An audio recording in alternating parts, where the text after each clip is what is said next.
stylish, ladies and gentlemen. So, if you don't want to talk about your personal life, can you give us some more interesting fun facts about? Sure. I mean, I was a foster kid for a long time. We already knew that. What else? Of course. Before I did massage, I used to run a Denny's in the hood, so that was probably my favorite job I've ever had. A Denny's in the hood? Yeah, I used to fight strippers in the bathroom. They would come get off work and just be like lit and just throw money at me like it's gonna make it okay. And I've been in more fights than I would care to imagine at Denny's. No, you were in a Florida Denny's in the hood. Yeah, Riviera Beach, if you know anything about that. It's pretty rough there. I think the only thing worse is a Waffle House in that area. It definitely is, yes. So, interesting. How did the 12-year-old happen? Is that your only kid? It is my only kid. Yep, I had her when I was 19. I got pregnant at 18. But I was married, so when I got pregnant. Is he on OnlyFans? Nope. He's in prison. Oh, look Only at that. feds. I can't believe the father of your children is in prison. That's unbelievable. Okay, well, her biological father is in prison, but she has a great dad in her life. Okay. And he has been there since before she was 1, and he's the best man ever. So she has a great dad. Yeah. Good for him. Amazing. Yeah, he's amazing. Amazing. What did her biological dad go to prison for? Are you ready? Yeah. Child pornography. Oh, shit. God. I swear to God. Yeah. When? Did he write that set for you, or I'm sorry? did he write that set for you? No, he did not. No. Oh my goodness. So how did this go down? What happened? So we were like freshly married when I was 18, and I had left to go to. How old was he? He was 20. He's 2 years older than me. Okay. We went to like high school together, and we lived on a military base. He was in the military, and I left to go to the store, and my daughter was there, and I got a phone call 20 minutes after I left that I had to go home because the police were there. And I was like, what the fuck is happening? And they showed me a search warrant that they had for child porn, and I was like, okay, well, like, I'm not in trouble, so like, can I have my kid? And they're like, no, we gotta talk to you. And I'm like, okay. But it was like real like criminal mind shit. Like, I'm driving down my road, the whole road is like filled with cops. I have to like drive through yards to get to my house. It was fucking crazy. Okay. So as you approach, that happens. What did they end up finding? So I don't exactly know because he took a plea deal. So when he went to court, they like had like a whole deal arranged. But I know they took like anything that could hold storage, like a TV, like the DVDs. They went through all the DVDs to make sure they were like super legit, like real movies. Like they wanted to take like a digital picture frame that just had pictures on it because they wanted to make sure like nothing was being hidden. Like they literally took everything. So I don't know. How did you meet the supplemental father? Also when I like lived there. So because it seems you met him right away. I didn't. It was a little while later, but it was less than a year, so it was kind of fast, I guess. But did you meet him at a bar? Were you? No, my friend, she was moving, and at the time I had a cleaning business. Like when the military families move, they have to have like their house spotless. So they would hire me, and I would help my friend clean her house, and he was there with her husband. Clean her hard drives also? Absolutely. Yeah. Absolutely. I don't want to call at another house like that. Come on. Okay. So, have you ever been into drugs or anything like that? Never. I never even smoked weed until I was 27. But now I love to smoke weed. You look like bath salts, to be honest with you. I really have never tried another drug besides weed. So. Wow. You look like you might have dated his father, the guy from Montana, you know? Yeah. Actually, before I got all these tattoos, I actually wanted to be a police officer. So I didn't try drugs because I knew I would have to pass all these tests. So. Wow. Absolutely incredible. So how long have you been doing stand-up? This is my first time on stage ever. First time ever on a stage. You've never been on a stage before for anything? I do like karaoke, but that's it. What's your song at karaoke? Carrie Underwood, Before He Cheats. Well. Before he cheats. Or I do Gretchen Wilson, Here for the Party. I like that song. Or your baby daddy, Carrie Underage. He likes that. He really does.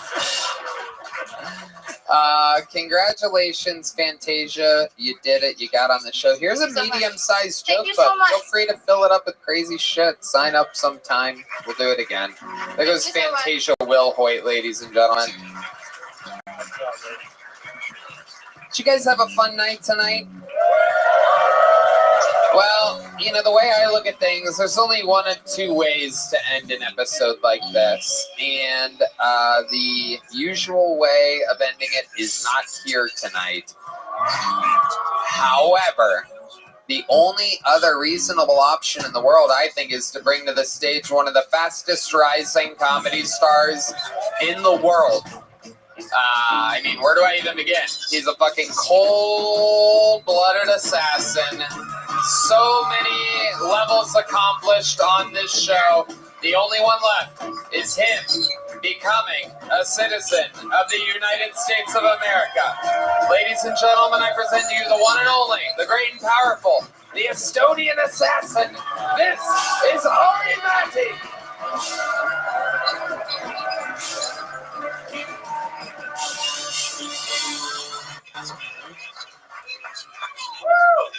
Hey men, stop shaming sluts.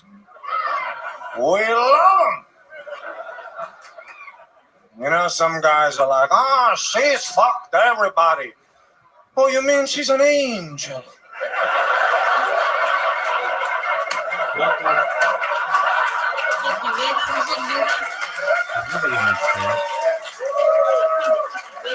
I'm 32 years old. I need time on court. I don't want to go to a restaurant that's empty. If I see a line, then I'm I like, can't hear you. What'd you say? what's the special? I don't want to board a ship where it's the What'd you captain's first day out at sea. What?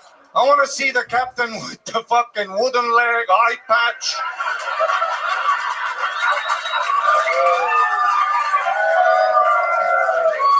I've been sucking dick since Woodstock. I don't want no shell-shocked virgin approaching my dick like you're a contestant on Fear Factor.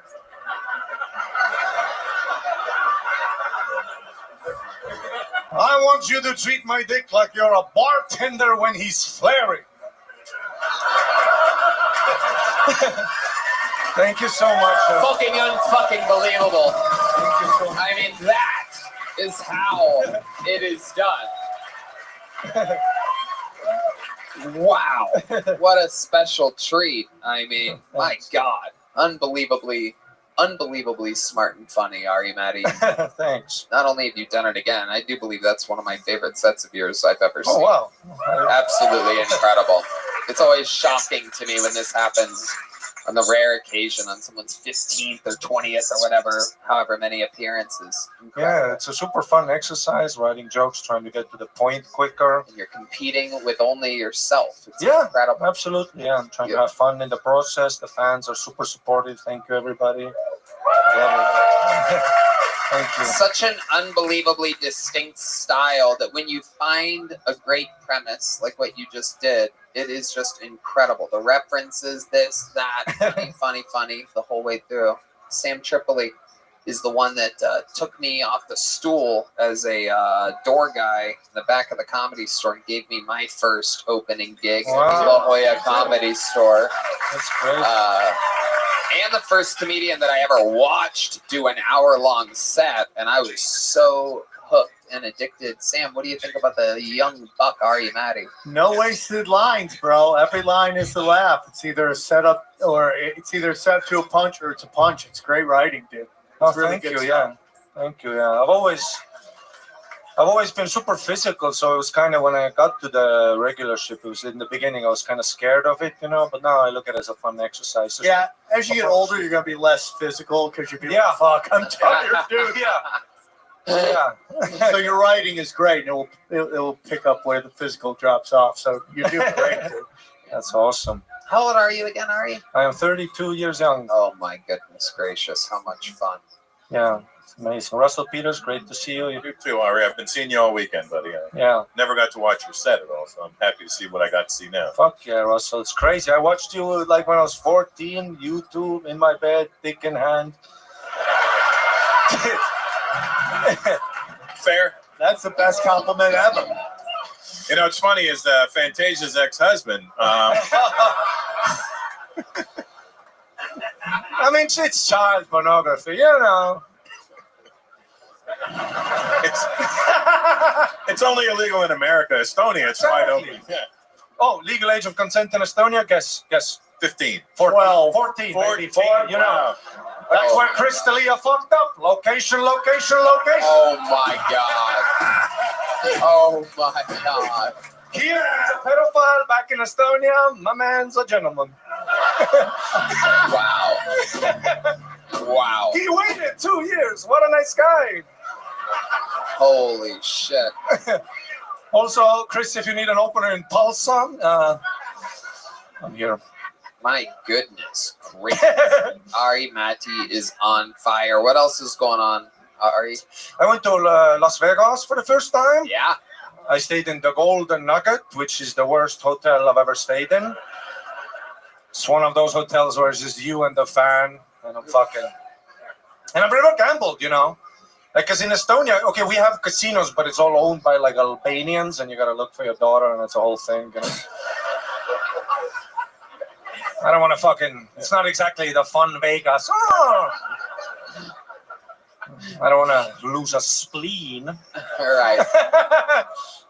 It Incredible. was super great. Yeah, the dealers had big tits, so I lost all the money, but got a smooch later, so Uh-oh. Hell yeah. Just Smooch you over and the fan of your work. I'll smooch over here. I love it. So Ari, Estonia honestly sounds kind of fun. Oh, it's so much fun. Visit Estonia, please. Support our economy, fuck our women. Highest percentage of supermodels per capita in the world, by the way. Wow. I believe Which that. is not, hard. It's not a lot of people. But it's That's mostly why the age of consent's 14. Exactly, that's what I'm saying.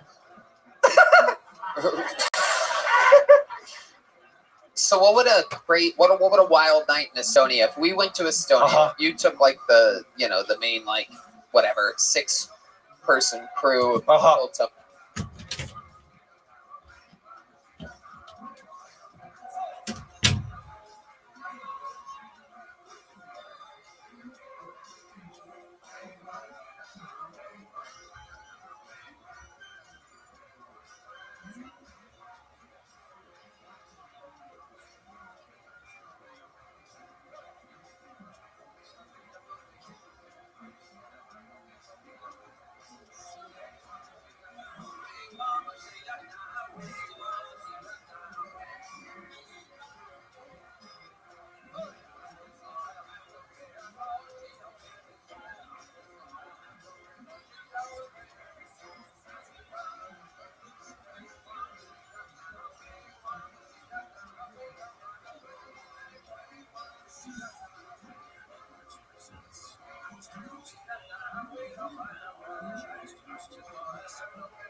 Tony or whatever, what would a night be like? Are we taking Cam? Yeah, 'Cause Cam. That's gonna Let's be. say me, you, Red Band, Cam. Oh shit, we leave Cam at the. No. Cam can come. Cam can come. Very welcome, Cam. Just If we bring Cam, does the age of consent shoot up a little bit? 25, 26. Don't want any broken Estonian vaginas out there. yeah. Let's just it's gonna be. Cam would stand out. You're saying? Yeah.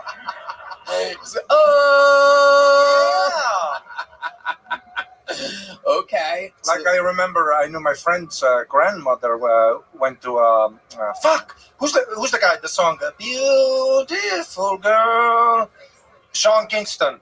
Sean Kingston performed in the woods in Estonia, and my friend took his grandmother out, and I was like, "Where's the grandma here?" And she looks at me. She goes, "I just want to see one before I die." Wow. Which is nice, sort of. Wow. It's not, she wasn't hateful about it. She was just, wanted to see something new. Wow. Look at that. Unbelievable. But Cam would be a superstar. There's a guy who moved from Aruba to Estonia back in the day. And when he moved to Estonia, he represented us at Eurovision. Eurovision, big song contest. Uh-huh. And we fucking won the thing with the guy. So he's like a hero now. A black guy moved from Yes, Aruba from to Aruba. Estonia. What do you think made him pick Estonia? Plenty of pussy available. I don't know. Yeah. You can be a superstar. How many black guys do you think there are? We have three. We're working on the fourth. No, Okay. we have a couple. So let's say we went there just the whites. Uh-huh. What would a night in Estonia be like? Hans too. That's an interesting one. I haven't seen. You think that Hans would be a... Also very, you will get some interesting comments. Comments. You don't have many Asians there? No. How many Asians are in Estonia? I knew a guy. We heard of him. And then when I went to see when I went to visit the great Asian guy, he was like mixed, so he didn't have the full thing. eyes, so it's kind of like a fraudulent, We don't know if Hans has eyes. The Hans have eyes. The Hans have eyes. Tony, we should do Kill Tony Estonia just to see what happens. Oh, it Sounds like Oh my God! That's a great idea. Kill Tonia. Yeah, Kill Tony. Yeah. Russell said. You could sell some shit out there. Amazing. So that's great. What else does Estonia specialize in before I let We're like, IT people. We know about IT. IT. It's like computers and shit.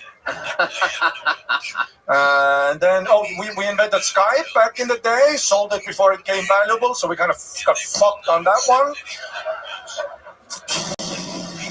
And Chino Man with Pauly Shore, of course.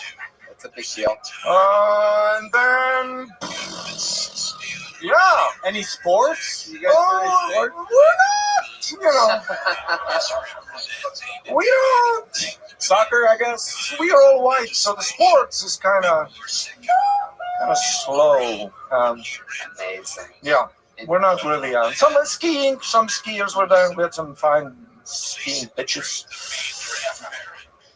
but nothing too great. The Olympics were a bit of a rough one for us. What happened in the Olympics? I could represent Estonia in the Olympics in about 6 months in any sports. They're like, you want to do it? Tony, did you see that famous clip that was going around from the Estonian guy, the pole vaulter, right? Was it the pole vaulter? I sent it to you. You're like, With the big dick, you mean? Or the one that failed?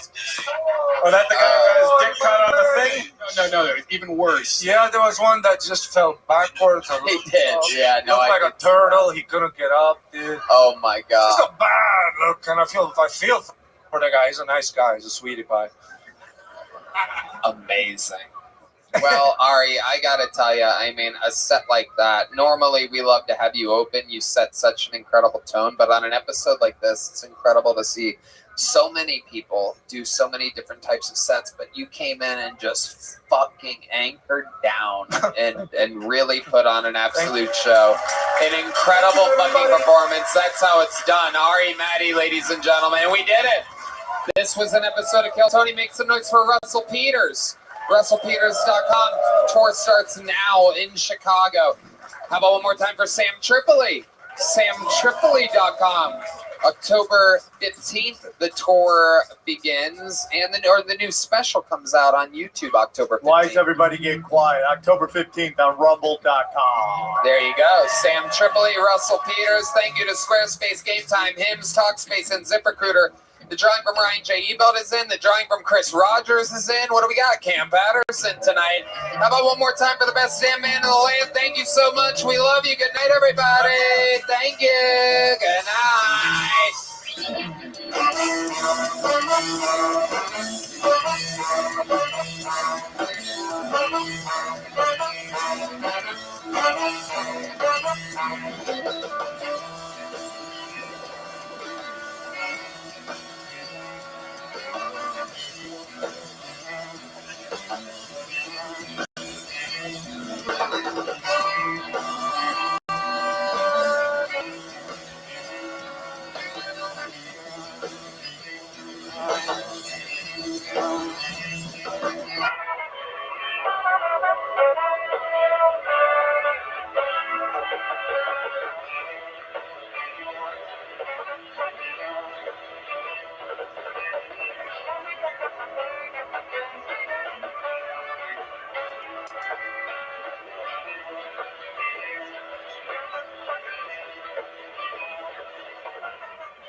Rabbi coming to you live from the Comedy Mothership here in Austin, Texas for a brand new episode of Kill Tony. Give it up for Tony. Let's go!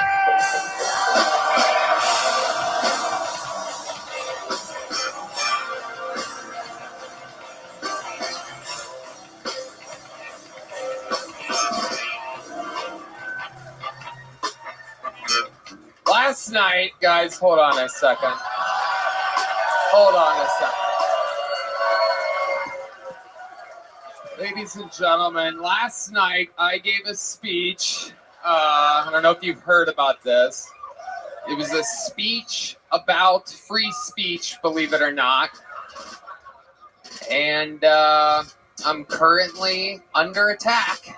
On the news, I don't know if you guys know this, but on my speech on free speech, I referenced Puerto Rico, which currently has a landfill problem in which all of their landfills are filled to the brim. I guess I'm the only person that knew about this, unfortunately.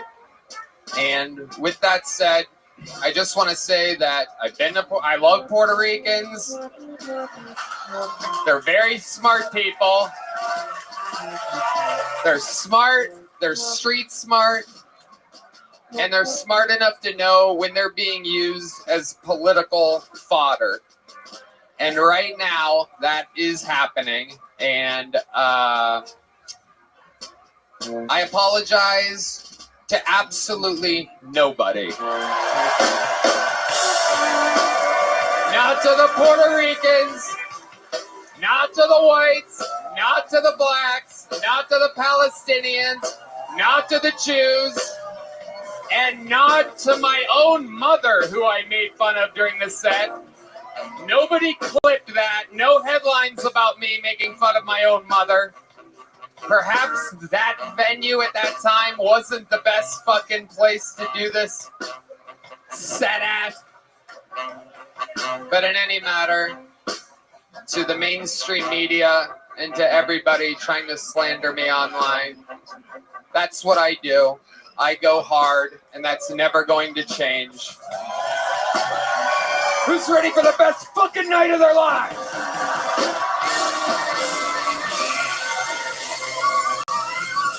Fuck yes!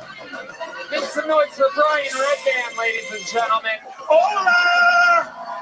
Woo! Feels like home in here. You're at the #1 live podcast in the world, brought to you by Squarespace, Zipic, Simply Safe, and Game Time. How about one more time for the best goddamn band in the land? Groove Line Horn. There's Carlos Sosa. Raul Vallejo. Did I fuck it up already? And Fernando Castillo. Michael Gonzalez. I swear to God, this has been my band the whole time, people. Matt Muelling, everybody. The token of the band, if you will. John D's, ladies and gentlemen. And D Madness, everybody. You know, my band for years, typical racist band. Typical hater of the browns and blacks. Life is good. Business is a booming. Before we get started, here's a little bit more from the amazing sponsors that made it all possible. The Sunset Strip Comedy Club in Austin, Texas is now open. Check out Red Band's secret show every Thursday. Go to sunsetstripatx.com for tickets.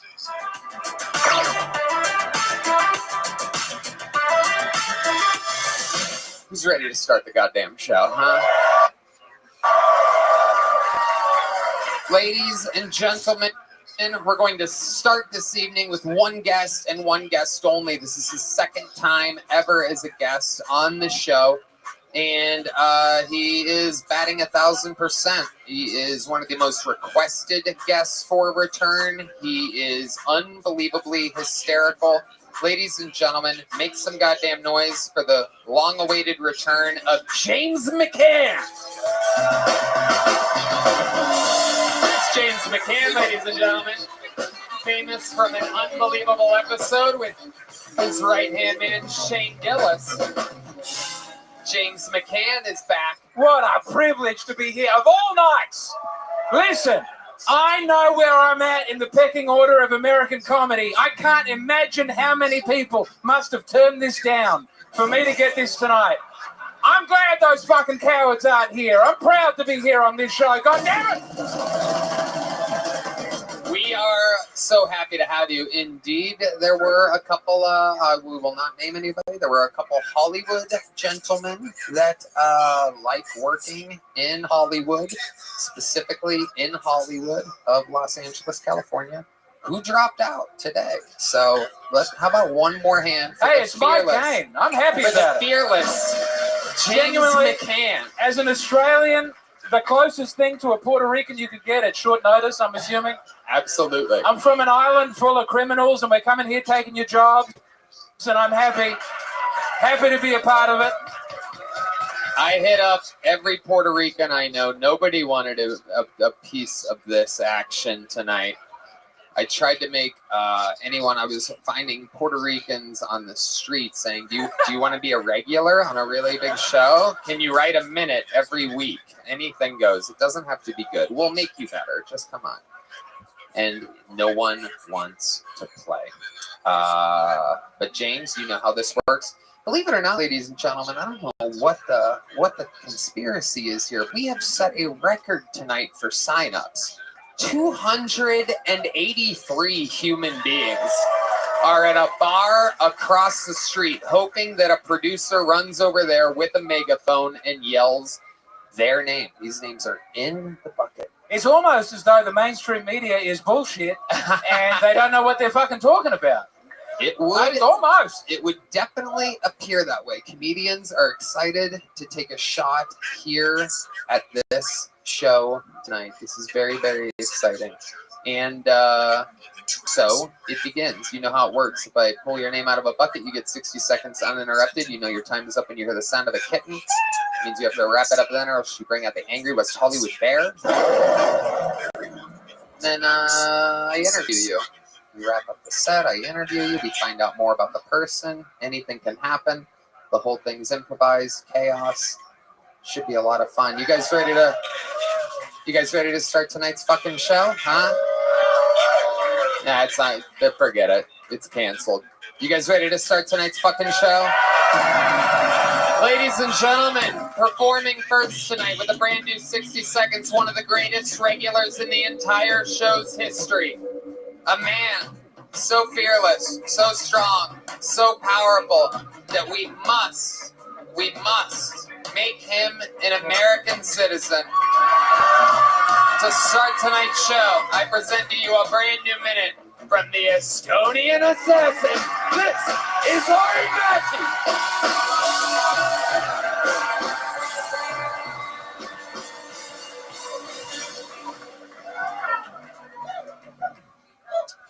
Hey, America. Whoever you vote for is your business.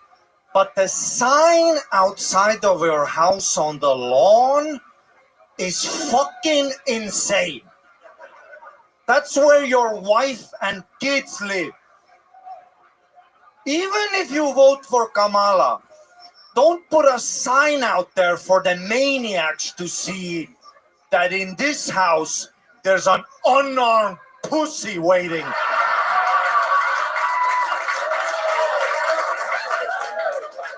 I'm gonna rob you out of principle.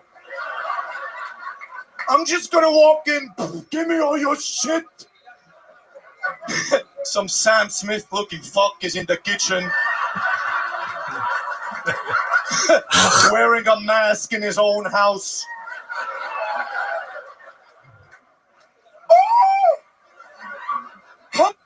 Honey, come down! He's here to rob us! Some green-haired bitch comes down. Don't assume! They are here to rob us! That's why the sign outside my lawn has Trump 2024 with 2 swastikas. In this house, we grab pussy, we shoot people. Come on in! Thank you very much. Ladies and gentlemen, this is Kill Tony, and that is Ari Matty. The Estonian pride of the Kill Tony universe has done it again. Absolute chaos. Ari, what is your fucking process? Where does this stuff come from? I don't know. I really wanted to have some. I really wanted to have something political, but I don't know shit about shit. Me neither, I guess. Yeah. I guess that's a theme. So, yeah, I was walking. I saw the signs on the lawn. It's fucking insane. And then I tried to write a bit that, makes fun of both sides. So everybody has a bit of fun, On one side, there's unarmed pussies. On the other, there's Nazi rapists. Everybody has to have fun. Absolutely incredible, Ari. I'm going to vote for whoever lets me to stay. You know what I'm saying? Okay. I know who that is. Kamala wins, I'm transitioning. You know what I'm saying? It's her time. And if my boy Trump wins, I'm gonna. Daddy said it's okay. Get your pussies out. Anything could happen. If Trump wins, I'll be at the White House Correspondents' Dinner, roasting the shit out of him. If Kamala wins, I will be revealing that I was a plant at the rally. Taking him down from the inside. That's right. An inside job. No doubt. No doubt. What else is going on, Ari, Maddie? Anything else crazy in life? I went to Estonia for a bit to visit my kingdom. Listen, Kill Tony fans, you're all great, but when I'm at immigration, please don't yell Estonian assassin, okay? Don't say Kill Tony while they're asking me for the purpose of travel.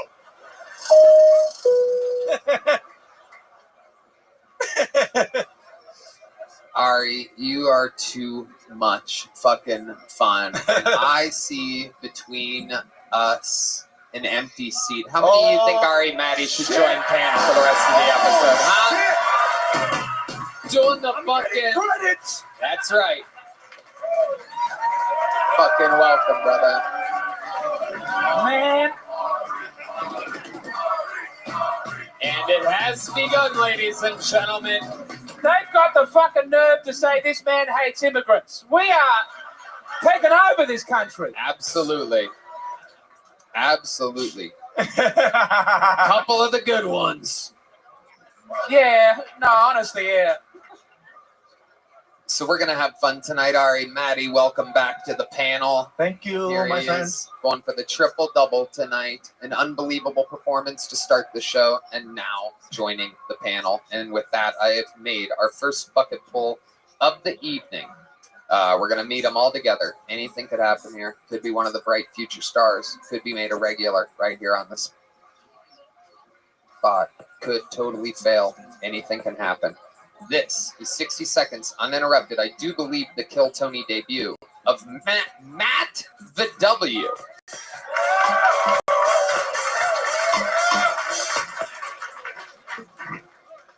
Hello. H E E L O L O O. That's how me and my girlfriend speak. So I told her the other day, I was like, hey, babe, come give me a kiss. K, K, I, S, S, sizzle. She says you're a fool. F, O, ooh, L, ooh. I said, I know what you did, my little bro. B, B, R, O. She said, you better run. R, U, and I said, from you, I'd run all the way to Mississippi. And Thank you guys. Matt the W coming out with a laugh there at the very end. I think that was bad. B, B, A, D. Sometimes people have a bad first 3 minutes and then save it at the end. That's what I find. Hey, Tony, maybe you'd like it better if I said T, T, R, U, M, P, P. Okay, My that was head weird. hurts. That was weird, yeah. I like it. It's a fresh new style. Comedy's become old and stale. We're going to slow it down. This man's Andy Kaufman, people. Matt the W, welcome to the show. How long Thank have you, you Tony. been doing stand-up comedy? Altogether about 7 years. Okay, 7 years. But that was just 2 sets. They went for a really long time. And Wow, 7 years. Where at? Mostly in New York. New York City. Yep, Long Island, but I did a lot of time in the city. Wow. when you say you did a lot of time in the city, is that A lot of stand-up comedy, the minute setup. Okay. All right. How's it going for you? You know, I can't complain. You know, starting from the bottom in a new place, just getting to know everybody. Everyone in Mothership School, everyone. I love Sunset Strip. You moved to Austin, is what you're saying. I moved to Austin. Yes, I've been How here long about a ago? year and a half. Okay, year and a half. What do you do for a living? What women's prison do you work at? Well, it's actually funny you say that. It is a woman's prison. It's called McDonald's. Holy shit. Were you involved in an E. coli outbreak recently? I've got to know. 'Cause there's- Yo, McDonald's, get your boy. I was angry to learn we couldn't order the quarter pounder at the moment. Is anyone else furious about that? Is that a thing? Yeah, there was an E. coli outbreak, and they said no more quarter pounders. But today, as you well know, my friend, the quarter pounder's back. It was the onions. The whole You, quoi, you. No, don't do it. So what do you do at this McDonald's? I'm a shift leader. The shift leader. Yeah, so I Yeah. I just lightly manage. Okay. Tell us what a light manager does at a McDonald's. Make sure the checklist gets all done. Everyone's up doing their job well and McDonald's stuff. You know, Do you fire people sometimes? the boss has given me the power, but I do not use it because I don't think I should. I'm not going to determine someone's fair. You know what someone. People make a living; they rely on it for their families, and I'm not gonna end that. Incredible. Absolutely incredible. How long have you worked at McDonald's? I started in New York during the pandemic. We were actually considered essential workers, so I worked the whole pandemic. It's not funny. You all are going to McDonald's after this, so I'll probably see you. But so then, when I knew I was going to move here, I called the local McDonald's and I said, "Hey, you guys hiring?" They said, "Actually, our shift leader's leaving." I was like, "Perfect." And they said, "Are you shift leader?" I said, "Yes." And I just got a gig, you know. Wow. Amazing. Yeah. So, what were you doing before the pandemic?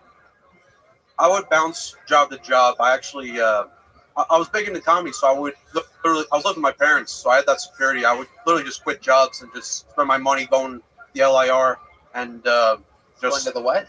I don't know if I said I call it the train. I never call it the LIR, the Long Island Railroad, and I would just spend my whole paycheck on tickets and just mic to mic and just do my thing.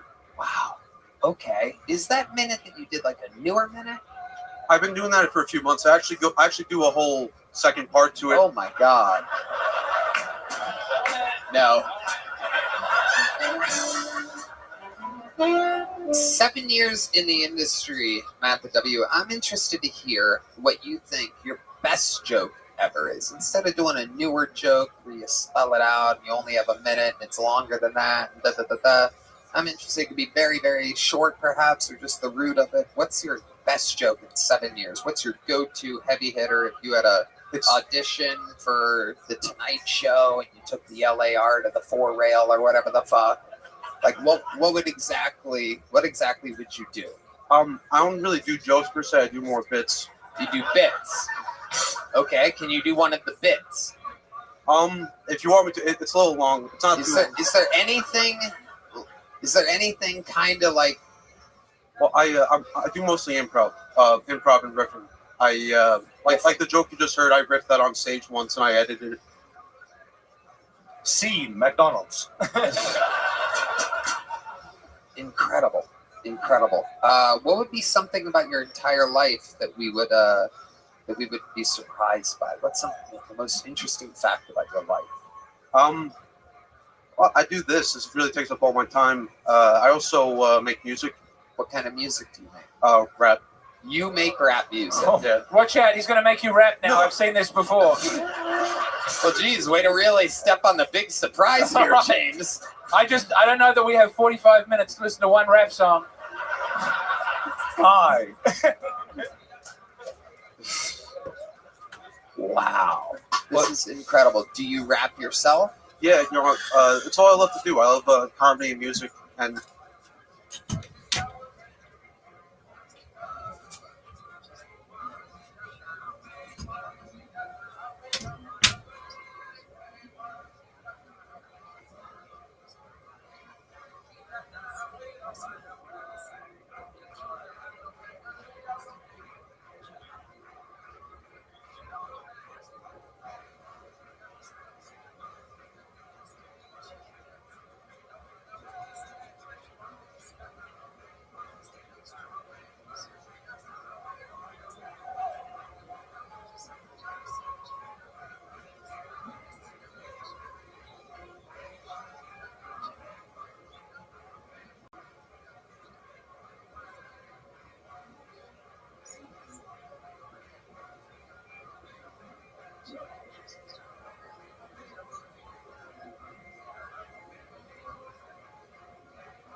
and I don't do much other than that besides my day job. You know.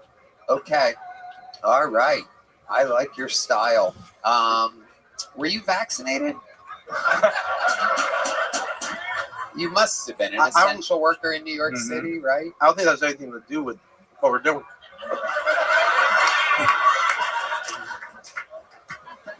I know a man who's trying not to answer that question when I say it. Respect. Yeah, I mean, get vax, don't get vax, that's on you. Do your thing. Absolutely. Absolutely. Get vax. Be a shift leader. So You said that. You said that. I said it. I want to hear you rap a little bit. Michael, if you could just give him a light beat, nothing too loud and crazy, because I want to hear him. I can already tell he's not going to be that loud. He's not going to project. Nice and soft, guys. Nice and easy. Even slightly more easier than there you go. Yo. Made in his image, so get a good look. I'm an open book, but closed-minded. At times I find myself misunderstood, and it gets me shook. It's just how I feel inside, and these kids getting kids' meals, food for thought. You know, a hungry-minded adult is the result. Bolts of truth pass through the youth as it rains. Gotta shed those tears if you wanna know the pain. If there's bad blood, then someone's gotta bleed. Gotta air it out so everyone can breathe. But violence ain't the answer, it's the error. Means someone messed up. No, you need to bless up. What connects us? Nothing, cause we divided. By block, by city, by country. Gotta reunite and give peace a chance like John Lennon. Cause even this earth need a happy ending. Word. Wow. All right. Wow. Is the chicken Big Mac going to stay on the menu? Red Man wants to know if the chicken Big Mac is going to stay on the menu. After your performance, that's all we are curious about. I'll be honest, that's all I was thinking about as well. And wow. It's going to be a McRib situation, definitely. It's going to come and go. That sucks, man. Right. What's your living situation? I live with three other roommates, two of them comics. Another one's engineer, sound engineer. Oh, okay. Three of us from New York, other one's from Cali. Okay. All right. You have your own bedroom? Own bed, own bath. It's crazy, Texas. It's a life of luxury. Yeah. Matt the W. Probably not. You couldn't do that in New York. Couldn't live like that comfortably. Absolutely. Here you are. You're a little spread out. Welcome to Texas, Matt the W, and congratulations on getting pulled out of the bucket. There's a little joke book. Thank you. Matt the W, ladies and gentlemen. Matt, how'd you come up with the name Matt the W? It's take Matthew and split it into threes. Oh my God, Matt the W. Oh my God, he is so autistic. It's unbelievable. McDonald's. It is unbelievable. Little autistic comedy for you from Matt the W. It took me 10 minutes to realize how autistic he was. It is incredible. Hey y'all, this podcast is sponsored by ExpressVPN. Going online without ExpressVPN is like walking your dog in public without a leash. Why would you do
Yo, what's going on?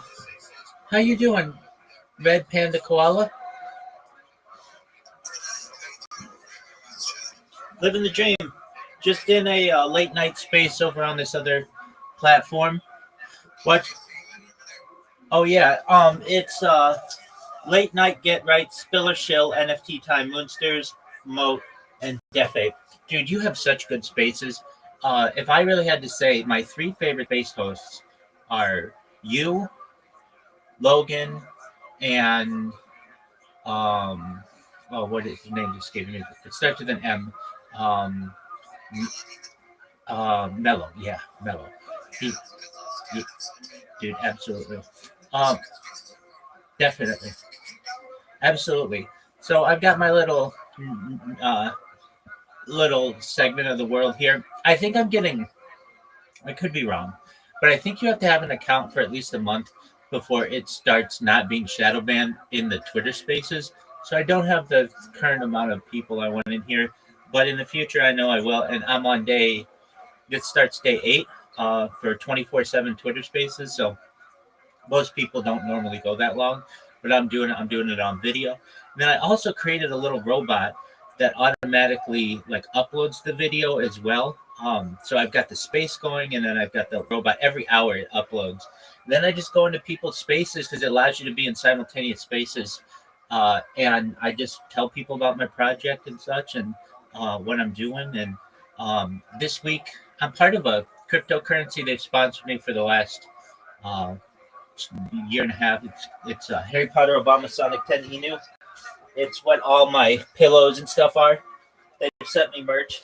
It's worth over $100 million. And then we're gonna do trivia night and karaoke night. So we'll have some nice community events. But yeah, that's what I've got going. Are you gonna host a space soon?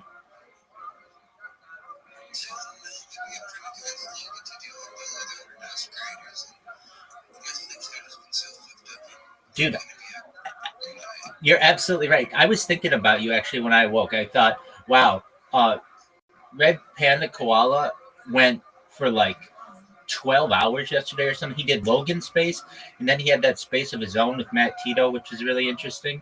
And I'm like, man, we must be on the same sleep schedule because, I mean, we went to bed about the same time. So when I awoke, I thought about you guys. I'm like, well, I wonder if they have spaces right now. They are wild because I just don't know when they sleep. So I'm glad to see. Did you get some rest?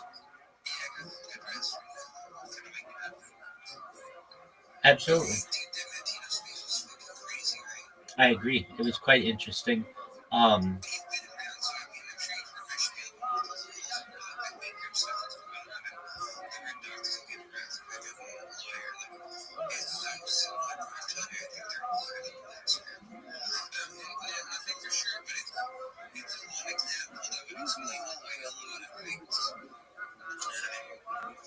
I don't know exactly what the religious backgrounds are. I know it's probably pretty diverse. I think personally, I don't know what it is about the UFO community, but it's so cannibalistic. It can, like, I don't know why we can't just all get along and work towards disclosure. That's the big goal of all of us. Some things that I feel aren't taken seriously within the community that I take quite seriously. One is UFO abductions. And if this is a thing that's currently happening, and it's been happening for a long time, why don't we get these people on camera and like sit them down and talk to them about their experiences and where these people came from and what happened to them?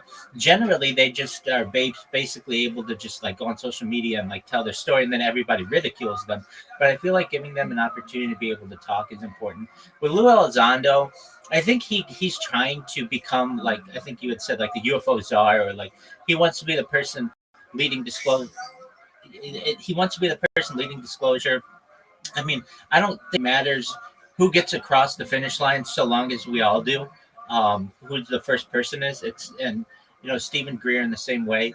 And then to some extent, I think they're just trying to get more attention and make money with some of the documentaries perhaps that they put out. And if I were these guys, I would be on like Twitter Spaces doing exactly what you're doing, what Logan's doing, interviewing people, taking questions from people. Instead, they kind of just do their they have their press conference or whatever, and then we don't hear about them. I know you're frustrated as well as I am about the drone situation that we never.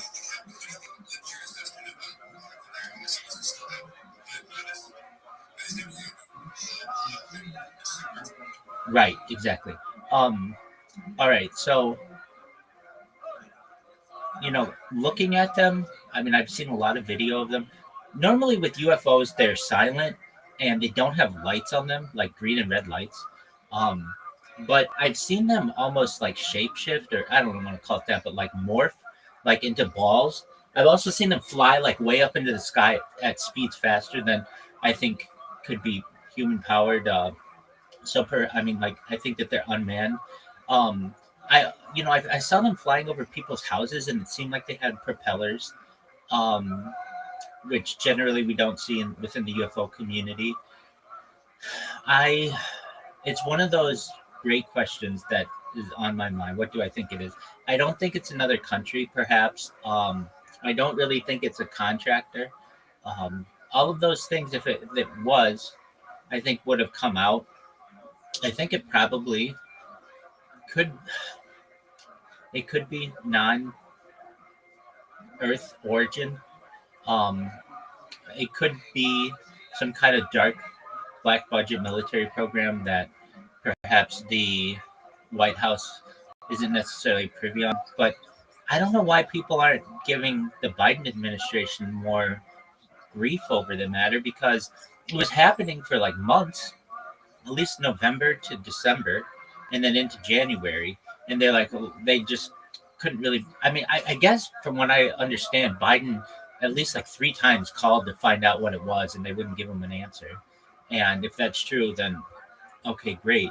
But then it's like once Trump comes into power, they say that these are FAA approved, and they said for research and other purposes. It's like, well, what are the other purposes? Just saying like other purposes, I could have given you that answer. I mean, I think anybody could have. And then these Congress people who before were putting a lot of pressure on the matter, then basically say, and we're satisfied with that answer. I think, welcome, Chase. I think this is really unfortunate that people are happy with that answer. I know we in the UFO community are not. If I had to bet, though, what do I think it is? Well, man, these things shut down air bases, and I just don't think they'd allow like a contractor to do that. And I don't even know if I would probably say if it's shutting down air bases and these things are flying into the air as fast as they are, they might be non-human. And at that point, it may be some type of soft disclosure that they're trying to do.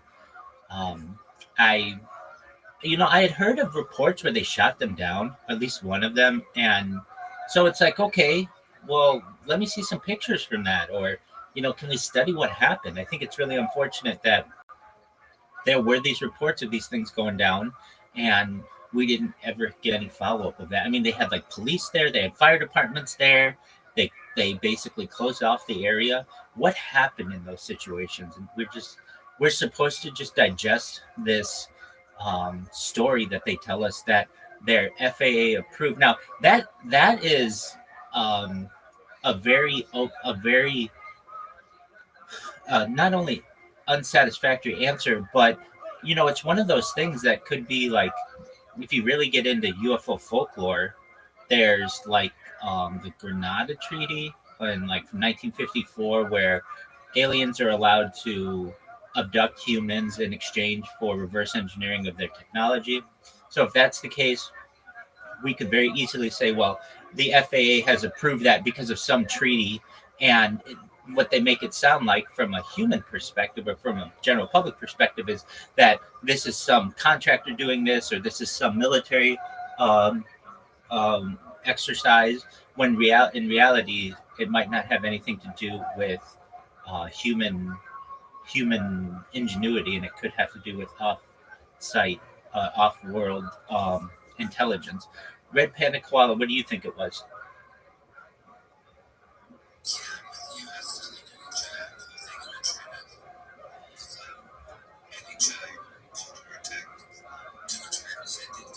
Yeah, I'm in agreement with when you I was watching Joe Rogan had some guys on the other I don't know a couple weeks ago on a similar matter, and whenever you're in another country and they see something like a pilot sees something, they're always told, oh, it's something that the United States has. And I think we're kind of starting to do the same with China, because China is very advanced, that we start saying, oh, well, that must be something that China has. And during World War II with the Foo Fighters, essentially that must be something that the Japanese have, or that must be something perhaps that is on the Axis side, because we can't explain what it is. If it were China, then that's a major violation of our airspace. Pardon me?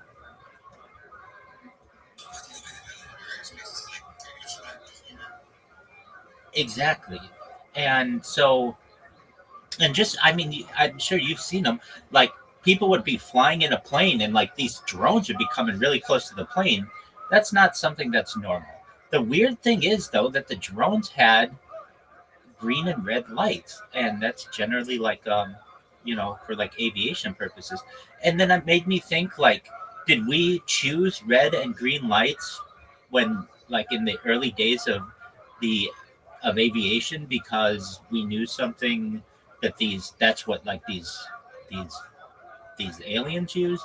I don't think that that's necessarily true, because all of the classic alien tales do not. I mean, the classic abductions, the classic third kind encounters, they don't use these types of, like, strict red and green lighting. They'll use either white lights, they'll use balls of plasma, sometimes they use rainbow colors, but it's not, like, strictly the way that this looks. And then for these, I mean, the big thing to me, the questions that aren't being asked, were any of these drones shot down? We have reports that they were, or brought down, or whatever, because they had first responders there. Okay, what fell? What did we find? And then,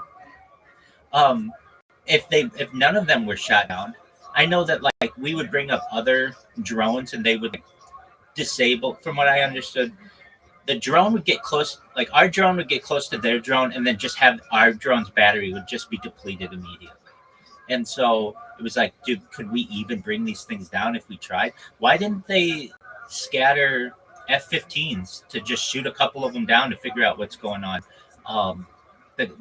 The lack of answers that we get from that, I think it's confusing to me. And I think they just want it to go away. And I'm not letting it go away. And I know you're not. It's something that we're still very, almost like we feel we're disappointed in the government. I mean, we would feel any time that there was going to be some kind of news on these matters, it would have been that, because it was very well documented. This wasn't just one person's cell phone. This was hundreds, if not thousands, of people who recognized that there was some kind of anomaly going on a nightly basis. You could basically set a clock by this. And then when the FAA said that you couldn't have drones for like a month or whatever, then they say that a lot of them went away, which I just don't believe. I mean, the other thing that they say, their excuses. I'm sick of their excuses. They would say some of these drones were human powered. Well, if I have 10,000 drones and one of them is human powered, well, yeah, some of that one is some of them. So they don't give you any numbers. They didn't say, well, we had 10,000 reports and 35 human. We could determine 35 of them were from human causes. The thing is, and I think we get this, Red Panda Koala, I know you understand this. The second that they say that this is not of human origin, the entire house of cards falls. And what I mean by that is, what about abductions? What about anti-gravity? What about force fields? What about faster than light travel and faster than light communication? What about, and so that's going to it could cause mass panic. And I think that we're getting set up. I mean, if you watch, sure.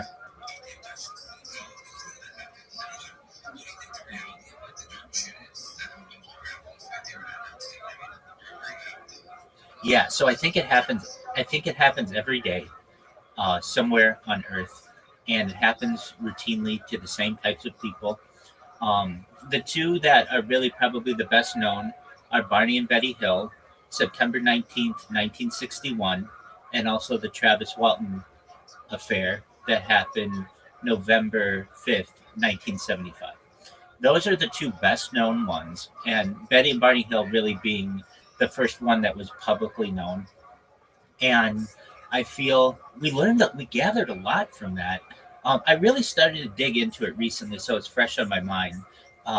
But that, I mean, the basics, the basic interesting parts of that story are the fact that Betty was able to create that star map that allowed us to know that these things came from Orion's belt, essentially Zeta Reticuli, and that she tried to leave with a book, which I found always very interesting.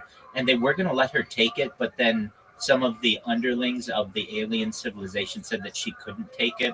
There was evidence on their car for radiation. Pardon me. There was evidence on their bodies. Essentially, there was like a ring that formed around Barney's genitalia. And I think those kind of things happen on a daily basis. And it really goes back to the Granada Treaty from 1954, allegedly, where President Eisenhower signed some kind of treaty with the Zetas. Perhaps it could have been another civilization, but I've always heard it's the Zetas, where in exchange for the ability to reverse engineer advanced technology, including technology that we don't have today, like there's this thing that's always been fascinating to me that I've heard, this looking glass. Now I know there's Project Looking Glass, but this is like a piece of technology that essentially you can look into it and see into the future. And I've always heard that it went around, made some rounds, and then eventually is stored at the Scottish Rite Temple or Lodge in Washington, D.C. And it's apparently in like the basement of that or something. Now I'm a Freemason, and if I bring this up in Lodge, I'll be laughed at. Like nobody will take me seriously over this. But to me, this looking glass piece of technology may be something that would allow them to see into the future and know exactly what would be happening. Like, I've always been someone who is really interested in simulations, and basically, if I could know where every molecule is in the, say, solar system, or even just on Earth, without any external influence, I would be able to run a simulation and know what would happen into the future, exactly, perhaps thousands of years into the future, which I think is somewhat fascinating as well. And if you were able to do that, then you would essentially be able to predict the future. And the power of that would be incredible. Okay, but back to abductions. I think they happen on a daily basis. I think that the reason why they're not more well known is because these aliens basically have some kind of memory erasing device, or at least memory memory cloaking device that allows them to make people forget of what happened to them. And I think as well that people are not taken seriously who talk about this in society because they're afraid, because everybody will just say, oh, you got probed, or you're nuts, or you have some kind of mental issues. When I take these people very seriously, I listen to their stories, and I don't think this is just once in a decade kind of a thing. I think this happens just as often as these UFO sightings occur. And I think that it really gets down to the Granada Treaty, where essentially we didn't have a choice, I don't think, to allow for these abductions to happen. I mean, they were going to do them whether or not we would allow it or not. So I guess in exchange, we would get some kind of technology in return. A question I have for you, perhaps I'm sure you're aware of it to some extent, but are you aware of Project Serpo that happened in the 1960s allegedly?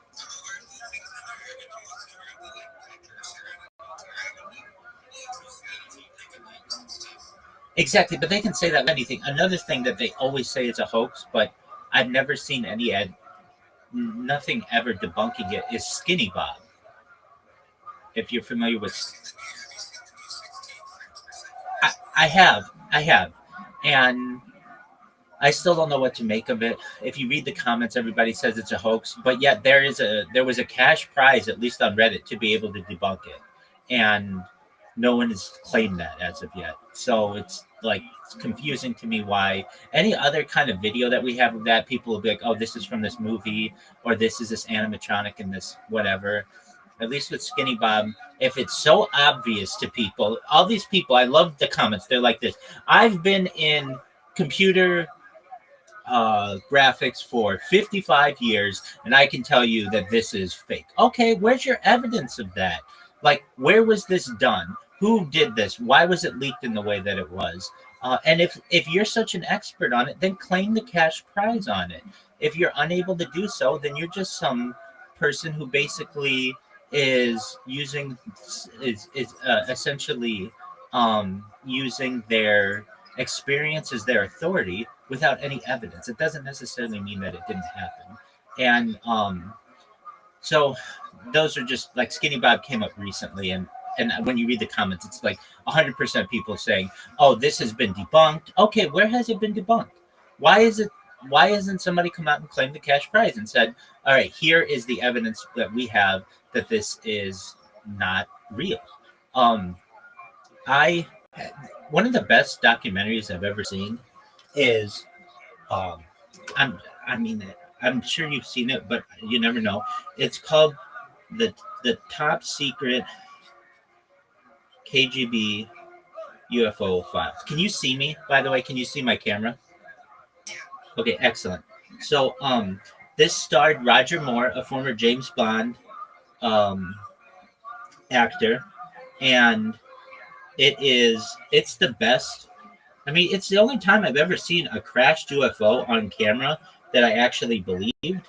And the reason why is because they just go through and say like they actually try to debunk it, but like all of the uniforms of these guys are accurate. And okay, so if I go, I'm just going to Google top secret KGB UFO files. This is from the late 90s, and apparently like a bunch of stuff leaked out of um a bunch of stuff leaked out of um let's see here of oh, I have to sign in to confirm my age. It's so stupid.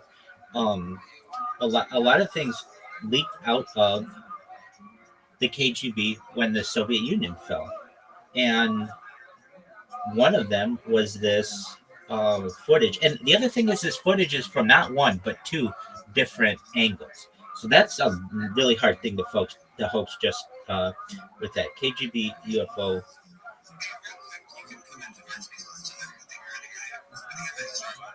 Yeah, yeah, absolutely. I'll just join that one. And sounds like a plan, Stan. See you there.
Amazing. I just sent you in a DM. It's right at the 30-minute mark. If you can take 2 or 3 minutes and just watch.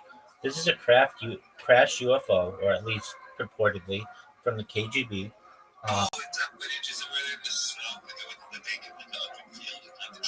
Exactly. Yeah, that one. Okay, so you think that one's real too? I've heard people say that over the years. I never really took the time to look into that one too bad, but I do know there's other people who say like, no, that was just for it might even be that documentary. Like they just did it for a documentary. So in the documentary, do they say it's real?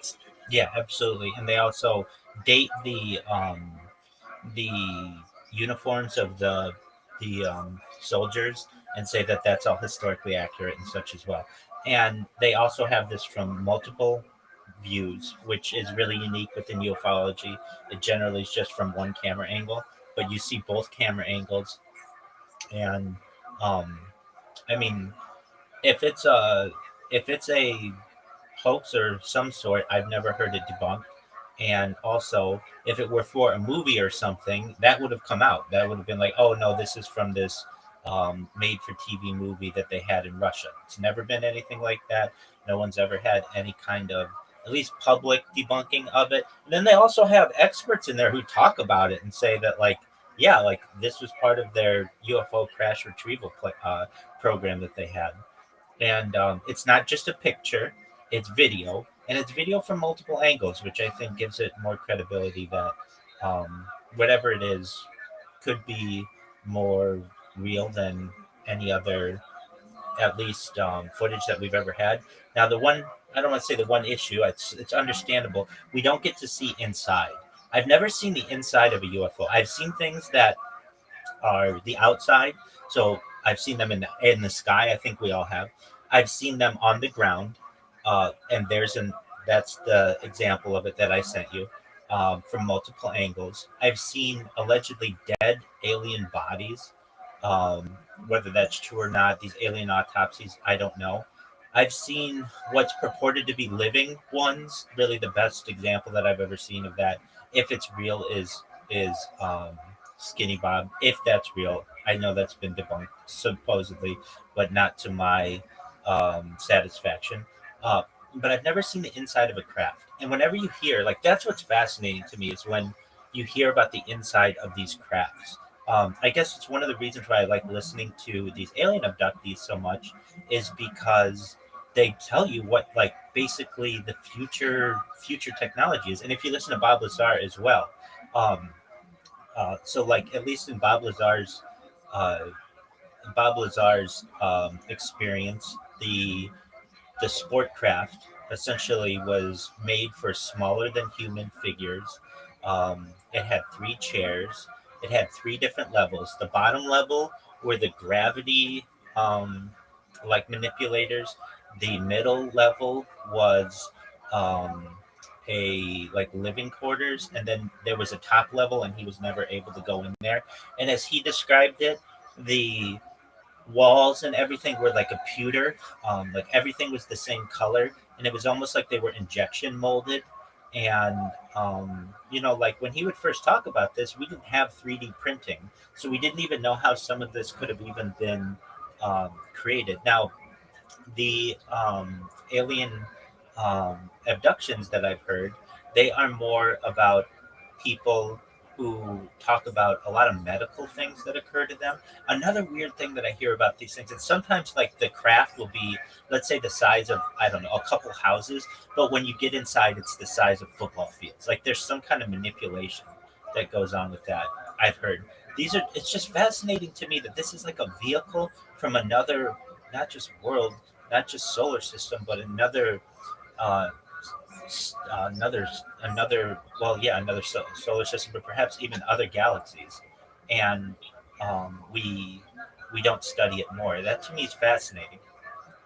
Yeah, have you ever maybe a couple days. Yeah, we're just doing some late night UFO stuff. My sleep schedule's all fucked up, and so I don't know if that's correct. But that was doing something, but yeah. And actually, the title's a little bit of a troll, but I think I will go convince one of my friends who will be doing it. But there's a case I wanted to play maybe in a bit here. So I'm gonna make some things downstairs where it's from like the 1700s, and it's called Eric Erickson.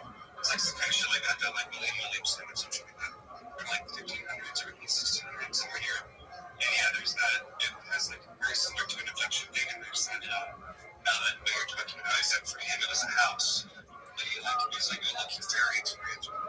He saw this like weird house in the woods, and he went there, and then on the inside it was like huge, right on the outside, and there were all these little like bold humanoids. And this is before any kind of like, Rothschild or anything like that. It's like years ago. Well, they won't play that in a bit, but yeah. Also, it's a Christian mama and all the same. So, hello, Red. Thank you.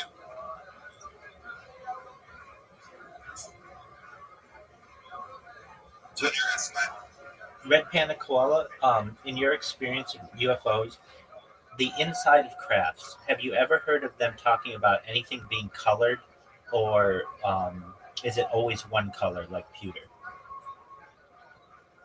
Honestly, one color, but the only real like recent one that I think is like maybe credible is the Jimmy Katsky from Arizona guys. I've heard the name, and I'll certainly do some more research on it, but please brief me. He was a DIA or EOD scientist who, he's the one who, while working for the DIA or whatever, the Red Skinwalkers at the Skinwalker Ranch, they got in Afghanistan, and then he went to Skinwalker Ranch. He had this experience, it seemed like it's kind of like tubular bell and the teeth, and then on the ranch, and then that's what led to the Buddhist funding for East South, which was like the precursor to ATIP. And so he's kind of a credible people. Obviously, people like super rich who just saying he's like a crazy person at a high level. But yeah, he talks about seeing a crowd simply and on the inside of what the is looking at that picture. But I'm not seeing a bunch of stuff.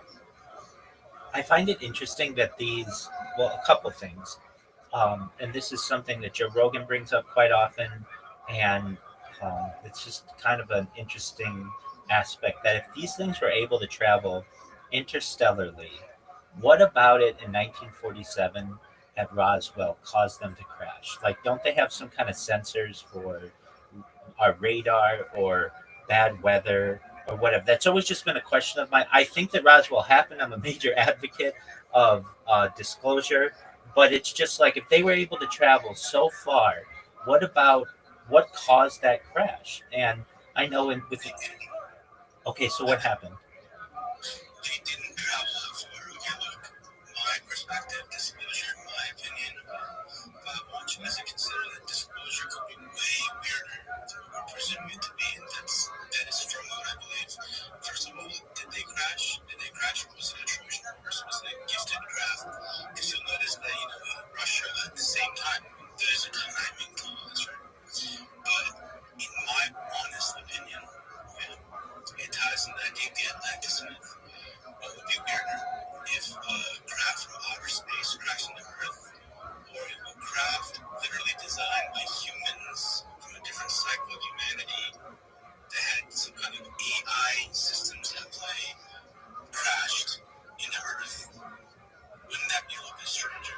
That's what I think it is. I think that there is a non-human intelligence component here, but that Roswell represents a Trojan horse gifted craft, and a lot of our modern technology was reverse engineered from that. And the last thing I'll say to that end is I just want you to consider the sequence of events. World War II happens. Right after World War II, Operation Paperclip, we bring over a bunch of Nazi scientists. Right after that, the Cold War kicks off in a full year, and then we're going to the moon within like 20 years. Okay, I think that's a lot of I've gone on, but that is my honest view. Because it is silly, isn't it? That people come from different sources and just to crash here. Well, that's a pretty, that's like a pretty mainstream theory these days too. Like, belong and stuff. Kind of a link to that whole dynamic that these things are gifted, like, kind of gifted for nefarious reasons. And that very well could be. I've heard that as well. that they were essentially donated. But why would they not just plant them on the ground in good condition?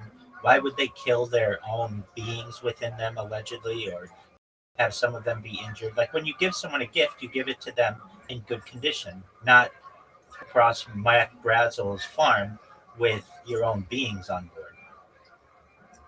The answer to that question is still that question. Yeah, they are right. Why would they do that? Why would they? What is the difference between something just being gently dropped and something being crashed? Could it have some new perception management? Could there be incentive in making us think that they're from outer space? What do you think, Mr. Smith? Yeah, I've looked into this specifically with like stuff with dust until like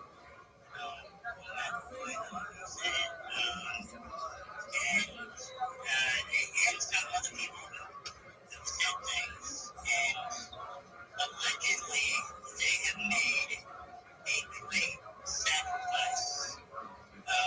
Because you've got like the beings from the land who came before us that once counted us, and then you have the beings from the sea.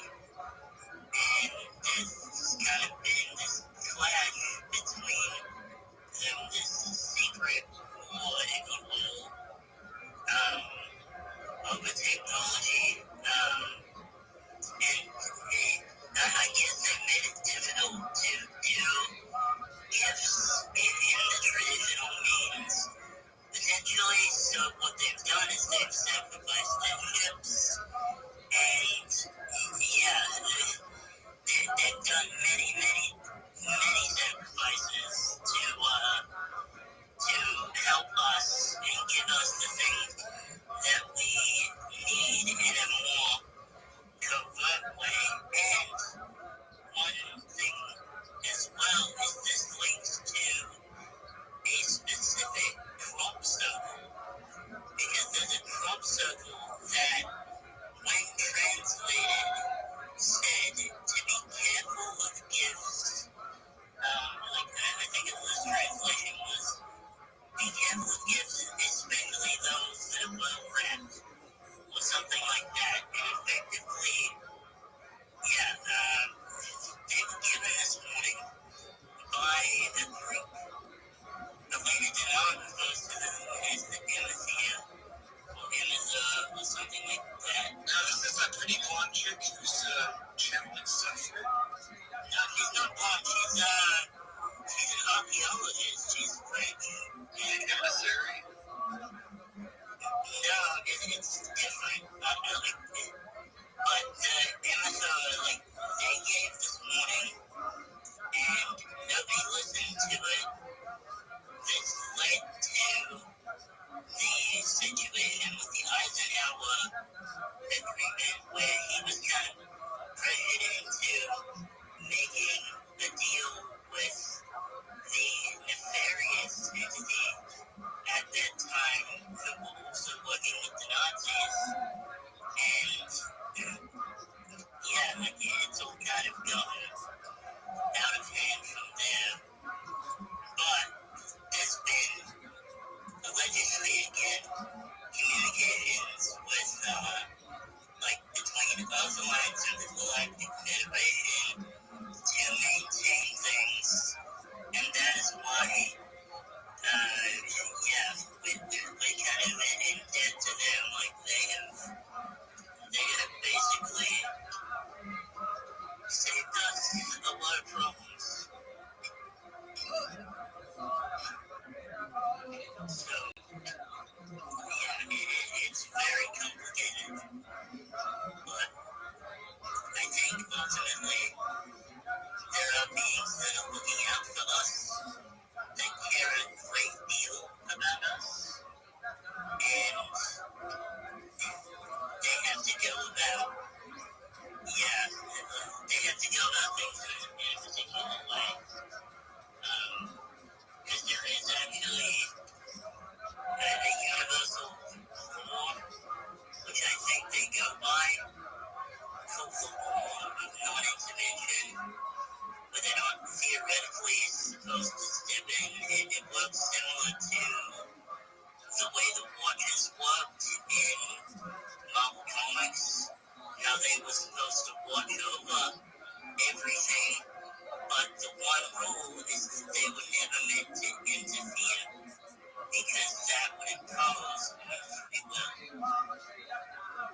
giant. They would give us like tools, perspectives, help us live our own lives and figure it out because they have no intention on ruling Earth, you know. Whereas a negative in a giant will take an opposite approach. Like, for example, dropping crafts in Roswell and then playing us into creating a giant cybernetic web. Was that negative? Was that inherently negative? Well, cybernetic thing, I know about that too. Supposedly that's tied into Antarctica and the Black Goo. Because the Black Goo is kind of like this. It's like this, it's nanotechnology. It's like a nanocomputer. Oh, yeah, I bet. That's a tell. Real quick, we're going to cut to Fox News real quick. They're kind of live coverage of Lower Rug Pool. Let's see. Everybody begin really this project was doing from the start. It's building maps. And once he launched their movie, unicorn is right. It seems that the supply was sniped over that supply. And it's probably the people who are working for him have been dumping the token on everyone who's been buying in after. Now, right now, the token is being distributed among early investors or probably supporters. But the team still holds 8% plus of the supply, which means they can dump at any moment. Now, keep in mind, this doesn't mean the project is dead, but it's definitely not off to the best start. And honestly, Haley Welsh, the October girl, probably doesn't know much about crypto and probably has a team working for her who are doing this thing. So anyways, let me know what you think in the comments down below. So yeah, Ulrich, we're caught up in a crypto scam. I'm just kidding, I'm trolling. I'm going to change the title. This is a joke to it, guys. He is showing a crypto coin. He's not even showing a crypto. He's been kind of showing the idea of a crypto coin for a minute now, so I just thought it was a funny thing. Hopefully he's not pissed. Let's see. We'll just put a UFO literally doomer coin. Even better, I think it's Fred Rogers Gamer Coin collab. That even Big Homie was like, so Fred Rogers launches Roger Coin today, and by all means go support him. Apparently he likes me because one day when Bitcoin was dropping, he did a space about it, and then I came in and just turned it into a little Elizondo space, and he says that he like wasn't paying attention and lost all this money. So go do that if you want to, but I just thought you should do one as well, like good coin, you know, for the cat. No, I feel like the second you touch any kind of coin in this community, like, just maintains you thing. I did find it hilarious. I think this morning we had a historic space with Matt Tito, the guy who is running against Illinois, got accused of like death threats and murder plots and crazy shit. Then Noah comes in and is like, Matt Tito, let's start a crypto coin together. That's what we got. But get your ass in here, or you know, you to anonymous. I'm not trolling you. You just change it to you feel late night, and he was just here. Yeah, he was just here. Yeah, so then, let me read the tweet actually. Fuck it, because I want to make sure I don't misspell Big Homie here.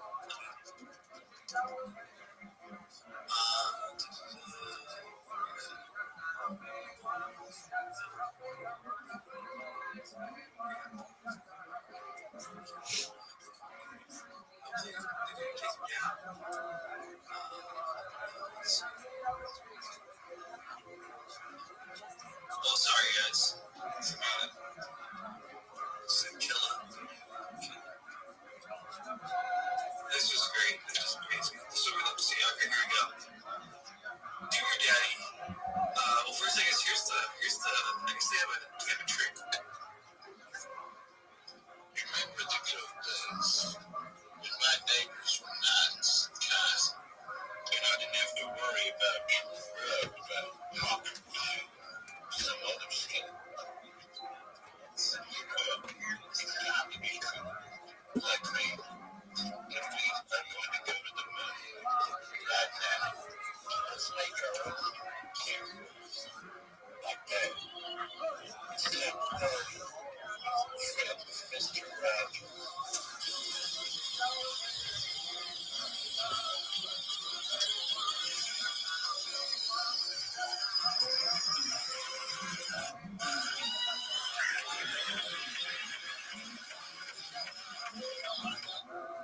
So hell yeah, dude, we got the fucking official Roger Coin launch. Then we got Dear Daddy saying tax Big Homie, probably amongst 5,000 other people in tax, and says Big Homie, How do you feel about making stupid amounts of money in zero amounts of time? Question mark.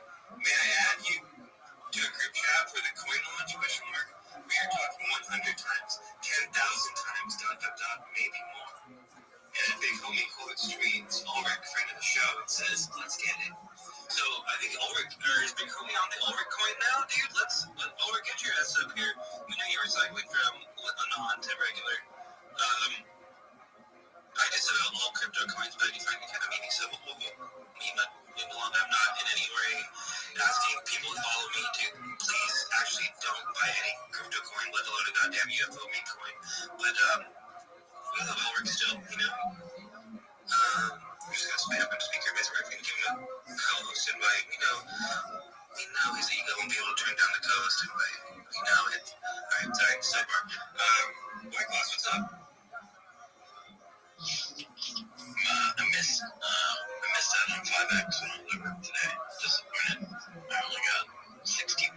So I'm like, guy healthcare stock from earlier this week. So my bills are so blue. I missed 5X. I'm just very disappointed in just myself and my attention I paid to the subject.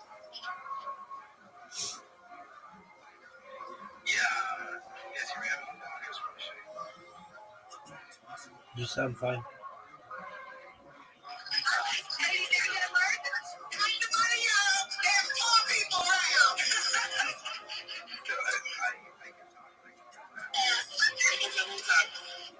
I heard Black Loss just talk about like getting in early or fucking reference, all I heard say, so to die.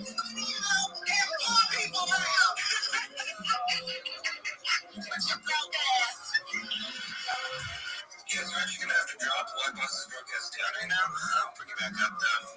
Bring it over, how's it going, man? Just chilling. This is not my car. I put tendons in this thing. And it's so it's volatile. Like you're saying, it's usually too much for some people. Because I think that's true. It's Rogers. It's just like this dollar sign in Rogers. If it was Ulrich's car, honestly, Ulrich. I just needed a title for it. I know, and I understand that. But this isn't some RPK takedown space yet. I'm just kidding. So I think this community needs to experiment with success. Crypto Twitter has a bunch of monetization and no substance. And they're constantly desperate for community, and everything is pumped up based on copium and delusion. And nobody even tries to create anything. Nobody even tries to do anything with utility. And there's something that's with utility that's so niche. We have the opposite problem. Life with content that dense. These conversations that nobody hears. And we're allergic to success. We have claustrophobia. We can't have nice things syndrome. We make it really easy. Well, like, what did you do? That's all we do. Or what would you have crypto like anything to do with any of that stuff though, other than getting the people who make it like somebody? Yeah, I got my first donation ever today, and I'm very thankful for that. Eric Mitchell at the house. Maybe he'll jump up and join us. You can convince him to show your card to you, Ulrich. Yeah, what's your info face? Hold on, let me see really quick. Yeah, well, what's your card? Jordan is a liar. There's a supply thing. I don't know. Once I've been on the line, so I can get the question. I just want to finish. We don't talk to poor people here. I need around 10-30K to do my coin, and I need around 2 to 3 months. So the coin I want to do, it's not my coin in the sense of representing me. I want to do a utility coin, which has never been done before. I'm using a circuit, different use one before rules. It will be negatropic, it will be agentic, and it will be a coin that essentially thinks and acts on its own and builds its own value altruistically. The coin itself, the coin in buyback distributions like a company to shareholders. And then on top of that, so that's half of the coin. The other half of the coin is it would redefine value based on ranking in UFOX spaces. So the coin's value will go up in price based on how many people in UFOX space would be 100. Just based on how does that work? It would be based on verified listeners and UFOX holders. But why does that translate into money? Oh, really good question. 1% tax on buys, 1% tax on sales, and 1% tax on transfers. And 1% tax on transfers, 100% of that goes to the active listeners, holders. And it's not dependent at all on how much you hold. You just need a base threshold amount. And so the person who holds $1, the person who holds $1 million, the amount of shares that they get from the 1% tax cut that charging all transfers from the entire coin on 10 quintillion is entirely based on how much attention you bring to the space. So we wanted to bring this a lot of because I think it should pay to tell the truth. Right now we have the opposite of disclosure. It's expensive to tell the truth. It takes about $1 million to afford security, clearances, protection, legal fees, that kind of stuff. Does that matter? Means like helps with supports too. Holy shit. Well, no. There's no need to. Yes, sometimes. Right down the right. Oh, shit. Are you talking shit about Rogers Coin right now? No. I mean, everybody knows that. Later, I already DM'd Red saying that you can tell people shit about us because we're 20 minutes.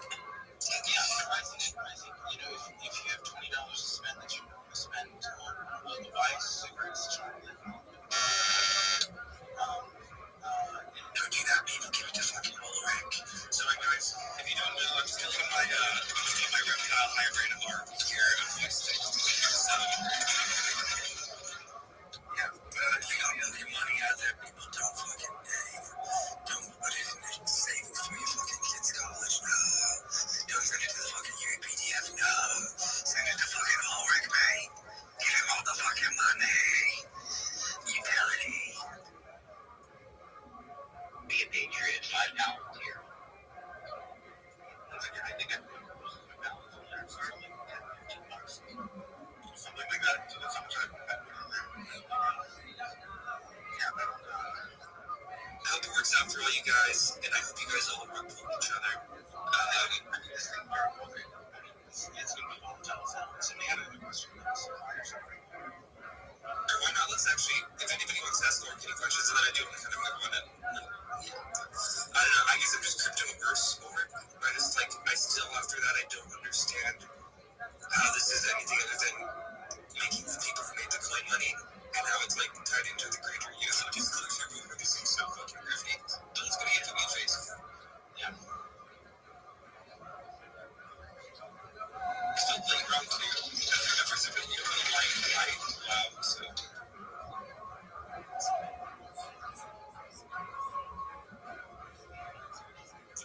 I mean, if you understand the point is, if there's two different meme coins, and they're essentially both have no utility, there's no big distinction other than the number of holders, right? And the numbers of holding. But if one's a utility coin and one's a meme coin, you understand that one does something and the other one doesn't. Oh shit, guys, I have breaking fucking news right now. Holy shit, hold up, we have breaking news. So I know some of you guys might have seen the classic infamous Ashton versus the Costco manager during COVID. I guess we got a new one from one of these news Scientologist accounts or something. I guess they found another Ashton video. I want you, the main face, to react to this first. Apparently, the title just says, "You believe Ashton Forbes, the guy who throws eggs at hobos?" Is that Ashton? I don't know if that's that. Is this drunk Ashton right now? They're all straight throwing eggs at him. I'm sorry. You have a main face. We're going to go straight to you. Breaking news. We have a new video of Ashton out in public. I'm trying to. Is look in here? Maybe we'll get some sound. If not, I'll have to just go upstairs and get the sound. But real quick, just initial reaction to you from the Facebook, and then I'll play the audio. That'd be hilarious. That's too. Pretty sure it's something.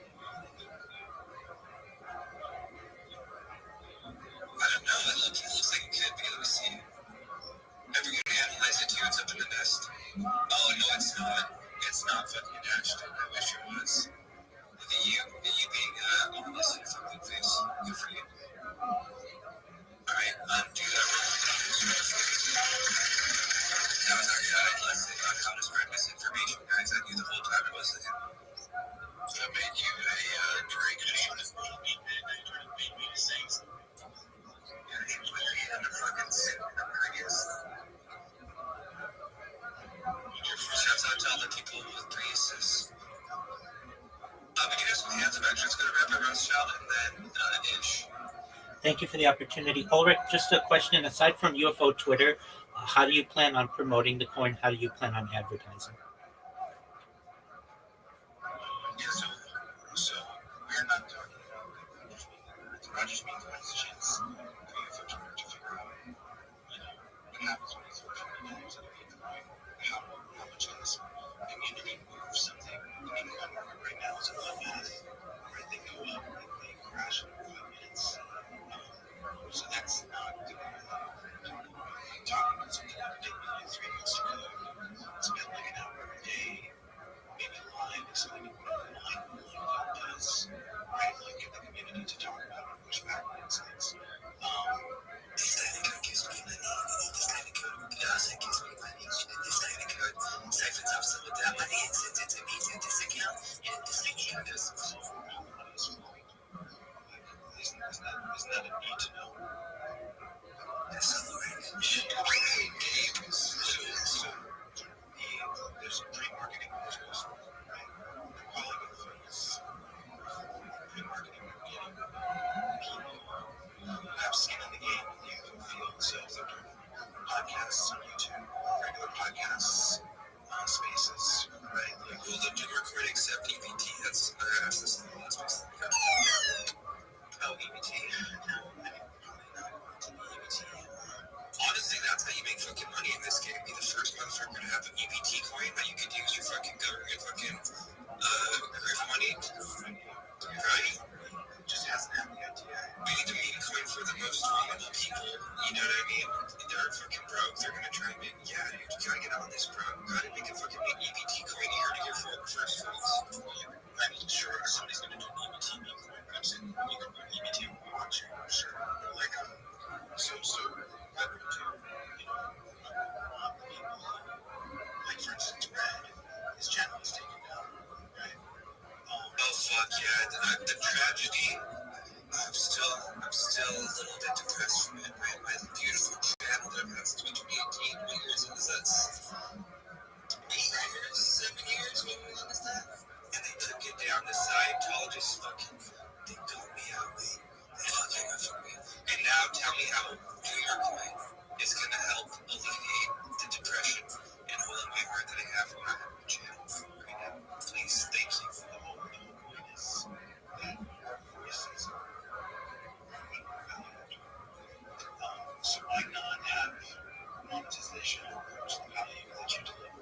Okay, nobody here feels that Einstein can deliver extraordinary value to this world, but he died not being a millionaire. It's merely a failure to monetize his value. So I think for the value that we bring and monetization that we fail to achieve, to be more closely aligned, I think that makes sense. Oh, can I put on my grifter hat? You're thinking too small, man. You're thinking too small. You're trying to grift off the poor people of this community. No, you gotta dream big, man. I dream fucking big, man. These three motherfuckers at the fucking nail salon over today. That's what you need to fucking grift from, bro. I'm just fucking EBT for the long run. That's not a grift. Actually, be bigger. Grift doesn't flow from small people's hands to my hands. It flows from the entire collapse of the dollar to the UFOX. This is designed to crash the economy faster than agriculture. Is there guaranteed to this coin? Yeah,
also a microphone. So, like, that goes out there for more than trees. Right? I mean, in that example, money would come from reduced supply.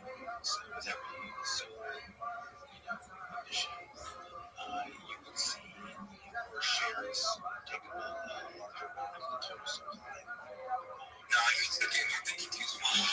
This is where you gotta be. This is where your mind's gotta be. This is no. And he said, he claimed that in running these games for the Defense Department, it inadvertently was summoning these UAPs, these drones. He's making a documentary about fentanyl crisis in China. Documentary from China is dumped in here. And he said, you gotta meet with me and this guy. While he was working on that, he was interviewing a former DOD contractor that worked for them for decades and said, I've got a lot of fentanyl, but I have this whole other thing to show you about these UAPs. And he, just tell you his claim, so they came out with me. We had to be outside, fairly bad, very nice. So, it was good. Hope you guys are taking fucking notes on how to grift right now. Yeah, people, dude, they love a good fucking Faraday cage, a Faraday bag. You gotta make them feel like they're a secret agent too. That's part of the grift on these things. And so you get that thing. Yeah, exactly. And he said, he claimed that in running these war games, so he's billionaire Mark Hicksis, founder of Zynga. This bastard is the reason why there's games on Facebook.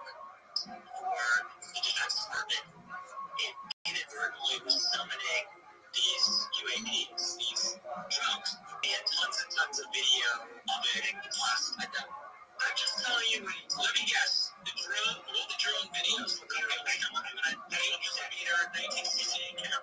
Hold on, just explain this to you. Hell yeah, fuck those guys who won't get to the fucking meat of this. The United States is simulating war games. Yeah. And what is it doing exactly that's causing these drones to show? He did not tell me what were the games. You guys are taking fucking notes. We're learning from the best right here.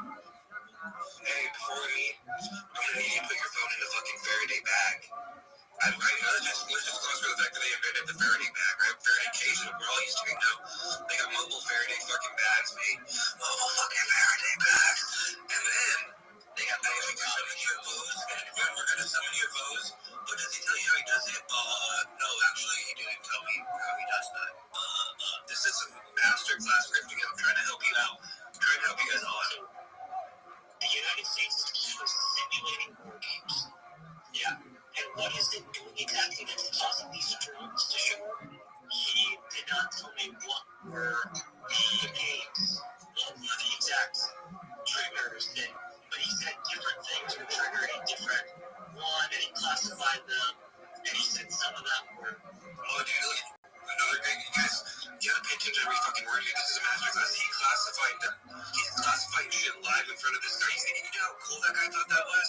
His phone's in a fucking Faraday cage, and then like mid-sentence, whoever this fucking guy is like, yo, that word I just told you, I actually just fucking classified as secret tell. Like in the fucking space. Fucking this brilliant. Aggressive and electronics, we take out electronics and communications, and he was interested, and my friend was interested in saying, okay, can you put on a couple people $1.5 million to be great? You hear that over? You hear that with your broke dreams and your broke mentality? No, bro, you gotta grip to these people, dude. $1.5 million just casually for some shit that I can't even tell you. I can't even tell you the protocols, but like, just give me and my boys like $1.5 million, and we'll have some fun. He just filmed this, and I thought about it, even had to read, and it didn't move quickly, and then he went dark on us and stopped responding. Yeah, but he said, going dark and it went quick enough, it didn't give me my fucking grip fast enough, fuck you. Well, sometimes I went to a gathering that, hey, I'm gonna guess where that is. We're gonna play first one. It's Essalon. Hey, my friends went to the Essalon orgy. Let's fucking go. Well, so you have to go to Griffin. Although, okay, I feel like you are definitely trying to already do that. So yeah, I guess you have that piece covered. Some friends of mine went to a gathering, and what they was on multiple things. One is this, and they said that this guy was there, and that he summoned one of these. They kind of said like a large drone. And my friends showed me some pictures that they took.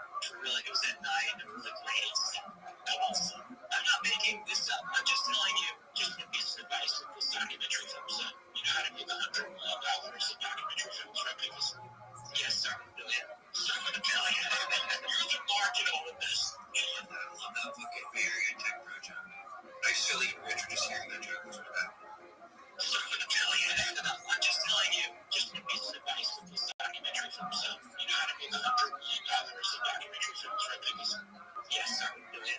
So I'm gonna tell you. This guy needs $1 million to finish his house or something. Yo,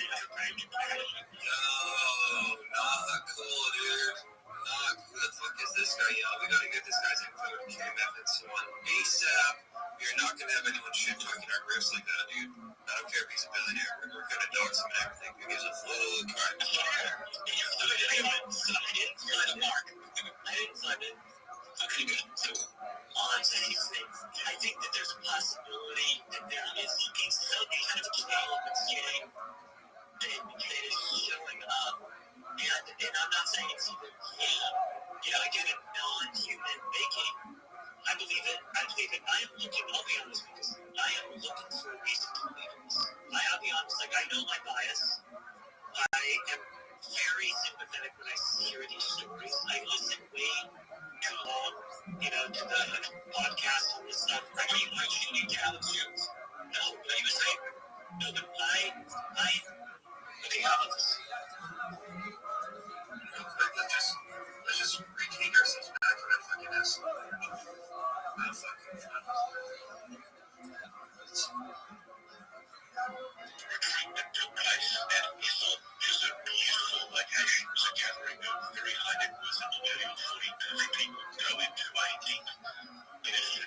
Using human consciousness to engage with AI, humans developed this kind of understanding.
that's why they can't be shown, can't be told how to summon, and had an event at some discreet location with a bunch of tech bro billionaires. Anyone have any guesses who they might have been talking about?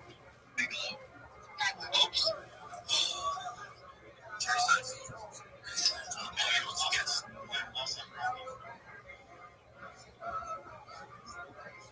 Is it Gary? We'll never officially know. We'll never know. But I don't know, man. Documentary. You guys finished making the documentary. It's James Fox. I think it's all kind of morbid there. I want to know, what did Alex Kouloukolos think when he saw all those other tech billionaires roasting things he had just invested in? Anyone have any thoughts on that? What was that reaction like?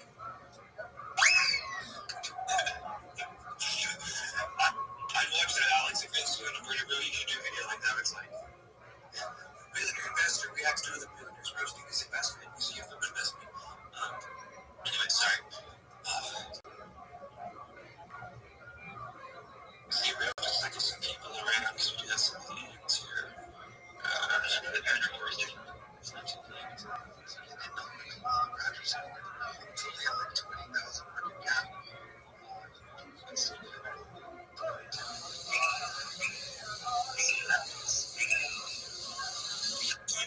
Just don't want you to think it's too late. Logan, did you buy the if Logan bought some all my stuff? Logan, are you there, sir? No, I only just read about it just now. Oh, man, Logan, you were there. Yeah, I chatted with him, but, yeah. Oh, yeah, apparently. I was wrong. There's some stuff inside. Really? Isn't that interesting? When we did tweet out this video with the caption, let's get it, I believe it said. Oh, shit. Let's get it. It's just too much.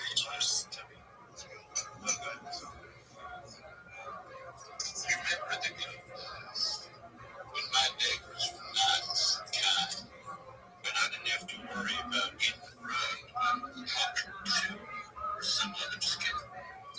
It's well, it's time to be cool, like me, and we are going to go to the moon right now. Let's make it our own. I love the music choice like that. It's time to party. Fred, Mr. Rogers. Got the fucking people partying all over the world. Like atmosphere. Breathing live, man. Mr. Rogers. But the thing is, Lord, I can remind us in that exact same place when we talk about this weekend with Jeffrey Coins. Yeah, but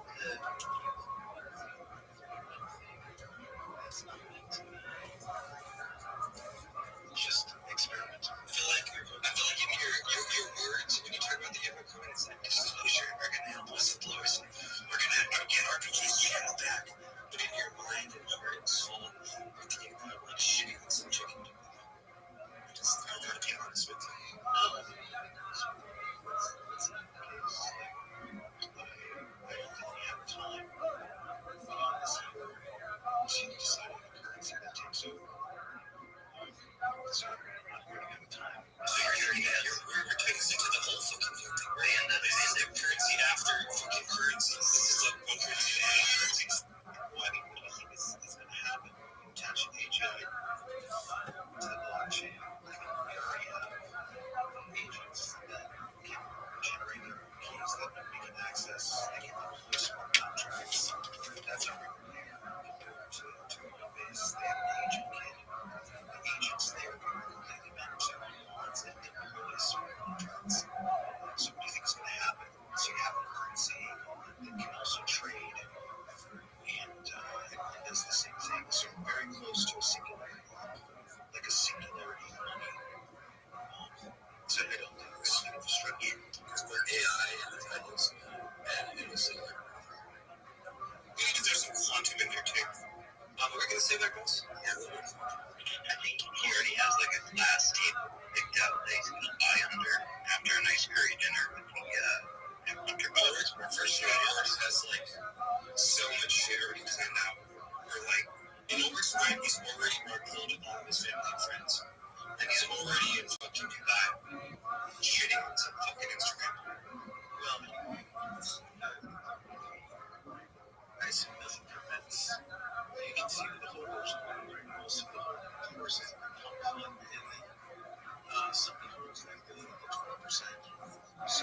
But the real thing is like as it's going up, whales can come in 10,000 for 5 minutes and then pull back out again. Like that stuff is gonna happen. You go around to the pump and Dubai activities is actually it's actually designed to prevent you from running a maximum amount at the beginning. Like you actually have to be more in spaces if you want to be able to buy.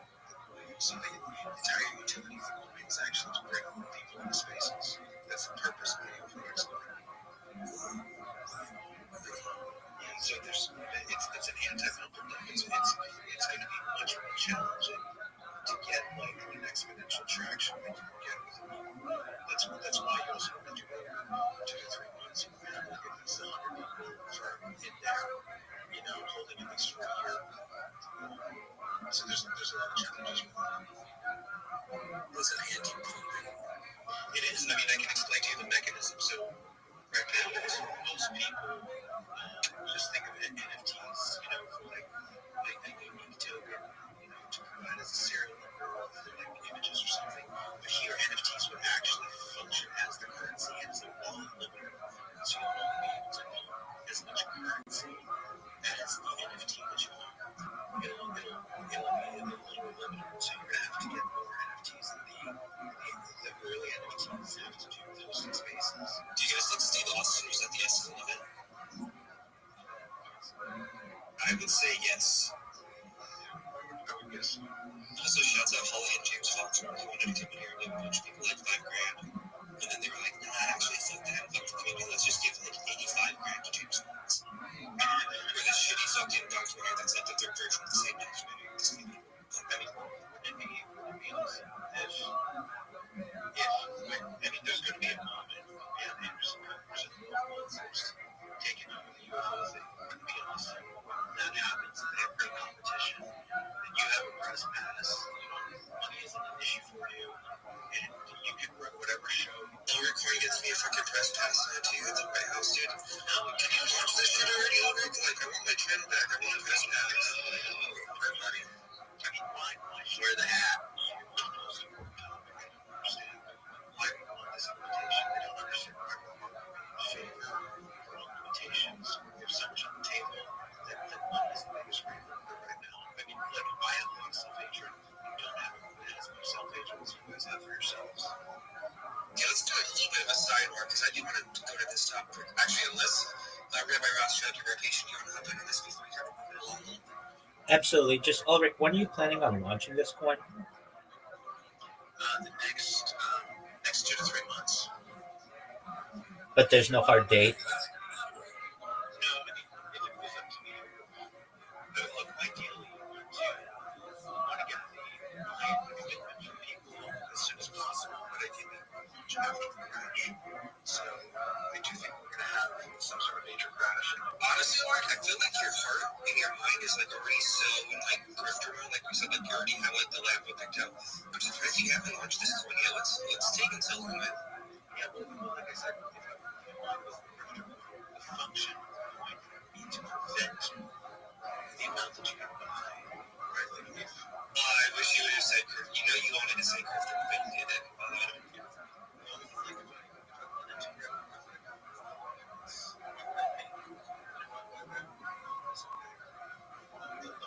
Also, you're not going to make any money off this coin. It's all humanitarian. It's not humanitarian. I think we need to make money off this coin. I plan to make money off this coin. I plan for my hope that every single person will be able to put their jobs in here from the big lion. That's my hope. That's not my promise. Okay, let's take your words. Let's see how we get to airfare. He has some great ideas.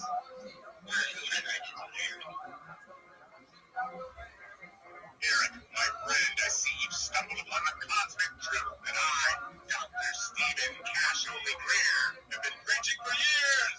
Let me tell you, your intuition about making money is right on target.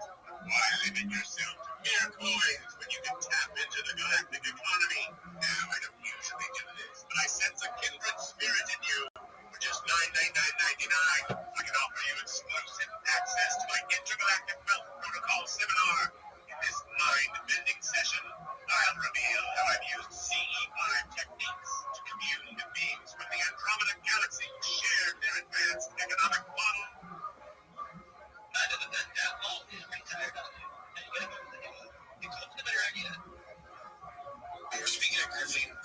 the microwave up and asked you for you to hit the buy me coffee page or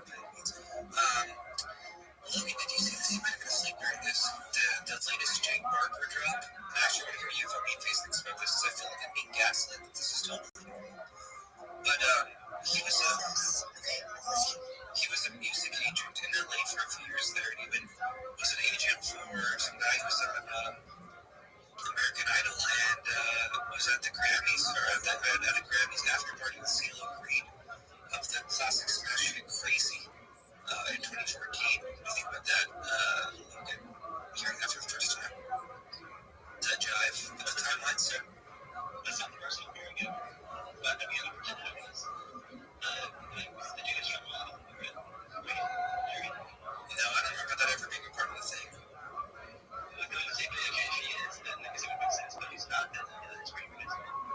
Beatrice, what do you think about this? This development back news is a year ago.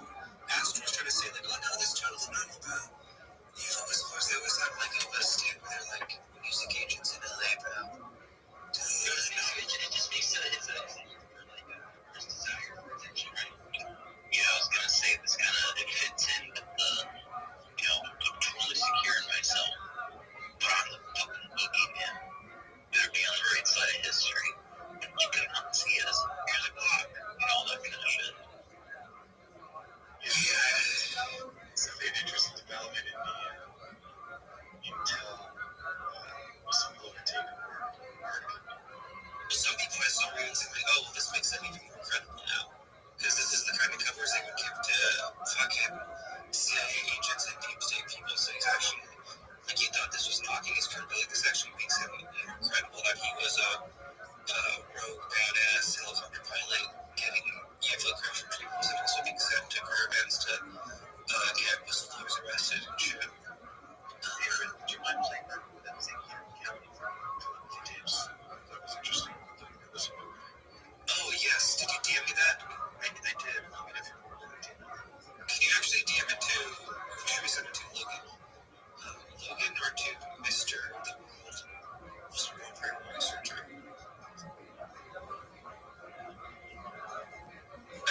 Young man of deception. Now, for just $3,000, I can offer you exclusive access to my Hollywood alien conspiracy documentaries. With this powerful tool, you will be able to see.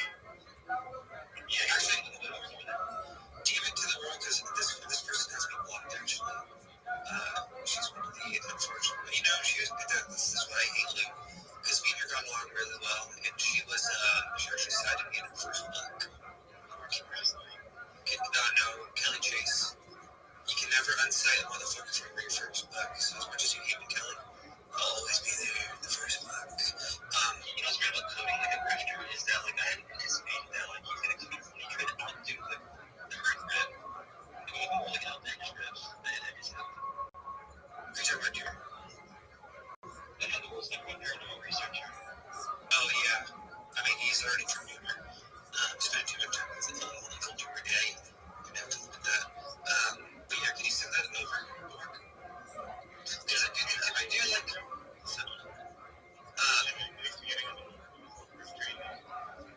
Well, here's the thing with Kelly. I'll just be out with him.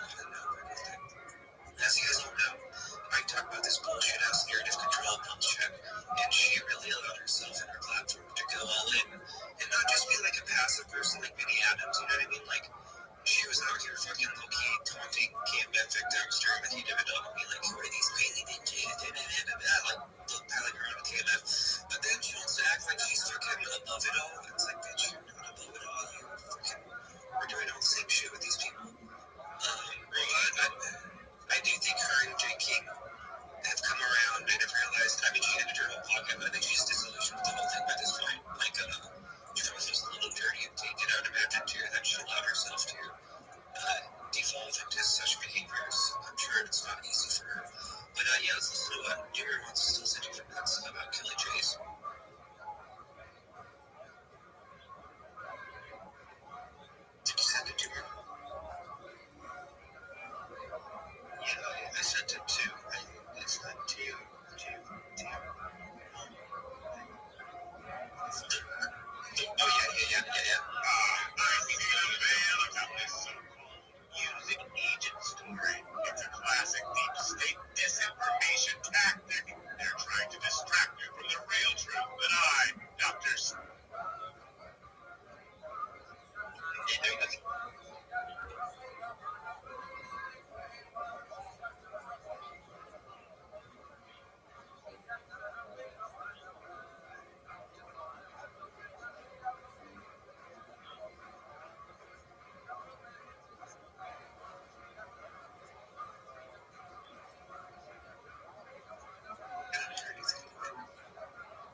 feel like the proverbial man behind the curtain has been extreme at times. Oh shit, she's acknowledging that. Wow. I'm not here to change anyone's mind, and I won't be arguing with anyone in the comments. You're more than entitled to your opinion, but I'm also entitled to mine.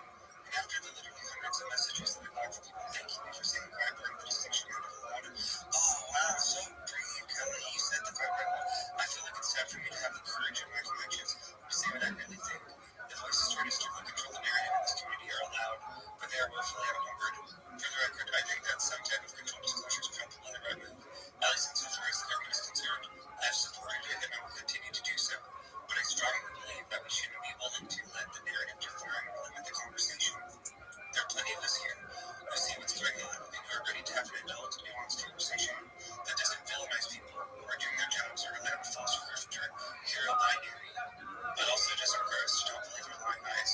This is just part of a much larger discussion. If you want to hear the rest, you can check out the full episode in the comments. And I know what? Not to make this about that or anything, but I do think this counts as a fucking win for being Tampa. Because she was very much, again, you guys probably don't get that either me and Facebook getting this program, but she was very much from the lockstep disclosure thing, and I think that whole thing is kind of crumbling. And this is kind of her breaking up with that in a way.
welcome. How are you? Living the dream. What's good in your neck of the woods?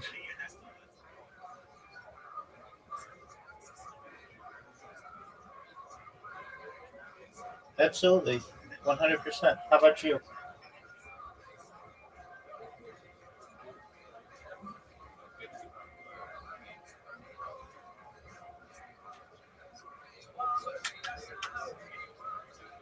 Absolutely.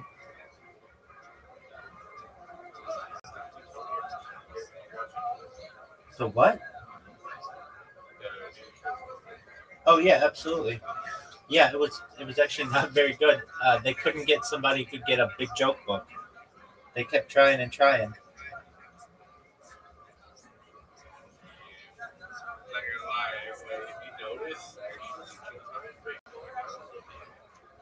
Yeah, I mean it depends week to week. Yeah. Did you watch it?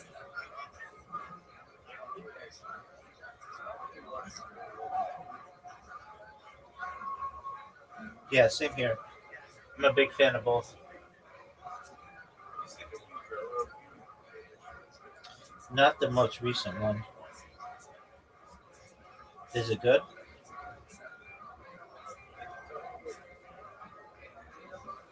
Magnus Carlsen?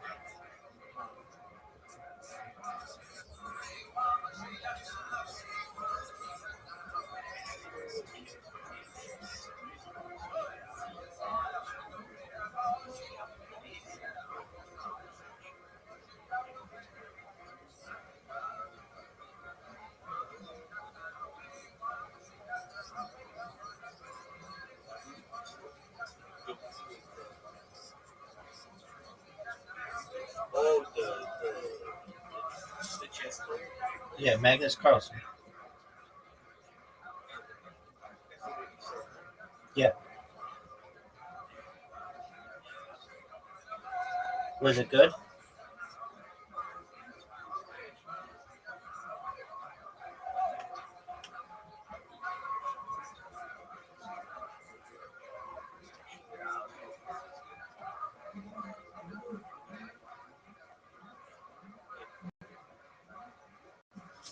Who's that?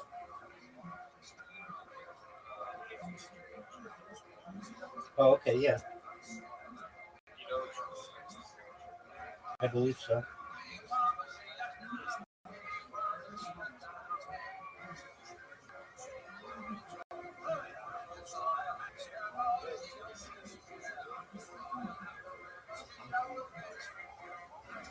No problem at all. I'm glad that you came in and said hello.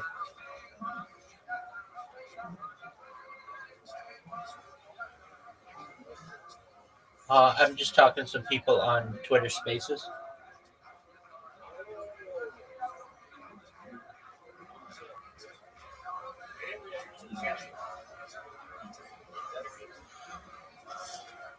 I think so.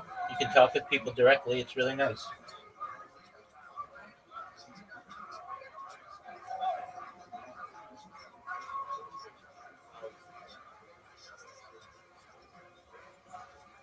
That's okay. I'm at X Truman Show, the letter X TRUMANSHOW. I'm live right now.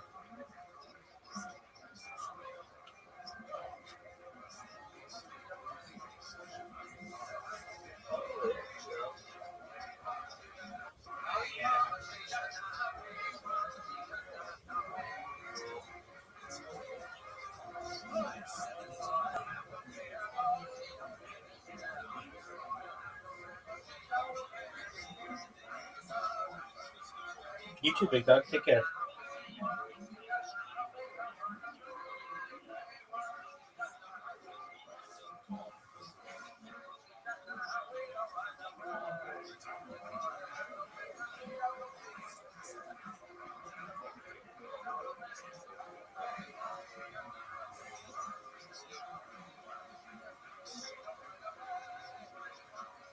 Excellent. Take care, big dog.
like it changes. Like I think anywhere in the world, most of becoming fun if you're. I think if you're a tourist, that's fun.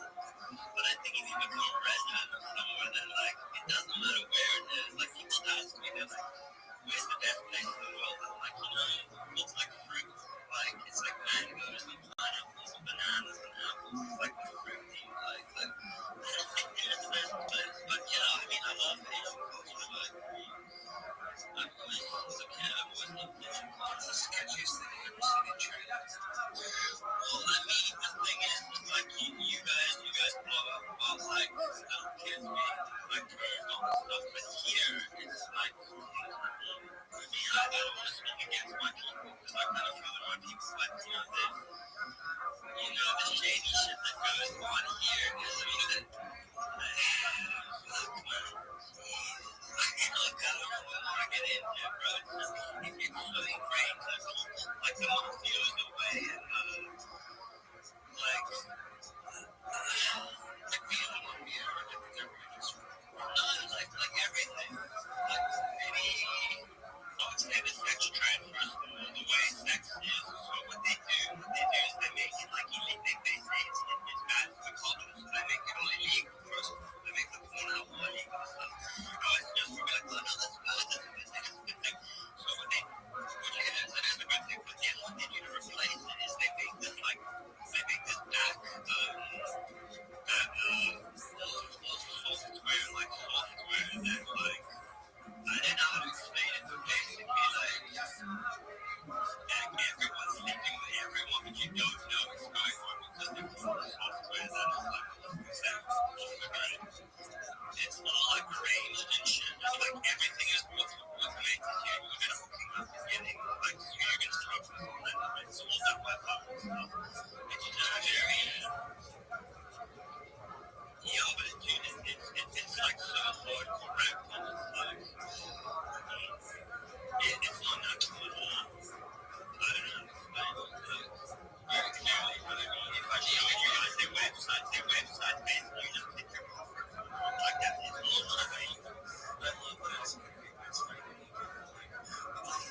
Can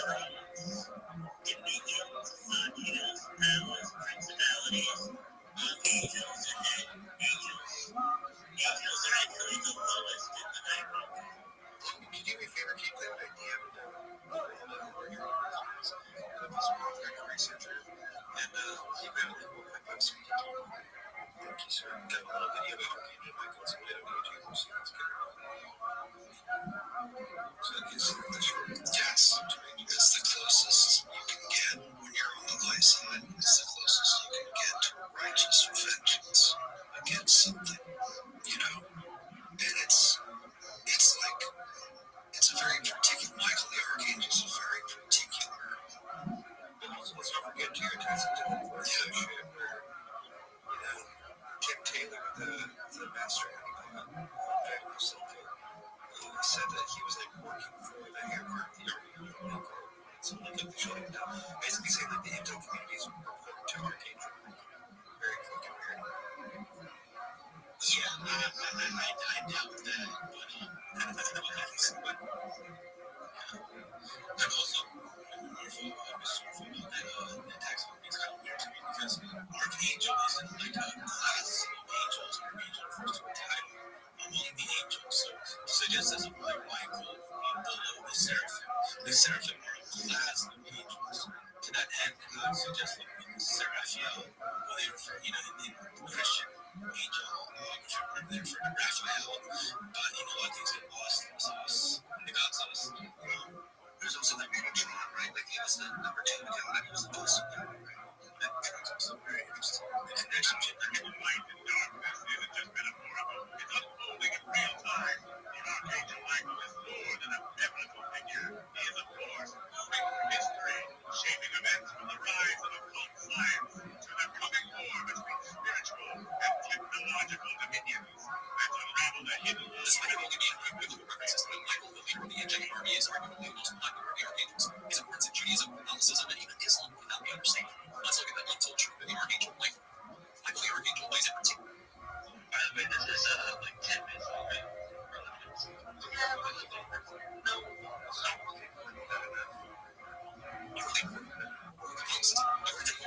Michael was in during the Great War of Heaven. It is in this war where rebellious angel Lucifer and his minions were thrown out of God's kingdom. Some significant religious figures such as St. Basil and Thomas Aquinas have even referred to him as a prince of the angels.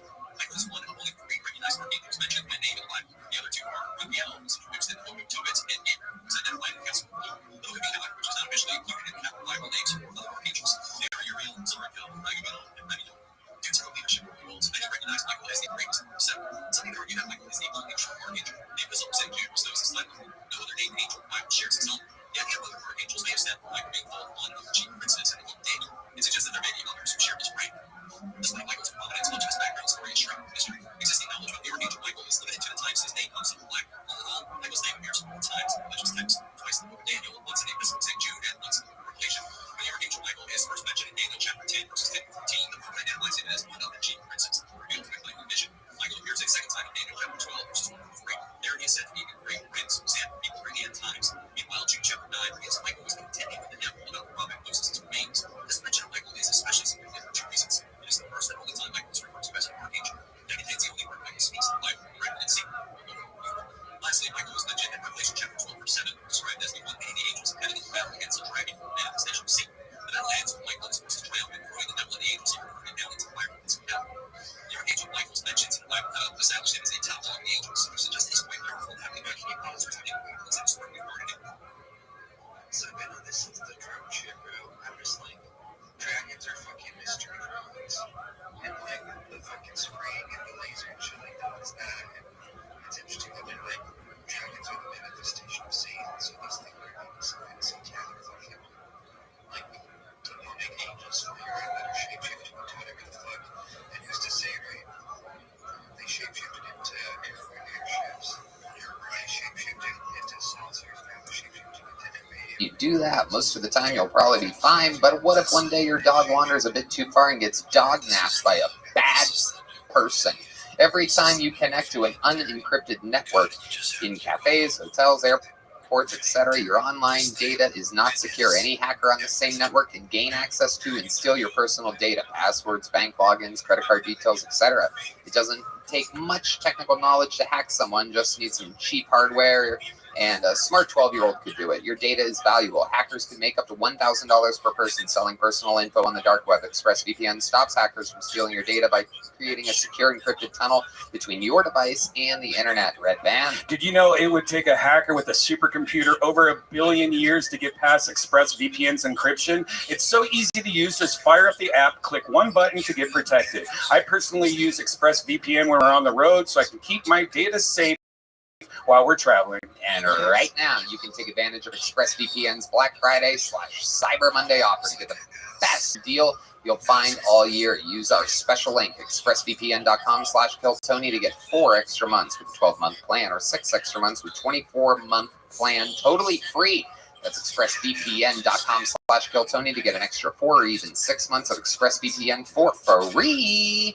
Ladies and gentlemen, your next comedian out of the bucket. These people have been waiting all day for this. Let's see what happens with the stylings of Chad Mitchell Rogers.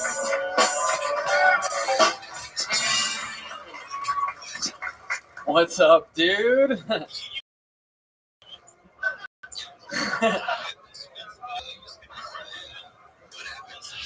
My girlfriend and I love to travel together, and when we started traveling, we would film everything and post it on social media, and we thought we were going to go viral and get famous, but that didn't really happen, and I'm starting to get impatient because I've always wanted to be famous.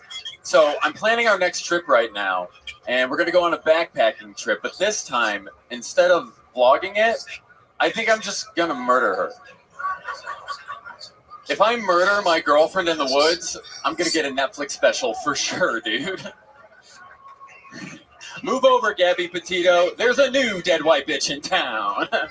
Can you guys imagine my mugshot? Fucking Chad. I love it, dude. I'm happy I'm with her, though, because I don't like dating apps. I've never been a fan of them. And I'm like, how do people meet before dating apps? It's like how do they meet in caveman times? Was it just one dude who knew how to invent fire getting all the cave pussy? I mean, he was the first guy in the history of mankind to get laid by using Tinder. Thank you. All right, Chad Mitchell.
Rachel Rogers. Welcome to the show, Chad. How you feeling? Great. You've been on before, right? Yeah. I remember that face. How's it been going? Was it once before? Twice. Yeah. Last episode was with your mom, actually. Oh yeah, absolutely. That sounds a lot dirtier than it actually was. My mom has been on the panel of the show before. 77 years old, out there, absolutely killing it. What did she say to you? Did she say anything to you in your appearance? I mentioned that I only have one testicle, and she asked me to prove it. She is so funny. Was it like cancer or stuff? No cancer. Just God hates me. What happened? I was just born with only one. I don't know. That's all the news I got. On the But can you still like? Oh yeah. Is there like less It's a cum? little bit Is of there like less a, cum? you know, like Is there less cum? It's kind of like Is there a less shoot cum? and like a little flag. Is there less cum? Is there less cum? Is That's there all. less cum? Is there less cum? Is there They less want to know cum? if there's less cum. I'll be. Listen, is there less cum? Is there less Okay, cum? let me Like, blow you real we quick in all the have back. check bags. What do you got? A carry on? It seems like a normal amount of cum, but How do you know what's normal? Yeah, that's a great question. Mouthful or like That's one a mouthful? great Guys, question. listen, some very important men in history have had one testicle. Men that we're trying not to talk about tonight for obvious. Wait, who? Oh, Adolf Hitler had one testicle. Oh, yeah. Really? Hitler had only one good ball. Do you not know that song? Hitler. Is that a big Australian They song? teach us that song at primary school. Is that I the- don't. It's the Australian national anthem, ladies and gentlemen. Why were we fighting him if it wasn't over his weird testicle? I don't. That's what they teach us. Maybe it's different here. That is incredible. I had no idea about this. This sounds like propaganda. Is there like a second prosthetic ball in it to make it aesthetically look good? Because I've heard they do that. They do They do that. I'm poor. I can't afford. So it's the just one prosthetic. ball and a lot of sack? Prove it. That's a good question. That's a great question. Did you end up with a normal size sack and it kind of just looks like the like an empty grocery bag or something like that? A vagina. Is there something? Yeah, it's my HE balls. I mean, the sack does feel small. I've seen larger ball sacks in my day. I bet you. Oh, okay. So when you get it out, do you like tell girls, just so you know? Dude, this is so funny. I've never told a girl about it before we have sex. Like first time ever, I let them just find out on their own. Gee, Jesus Christ. Yeah. Just before you're blowing him, just this one fucking. Wow. Do you grow the bush out more so to like hide it? I like to keep it fucking shaved, dude. I like Damn. a nice elephant trunk. Ball to the wall. Incredible. Wow. Absolutely incredible. Is this the exact same conversation you had last time when you were on the show about the ball? Were you coming out here hoping the ball wouldn't come up again? The ball has to come I'm up. sure there's more to you than a ball. There's a man behind that ball. Thank you, James. Is there? Yes. Half a man. Who are you? I'm fucking Chad, dude. Beyond a name, more than a sound. Who are you? Oh, I just feel like I need to yell now. Wow. I'm kind of fired up. Performance from Ball Out Boy over here. This is incredible. Where are you, my other testicle? There you go. Wrong band. You would have thought he was Even I the know improv riffing guy that we pulled out of the bucket tonight. It's Blink 182, right? It was the ball sack of friendship. I miss my ball. Wow. One ball in my skin. This wound. I know that's a very different band, but we're all doing the voice. With ball wide open. Here we go. Under my ball sack. There is so much skin, but only one fucking ball with ball wide open. All right, that went way too long. Oh, I should have shaved it down a little bit, but absolutely incredible. So when you were born, the doctor told your parents, look, everything's good except one little thing. Yep. Did they have any idea how rare is that? Do you know how common that is? I would have Googled it when I was 2.5. I would have literally figured out how to Google and been like, what the I fuck? actually never fucking looked it up. How did you like find out? Because did you like figure How it did I out? find out? Yeah, seeing like other balls, and you were like, what's that? You have 1, Yeah. 2. huh? The best Like, how did part you of find out? watching Red Band Google, the odds of having one ball is that when you type T into Google right now, I'm the first thing that pops up. Just a little fun fact. Ah! Anyway, what is it? It's not normal to be born with one testicle, but it's possible to live a healthy life with one testicle. The medical term for having one testicle is, do you know? What? Having one testicle is cryptochidism. Did you know that? You're a crypto guy. I knew I shouldn't have listened to Matt Damon. Fuck, dude. What's it Wow. called? All right. Okay. For my life, my baby, pray for someone like you. Anyway, got ball songs in my head. So, what do you do for work? I'm a bartender. Ah, bartender. Okay. Highball? Screwball? Okie dokie. You're bartending here on 6th Street? 4th. Okay. Whoa. Is Fancy? it a gay bar?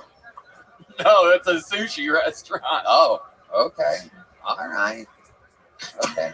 All you can eat sushi or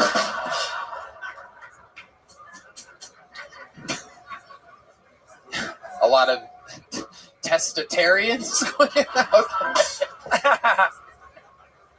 This is I can't believe how happy I am right now.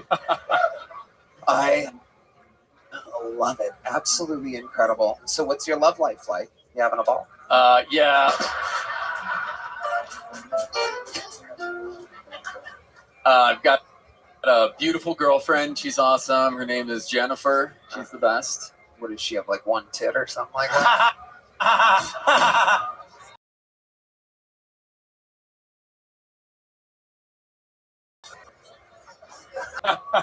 Where'd you meet her at? We met in Los Angeles. We were in the same acting studio. Okay. This does indeed sound like you're going to end up murdering her in the woods one day. Yo, I did forget that you threatened to murder your girlfriend in the woods.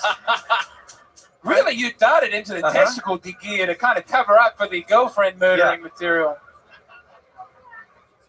And before you started that joke, as soon as you walked out, I literally had that thought. I was like, this guy looks like he kills his girlfriend.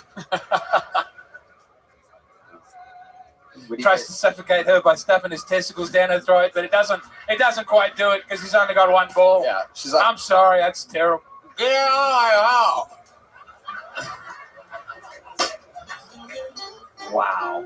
Absolutely incredible. You guys ever do fun things together? You guys vacation or anything? How long you been with her? It'll be 4 years in January. Wow. Yeah. Mm-hmm. What have you guys done? Oh man, we went to Hawaii twice. We've gone to Thailand. Wow. What'd you see in Hawaii? Some beautiful water balls?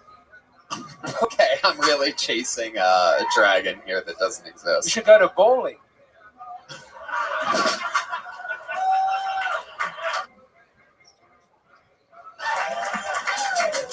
I love it. Were you jealous of all the girls in Thailand for having more balls than you?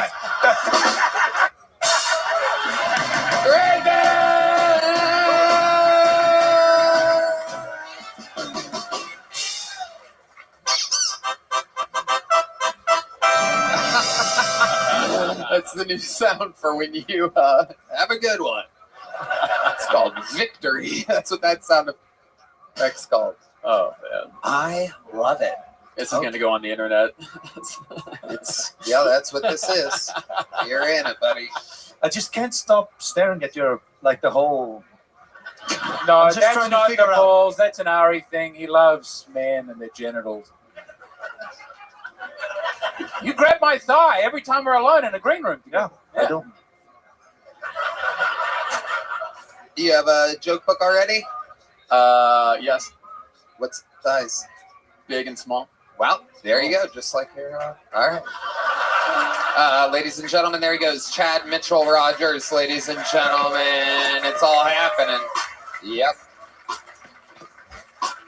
Your next comedian is a very special treat. You know her, you love her. An absolute legend of the game.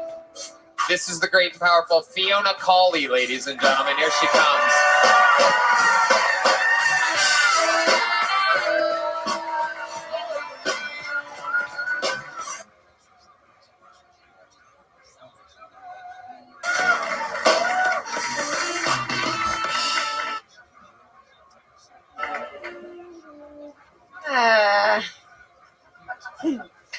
So I used to date this guy, and I went over to his house and caught him cheating on me. Yeah. I think the most frustrating part about that was just how lazy it was. You know? Like, go upstairs.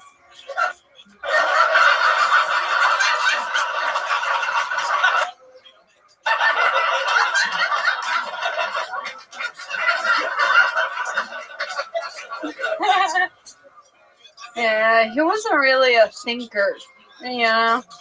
He was the kind of guy that would like argue with me about having to wear a condom. I did I figured out a foolproof way to end that argument. I told him that my disability was contagious. But you know that motherfucker was like half contagious. The great Fiona Cawley has done it again, ladies and gentlemen. All the way from beautiful Nashville, Tennessee. Hello, Fiona. Welcome back. Hello, thanks for having me. Absolutely. Absolutely great. Fantastic. How's life been going? Really phenomenal. I shows in Fort Worth a couple days ago, and when I got to the hotel, my wheelchair broke, which is a fucking nightmare, and I was stranded and alone. And a random man recognized me from Gildoni. Oh, thank God. Yeah. I thought that story was going to go a whole nother direction. Still go bad. Like the easiest raping of all time was about to take place there. Rape to go. Yeah. Hell yeah. Did he have one testicle by any chance? So a guy found you and he helped you out? He did help me. Everyone talks about like the Kill Tony bump, but they don't talk about the Kill Tony push. I love that. I love that. What did he do? Did he jump your battery or something like that? What exactly? Did he plug you into a wall? What exactly had to happen there for that to work? What was wrong with your chairs? I have no fucking idea. These chairs keep breaking every 6 months. I like asked them, the company, what the fuck was going on, and they said I was using it too much. Oh, wow.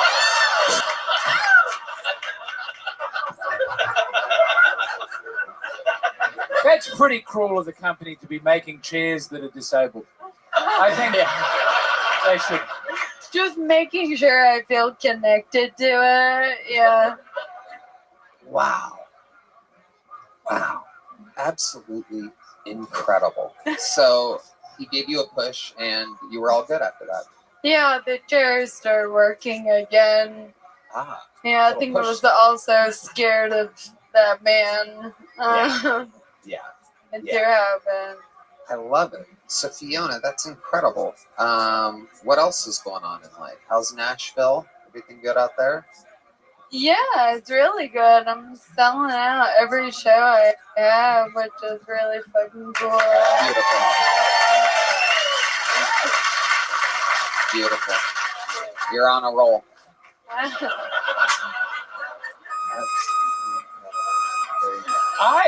I met you in Nashville before you did Kill Tony for the first time. Oh my god, I was blacked out. You were very drunk. You were really drunk. But it is a testament to how beautiful you are that everyone talked about how much they wanted to have sex with you and then the chick. It was really, she's very hot, was all people kept saying. I thought you should know that. I don't know where your self-esteem is at. That means a lot. You're a beautiful lady. Absolutely. You're also very drunk and you kept grabbing me. But it felt bad to press charges against, you know. Fiona gets fucked up, I know. Okay, you would do. I know you're in a relationship, right? But have you ever done that before? Have you ever just hooked up with a guy and had a one night sit? Yeah,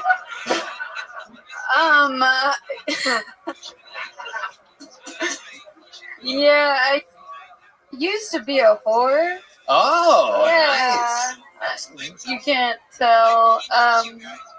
Since your last appearance, when you brought that up, we couldn't find any of the videos on Reddit. Dude, that has become the okay. It's true. You're the only one that fucking Googles girls' videos after their appearance. Don't say we. Don't say we couldn't find any of your videos, you fucking creepazoid. Just y'all together in a dark room. I love that. Yeah. Come on, Red Band, dig it up, Red Band. Come on, Red Band, you're supposed to be the tech guy. Come on, search it, Red Band. I love it. So, how's your boyfriend doing? Really good. Yeah, we're happy. Very good. And any word on your condition? I think you were trying some new stuff last time. Yeah, the trial I'm waiting on, it got paused because someone had a bad reaction to it.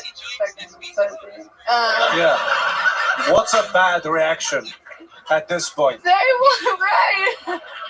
Yeah. What's Chair deactivated. Chair shut down. Chair. What happened? Oh, they won't tell me.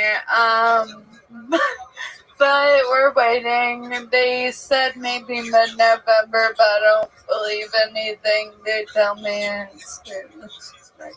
Yeah. That makes sense. We're just dying. James McCann. Look, there's at least a 50% chance this country's still going to be here by mid-November. So I'm praying for you, and I hope it gets done. Absolutely. When you board a flight, right? Do you look at the people who are on a mobility scooter because they couldn't stop eating McDonald's? Like, you fat tub of shit. Yeah, is there an order? Because I've seen you guys square off. They have the upper leg in that situation. No, dude, I was actually on a flight recently and I boarded first because I am special. And these obese people were very fucking mad that I was first. Wow. And it was like a weird dynamic, but they were second. And there's like the handicap rows on the front, so I'm on this side and they're taking up that row on this side. And then I let this guy sit in the window seat. The obese guy? No, like a normal guy. Oh, no. And at the end of boarding the flight, an incredibly sick man, with cancer, he was dying. He comes on the plane and they try to ask the fat people if they would move from the handicap seat. And Red Band, what did you say? What happened? And they said no. Of course. And What? then they asked me to move. What? Get the fuck? So they really do. They have like an order to these things. They're Yeah. like, who's dying the fastest here? This is Yeah. quickly turning into a sad European film. This is. Did they make you move for the Really? Well, cancer? no, I refuse to move. That's right. But I cared about this like sick man, so I scooted over, and now I'm in the middle seat. All of a sudden, this guy is so sick, he's throwing up the whole flight. What? Oh. Where is he gotta He go? has cancer. He had cancer. You're telling me sitting in the disabled section of the plane isn't all fun and games? Because I have been wanting to get down there. It depends on your perspective. Yeah. I'm about 10 boxes of Little Debbie's away from getting there. So I'm. You'll get there before me. Yeah. Do guys in wheelchairs give you like a little? Yeah. Yeah. I don't fuck with disabled people. And you're like, yes, one of us has to go to the door. Like,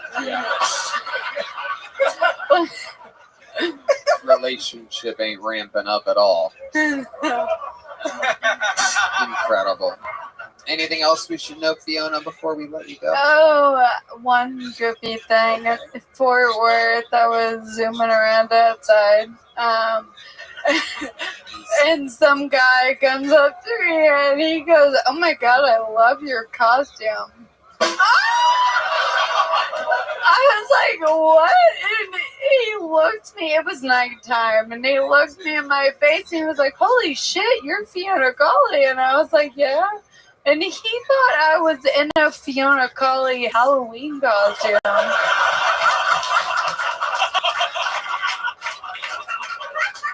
I think I have my outfit. Like an expensive costume. Yeah. That is absolutely incredible. I saw a lady in a Fiona from Shrek costume out on 6th Street, and she was slightly fat, but not ogre fat. But I assume she had to have an argument with her friend about whether she was fat enough to be human Fiona. Oh, big Shrek Fiona. She was in that sweet spot in the pocket, yeah. When I was younger, I actually liked the big Fiona more in the movie. Reminded you of those beautiful Estonian women that you grew up with. Strong shoulders that Fiona had. The other one was a bitch.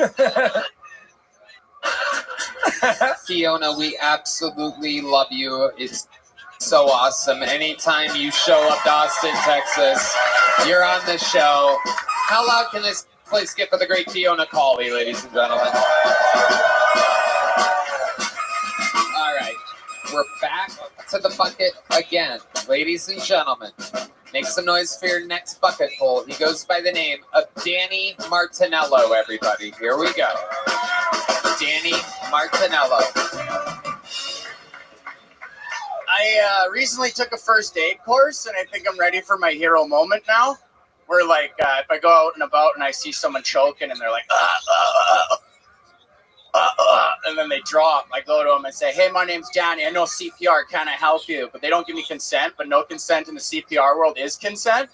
So I jump into action. Some girl's like, "Yo, that's not it." And I say, "Keep your trauma to yourself. I'm trying to save a life here." And then I jump in and I go, "You call 911, you grab an AED, are you coming back? Do you understand me?" Right? And I just have to hope they know English. Guy squirms away, Pablo no English, AED, right? And then I just start jumping, seated depression, right? Just, staying alive, right? And then I don't even care, I'll grow a mustache, I don't need a mouth barrier, right? And then all of a sudden a guy comes out and goes, "Yo, dude, his mouth's over there." I'm like, "You shut the fuck up! Stay with me! Stay with me!" Right? Paramedics show up, and I'm like, "Oh, thank God you're here, dude. Fuck, holy shit. Holy shit, yeah. No, I think it's a cerebral fluid. Something's coming out of his mouth, man, for sure, yeah. No, it's milky, yeah. That's fucking spine. That's spine." That's it, dude. Hilarious. Danny Martinello. God damn it. Look at that. guns a-blazing. Yeah. Welcome, Danny. Thanks. Hilarious. How long have you been doing stand-up? Like 15 years. I love it. It fucking shows. That seems like a 15-year set. Yeah, I'm not gonna lie, dude. I was stressing at that silence for the first 15. Dude, I looked at you and you're like, it's not going good. Right? But I just stayed in the pocket, you know? I'm like, fuck it, bomb! Oh. Threw a bomb, and then luckily some defender tipped it, and my buddy caught it, so I'm like, sick. Fuck yes. Look at this little bundle of energy and testosterone. We got it. Yeah. Martinello has arrived. Yeah, it's fun. I like Austin. People have been thinking I'm on drugs, though, this whole time I've been here. You're not? No, dude. Unless you call Christ a drug. Am I right, brother? Am I right? You know what I'm saying, bro? Keep those children in the bellies. Sometimes it hits, sometimes it doesn't. You really high on Christ? I don't know, man. It feels like I'm playing with the devil right now after that joke. You are.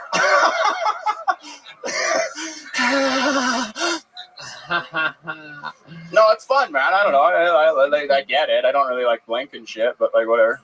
I like you because you are an easy interview, Danny. I like this. I feel like I could just go, what else? Well, let me tell you about yesterday, my friend. I actually used to do gigs in Canada with Danny. He used to be such a killer. Imagine this energy following that. Yeah, but I was like super shit, so all my buddies would say I was like Cyclops without the glasses, just fucking. But now I can shoot dinner plates. Right? Wow. If they ever make another one of those Police Academy movies, I think you're going to be ready. Yeah, thanks. I don't know what you just said, but yeah. Oh, yeah.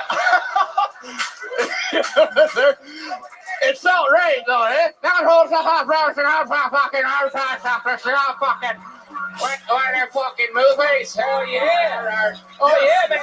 Yeah, fuck accents. Canada's a perk. There's nothing wrong with Canada.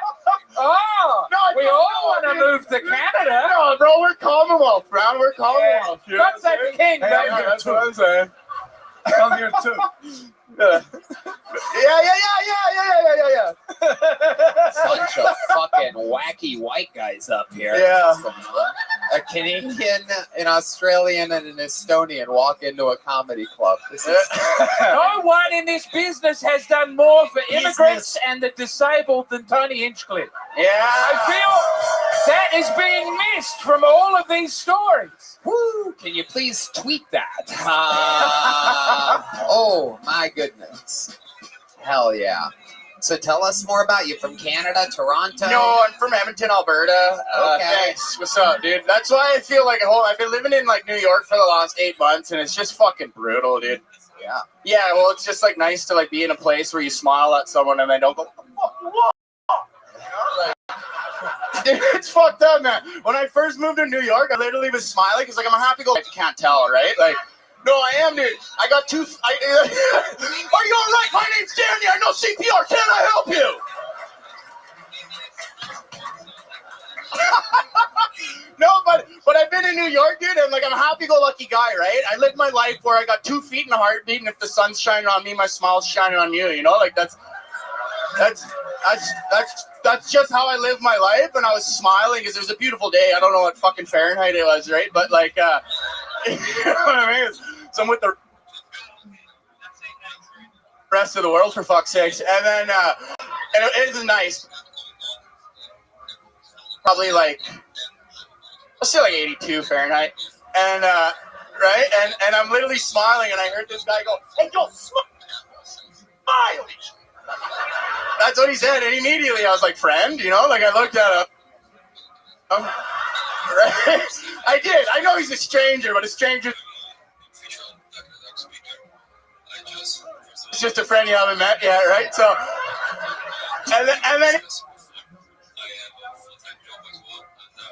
And then he literally goes, "Hide your fucking teeth. No one needs to see that."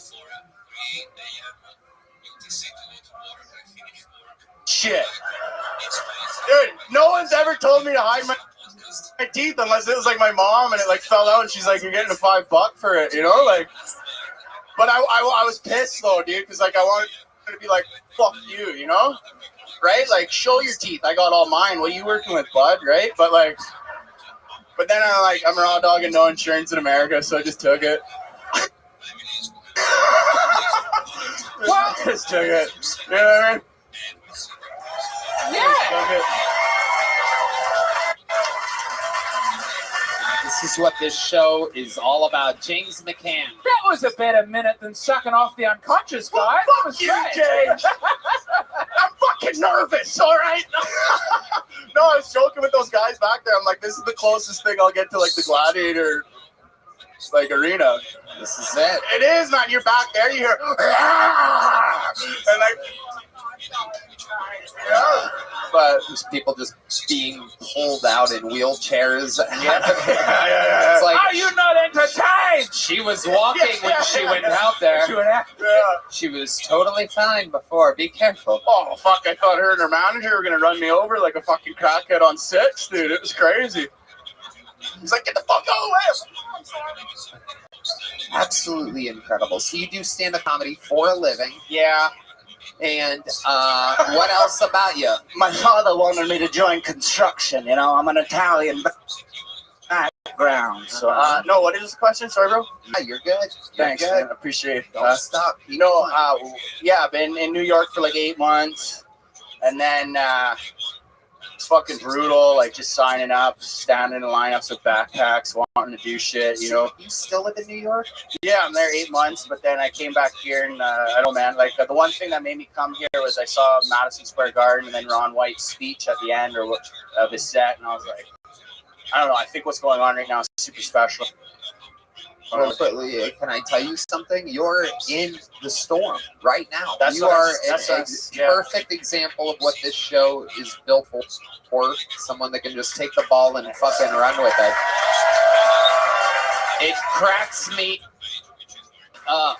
You know, I see some comedians that we've known for a long time. You know, some of these people that maybe don't align in a lot of ways with us, and every once in a while, you know, when someone's down or, you know, going through something, they get a little chimey on that internet, and it's so funny to see them talk shit about this show. But meanwhile, someone like you with 15 years of experience can come on here. Your life will never be the same after this. Are you aware of that, Dan? I'm hoping it's not, dude. I'm serious. I'm hoping it's not, man. It's like a grind as a Canadian comic, and then getting here, and then like, don't get me wrong, like I still think New York, like as a kid growing up in Canada, wanting to do stand up, like that's where, you know, the hardest iron gets cut. But I'm trying to fucking ride a wave and slap a lip. But it's so clear that all that pent up energy in New York is just coming out now. I love to see that. know, Love to see you that. see a lot of people in New York, and Oh, yeah. and I'm like,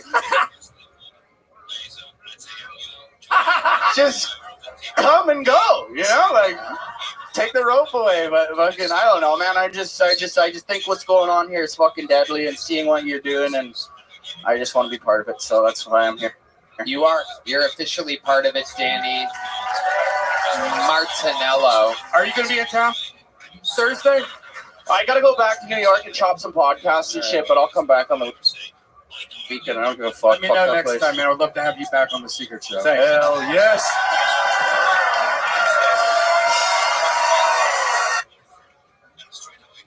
Whoa! What are the odds of this? Look at this, ladies and gentlemen. It has come full circle. Make some fucking noise for the great Ron White.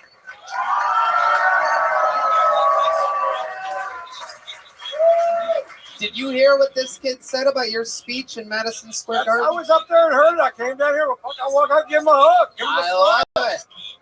I love it. Danny, come back out here. Danny Martinello. How long have you lived in New York? Get back to that mic. February. Since February. And before that, you were in Edmonton. No, I lived in Toronto for like 8 years, and then I applied for my visa. Made the big move. Yeah, and then I just said fuck it, and they went up to the oil patch for like 6-7 months to work there and stack cash What for you the move. said is that New York is always the place that you looked at like the place to do stand-up comedy. Am I correct? Yeah, but like from like a level where it was like you know, you're like you want to be past the cellar, you want to be past the cellar, all that shit, and then you see from like a kid growing up in Canada, you're like, oh, this is like the epicenter of like some of the best of the best. But what's happening here is like it's true. Like I thought this while I was here walking, and like I don't know because maybe it feels like my what. Fuck you laughing at? Hey, I'm just being vulnerable as an artist. You guys want to make fun of me? Huh? Can't all be dick jokes. Fuck. Danny, I'm going to get to my point real quick Okay, before you ruin everything. Before you absolutely ruin everything. Austin's better than New York in the sense where you can pop off more here and there's a lot of good shit. You don't have to say that. What I'm going to offer is this, is that if by some crazy fucking chance, who knows what could happen in this world as we know, but if by some crazy chance this show happens to do Madison Square Garden again, would you like to do a set there? Fuck yeah, baby, let's try. So there you go. Danny Martinello. How loud can this place get for the great and powerful Ron fucking White? It's come full circle. Ron White spoke at Madison Square Garden, inspired him to come to Austin. He comes to Austin, says that Ron White comes out, and he'll be at Madison Square Garden. That is, if I'm allowed in New York City again. Only time will tell. Who knows? You guys having fun out there?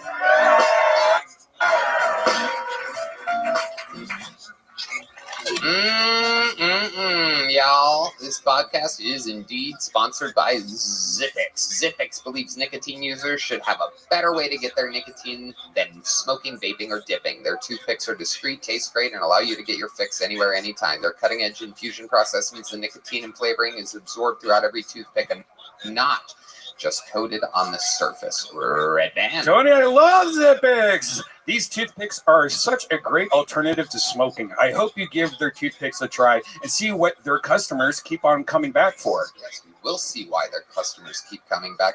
I love them more than anything on airplanes and things like that.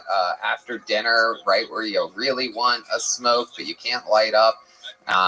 They are just unbelievably discreet and awesome. Nobody suspects anything. We bet when you first heard of the nicotine toothpicks, your first thought was probably, do they even work? But I just told you, they work. And you know, I love smoking. I love it all. I love having fun. Zippix works.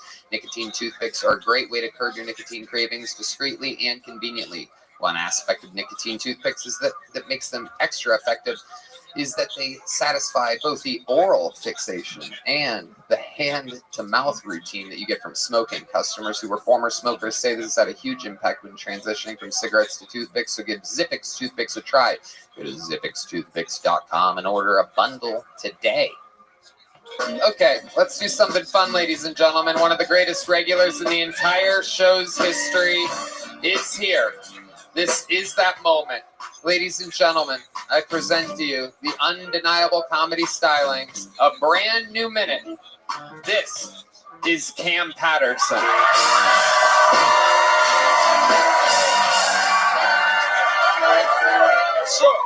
So my cousin just got out of prison recently. And some niggas should be in prison. Not all. A lot of people are very smart. My cousin is not one of those people. He should stay in prison. My cousin, it's fuck me. Like, he kind of raised me a little bit as a child, right? And now that people know who I am, we want to tell my new friends about how we grew up together, right? But he don't tell none of the cool stories. Like, we used to rob people together. We had jumped people together. But he got around my new friends. Like, remember that one time we was at your mama's house? We were humping them pillows. You can't be telling niggas shit like that, man. That's between us. We will do it. Listen, first of all, it was Usher in the background. That's gay as hell, right? What made it weird, my homegirl like, y'all gay for doing that together. I'm like, no, understand something. They were girl pillows, so it's not gay. They had like tassels and shit on them, so it's fine, right? And it was weird because like the weirdest thing about the whole situation is that he don't understand, like, that's not cool. You understand what I'm saying? Like, I remember, and that's why I say he should stay in prison. That's why I say he should stay there. He wanted to talk to my homegirl, right? He was like, your homegirl look good, put me on to homegirl. So yeah, most up, I will. So I told her she could talk to him, and they were talking and shit. And then she was like, hey, your cousin keep choking me. And I was like, why are you choking this girl? And he was like, I'm not choking a nigga, I'm massaging her throat. And I'm like, they're gonna put you back in prison. I want you to know that. And you should be there. That joke didn't work at the end, but that's fine. The rest of that shit did. Fuck out of here. Absolutely. It's part of the fucking game. You got to do it every week. This is not easy. That was fantastic. Is that true? Yeah, he got out of prison. How many cousins do you have in and out of prison? He the only one that was in prison. Okay. Yeah, he went for like an armed robbery. He good now, though. Yeah. Okay. Yeah, he's a good guy, man. He should be free. I believe in it. Okay. Oh, man. I was playing. I believe in that nigga. He doing good, man. I'm proud of him. Okay. Hell yeah. Is he staying with you? No. He living in Atlanta. Okay. He just came to my show in Atlanta and shit. It's funny. He not my real cousin. Right. Are they ever your real cousin? What? You gotta wait. Listen. He's not ever really. This is my uncle's child. No, I mean, I got real cousins that I love and shit. One day, I used to go to my auntie house a lot when I was a kid, right? And she had like a room for me where I could stay. And one day, I got to my room. There was a light-skinned nigga in my room. I'm like, who the fuck is this light-skinned nigga? And she was like, that's your cousin. That's not my fucking cousin. Who is this nigga, right? And it was her boyfriend's son. And I'm colorist. What does that mean? I think our light-skinned niggas is bitches, right? So, wow. Yeah. Yeah, right? You know what I'm saying? All light-skinned, yeah. Well, wait, what do you mean by that? What do you mean when you that man? I think all light-skinned niggas is bitches, right? And so I told him, I say, hey, man, you a bitch when I met him, right? And he was like, I'm not a bitch. I'm a nigga, you a bitch, right? And he was like, you call me a bitch again, I'm going to show you a bitch. And I called him a bitch, and then he stepped me out for like 3 minutes, right? And he was like, am I still a bitch? And I was like, no, nigga, we family, leave me alone, right? We cousins, why would you do this to me? I love you. And we've been cool ever since. And then we hung pillows together. That's what we did. And that's what cousins do. And that's the whole joke, but it was too long for the minute. Fuck y'all online. Okay, bet. Boom. I love it, Cam Patterson. What else is going on? Nothing really, man. Just running around and shit, doing shows, stuff like that. My grandma called today. Oh, boy. Oh, I know. I could tell by the way you're looking at it. What is that? I mean, Ma, she loves you still. Yeah, she still loves you. She loves you. She loves you. I don't want to get in the Tucker Carlson corner. No. She loves you. She loves you. She loves you. She loves you. It's all good. He was asking some. She asked a question. Yeah. I'm getting that. I'm getting that. And I said, my grandma's cool. Like, she love everybody. She like, I heard what you're saying, nigga. But my grandma say nigga too. And she love you. She love you. Locked in forever. You know what it is. I get it. I killed somebody about you, nigga. I swear to God. You know that. I don't think you murder. can say that out loud. Oh. You know I'm playing. This is obviously a joke. Yeah.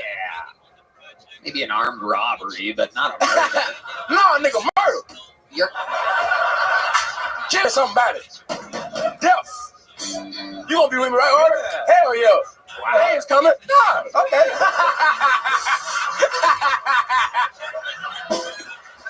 Hey Tony, we're gonna kill somebody. For you, nigga. I swear to God, me and Ari. Yeah. Together. Tony Hinchcliffe gang threatens murder on thing now. True. This is the closest thing to a Nazi rally I've been to in a long time. Hey, it's all good. Jesus is here. We fine now. It's okay. Jesus is here. Jesus is here. Nigga, we good. Christ. What the fuck is that? Brown Jesus? Yeah. Oh. No. Has he been there the whole time? Yeah. Yeah. Nah, he just got here. Wrong. What did it say about me? If I feel like I've looked everybody in the audience in the eyes at some point, all of a sudden it took someone pointing out Jesus. Sometimes, Tony, that's what it takes. You know, he's always there waiting for you to turn to him, and you just need a friend by your side to let you know. Hey, he here, baby. He made it. I found Jesus. This is good, man. You're doing the Russell Brand. That's how you get out of the scandal. Who Russell Brand? Who that is? What ethnicity is that Jesus? Ask him for me. Hey, what you is, nigga? What is your race? That's not real Jesus. Mexican? Say Mexican? Yeah, he said Mexican. Man, he must have accidentally nailed a nail through his own hand at some point. Whoa, a Mexican joke. Whoa. Whoa. Tony, if you keep doing jokes like that, you're going to get in trouble. You got to be careful. Oh, my goodness gracious. I love it. No. This is good, man. I'm having a good time. We are having a good old time. I like it. Ari, Maddie, what do you think about your little... I love Cam. Yes. Come on, man. Hell yeah. Why can't I go to Estonia? No, you can. I do. Never. Oh, you heard about Yeah, that? I heard. I want to hear that day. I can't go. They don't like black people in You're gonna Estonia. fuck all the women that now I can fuck. Come on. We can do it together, nigga. You ever heard of a train? You ever heard of a train? The train to where? Never heard Same place we started, brother. Look, it's you ever heard of a train? It's a girl, me, and you. We can high five and shit like that. Oh shit! Come on, nigga. I can't follow you though. What if you give her like really good and then I'm like for the conversation? Yeah. Hey, how about you fuck her? I make breakfast. That's it. Come on. Overall package. Who wanna fuck with us, man? We outside. Who wanna fuck us? Who wanna fuck me? I drop dick off, he make eggs. Stop playing fucking crazy. I'll make you go to Ramsey. Come on, salt to him. Avocado. Come on, nigga. Wheat bread. And I'm just dropping dick off. Hell yeah. Going home, bitch. Amtrak in the front, cold train in the back. Jesus. Oh, man. Don't take the Lord's name in vain. Oh my goodness. I think after this, Ari Maddie might be one of your new cousins. He's my cousin. We locked in, nigga. Absolutely. We cousins. James, my cousin. Come on. No. Yeah. No. I love you, Cam. I love you too, man. We family, niggas. I believe so. Locked in forever. We locked in for life. Not hell yeah. Come on, for life. Watching James interact with very black people is absolutely great. I do believe so. I do believe so. I am in agreement with you. All right. The black community have no greater friend than I. I'm a great big fan. Come on. Gang shit. We outside. Come on. Come on. Come on. Ah! This is good. Absolutely incredible, ladies and gentlemen. That is the presence of Cam Patterson.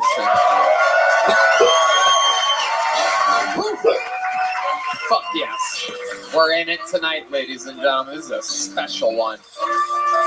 All right. We got another bucket pull. Ladies and gentlemen, wow, everybody's going pee at once. Look at this. This is absolutely incredible. Wow. Make some noise for your next bucket pull. This is Benjamin Dahlke. Benjamin Dahlke is next.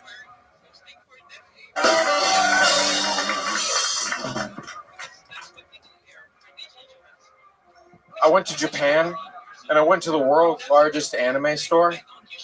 Now, I don't like anime, but the top 5 floors were all gay porn, so we're good. Everybody knows Tinder is a selector for people with problems. You'll scroll and you'll see all kinds of crazy stuff. Teen moms, girls with crazy face tattoos. Other times it's goth girls looking for men who will retrieve roadkill. Like, bitch, I'm not giving you my roadkill. I have a cat that vomits for attention. So obviously, it's a girl.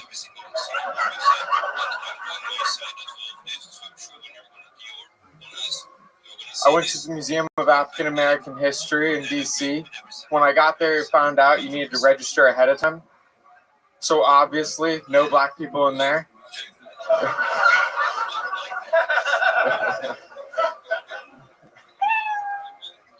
It's all my jokes.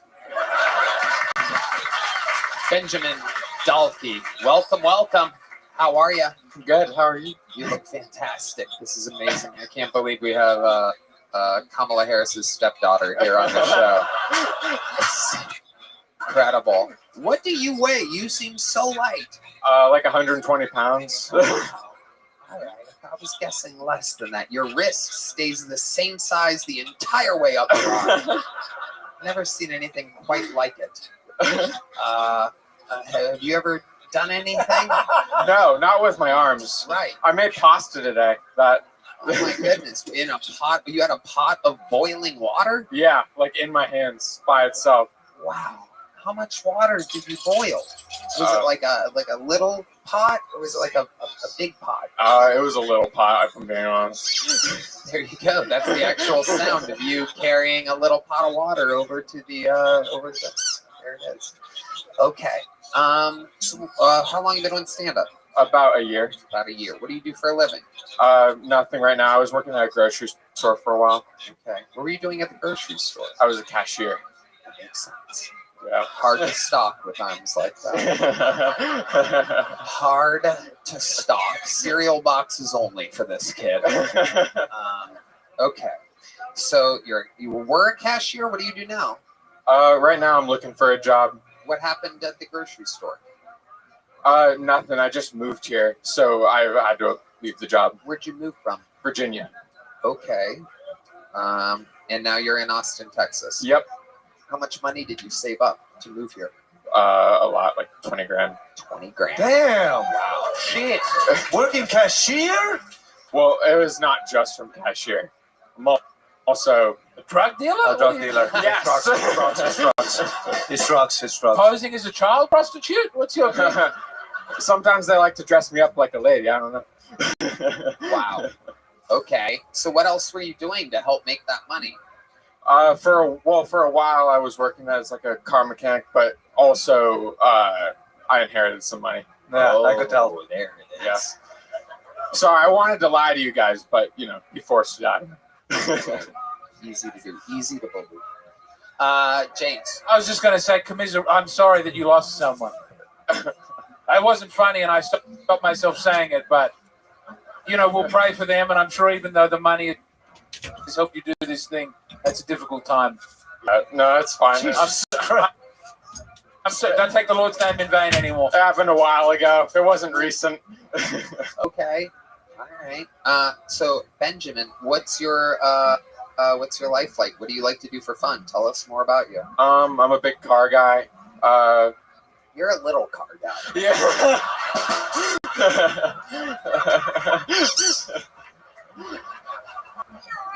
What kind of cars? My goodness, even random women are bullying you right now in the audience. It's incredible. What kind of Tonka? Wow, the audience, we've never had this before. The audience is literally taking part in bullying. Hot Wheels! Hot Wheels. Yes. He's a Hot Wheels mechanic. Wow. What kind of cars do you specialize in? I know a lot about old Japanese and European cars. Compact.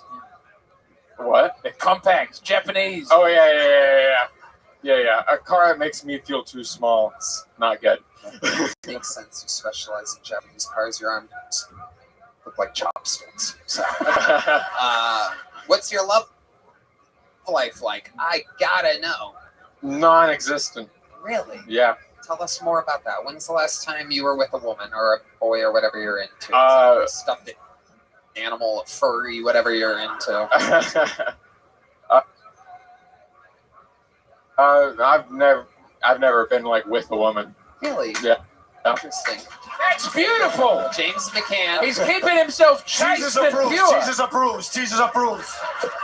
Mexican Jesus. I thought you were a Mexican Jesus. Mexican Jesus approves.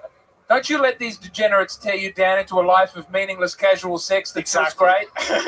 Don't you do it.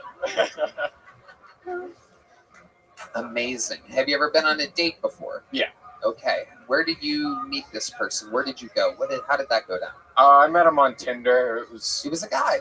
No. You met him on You Tinder. said him. Is what you said. I met You said him. like It's the world's first virgin homosexual here with us this evening.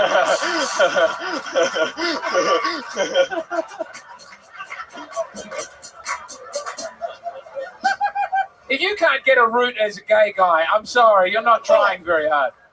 Very true. No, not gay. It was a girl. It was a girl. Yeah. So you met her on Tinder. There you go. Very good. So you met her on Tinder. Where'd you go? We just like hung out in a park and smoked weed. It was pretty terrible. Okay. Did you strike up a conversation with her at all? Yeah. How'd that go down? Was it good? It went all right, and then I brought up the show, and she was just. You brought up this show? Oh yeah. You were just like, what did you say exactly? I was just like, we were just talking about stuff, and she brought up what's Duncan Trussell's show on Netflix. She brought up that show, and then I brought up that I liked the show. That you liked this show? Yeah. And then that was the end of the date? Yes. She knew about this show? Yes, Do unfortunately. you remember?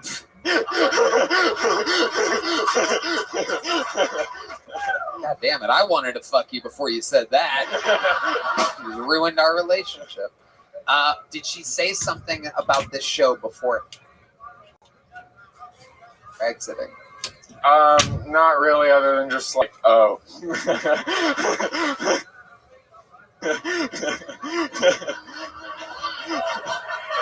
It's the worst O face you can get out of a woman on a first date, I do believe.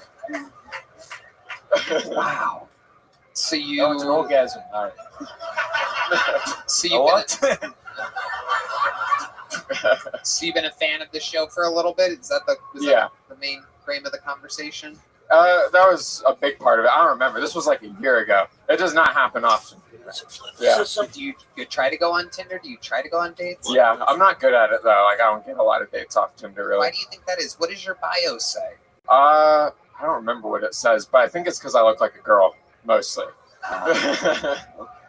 You got to pursue different women. I dated lesbians exclusively for many years. I've never dated a woman who wore makeup or perfume.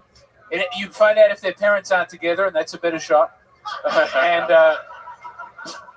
you're going to spend a lot of time in bookstores, but hang tight. Yeah.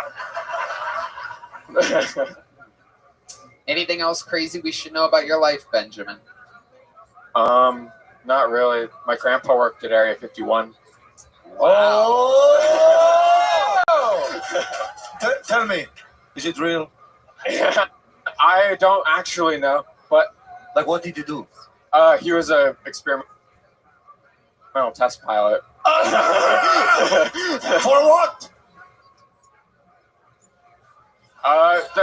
So for the F-117, which is a stealth jet, and then the Tacit Blue, which was like the UFO from the 80s. I gotta say, with the glasses, you do look a little bit like one of the Roswell aliens.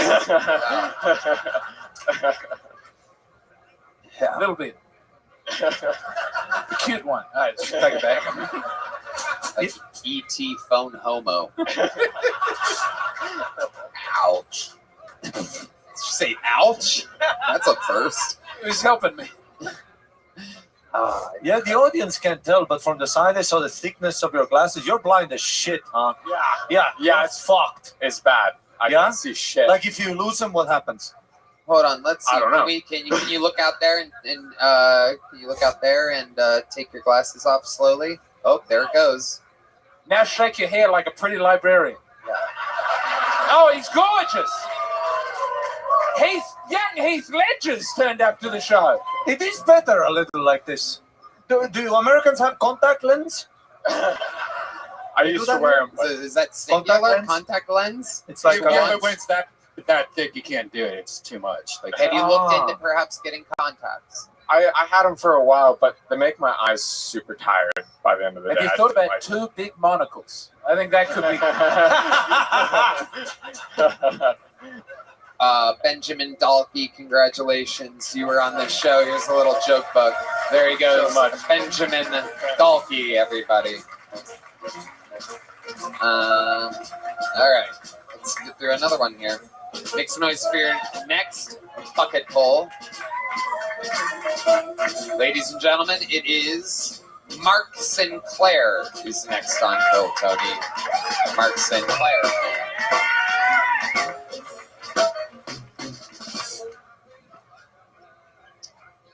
My grandpa was recently diagnosed with late-stage dementia. I'm just glad one of us could forget the molestation.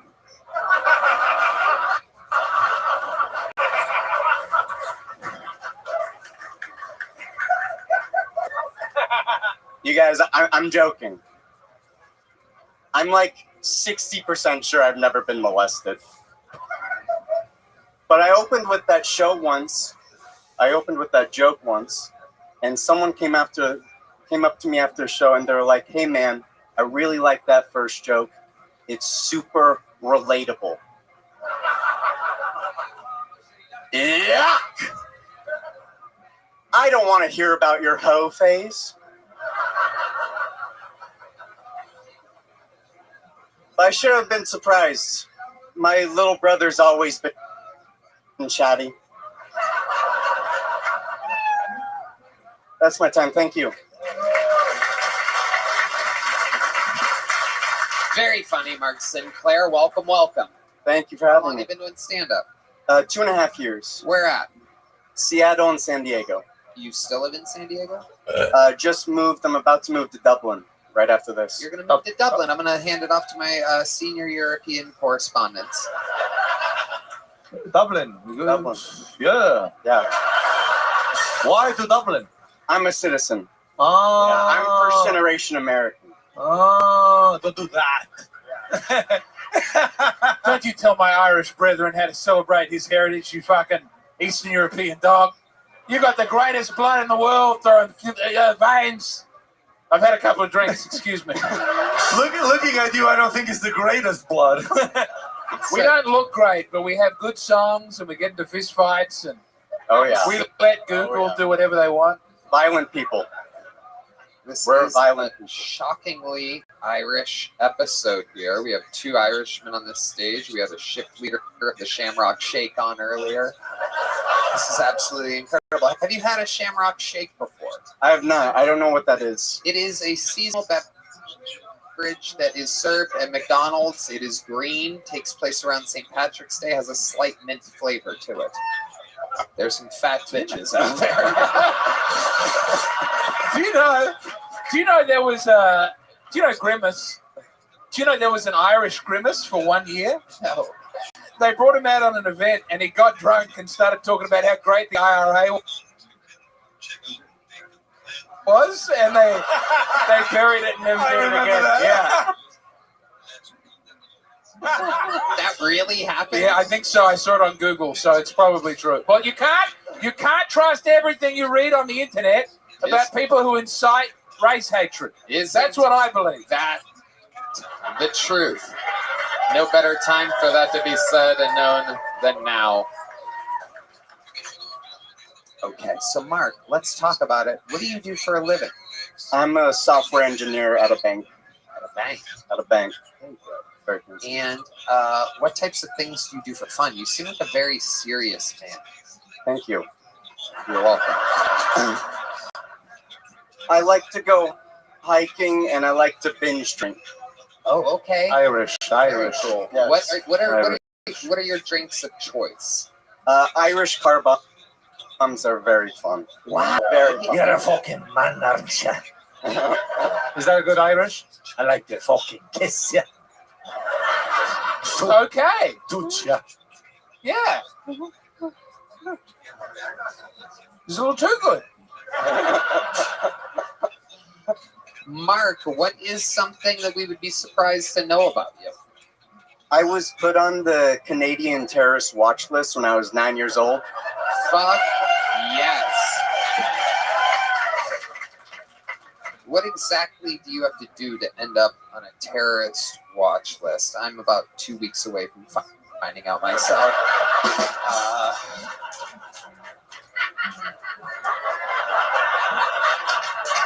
My own people tackling my own people. How did you end up on a terrorist watch list? What did you do in Canada? Did you do something and not apologize? He's a terrorist. Okay, go ahead. I went there, and I think my name was already on the list, so they just decided to tag me along. He's just a different Mark Sinclair? Yeah, Vin Diesel's real name is Mark Sinclair, so it might have been him. Oh my God. Are you family? Wow. Oh my goodness.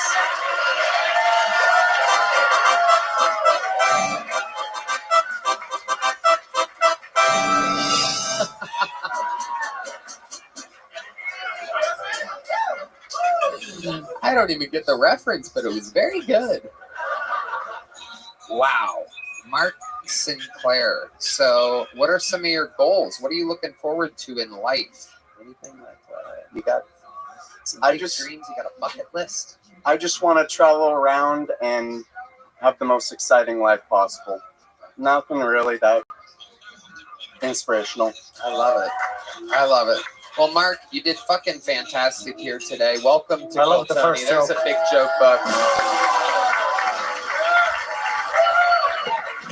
And there he goes. The great Mark Sinclair, everybody. One more time for Mark. And on to the next one. Here we go. Is that bucket full here? Is that it? Oh shit. What the fuck is this?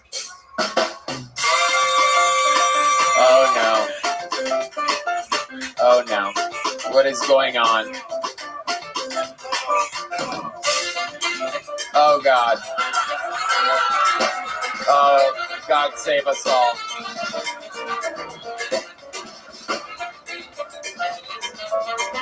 Oh my God. It's Kim Condon, resident Puerto Rican roast comedian. Oh no. Oh God. Make some fucking noise for the first ever Kill Tony regular, Kim Condon. Thank you very much. How we doing, Austin? Hell yeah. My name's Kim Congdon, and I'm one of the first Kill Tony regulars, and I am a Puerto Rican comedian. These are my white slaves. And I really wanted to take this opportunity tonight to do something that every Puerto Rican wants to do right now. Oh. No, I'm kidding. But I did watch I watched the Trump rally, dude. I watched Tony's speech. I was a little bit upset. You know, I got to tell you, half my blood is Puerto Rican. It's true. Unlike Tony's blood, half of his is HIV.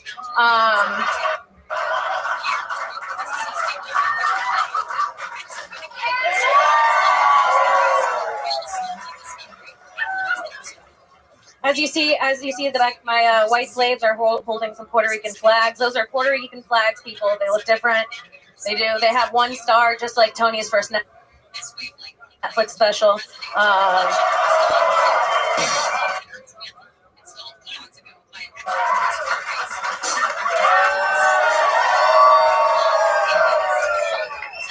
Tony, you called Puerto Rico an island full of piles of hot trash, which is very close to what you like. Islands full of piles of hot boys, you f***ed.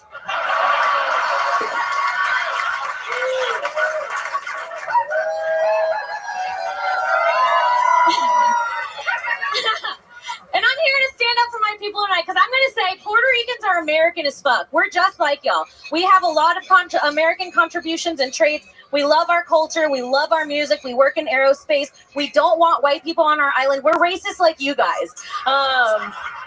And this is the last thing I'll say, Tony. I think it's fucking insane that you don't like Puerto Rico. It's a beautiful place, and the only dirty parts have been taken over by white billionaires. It's literally Austin, you idiot. Thank you guys so much. I'm Kim Condon. Kim Condon, ladies and gentlemen. Paper towels. She's throwing paper towels into the crowd. Oh my goodness. She's got a Bud Light. Oh my God. Whoa.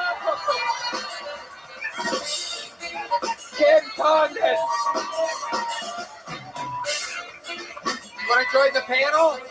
Kim's going to join the panel for the rest of the show.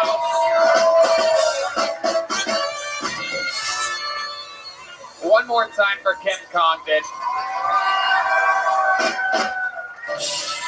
This is a special episode. Viva Puerto Rico! I completely agree. I couldn't agree more. Great people. We love them. Thank you, Tony. You're welcome. You're welcome, Mr. President.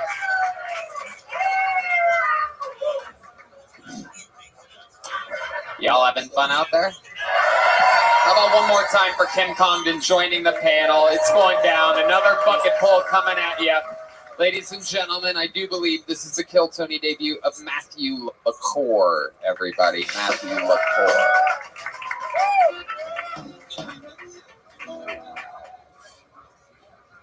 How we doing, Bubbas? Fucking, do we have any mixed people? Any mudbloods in the audience? I grew up white and black, right? But I grew up the black side. I would be self-conscious. Dude, I'd be at the cookout. It's Where's Waldo on the easiest level. You know what I mean?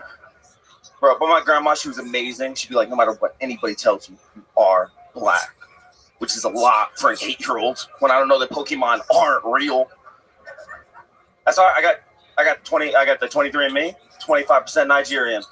So now I can use the N-word. I just got to break it down to like syllables. I'll be up the cookout like, I can't believe that, nah. Acting like a good.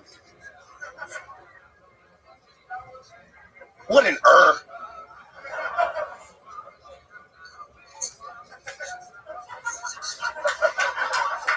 Thank you. I'll leave you with this. I was in the military. I learned three essential things, right? 1, never judge a book by its cover. 2, 1% every day. And 3, LSD don't pop on a drug test. Thank you. What was the last thing? LSD doesn't pop on a drug test. Yeah, but like even when you're on it. Gotcha. LaCour? Yes, sir. Matthew LaCour, ladies and gentlemen. Welcome to the show. Matthew. How long have you been doing stand-up? About 3 years, I'd say. Where at? So I was in Illinois. I was near the U of I, where I would do a mic like once a week. Champaign? Yes. Yeah, and then I moved closer to like the Romeo Van Naperville area. Okay. Suburbs of Chicago. Have you seen the Bean? He hasn't seen many. Oh. No, I'm kidding. Damn. You're said, right. You said you were half black? I am. That makes sense. Quarter. You look like you would Quarter. Harlem Shake a baby. That's so half hurtful. black. What's the other half? Like Portuguese, just like shit. Irish, French. Okay. Yeah. Way to get the panel on your side. Hey, you know what? That's. I love it. What do you do for work, man? Working at a YMCA after school program. A YMCA Yeah. after school? Yeah, I love to bully these kids. Okay. Yeah. I go to YMCA to work out. You do? Yeah. Down Lake YMCA. It's great. Work out which gay guy is going to have sex with him, all right, fellas? Come on. No, Harry's straight. YMCA is from one of my favorite bands, the Village People, the song. What do you do for fun, Matthew? A lot of jiu-jitsu. I actually train with quite a few of your security guards. They fuck me up. Yeah. Yeah. I saw you're college now, are you? Yeah, just a little bit. When you say Cool. you're talking about the mothership security. Yeah. Yeah. And how long have you been doing that for? I combat sports about 8 years. Okay. Yeah. What level belt are you? Purple. purple. Yeah, a little purple. It's pretty good, right? Yeah, I supposedly. If you do MMA, you're the only guy allowed to have that haircut. Just so you know. Like, fuck. That's. I want to come up with something for your shitty hair, but I can't. I think it's. What do you think? Too far. Oh, I'm sorry. I'm sorry. I had nothing. I think it's good. I tried some new gel today. Okay. You should have seen it. This was braided a day ago.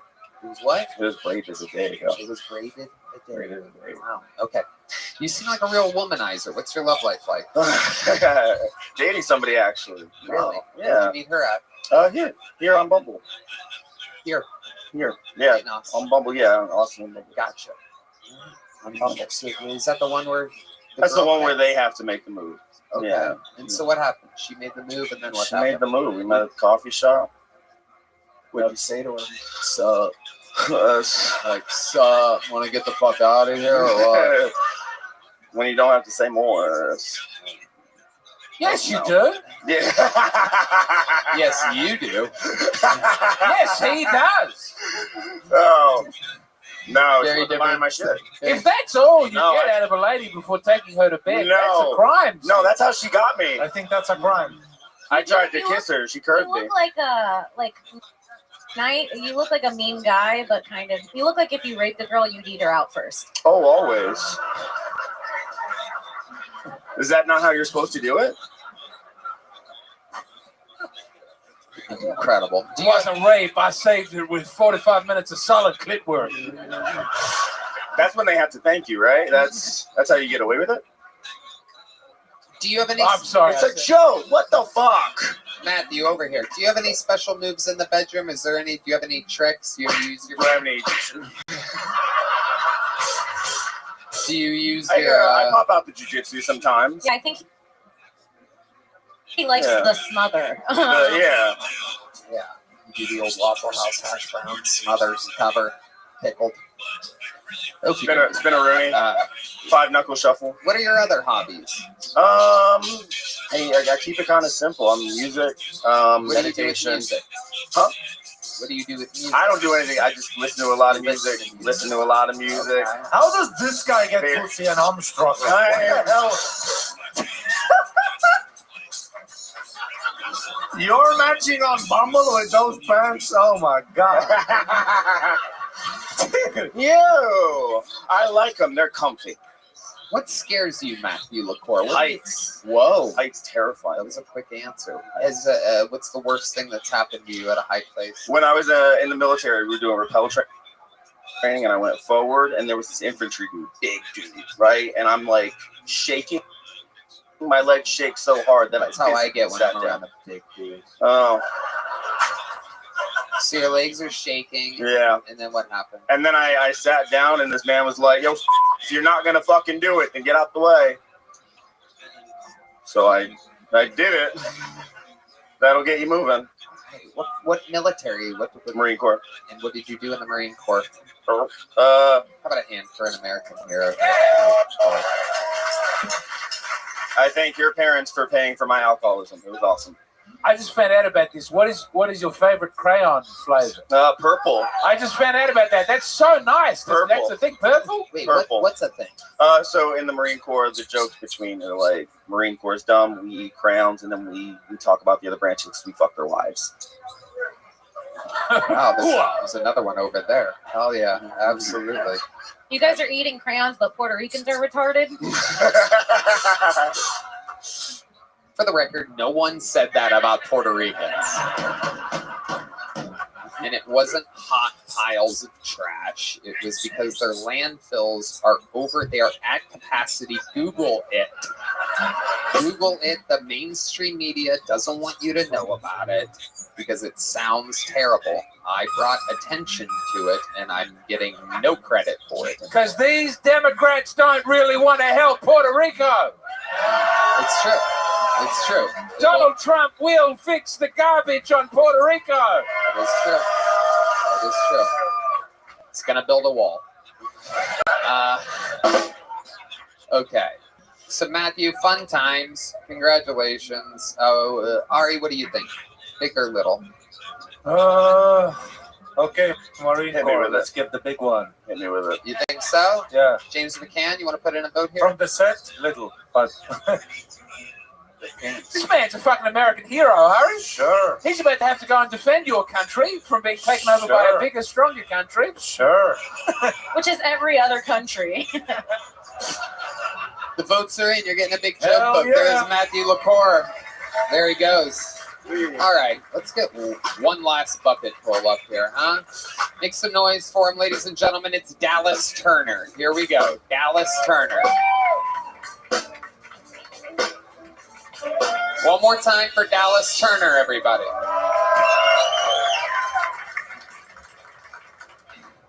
So right at the top here, I just want to take a moment to honor my girlfriend. She just recently died from fentanyl.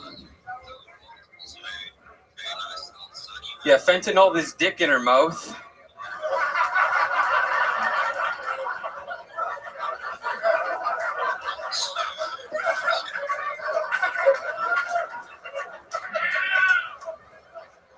So yesterday was a historic day for comedy. Tony did a set at the Trump rally, as you guys know, and he spoke on the Clintons. And, just personally, I hope that the Clinton Foundation does not take the podcast name seriously. No, for real though, it was really good to see you up there on that stage yesterday.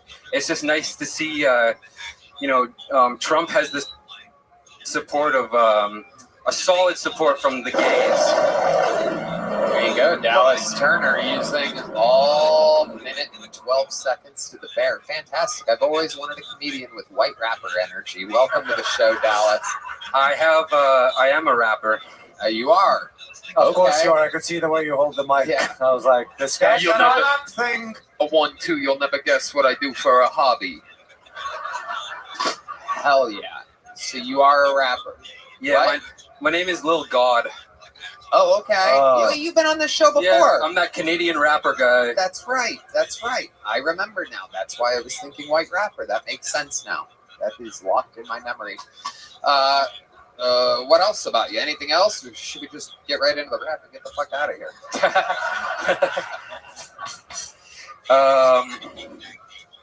Do you do stand-up? Sometimes, yeah.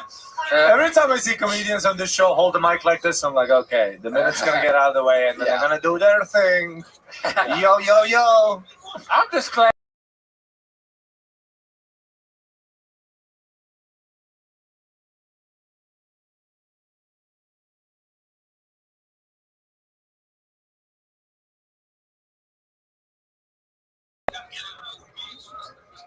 Thank you. It's $20 at Walmart. You have to concede that. It's very cool. Well, you should be proud.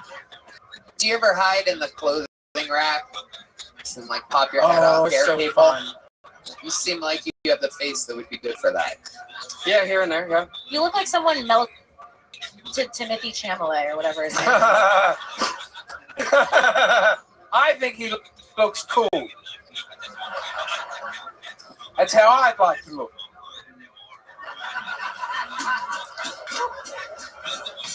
I won't have this negativity. You've got a beautiful bum chin. Ladies love that. That's cool. Your hair's hanging on. I respect that.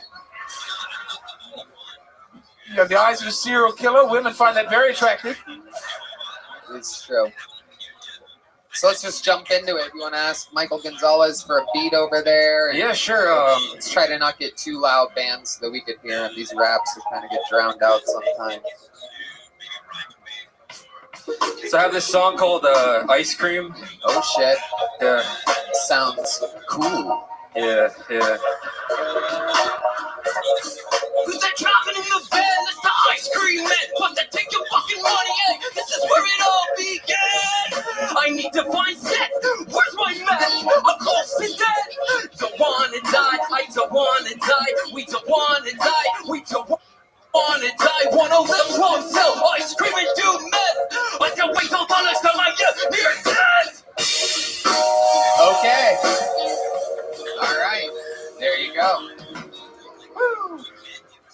There's some people booing in the crowd. Some Marines booing in the audience. Yeah. Ice cream, man! The motherfucking ice cream, man! Eat it before it melts! I think it's a fresh new sound that the radio Vanilla! isn't ready for. My life's been a rocky road! I have a chocolate chip on my shoulder! I'm making that fucking cookie dough! I write better ice cream raps than you in Thank you. 10 seconds. Yeah. Thanks, man. All right, that's what got you angry. Was this man's ice cream raps were not good enough? Vanilla ice! Pistachio! Oh, shit! Yeah, that song went viral on TikTok and Instagram. Wow, on TikTok. Come on. I should kill myself in the comments. Do you know why things go viral on TikTok? It's because the Chinese government's trying to make America stupider. Exactly. That's not something to celebrate. I still think you look really cool. Wow. Okay. Dallas Turner, fun times. Fun times. You already get a little joke book last time you were on? I got a big one, surprisingly. Here's a little one for you. All right, Take thank one you. of those. Oh, Thanks, shit. man. There you go. Give him that. Make some noise for Dallas Turner, ladies and gentlemen. And we've come to that time of the night, ladies and gentlemen, where there's only one possible thing left that we could possibly in this wild world do. There's only one comedian that could even follow an episode like this. He is the record holder for all-time appearances on this show, all-time interviews. Some people call him the Madison Square Gardener. Some people call him the Manhattan Mauler. We'd like to thank Squarespace, Zipping, Simply Safe, and Game Time. Oh, yes, the Squarespace Strangler, the Zippix Zebra, the Simply Safe Salutatorian, and the Game Time Goat.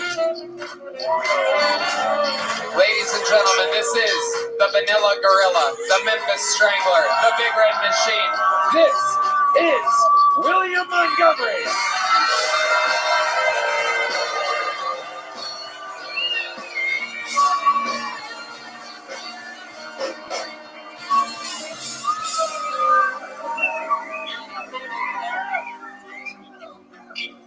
After hearing Tony's jokes at the Trump rally, Donald is now wishing he would have been shot in his other ear, too.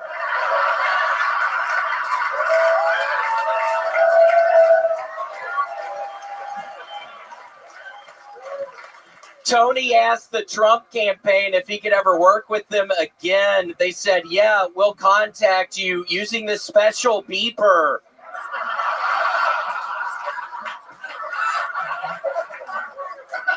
I asked Tony if he was worried about being chased by the Puerto Ricans, and he said, no, I bought a jet ski. What did you mean by that, Tony?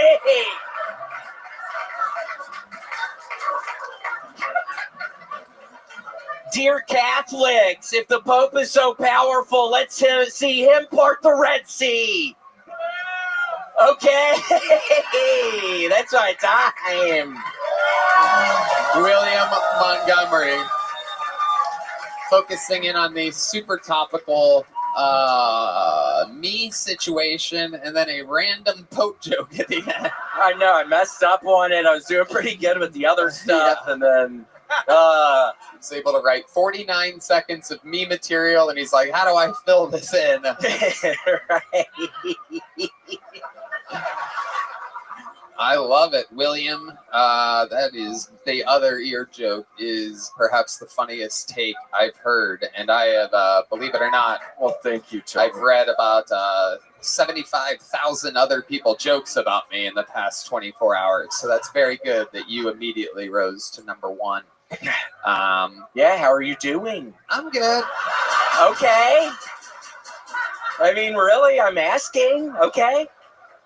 I'm totally fine. No, yeah, things are good. I've gotten some amazing, some very nice messages from your parents Oh, really? Yeah, they're big fans. Francis and Larry, very sweet of them. They are very, very sweet. I've gotten a lot of support, and none from you, but your parents, very sweet. Tony, I didn't know what to say. I just didn't know what to say. Not in a bad way or anything. I just didn't know what to say, and I knew I would see you tonight. I know. I'm kidding. Well, Tony, I actually found something that might be able to just hold over your mind for a little bit if you want. I'd always heard of the game Tetris, but I'd never played Tetris before. That is a fun game with the blocks. I never played it before. Yeah, I spent like a couple of hours last night. You were playing Tetris last night. Yeah, I was thinking about you. I was playing Tetris. I was seeing how Red Band was doing. He was eating a bunch of birthday cake last night. I can't believe you ate so much birthday cake last night. Why were you eating birthday cake? It's our friend's birthday. I didn't eat that much. But, You had a bunch of birthday cake? no, I just had a little bit. Janice had a Did you eat any? Ice cream! Rocky Road fucking ice cream, man! Neapolitan! Did you hear the guy's ice cream raps, William? Are you around? Yeah, Lil God. Yes. Yeah. The cool guy? That's who was there for Tony during the speech, Little God. Are you just playing Tetris now, like on a computer or a phone? Yeah, well, I beat Donkey Kong Country 1. That game is hard as fuck. I beat Donkey Kong Country 2 flying to Portland this weekend. I finally was able to beat Donkey Kong Country 2. That is also hard as fuck. And then I started playing Donkey Kong Country 3, and I didn't have it in me, Tony. Interesting. And then it's like this comedy of errors. I love the Pacific Northwest. Portland was wonderful. I've loved it up there, but it was kind of a comedy of errors. I mean, the hotel room where I was staying, it wouldn't get above 64. The carpet was soaking wet. I get to the comedy club. The dude getting the tickets is mean mugging my ass the whole time. I'm being really nice to him, but I'm thinking this guy hates me for some reason. The toilet breaks. I have to end up putting my hands in the back of the toilet to flush, and I was having to shit in there. I hate shitting in public, but they had these washcloths I was able to use and do in the trash can, but then I was having to put other toilet paper stuff on top of them because it was just these big things of shit in the trash can. It was shit all over them. And then the internet went out on Saturday night, and then everybody has to freaking pay at the beginning and get their 2 drinks at the beginning, and the show starts an hour late. Jeff Richards was there. He was wonderful. You love Jeff Richards? Love Jeff Richards. I get into the green room, and he just starts mimicking me the entire time on Thursday. He's very good at that. Oh, The all-time so good. great impressionist. A freaky great impressionist. Wonderful. But yeah, it was a lot of fun, and now my voice is hurting, but we'll see how it goes in Cincinnati. See how it goes what? In Cincinnati this week. You're going to Cincinnati. Yeah. Wow. Yeah. Okay. I had a couple of friends from Estonia see your show a couple of weeks ago. They don't know nothing about comedy. They don't know nothing. What's the norm? And he said you called his wife a bitch 7 times, and it was the greatest show he's ever seen. Well, I wonder if it's yes! That's what you get going. Yeah, I mean, it's been throwing me off. I get these bitches who have their titties all out front, and I'm looking down these bitches' shirts, and it's like I already there's times I don't always respect women like I should. I mean, I totally have an issue. Are you looking for one right now? Yeah, I was trying to see some titties right here, but that guy, nah.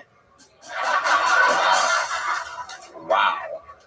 William Montgomery on the prowl, eyeballing his next innocent victim. Look at him.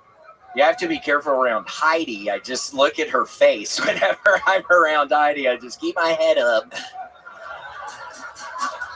Yeah, you're a fucking dickhead. Oh. Uh-oh. Look at the look on William's face. My throat hurts, and I'm a changed man after all this Tetris stuff. Tony. I'm feeling a lot more mellow. I swear it's really been helping with my high blood pressure. I think it's a good thing I've been doing. Yeah.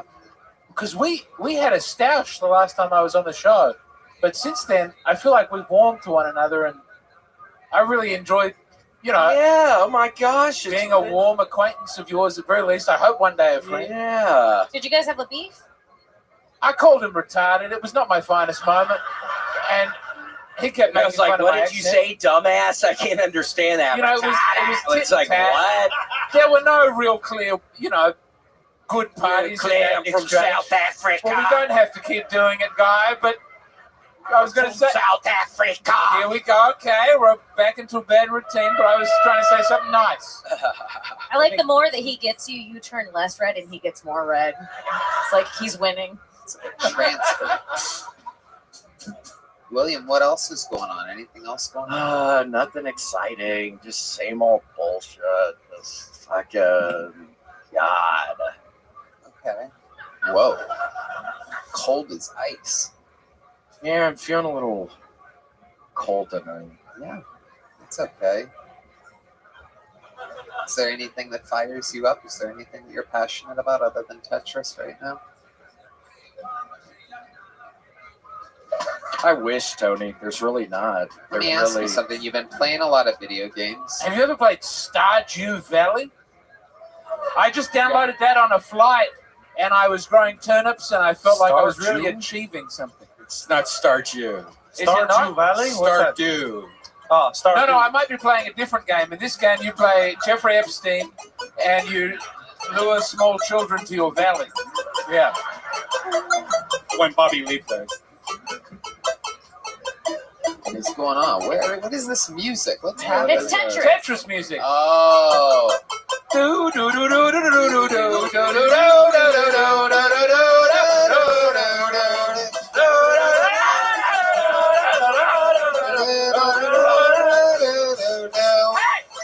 Make some fucking noise for the great William Montgomery, ladies and gentlemen.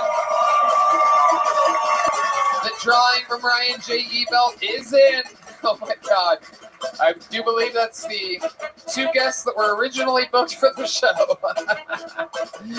Let's see what Chris Rogers drew over there. Oh, a little Jeremy, a little throwback. Classic Hall of Fame Adam Ray, legendary character Jeremy. Guys, please, for the love of God, make some noise for Puerto Rican Kim Condon. The Estonian Ari Matti, and the Australian James McCann. Red Band. Check out the Sunset Strip Comedy Club for the secret show every Thursday this week, Halloween show. We love you guys. God bless America. Give it up for Tony Hinchcliffe, everybody! Tony motherfucking Hinchcliffe! Come on! No matter what happens, we're here, and we ain't never gonna stop. We love you. Thank you. Good night, everybody.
Hey,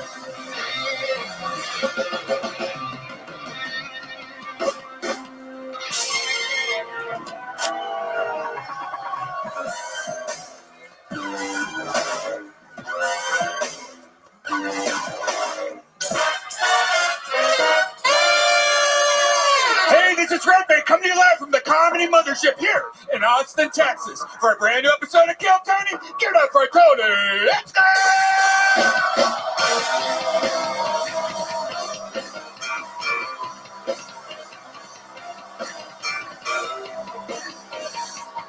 Who's ready for the best fucking night of their lives, huh?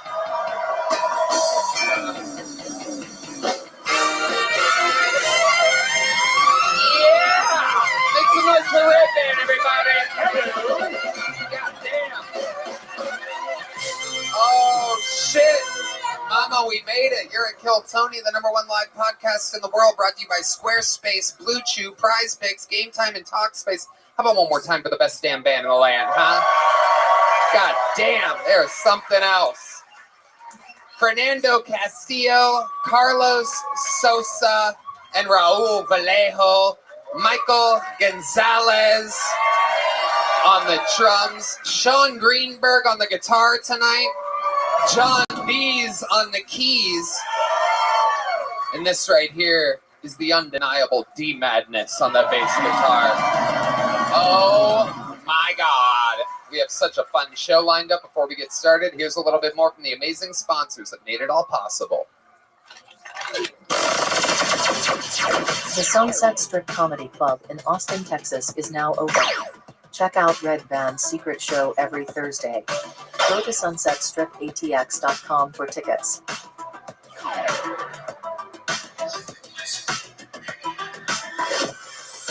All right, you guys ready to start the damn show, huh?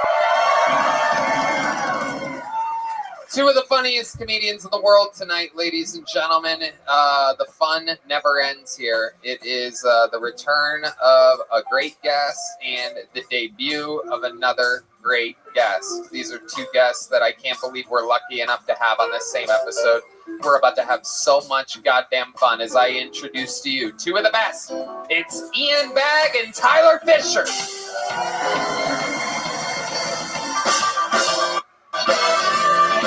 I need to... Fuck yeah. We got another chair coming. Hold on. We got a second there. Wave to the people. You threw your shit out already? It was so fast. There's a chair. Fuck yeah. One more time for Ian Bagg and Tyler Fisher. They're on tour. IanBagg.com, TylerFisher.com. We're going to have a lot of fun tonight. Welcome. I apologize, I didn't bring merch. Tyler, what the fuck did you just throw out to the crowd there? All small, some hats. I'm shadow banned on the internet. You're not even shadow banned for your shit, so you got to spell it out. You got to write it all out now, or you're not going to find it. I love it. You got it.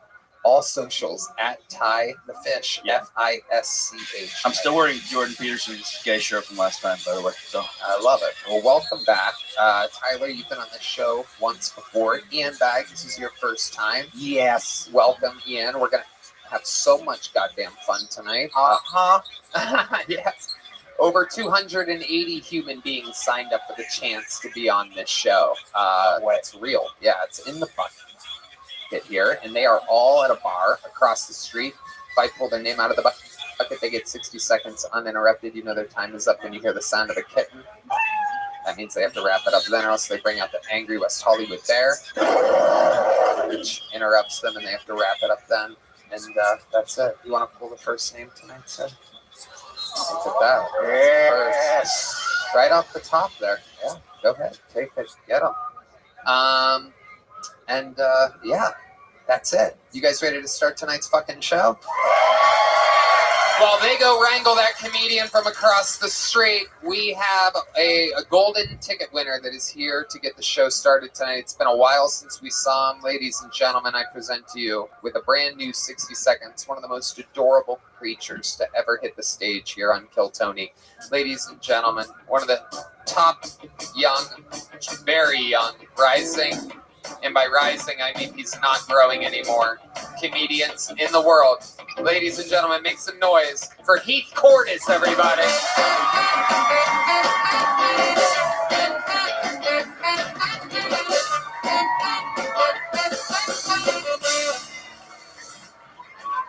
Oh, Kill Tony! A lady broke my heart recently. She said she'd always be in my corner, but she's not. She left. She's not in my corner. She left. Stupid fucking bitch. But you know what's always been in my corner? You know what's actually in my corner? Stiff socks. And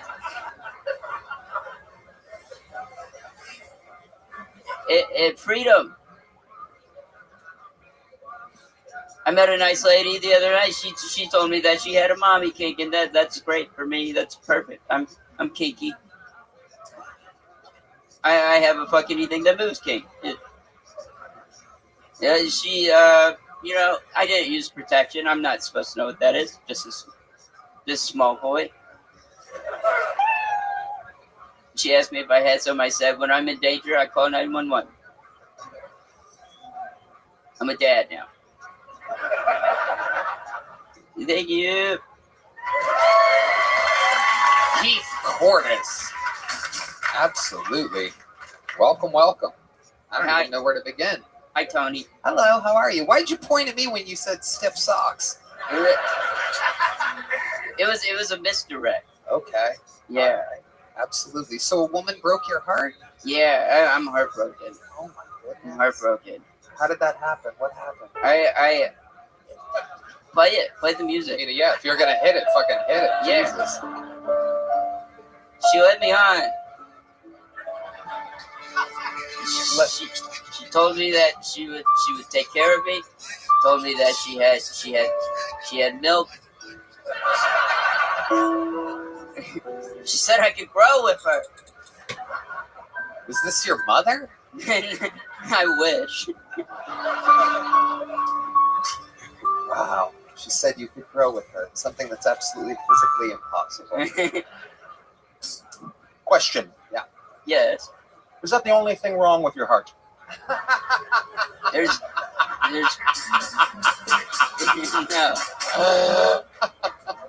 no, it's not. I had a feeling. Yeah. Was she a nurse? No, I that's my kink. I want a nurse. What do you think? That's your kink? Yeah. You look like a child. Everything's your fucking Yeah. Like just doing it. That's fucking kinky. Like you should be doing homework, and you're doing it. I'm sorry, I didn't mean to snap. But that guy's a kid. If Tyson was here, he would hold you fucking and tease you. Hell yeah. Joe, I'm mad at you. I'm upset that I don't look like you. If Biden was here, he'd be sucking on your toes right now. Yeah, it's true. It's true. Joke. It's not a joke. Come on. Those are the longest toes I've ever seen. Fine. He looks like he has long toes. You look like you were born from pre-cum. I can say that because I was. We're, solidarity, man. Look at that. Jeffrey Dahmer when he was 6. I love it. So Heath, you have your heart broken. How did she let you know? Did she tell you face to face that it's over or what? No, it was through text. Oh, text. Yeah. Yeah. And then it's true you've already moved on to another woman. Yeah, I did. And you I went to Puerto Rico. You really? Hold on a second. Yeah. When did you go to Puerto Rico? Like literally, I just got back from San Juan today. No. Today. Yeah. When were you in Puerto Rico? How long were you in Puerto Rico? This whole weekend. I was doing like a private gig for like a bunch of millionaires, and like I did this house party. All the venues pulled out. I don't know why, but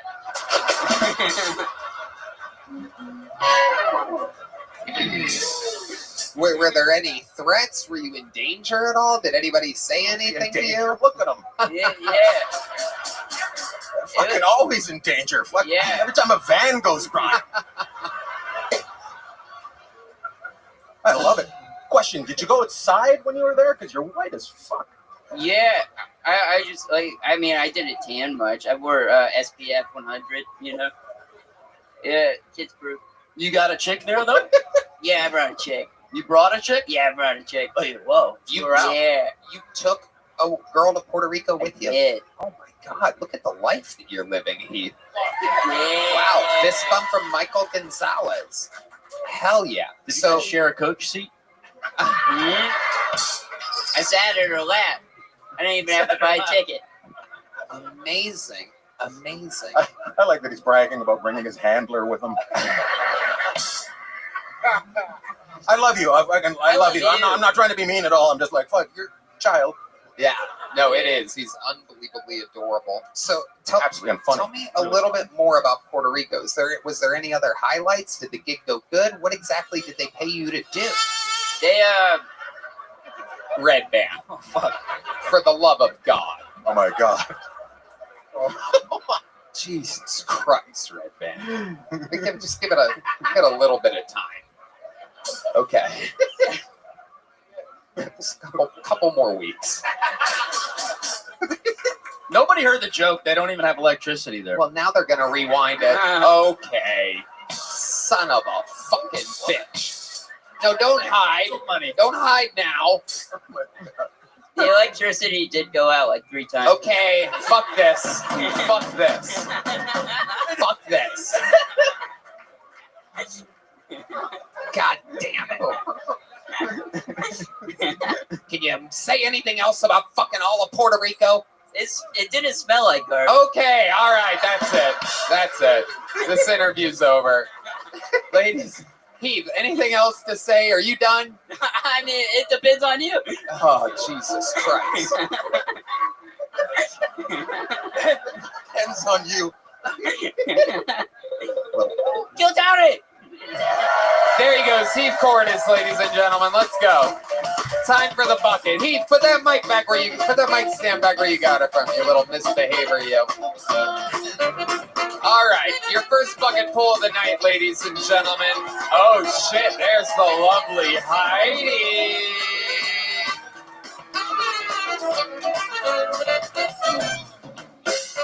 Oh, one more time for Heidi, ladies and gentlemen. It has begun.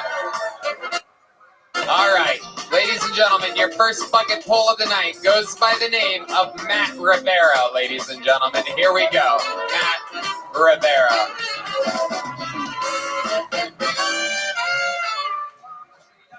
People have been telling me lately that they don't think I'm very nice, so I'm trying to be more supportive. Like a friend of mine recently came out as bisexual. That was weird. But he made an Instagram post about it. Do you guys know that it's not supportive to comment, "I fucking knew it"? But I'm not perfect either. Like, I like tomboys, which is a type of girl.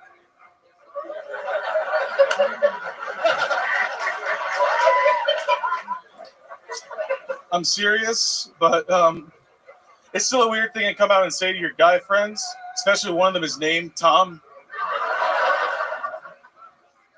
I think, okay, delivery could be simple, like, I like tomboys, but no, I'm worried I'm going to fuck up and be like, I like tomboys. It was even worse than I thought. Because I was drunk, I was just like, I like boys, Tom.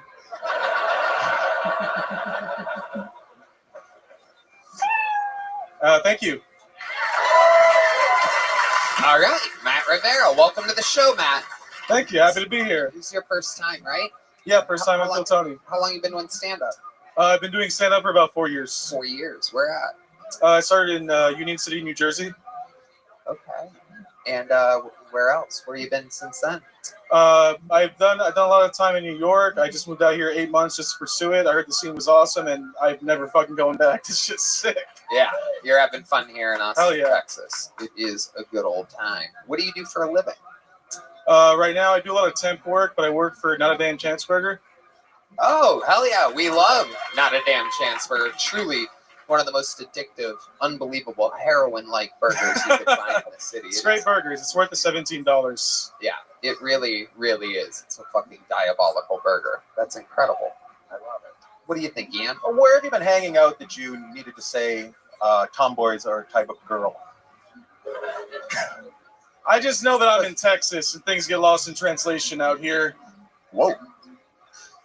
They get lost in translation in New York City as well. That's been a hell of a week. So you didn't think they were smart enough? What's that? You didn't think they were smart enough to pick up on that? I was rolling the dice. I don't know. Oh, it was a fucking good roll. I liked it. Are you bisexual? You got the. Isn't that the left earring? Are we still doing that? You do have a cross in your left ear. Yeah. Is the one in the right? I can't see over there. Okay, no, just a normal one? Get that. Just a normal one, yeah. Okay, so where do you stand sexually? Are you a Tom girl? He's in a Bon Jovi tribute band. No. I am straight, but a lot of people say that I look like I could be gay. I know all about that too. We relate on a lot of things. Jeez. Yeah. Okay, Matt. So here in Austin, what do you do for fun when you're not doing stand-up comedy? I heard there's a lot of like cool nature stuff to do out here. He's gay. Honestly.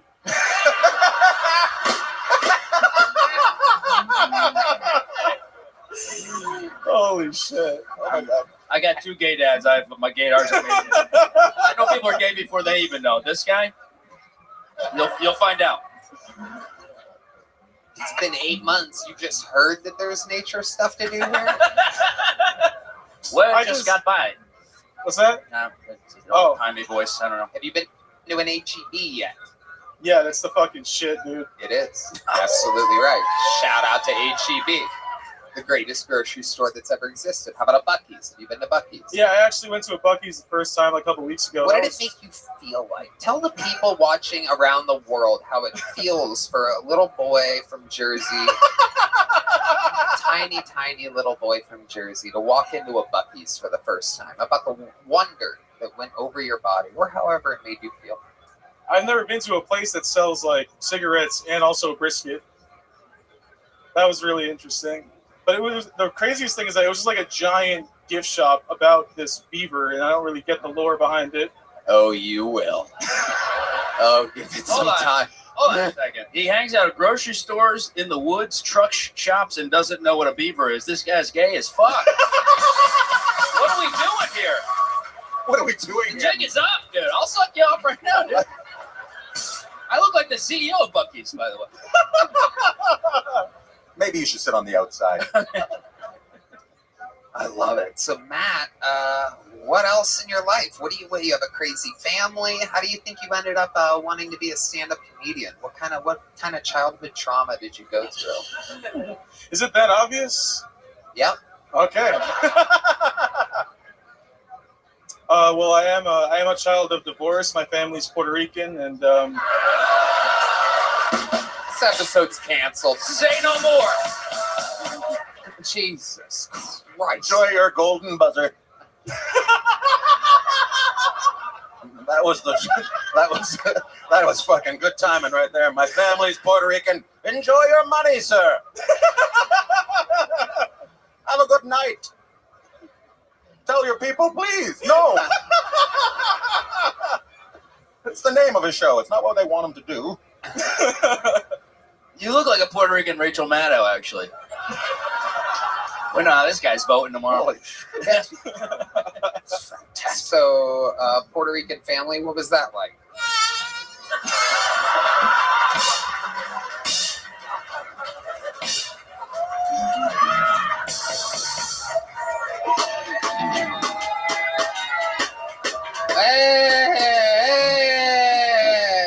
Hey, we got Tony killed. Great, fucking awesome. Remember that show? Remember when there used to be a show every Monday? Now that guy's dead. You fucking traitors, all of you. Tell us about your fucking family. Hurry, motherfucker! Okay. Answer now. Okay, so I was raised very whitewashed. My older sister speaks Spanish, but me and my younger siblings don't speak any Spanish. And my dad raised us in the Bronx, New York, and we were very sheltered. Like, he made us walk in a straight line. He was a military guy, and yeah, we didn't absorb any of the hood, so that's cool, I guess. Absorb? You mean bullets? Yeah, when you say you didn't absorb any of the hood, are you saying that walking in a straight line is the way to avoid being influenced in any way? Like your dad figured it out? Also, are you, as a Puerto Rican, calling New York City a white trash garbage dump? What are you saying, man? I live there. Enjoy, Tony. Fuck. Free, my friend. You're free. Being whitewashed was the most he was cleaned, though, I'd say. Okie dokie. I got nothing to lose. I just got banned from Delta Airlines, so. All right. All right, Matt. Well, what scares you, Matt? What are you afraid of in this world? I think I'm most afraid of dying feeling worthless. Oh, wow. Fuck, We'll be right back. It's a comedy show, motherfucker. Jesus Christ, now we all have to leave and cry ourselves to sleep because we all feel that. Fuck me. I came here for it. Well, I know, we fucking felt it. Yes. I would say... A white man and a black man felt that right then. Black lady, sorry. Apologize.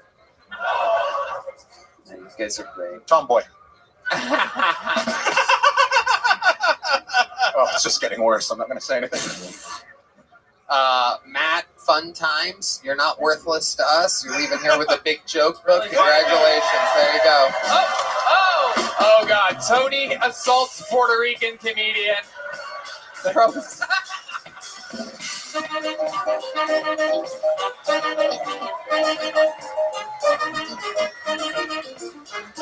We're gonna edit all this out.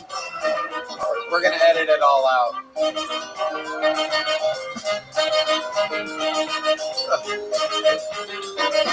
All right, Jesus Christ, Heidi, hurry up for the love of fucking God. Okay, all right, have Yoni fix it. Jesus fucking God Almighty. All right. Who's ready to start tonight's show, huh? All right. Hey, y'all. This podcast is sponsored by Game Time. Folks, I love live events. Comedy, music, sports, I love it all. And when I go to live events, I use Game Time. Game Time has a new feature called Game Time Picks that makes getting tickets for your favorite live events even easier. Game Time Picks filters out the fluff to show you only incredible deals on great seats so you don't have to waste time searching through thousands of tickets. Red Band. Tony, I love Game Time. They make buying tickets so easy and affordable. I just found a super deal with our pal Jelly Roll at the Moody. Ooh. It's so easy to pick your seats, add them to your cart, and check out. I personally love the seat views before you buy, plus the lowest price guarantee. Yum. Game Time also has the best ticket coverage. Your purchase is covered with the most flexible customer service policy in the ticketing industry, so take the guesswork out of buying concert tickets with Game Time. Download the Game Time app, create an account, and use code KILLTONY for $20 off your first purchase. Terms apply. Again, create an account and redeem code KILLTONY. Why? $20 off, that's why. Download Game Time today. What time is it? It's game time. Yeah, here we go. Your next bucket full, ladies and gentlemen, goes by the name of Lorenzo Tyree, everybody. Lorenzo Tyree.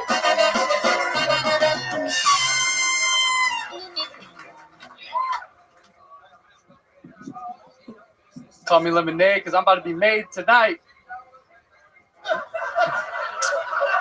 Minute Maid. So growing up, I actually got made fun of. It was like what, 6 years old? Yeah, I was like 6 years old, and this kid came up to me at the lunch table. He's like, Lorenzo, you got big pointy ears. Is your dad an elf? And everyone started howling. Just, this guy's dad's an elf. Dumbo. And I'm like in shock because like I never met my dad. I know, typical. But I go home that night to my grandma. I go to buy my babushka, so to say in Russian. I go home to her. I'm like, Grandma, is my dad an elf? Is that where he's been this whole time up in the North Pole helping kids make, helping Santa make make toys for the kids? And she's like, no, Lorenzo, your dad's not an elf. Your dad's deported. And that's why, knew where my dad was and what deported meant. Lorenzo Tyree, ladies and gentlemen. Lorenzo, do I even want to ask what ethnicity you are? I'm a mutt. I'm a Yeah? mutt. Yeah. Uh-huh. What do you think I am? Well, Don't ask him. You can't do that. Seriously, fucking, we're all going down if you ask him. you're the one that made a joke about being deported. So where would they be deported to if you're such a mutt? Dominican Republic. Okay, all right. Dominican Republic. Totally different place. Horrible roads. Horrible roads. I love it. Okay. And what's your mom? My mom is Italian and Scottish and Costa Rican. Okay. And Woody Allen, apparently. You do have a look to you. Ian is onto something here. You have a little bit of a look. Yeah. What do people say that you look like? Pre-college. Have you seen the movie Gran Turismo? I need to drive the cars. I need to go fast. The guy, No. I look like him. Okay. How long you been doing stand-up for, Lorenzo? Roughly a year. Just I can tell it's going roughly. So about a year. Where's this year been? Here in Austin. Yeah, here in Austin. Is this where you're from? No. Where are you from? Born and raised Alaskan. They got people like you in Alaska? Very few, very few. Damn, your people crossed a lot of borders to get up there. They just kept going until they fucking are stuck in the snow. We'll stay here. Ian. Who gets deported from Alaska? Like, fuck, there's nothing there. Yeah. Well, the garbage is frozen there. You can't get rid of it. You can't get rid of it. You make me laugh, Bigby. What do you do for work, Lorenzo? We got a little smoke shop downtown. Okay. Smoke Paradise. Come see me. Okay. Come see me. Smoke Paradise. What makes your smoke shop better than the rest? Oh, I'm there. It's cool. It's like a little trailer. So it's like I'm serving out this little trailer. People come up, homeless and all. It's fun. It's really fun. Okay. How long have you been working there? February, so like 8 months. 8 months. Yeah. Okay. Yeah, it's been a ride. All right. All right. What's your love life like? My love life? Yeah.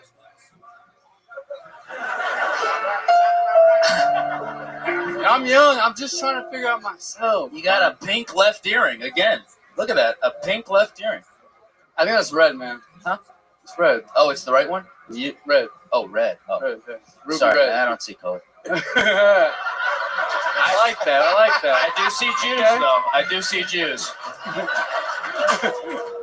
Ty, the left one's not gay. Remember that. The left one's not gay? Not gay. Oh, okay. Yeah, the right's gay. Hey, but I got both. Thanks so Well, that means you're gay.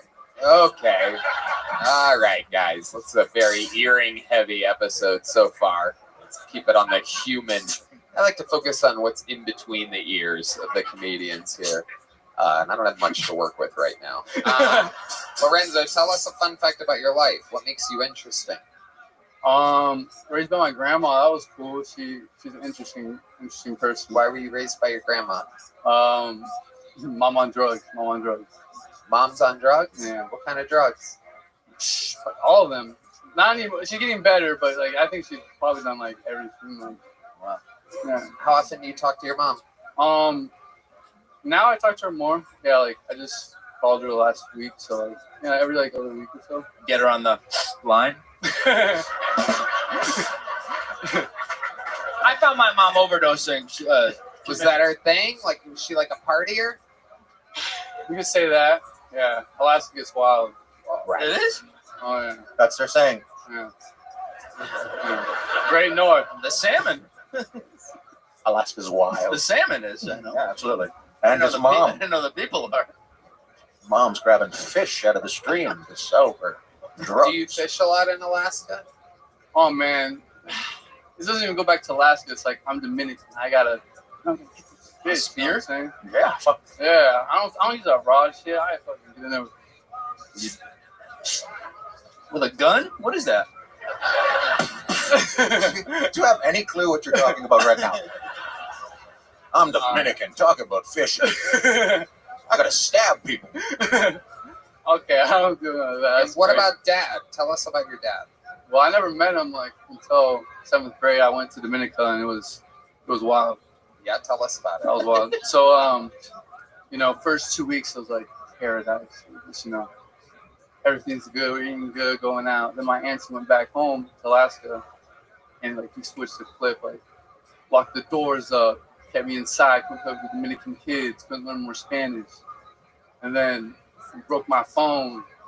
Couldn't talk to the fam. What do you mean he broke your phone? You like smashed it? Yeah, he smashed it. It's like I was on playing like some Clash Royale, and he was like, "What are you doing over there? You texting your family?" I'm like, "No," but I really was. But I was like, "No."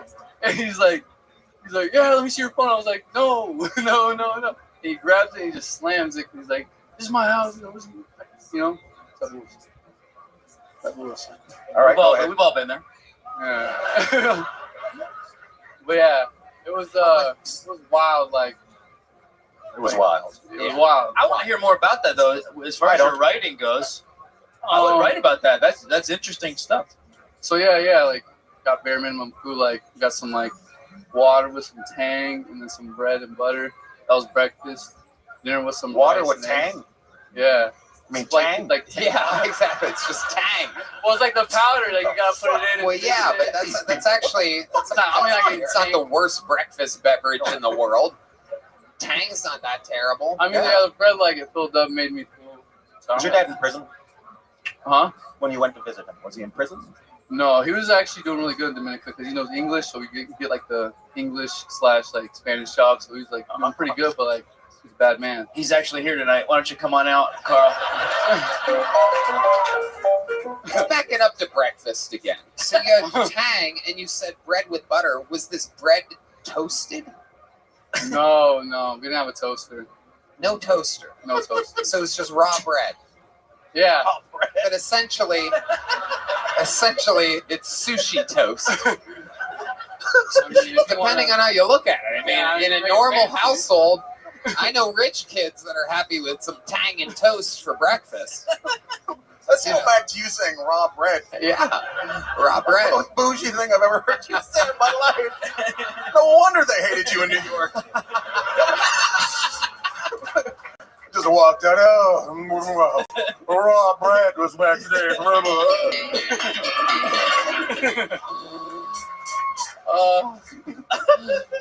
It's only applicable during breakfast conversations. Raw bread is normal for lunch and dinner, especially dinner. Dough, actually. Yeah. Oh, it's called bread. It's raw toast. Well, I guess raw toast. Yeah, that's what. Sorry, we're talking. Oh, you fucking blew our mind. Now that dough has entered the conversation, you're right. I guess dough would kind of be raw bread. Yeah. And bread is raw toast. I feel like we're doing whatever drugs your mom is on right now. I feel like we're in a trailer where every word's flying out of it. There's levels to it. There's dough, then there's bread, then there's toast. Yeah. Thank you, lady. Fuck you, bitch. What an asshole. That's the yeast of your worries, Tony. Wow, look at that. Red band.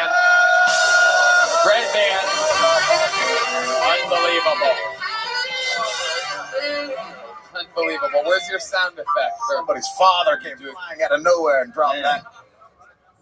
There it is. You guys might not have been here last week. We have a new sound effect for when Red Band has a good one. Okay. Well, I'll tell you what, Lorenzo. It was okay. Here comes a little joke book coming at you. There he goes. Lorenzo Tyree with a little joke book. And on it goes. How about a hand for Yoni, ladies and gentlemen? He is the muscle. The muscle. Not quite as pretty as Heidi, but he can do like mechanical shit. All right, ladies and gentlemen, your next comedian is a golden ticket winner. He is a legend on the show. Make some noise for the great and powerful Aaron Belial, everybody. It's a return of Aaron Belial.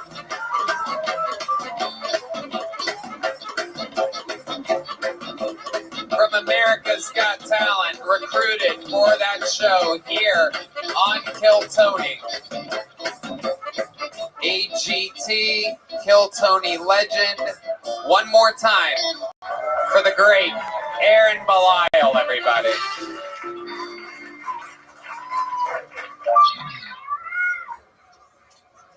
I had a one-night stand, and 6 weeks later she texts me saying she's pregnant. Bullshit. I wore protection. And no, I didn't put the condom on my hand to protect her from Mr. Scratchy.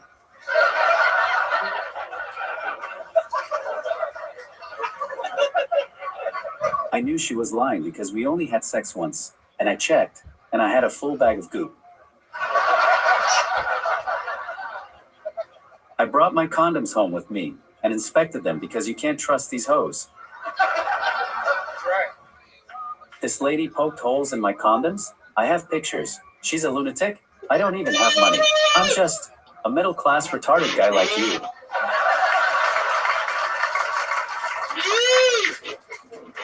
Drake puts hot sauce in his condoms and ties them up so this doesn't happen, but I can't tie a knot, so next time I'm using fucking lighter fluid. She thought she could outsmart me. Nah, I knew what to do. I told her cerebral palsy is hereditary.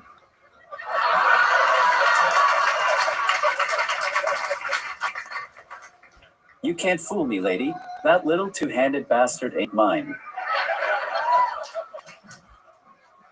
Aaron Belial, ladies and gentlemen.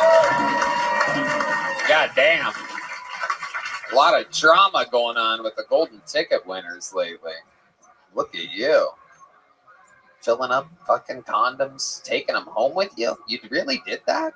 Well, I sent some coat hangers in the mail, and I'm just hoping for the best. Oh, shit.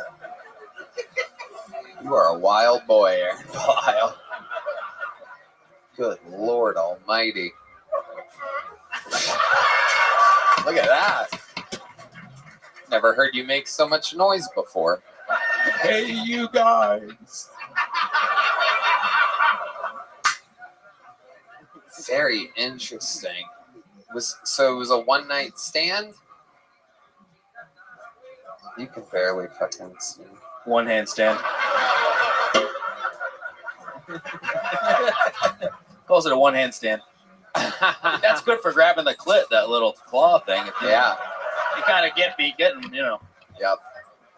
The old reverse squirter there. The old no-look squirt. Just fucking clit grabbing claw. Yep. I can stand. We did it doggy style. Oh. More like froggy style. Was it a chihuahua? I finally realized why they call you the golden pony. You like to be on all fours getting pissed on in a horse mask. Okay. Oh. Fuck all of you. It is true, though, by the way. That's hot. That's hot. Do you have any special crazy things you're into in the bedroom? You ever use Mr. Scratchy for anything? Ian Bag? Why would you say special? Sorry. What are you into, Aaron?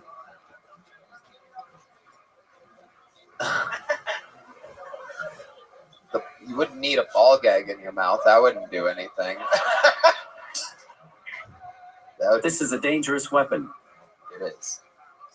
It is. Uh-oh. Uh-oh, he's cooking up something good here.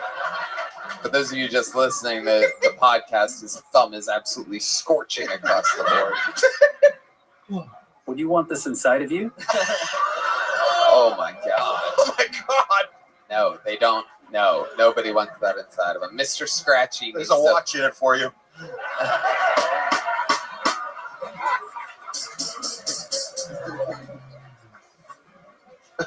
That watch ain't going nowhere. Look at that thing. I've never seen a more secure watch in my entire life. Would you want this inside? Oh, he's cooking up something, Ian. Look out. It's so nice to meet you, Ian. You're like Matt Rife after 6 kids and the worst divorce of all time. You guys are fellow Canadians, I do believe, right? You're a Canadian, right? You Canadian? Yeah. You didn't tell me that. I've been talking to him all weekend, kind of.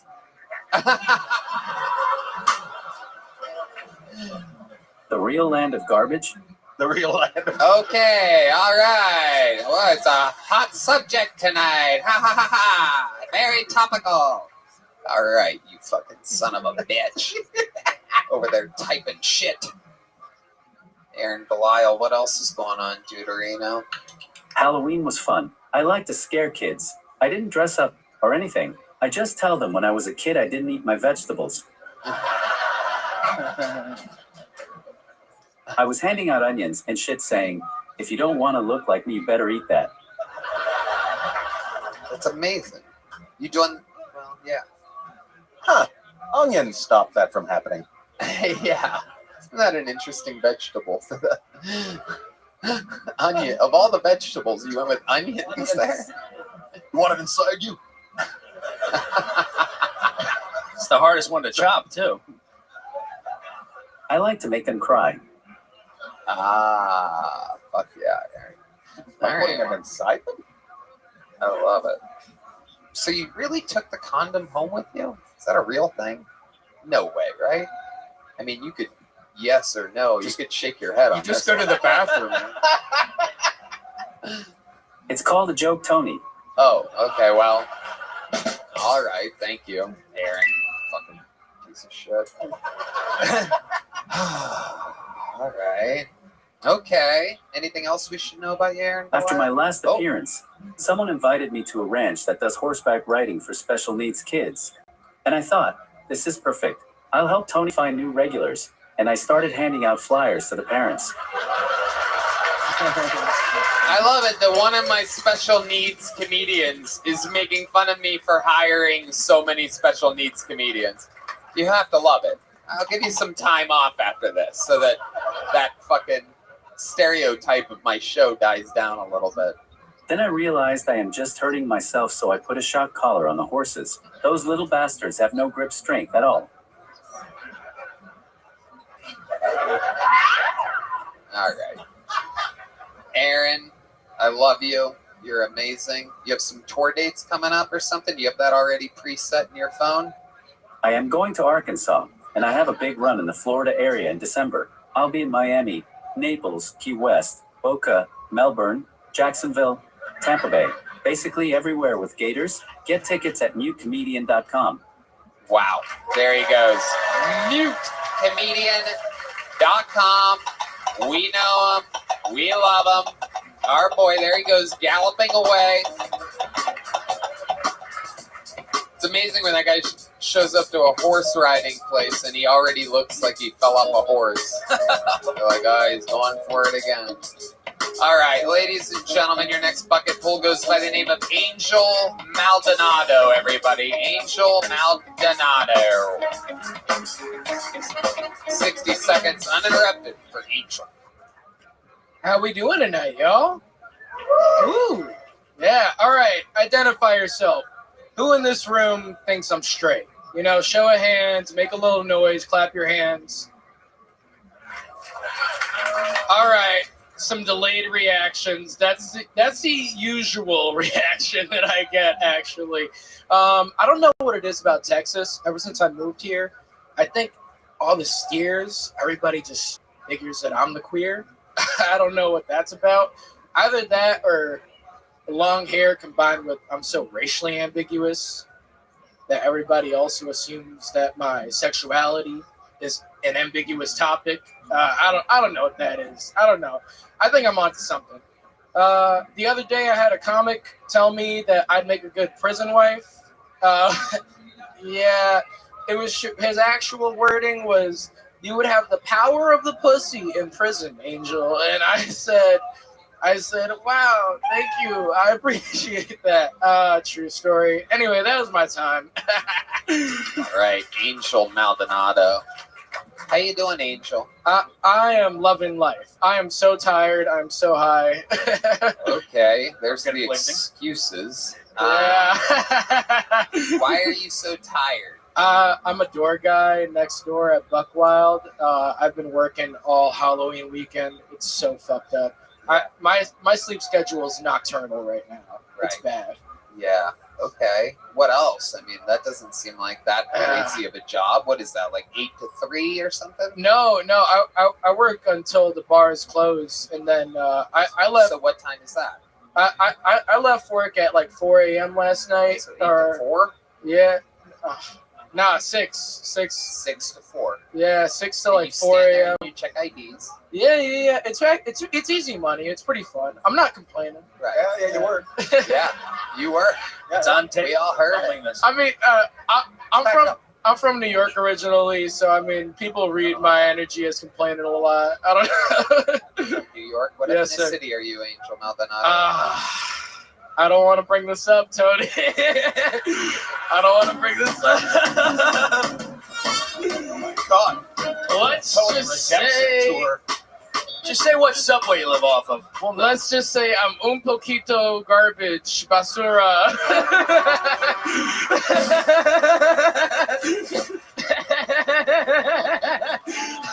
The people of Puerto Rico were never called garbage.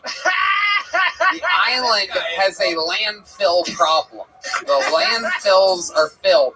The joke stems from the Great Pacific Garbage Patch. It is a misdirect joke. Yeah. You're supposed to think I'm bringing up the Great Pacific Garbage Patch. We love the garbage. We love Get it. We love the garbage, right? This guy just crawled out of the garbage can. He's voting for me so strong. If he can wake up tomorrow, wake this guy up, right? Wake this guy up. That's great.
These people talk too long. It's just ridiculous how much they talk.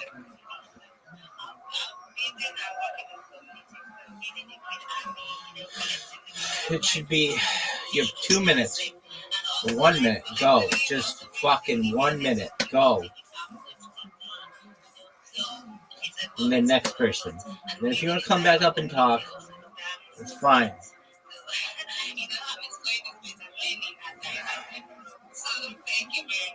I'm a content creator. I create content on the internet. I edit content.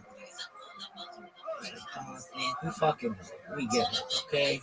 The same people who send me fucking Discord messages. Come on.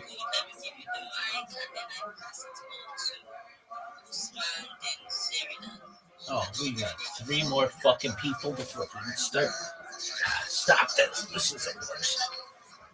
GM, like, dude, we get it. We fucking get it, okay? Good morning to you as well from now until the end of fucking time. That guy sucks.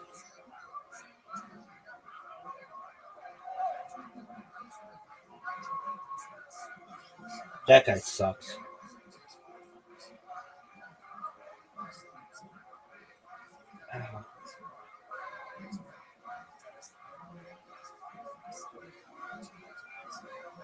Who the fuck gives a shit about Everton and Manchester United? I don't right now.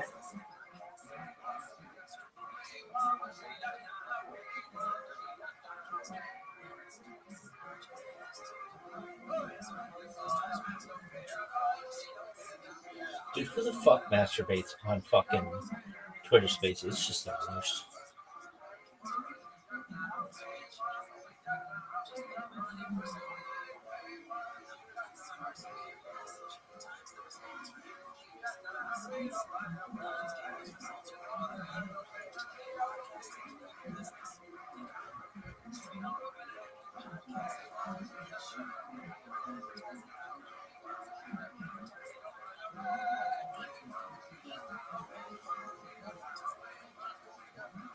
Videos and track days, I'll take that.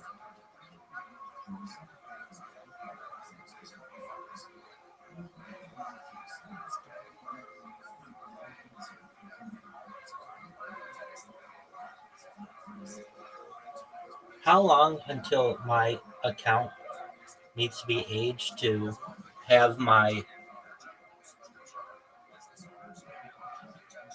Twitter Spaces show up in the Twitter Spaces tab? Is it a month? Question mark.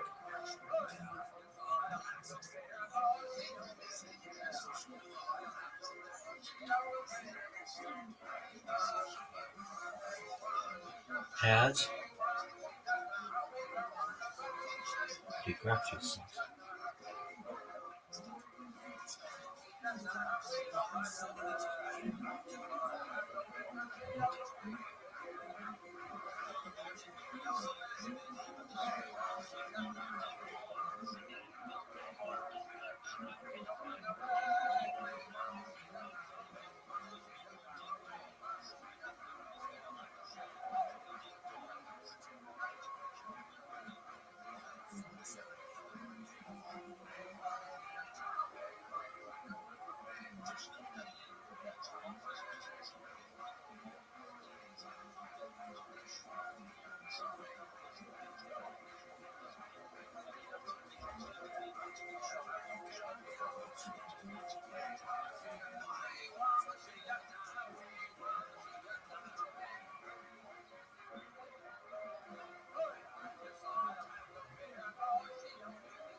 Yeah, thank you very much.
They suspended me.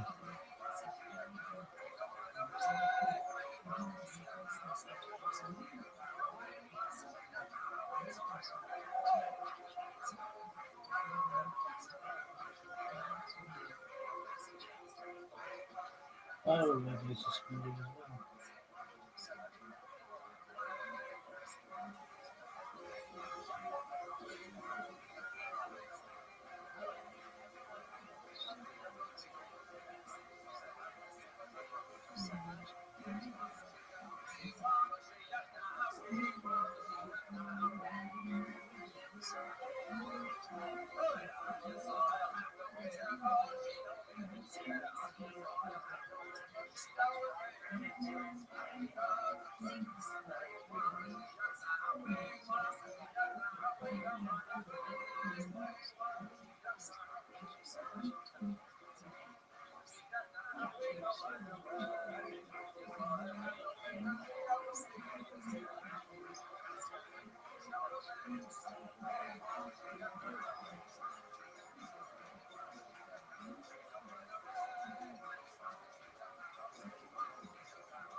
That's great. Sleepy little angel. Look at this guy.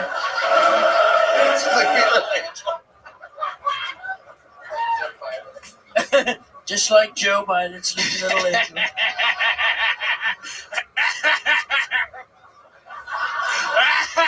Where did that evil laugh come from? All these things he should have led with. Like he should have led with he should have started with the Paquito mouse or whatever the fuck he said. And then you should have laughed. The rest of the shit you shouldn't have done. I'm going to be honest with you. Because you're really funny, but you forgot because you didn't get any sleep. You thought, I have a big day coming up tomorrow. Yeah, Better stay up and get high. I've had a very long weekend. Yeah. That beautiful son of a bitch. Yeah. Can you do a Trump impression? I think that would kill if you could. Try it out. There's a lot going on in this country, folks. Oh, God. All right. I would still vote for you over her, but he's winning them back. You look like a hotter version of Kamala, actually. Thank you. You're slightly more retarded than her, but it's in the eyes or something. Yeah. Can you just try, please, without any practice, a Kamala impression? Yo, I swear I'm black. Yeah, that's pretty good. I promise. You're looking good,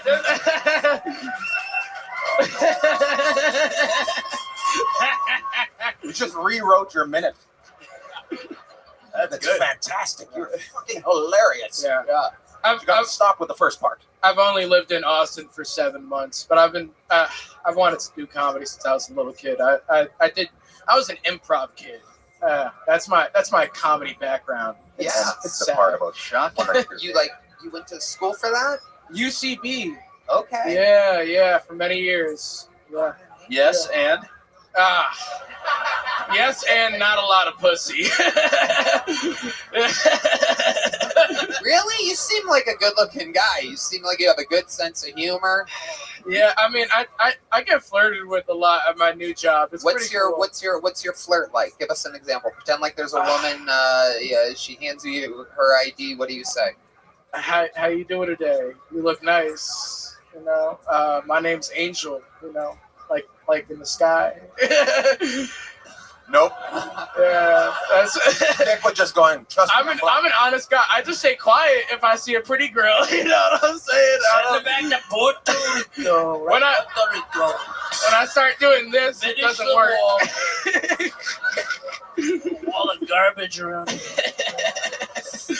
you skateboard? Oh yeah, I'm a longboarder. I feel more natural. I've been living in Aspen for the last 4 years before I moved here. Yeah. Wow. Oh, you're just frozen still a little bit. I got an anxiety disorder. I shiver a lot. Yeah, but no, I feel more natural on a snowboard than I do like walking on 2 feet. Yeah, Because you don't have to talk to anybody. Just fucking. Yeah, it's awesome. Yeah, I just listen to music real loud, and then I just ignore everybody that tries to yell at me. You know, it's Do you good. get a big night's sleep before you do that? Nope, never. Just checking. Yeah. Okay, Angel. What are some things that you do for fun here in Austin, Texas? Oh man, Snowboard years. I mean, I there's so much I could say. Really, you could say any one of the things that are going through your head. Yeah, let's just say I've been skiing in other ways. Oh, look at you! My job provides good opportunities. Wow, so you're not always so sleepy. Yeah, I've been saying I wish that energy drinks actually provided you sleep other than energy, and I found the stimulant that actually provides you with something that feels like sleep. How often are you doing cocaine? Let's talk Man, about it. I'm sorry, 2 days a Mom. week? Well, we know what the anxiety disorder is. It's just a cocaine addiction. Yeah. No. And don't apologize to your mom about this. She saw your minute. I take Prozac.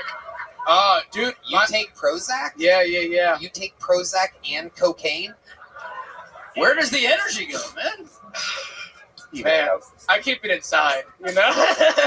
That's why I shake a lot and sweat. It's just a lot of energy going on, internal combustion, you know? How long have you been on Prozac?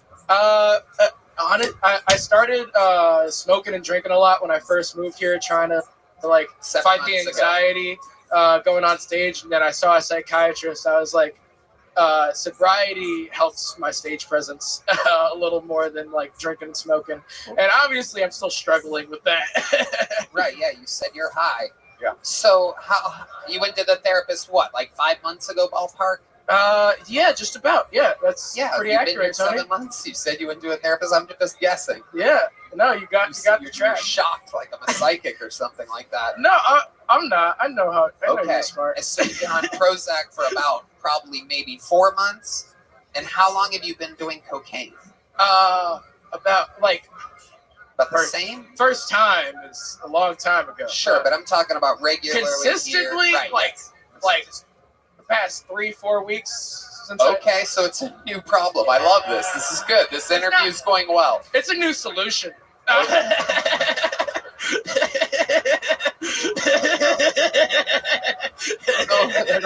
I don't know if it's a solution exactly. I'm not on it tonight, Tony. That's all I gotta say. This guy's out of control. Probably would have been a good night to do it.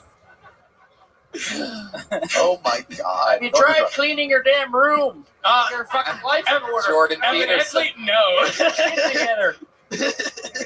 Wow. How about just being a model? You know, I remember I remember people didn't think I was funny when I started doing comedy as a teenager because everybody would tell me, "Hey, you ever think about modeling? Like that's a good career path for you." They would never be like, "Hey, that shit was funny," like you know. And here we are. Yeah, here we are today. You know what I'm saying? So, like, when's the last time you did cocaine? Was it last night? Maybe. Okay. Are you looking for cocaine, though? No. Okay. I'm just curious. I'm curious what it's like for a guy like you. So you're working last night, right? Maybe. Okay, enough with the maybe. So it's a yes? Actually, no. The days turn into nights real quick these days. Okay. So when do you do cocaine? Who do you do it with? Do you do it by yourself? Do you buy it? I got buddies. I'm friends with a lot of comics out here. Not the question I asked. When you do cocaine, do you do it by yourself sometimes? Tony, sometimes, yes. Okay. So, like, the last time you did it. The last time I did it, I did a bump by myself in the bathroom at Shakespeare's. Okay. So, all right. And that helps you get through the night. But then you drink. Yeah. And you wake up and you're depressed. Yeah. And you take Prozac. Yeah. And then wherever the day takes you from there, maybe you do more blow, have some more drinks, and then you take Prozac again. Riding the wave, baby. Have you talked riding the wave, baby? Have you talked with your therapist about this new cocaine habit? A little bit. What did they say? They say as long as you're not. My opinion is that I'm not abusing any drugs. Ever since I started taking Prozac, I've been using drugs for fun and not to cope. And so, yeah, new excuses, Tony. I know. Are you sure you took the improv class? They taught me to be honest. That was one of the early rules. Angel, here's a little joke. Thanks. There you go. Absolutely. There he goes. Angel Maldonado. Appreciate it. No, you know what I'm going to do? Hello, world. This podcast is sponsored by Zippix. Zippix believes nicotine users should have a better way to get their nicotine than smoking, vaping, or dipping. Their toothpicks are discreet, taste great, and allow you to get your fix anywhere, anytime. Their cutting-edge infusion process means the nicotine and flavoring is absorbed throughout every toothpick, and not just coated on the surface. Red Band. Tony, I love Zippix. Cinnamon's mine. You know, these toothpicks are a great alternative to smoking. I hope you give their toothpicks a try and see why their customers keep coming back. No doubt about it. I love it on airplanes, long car rides. We bet when you first heard of nicotine toothpicks, you probably thought, do they even work? If you ask Zippix customers, you'll find the answer is a resounding yes. Nicotine toothpicks are a great way to curb your nicotine cravings discreetly and conveniently. One aspect of nicotine toothpicks that makes them an effective replacement for cigarette smokers is that they satisfy both the oral fixation and hand-to-mouth routine that you get from smoking. Customers who were former smokers say that this had a huge impact when transitioning from cigarettes to toothpicks. So give Zippix toothpicks a try. Go to zippixtoothpicks.com and order a bundle today. And now it's time for Kill Tony. before we do that, I'm gonna say that set was so low energy, such a little amount of laughter that I think I'm gonna bring in a special utility player that we bring in only when somebody does really, really, really poorly and gets almost zero laughter. Energy drink.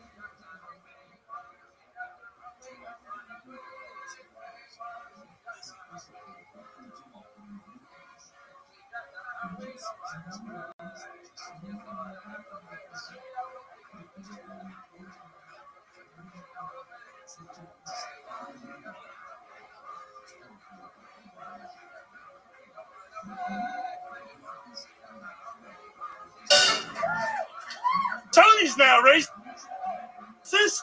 Look what he did for me, and I'm a black comedian. When he told that black joke, all I could think of was, I placed last in that watermelon carving competition. I lost to D Madness. Cam got disqualified because he spelled Halloween wrong, got mad, and shaped the watermelon 50 times. We all know Tony won the whole competition because you can't beat the gays at arts and crafts, am I right? But it was rigged. I only got safety scissors to carve my watermelon with. I didn't even get a real knife because it's dangerous. But the positive thing is, David Lucas had fruit for the first time, and he loved it. He got all the watermelon, and it hurts. He looked like a diabetic Kool-Aid man. All right, thank y'all. That's my time. You know, I forgot all about that fucking joke. I'm black. I didn't forget.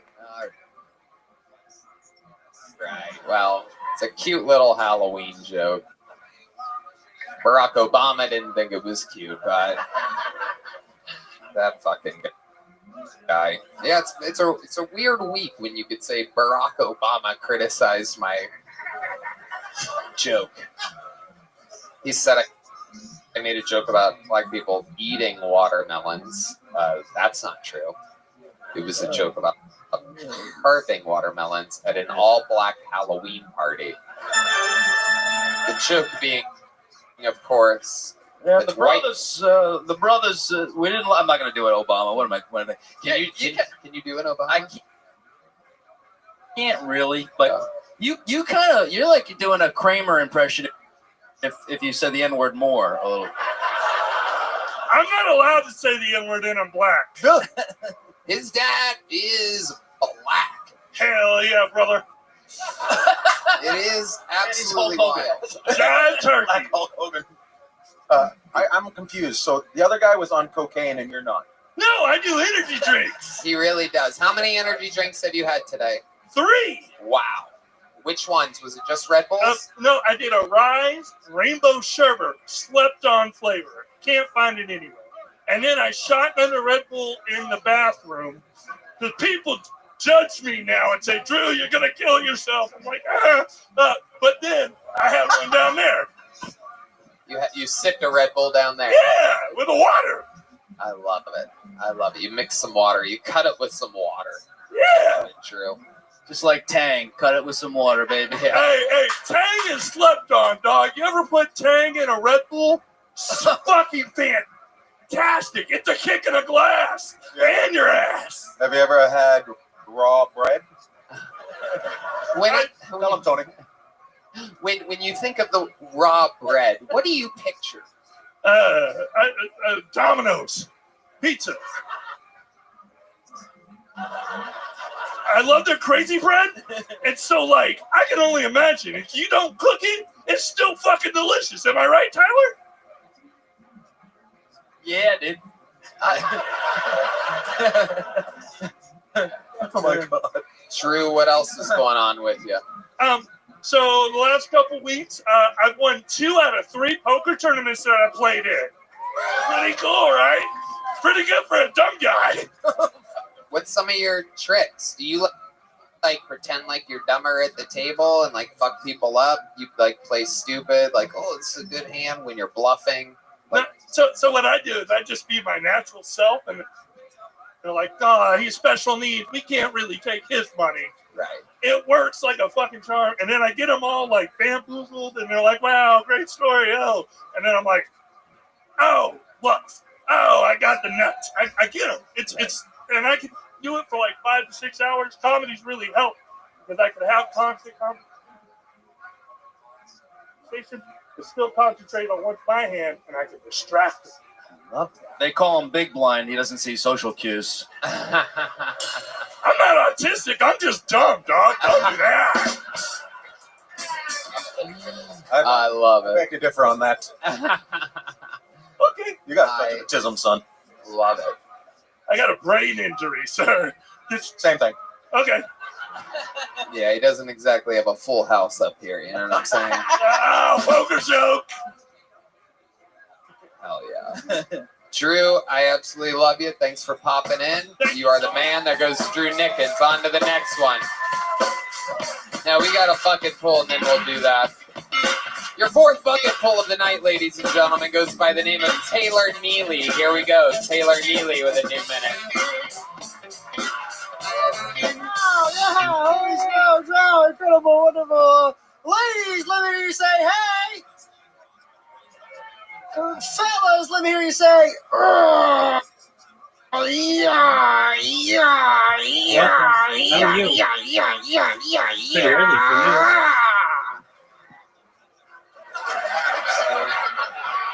you. Yeah, how are you? What time do you go to sleep these days? Like noon. Dude, Oh, jeez. I'm pissed. What was the stage called that you're in? It's called what is it called? Well, Nocturnal's pretty accurate, but what is it called? Babies do it. Yeah, exactly. It's called something cycling, reverse cycling. Oh, okay. Dude, right. I just got my fucking Twitter account banned, and I'm pissed off. It was really good. I was gaining a lot of fucking people on there. And then... Oh, your live stream thing got banned? Yeah. Sucks. Why? Dude, they've implemented some kind of automatic system, and it just automatically detects me as being a bot. Oh, you did have like a few bots going on. Yeah, but those didn't get banned, which is the interesting thing. So I don't fucking know. But I just am creating a Blue Sky account because apparently they have the same kind of system. And maybe if I don't fuck this up, and we'll see how it goes. I literally have How you many people did you have in your Twitter space? never any more than I normally do, like just no one really. Okay. So Yeah, I'm going to sleep because it's too late, but I'll talk to you like tomorrow or. all right. Take care. Sweet dreams, big dog. Got it. All right. Peace. Peace.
I oh yeah. Oh my god, dude, I don't know if you know this, but you're sitting in the kissing section. Yeah, I gotta come down there and give you a kiss. No, you're not into it. No one's ever happy to be in the kissing section. Well, how do you think I feel? Now I gotta go back there and tell them they're in the anal section. So, pucker up, anal section! You can have that. Who do you guys think would win in a fight? New York City Rat? Swallow that whole. Chew that entire glass whole right now. Who do you think? That's my time. Thank you so much. I'm Taylor Neely.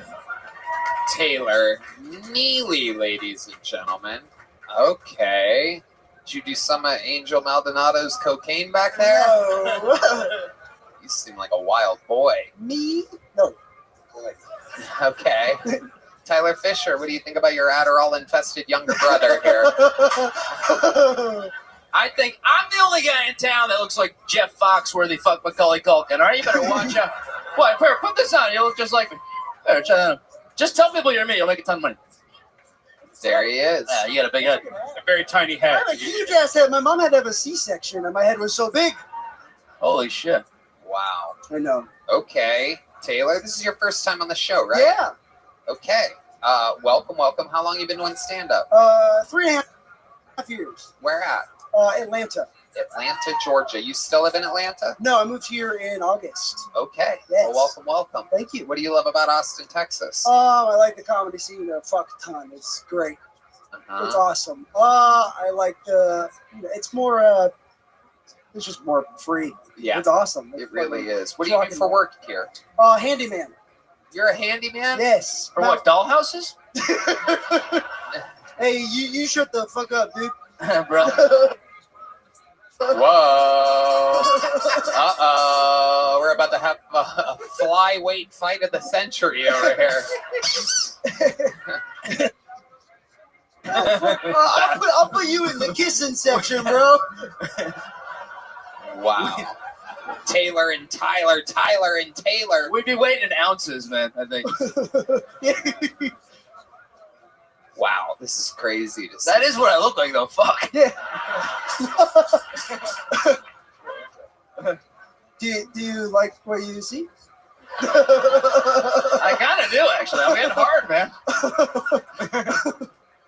This is incredible. Wow. What? Do you also put your height on Tinder as millimeters to try? No, it does say 5'8" on my driver's license, but it's secretly, not so secretly, it's 5'7" and 3/4, but legally 5'8". There you go. That bomb, that sucks. Shit. Fuck. The fuck is D Madness going right now? Is somebody gonna help this fucking guy? There's nothing but stairways on the other end of that curtain, by the way. I've never seen D walk off on his own before. You just walked a blind guy. Holy shit. Jesus Christ. So what did you say your height was? 5'8". Get the fuck out of here. No way. Is anyone believing it? 5'4". Tyler, why don't you, take this. Tyler. Ass. Oh, ass to ass. That looks about right. Wow. Hey.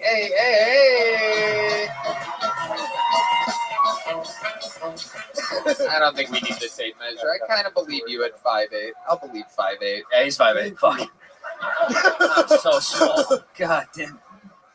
Ian, what do you think about this young buck? I think he's fantastic. Great energy. He's growing a mustache. He's 12. He's got a giant head. Looks like this fella over here. Everybody's all excited. He's got tattoos. He will fix things in your house. Yeah. What do you specialize in as a handyman? I'm transitioning to mounting just Nice. TVs. Hey, what the fuck? Nice. Hey, you also shut the fuck up. I didn't mean that. I'm sorry. No, I really didn't mean. Transitioning to just mounting TVs. Just mounting TVs. Yes. In high heels. Yeah. It's better money. Yeah. Yeah. What from? What were you doing before? I finished a big painting job today, and I mow lawns and put furniture. TaskRabbit. Okay, so you're a Mexican.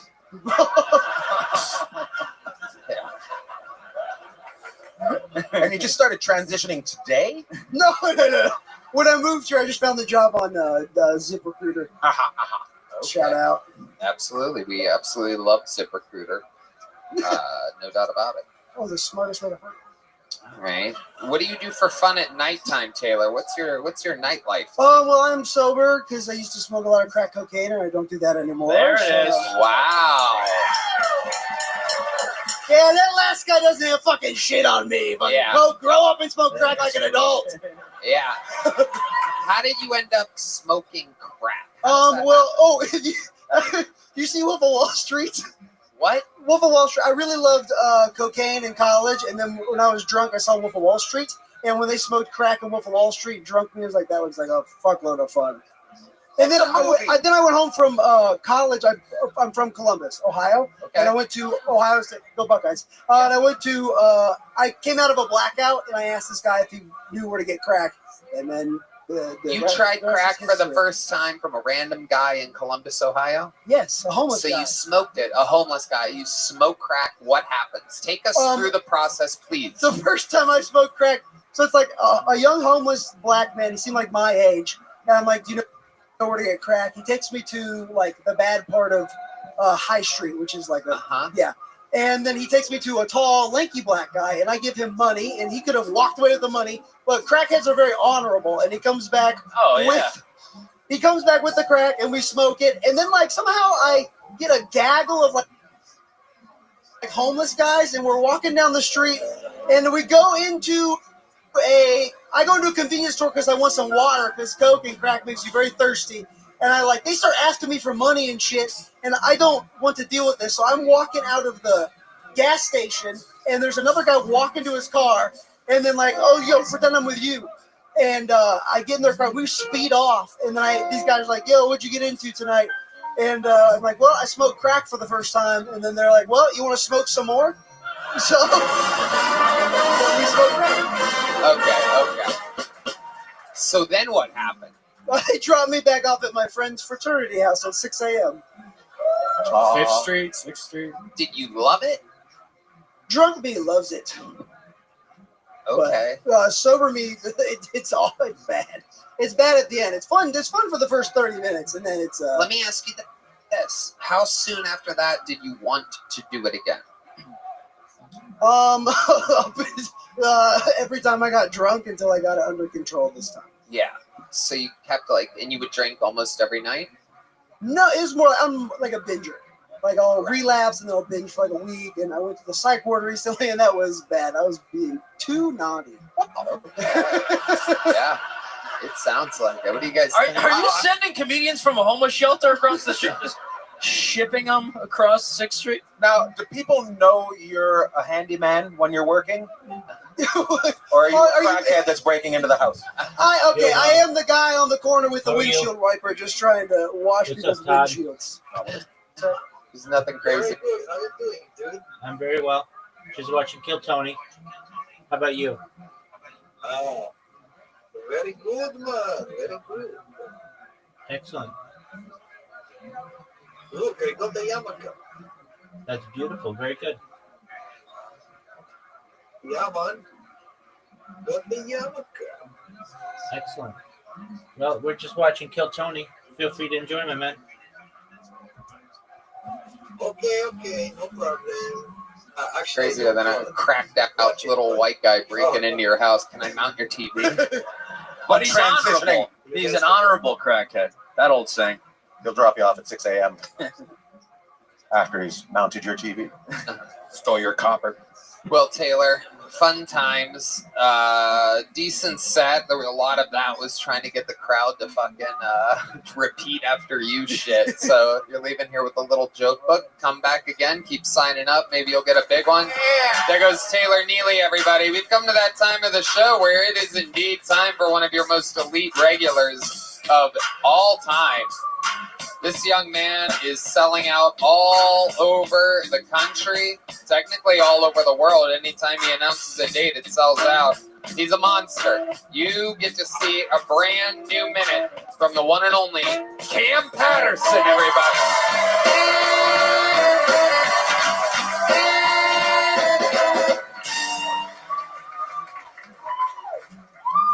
Hey, people take politics too serious, nigga. Real shit. I know it's been a thing tonight, but really, people take politics way too serious. I don't even know how to spell politics, so I don't really care about it too much. It don't really bother me at all. It's funny, because I believe in like 3 degrees of separation. And I talk to Joe Rogan all the time, and that blows my mind, dog. He just talked to Donald Trump for 3 hours. And I just talk to crackheads on the street. You understand what I'm saying? Those crackheads have no idea they 2 phone calls away from Donald Trump, nigga. They have no idea. They're like, let me get $1. I got something better for you, nigga. Just wait on it. I raced one a couple days ago. That was cool. That was fun as shit. He was slow as hell. And I beat him. After I beat him, he was like, I told him, I said, if you beat me, I'll give you $20 if you beat me, right? He was like, oh, I can beat you. I promise I can beat you. And then we raced, and then I won. He was like, hey, let's just split the pot. Fuck it. Just split it in half, nigga. Give me half the money, please. That's my time. Unbelievable. That's how it's done. We say a brand new minute from the man himself. Come on, nigga. We outside, man. We are. We outside. Come on, bro. It's unbelievable. This shit crazy, man. We are in it. Hell yeah. No doubt about it. A lady called me a bigot the other day. Really? Yeah, and I'm like, I don't know what the fuck that mean, bitch. Be smarter, dumbass. Stupid, bitch. Use better words, stupid. What did you do to make her call you a bigot? What did you do to make her call you a bigot?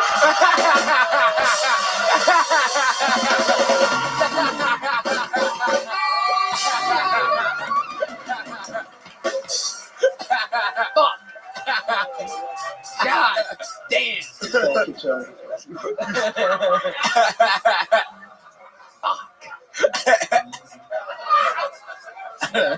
I've been fighting for you all week, nigga. You have no idea. Been fighting hard as shit. Been fighting hard as fuck, nigga. That motherfucking brother, leave me alone, pussy.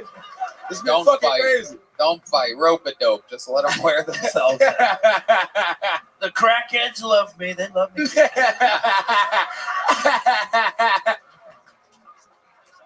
Trump, what do you think about Cam Patterson? I love the African Americans. Hello, Trump acts like he saved black people. Before I was president, black people, they couldn't even walk. They couldn't speak English. Cam barely can, but he's doing great. I speak great English, nigga. My English phenomenal. Yeah, he's like Joe Biden, mumbling. So funny. So it's been a wild week for you, huh, Cam? Yeah, it's been up and down. My brother loved that shit. My brother enjoyed it. Nice. My brother enjoyed it. Yeah, he a mailman, so that's cool. I love it. Yeah. He's a real mailman? Swear to God. The funny thing is, I'm doing this. My life is going great. My brother's a real man, and he's still my dad's favorite. Wow. Yeah. Is he the youngest? Oldest. Okay. You know, he's the second oldest. Okay. Yeah. All right. How many brothers do you have? I got one brother.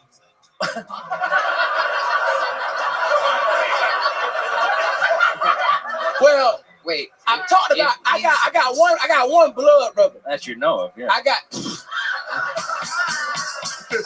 That's an ashtray. I got one blood. I got a lot of brothers I fought with. You know what I'm saying? Like niggas I knew from the streets and shit. But like, I got one blood brother.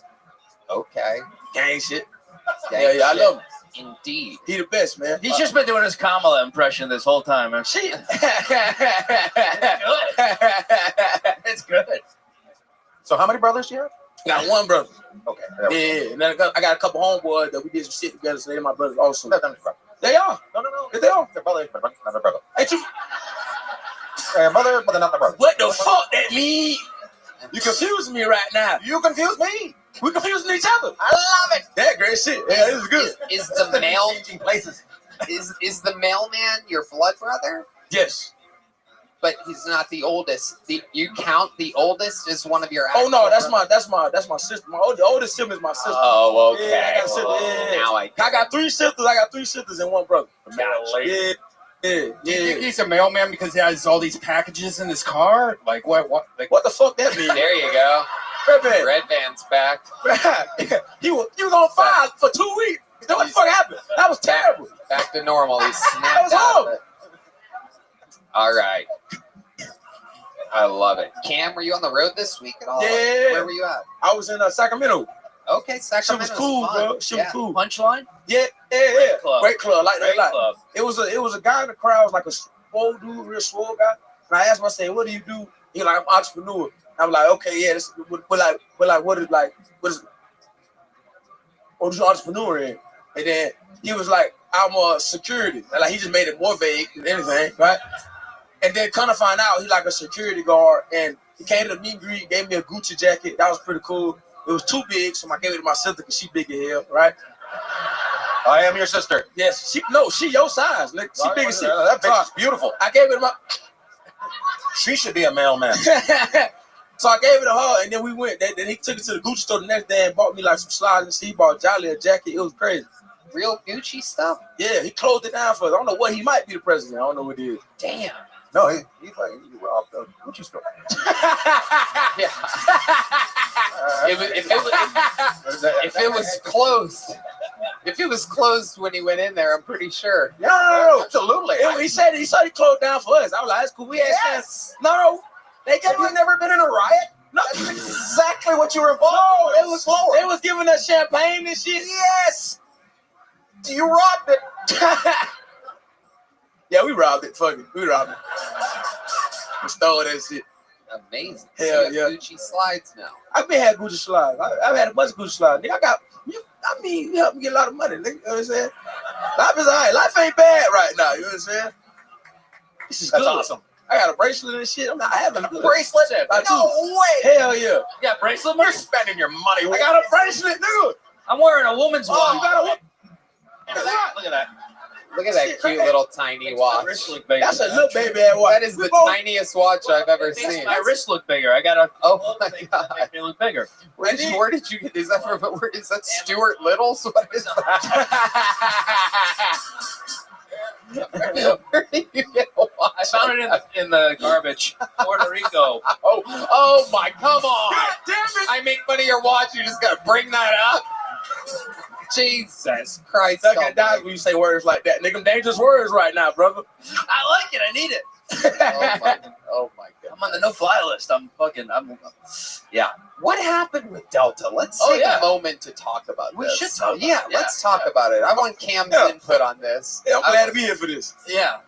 He has a lot of What? he has a lot of brothers and cousins that work at Delta. I'm sure. You know, security. Atlanta-based company. Yeah, they were all riding in the overhead luggage. Actually, they came out right up. Oh, I tweeted a photo. They're not gonna let me come back to cookouts after this shit, man. They gonna ban me from this shit. Prepare to be called a bigot again.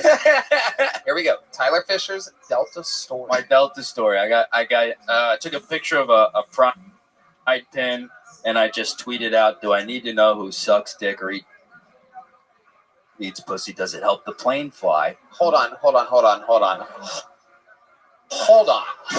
You took a picture of a pride pin connected to what? A flight attendant. Right. That's an important part of the story. Okay. You just said you took a picture of a pride pin. So a flight attendant's wearing a pride pin, and you said what? I said, "Do I need to know who sucks dick or eats pussy? Does it help the plane fly? Does it?" I got banned for life for that shit? For life? Yeah. Damn. For life. Forever? Forever. Damn. I'm fucked. Forever, I gotta take trains now. I gotta take choo-choo trains to my shows. What about like other air? It's the biggest airline in the world. I mean, you've been on other airlines though. I will suck a pilot's dick to get back on. Hey, you don't have to do that. There's other airlines. Me and an ally. There's different airlines. You can get on other airlines. Stick with the train. That's like when Texas like banned porn. Like they just banned Pornhub. That was it. All the other ones are still open. Yeah. Oh yeah, it's true. Like on a different airline. You fine. They're gonna sue me though. They're suing me. I be thinking this shit. I'm a They're fucking genius. gonna sue me. Yeah. For your little watch. Yeah. Take all I got. This is it. So what airline have you been using since? Oh, I took Frontier. I flew in this morning. Oh, look at. Oh. You look, buddy. Oh my god. You don't have to do that. Well, I did. That was it. That was all that was available to me. Yeah. I came back for. I don't even remember where I was. It was so early. 7 connections from Dallas. Yeah. It's a bumpy landing on They didn't Frontier. even go up to a gate. They parked in the middle of the runway and just put a fucking ramp down. Gonna be a spirit soon. Yeah, boycott Delta, by the way. Yeah. All right, there you go. Yeah. How about you let the gays be gay on the plane? I'm raised by gay men. I love gay men. It's No, not you- about. you were raised by gay men? Yes. What's going on here, man? I didn't know this. What's going on here? What's going on here? What's going on here? What's going It came on? out when I was 7. It came out as racist, but then 4 years later, he started fucking dudes. Damn. Really? Yeah. What? Look at me, obviously. Yeah, I had no idea that the Keebler elves were gay. All right. Wow. Delta. Yeah, Delta. I mean, isn't that interesting that I mean, We both had a rough week, huh? I don't know why you had to keep bringing my shit up here. I'd rather have yours. You could still fly Delta, right? Not to Puerto Rico, but I'd much rather have yours, dude. I will trade. I'll start smoking. I'll do whatever I gotta do. You lost all your airports. You only lost one. Oh my God. Cam, literally the best minute of the night so far. You did it again. He has to do it every week. Not easy. Not an easy gig at all. How loud can this place get for the great Cam Patterson? All right, back to the bucket we go. Jesus, I just broke it, man. That's a burst. Look at that. Brute strength. Make some noise for Leslie Childs, everybody. Leslie Childs is next.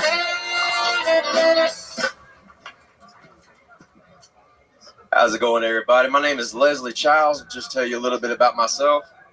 I'm a single father. Been raising my son by myself now for 11 years. Now, that's a long-ass time to be doing something by yourself, right? So you're probably wondering the same thing everybody keeps asking, where the mom at? And that's a fair question. And I love telling people the honest God truth because there's nothing fucking funnier. See, when my son was 2 weeks old, my baby mama, that bitch took off with a midget. That's not a punchline. This bitch actually took off with a midget. And to this day, I don't know what pisses me off more. The fact that she took off with a midget or the fact that the midget was wearing cargo shorts. You ever seen an emo midget wearing cargo shorts? That shit will hurt your pride as a man. I didn't know whether to laugh or cry. Honestly, he looked like he was coming down on his shortcomings, though, for real.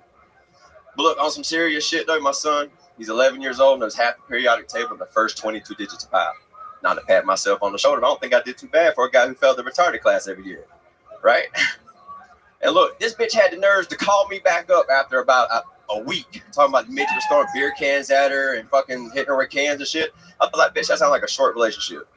Y'all, that's been my time. Y'all have a blessed night. Wow.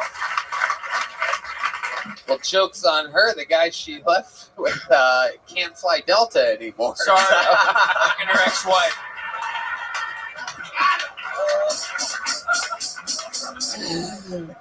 Welcome to the show, Leslie. Frontier is rooming. Appreciate it. Thank you. Everywhere's rooming for you. Gotta stand up on the seat to adjust your air vent. I hide in the bathroom. I just sleep under the sink. So, Leslie, how long you been doing stand-up? I have been trying to get on this show for almost 4.5 years. You've been trying to get on this show for almost 4 years. Almost 4 years, yeah. When you say that, you mean you've been signing up off and on? Dude, the shit I've been through just to try and get on this show will blow your mind. Dude. Name some of the things that you've been All through. right, so I drove from South Carolina, where I'm from, to here multiple times. My first time was for the HEB Arena show. All this is on YouTube. I took and traveled from there with no gas, no food, no money. Told jokes the entire time just to get by at gas stations and shit. My car broke down 5 times in every fucking state. There was a person coming here to see the show on HEB with a ticket, helping me get my car fixed. And again, it's all on YouTube. Shit that comes out of my mouth will blow your mind, but just take in mind, everything I'm telling you, including my joke, is 100% true. I believe you. A midget was an upgrade. I'm gonna just. Dude, my life is wild, dude. You have no idea. So you're in South Carolina. That's where you live. Yeah. Your car broke 5 times on the way to the HEB Center. Have you tried to sign up for here multiple times? Yeah, dude. You know that everybody's seen that red car sitting underneath the bridge, dude. That's my car. It's been here since. Well, not December. everybody has seen a red car underneath the bridge. Let's just take it one step at a time here, Leslie. So how many times do you think you've driven from South Carolina to Austin, Texas to sign up for this show? Just give me a ballpark. Probably about 5 times. I also drove from South Carolina to the LA one. Again, Oh get no my gas, God. no food, no money. Oh my God, are you also on a no-fly list? I'm on a lot of different lists, but not that one. A lot of different lists. And no touch list. Wow. Okay, Leslie. Well, congratulations. You're here. You finally did it. All the hours on the road. That's amazing. You wouldn't believe all the people that told me I wouldn't get here, dude. That was a waste of time. That you're retarded. You're never gonna make it. Like I did fail the retarded class, but I made it. Fuck them. I love it. I love it, Leslie. You didn't give up. Here you are. Here you are. What do you do for work, Leslie? I'm fully disabled. See, I'm legally classified as. This is usually where I lose people. So sorry, but It's okay. You're like the 4th retarded guy on the show tonight. I'm legally classified as suicidal, homicidal, bipolar, childhood motor depression, slight schizophrenia, OCD, ODD, ADHD, and slight night terrors. I got more issues, more coverage than AT&T. And by how fast you said that, you're also autistic. Yeah. Incredible. Tony, I've been telling everybody for a long time, I'm your wet dream, dude. Like the story, I see how surprised and amazed this man gets when he hears a true story. But the problem has been that every single time you hear these crazy true stories, they only got like 1 or 2 of them, dude. I got a fucking list of them. Oh, thank Oh, and they're all fucking true. Every single one of them. Thank God that was a list. I pulled that out. It's like, oh fuck, he's Puerto Rican as well. The security guard back there, he had to pat me down. He's like, the security guard had to pat me down. He's like, you got any knives? I was like, dude, I ain't even allowed sharp objects. So let's cover some of this scroll, man. You want me to read it? Let's fucking do it. How many of you want to hear this scroll? Thank you. My Your kids, fifth go best. All right, now bear with me. Yeah, fuck. Hear me, hear me. Todd speaks. Everyone quiet down. All right. Now, y'all seriously, bear with me, dude.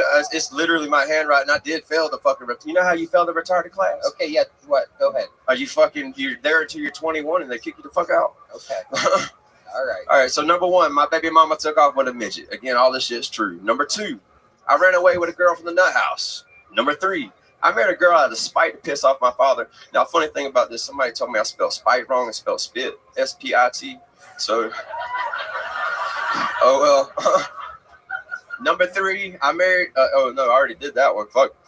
All right. Number 4, I was kicked out of a woman's house for beating my meat for 4 days straight. Hold on a second. Let's back it up a second. When you say that you married a girl out of spite in order to piss your dad off. You ready for this? Yeah. All right. So, I hate my father, dude. Like me and him always go at it. He fell out of a tree last year, and I was like, "Fuck it." But so I was all right. So Make this your set. This is hilarious, man. dude, I got to. All these are true. All right. So I was writing. You know how a steam mirror, and when you steam in the bathroom, and you can write shit on the mirror and shit. I was drawing pentagrams and shit. You know, just so they would pop out and go, "I don't know the devil." And so I was like, I love seeing people's reaction, mainly fucking with people. And so he did what I like to call church hopping. He went and found this Christian girl to come talk to me about our Lord Jesus Savior. And so that night I took her to the park and I fucked her. And like literally everything was going good for about 3 months. And then one night she looks at me and goes, "I'm gonna go to the store and get some milk." And I was like, cool. Well, 2 weeks later, we found her in a psychiatric ward the next day over, sweating up and down. This is a lot right here. I had to Google most of this. Apparently, and she was swearing up and down that Apache helicopters were landing in my father's backyard, talking to her about the Masons, who apparently were after her because she knew that they killed her mother and some organization called the Red Coat was at our wedding. When we didn't even have a fucking wedding, we eloped. We didn't even have rings. Tony, do you know what the fuck they give you when you ain't got rings? No. Pipe cleaners. Mine was blue. Okay. All right. What's next on your list? All right, what was it? That was only number 4, dude. Damn, you didn't make it far. We got 50 on here. All right. I fell asleep in one school and woke up in another school. I walked over 100 miles just to get away from my family. The best way I can describe myself, dude, is like the actual Forrest Gump, like for real. That's funny. Yeah, I stole my mom's car when I was 12. I actually did that a few times. You ever been in a situation where you did some shit as a kid and then you grow up wishing that maybe they would have caught you just so you can brag about it, and then you have to tell them? I do all the time. Let's go to number 6. Glad you had a normal fucking life. I was running a pedo ring. I just felt like running. Jenny was 6 at the time. She liked crack cocaine too. Crack cocaine, regular cocaine. Bro, that exact line. Bro, I told somebody the exact line in DJJ. My father didn't think it was very funny though. Keep going. What's next? Like the old Letterman top 10. This one just number 8. This one just happened last year. I was shot several times with a pepper ball gun infused with tear gas. That was by my aunt. Fuck you, Tina. Anyway, keep going. Number 9. All right. Fuck you, Tina. Ooh, last year my father stole $30,000 from me. Fuck you again for that. How did you have $30,000? How did you make $30,000? All right, so I've been institutionalized since I was 5 years old. All right, in and out for a long time, for 6+ years until I was 18 and could say I'm no longer going back. Literally just so these motherfuckers can go, okay, he's not in the picture. We got a family perfect thing, and when he gets out, we get paid. So that's been pretty much my entire life. What was the question? Fuck you, Tina. Yeah, fuck you, Tina. How did you get $30,000? Yeah. You saved it? I took and I decided that I was going to try and pursue comedy through welding, right? And of course. It took a lot. As you do. Right. A lot of people go to LA, a lot of people New York, a lot of people just start welding. Well, I'm a single father, so I had to figure out how to do this and do that at the same time. And so I was going to do travel welding and get paid for it. Travel welding. Yeah. Interesting. And so anyway, for like 4 or 5 years, I wasn't accepting my disability because I thought that if you made too much money, then you're off disability. Apparently, that's not the case. They owed me money, and me and my father got the same first, middle, and last name, and so he was like, "Ooh, I'll take advantage of this situation." And so I ended up in a car. How you doing? You've been staring at me pretty hard. Oh no! I'm not going to hurt anyone. I swear, I'm not. It's a psychotic episode you're having. The person's just watching you. You're on stage right now. Everyone's looking at you. Weld. Yeah. What's next on the list? All right, but I've been a single father for 11 years. I've been on more medication than any child should ever have to take. Ooh, Let me stop you for a second. Let's talk about this 11-year-old. Yeah. Where are they right now? Right now, he's in a car with a friend of mine. A red car under the bridge. Don't worry. The windows are up. He's not going to drown. It's raining right now. Hold on. What? Yeah. All right. So we live in my car. Me, my camera guy, and my son. My camera. Wait, what? You have a fucking camera guy? Yeah. What? This is fucking awesome. Wait, what?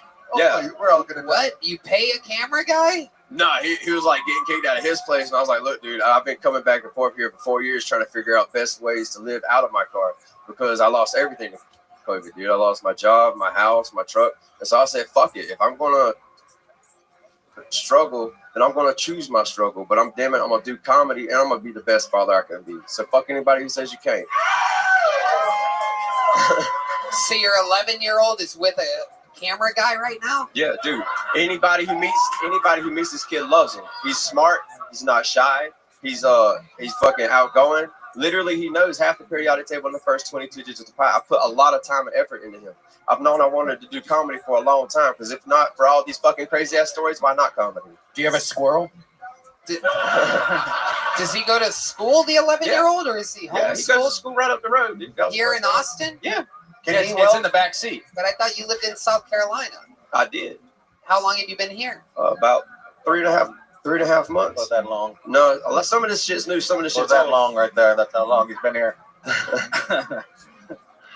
Read away, buddy. That looks like 50. You want me to Just keep go going? that looks like a hammock that Tyler sleeps in.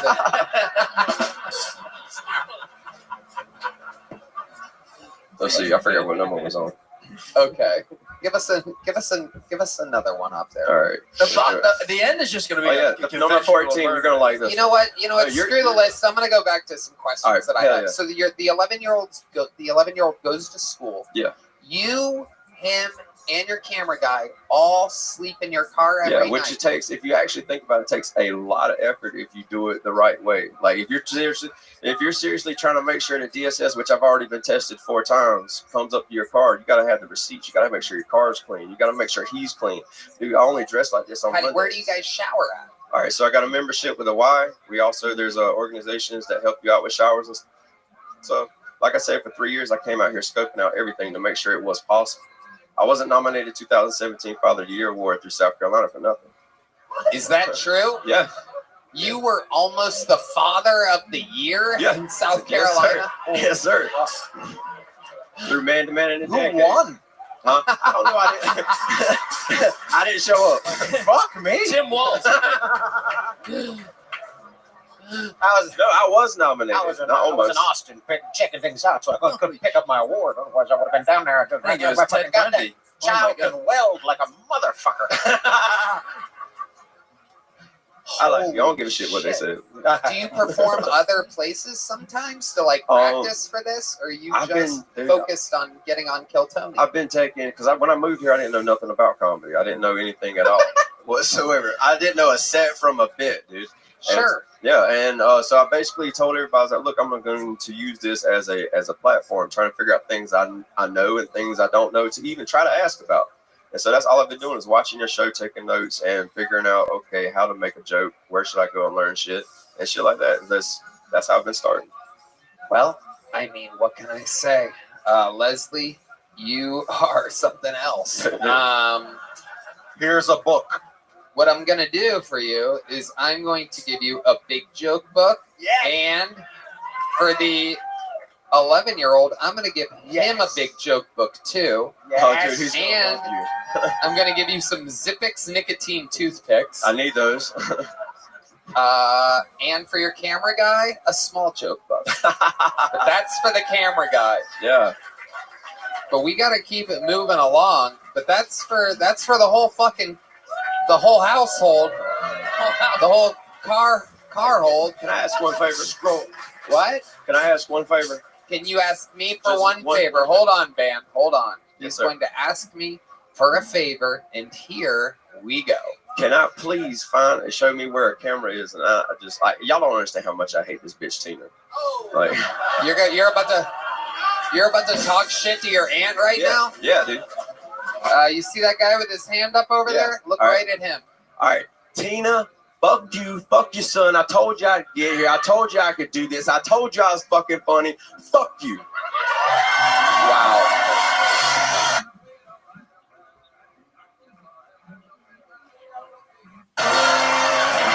Welcome to the first ever episode of Kill Tina.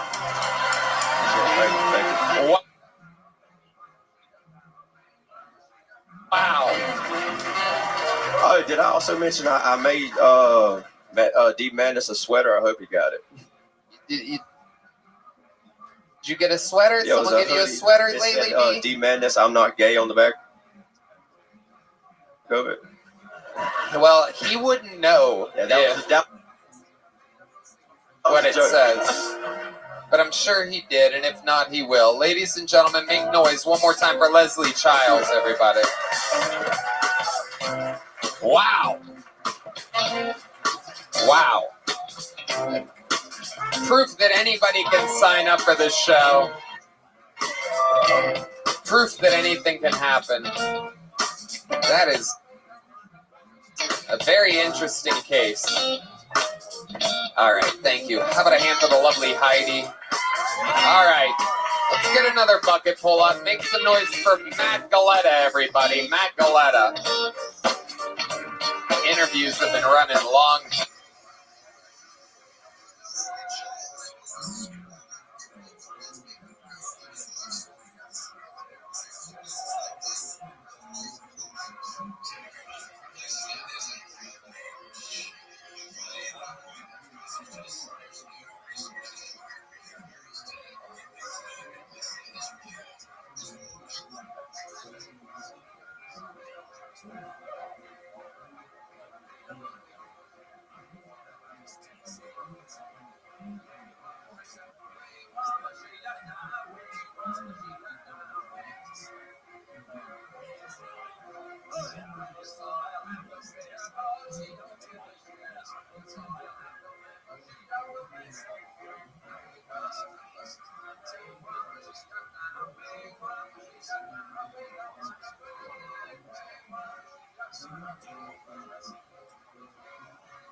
Same thing everybody keeps asking me. And that's a fair question.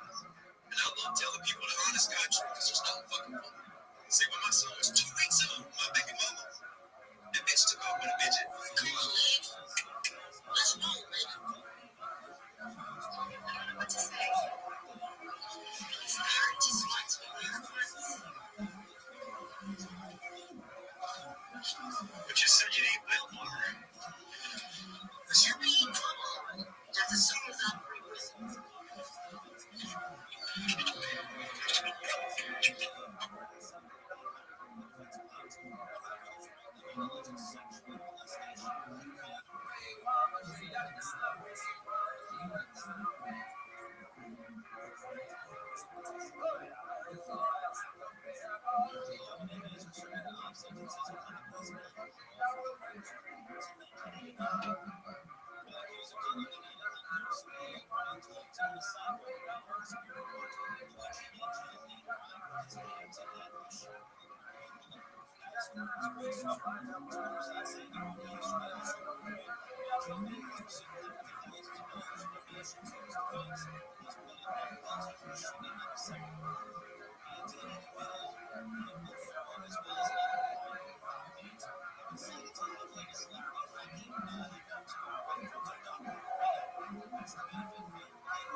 Tonight. Here's Macoletta, everybody. Yeah, it's nice to be in Texas where both abortion and jerking off's illegal. Yeah, man, damn, it's crazy to be here in Austin, Texas, man. Hey, you know what's really crazy is that when you go to Austin, Texas, porn is banned, right? Pornhub is illegal in Austin, Texas. I don't know if you guys know this. So I have to get ID and have my dick in my hand just to see pornography. I'm like Edward Snowden when I jerk off. I delete most of my internet history, all right? It's like Texas, Pornhub, I have my dick in my hand and my ID. What was this? Am I fucking on Epstein's Island?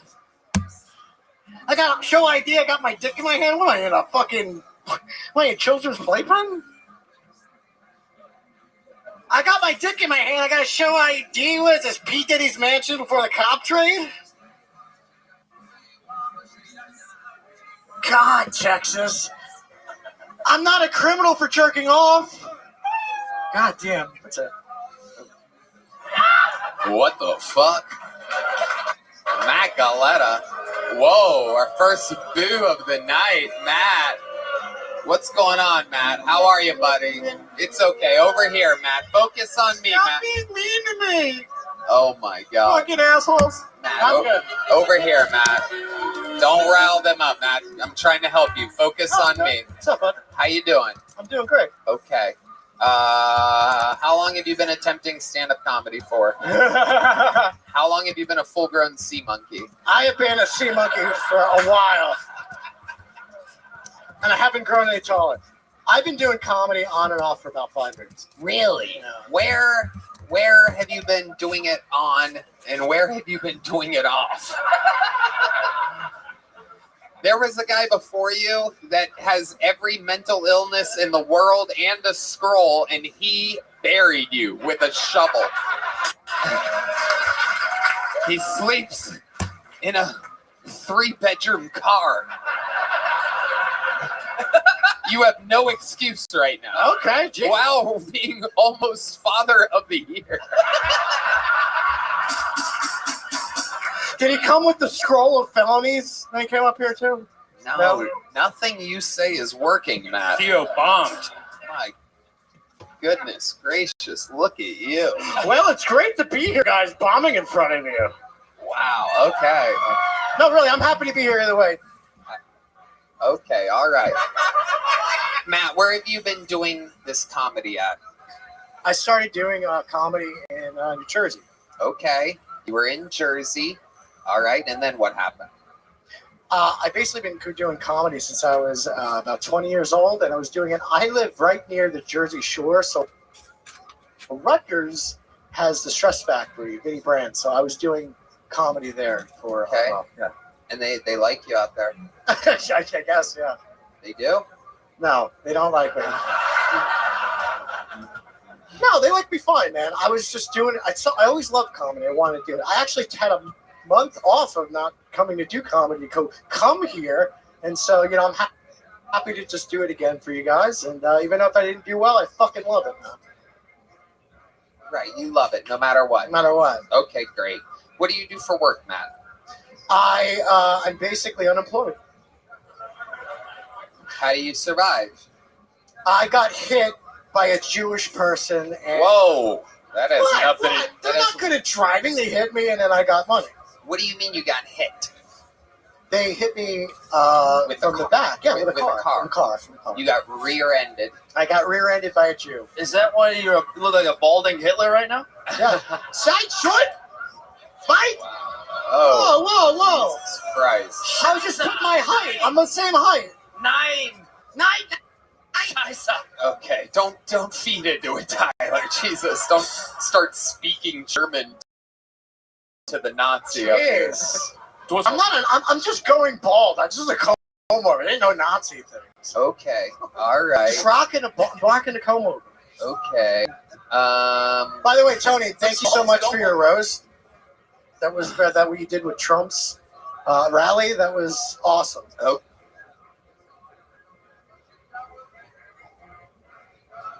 Okay. Well, yeah, Much that's respect. true. You guys don't like what he did? The Jews hate him. The Jews hate this guy. I really do. Oh, Matt. What's an interesting thing about your life? What's a redeeming quality about you? Everybody hates you right now. What's going to make everyone like you? Oh, Jesus. I got tap dance or sing a song like all these other fucking people. Jesus Christ. No, I honestly, I don't know if I have a redeeming quality, but I used to be a musician. I used to play music. What kind of music did you play? I played basically metal music. What did you do in the band? I played guitar, and then I also do vocals. I'm a vocalist. How about we play some metal music and we see your vocals? I can request a song. We could do What? You want me to do a song? Is that what we're doing right now, right? Not all of it. I mean, obviously. Here's a little joke book. There he goes, Matt Galetta, ladies and gentlemen. There he goes. Thank you. Matt Galetta, everybody. There he goes. All right. You guys still having fun out there? Let's do one last bucket pull. I pulled. We haven't had a female up yet tonight, so I pulled until I got a woman. Here we go. Make some noise for a minute from Stacey Ross, everybody. Stacey Ross.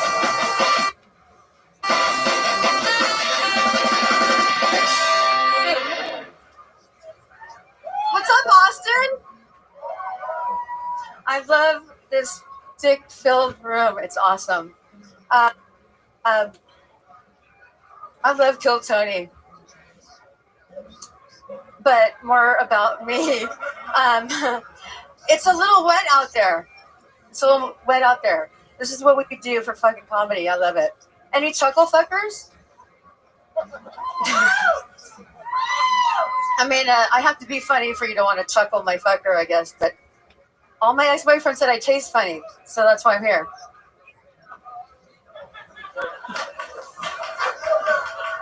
It's worth something, right? Are you guys really? Welcome. I understand I'm from LA. I want to say I'm not liberal, but look at me. Right? I mean, you knew what I was going to look like, right?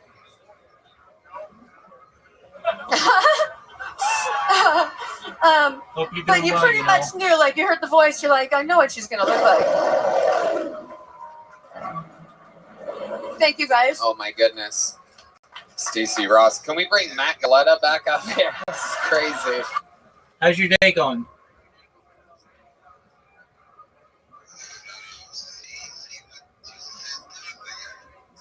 I said, how are you?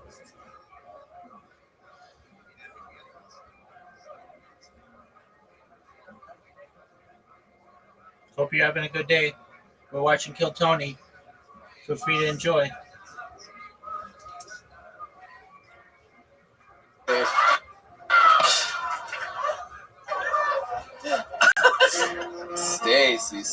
Stacey. Oh my goodness. I'm still alive, I know. It's shocking.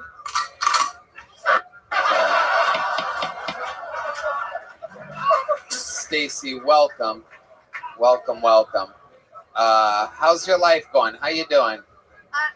Talking to the microphone, Stacy. Yeah, I forgot. You're living your dream right now. You're right. Requiem for a This dream. is one of. This is probably the highlight of my life right now. Absolutely. I'm gonna cry. Right, definitely. Ever since you left the band Motley Crue, this is the new highlight of your life. They didn't have room for you. Motley Crue. What do you mean? Because I had to leave them. I had to leave the band. Never mind. Okie dokie. Like I'm saying, didn't you say I left Motley Crue? Okay. All right. Wow. I'll fuck her.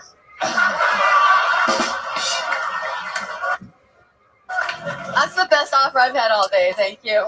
I'm a fugitive from Delta Airlines. Yeah. Stacy, how long have you been doing stand-up comedy? Almost 5 years. 5 years. Off and on? Or on? On. Okay. On meth? Okay. On meth? All right. What's the coolest gig you've ever done? This room right here, right now. Okay, that's cool. Good answer. This town is fucking awesome. You live here?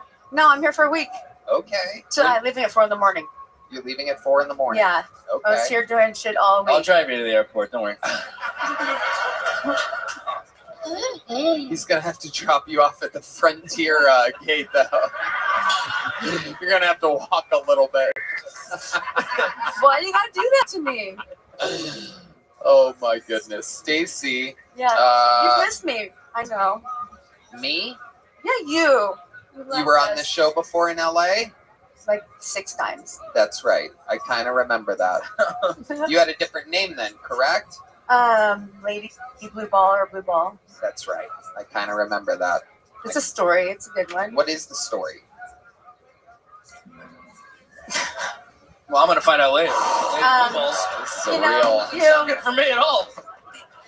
You have to sharpen your skills. I was playing a lot of poker, and I wanted to have my game all about poker, so I'm rubbing one out before I play in a poker game. And then I'm gonna have you handle this. I'm at a little joke book, Stacy, and we're running out of time. We're gonna keep the show moving. Thank you so Make some much. noise for I'm Stacy, exhausted. everyone. Good luck.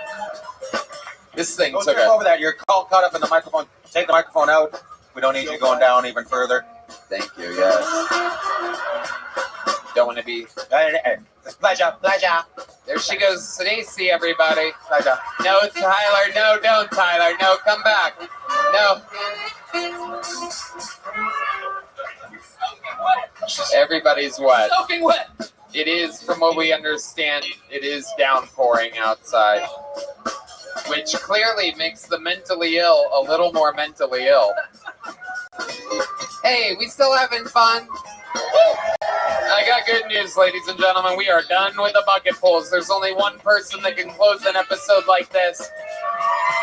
And it is indeed the record holder for all-time appearances, all-time interviews.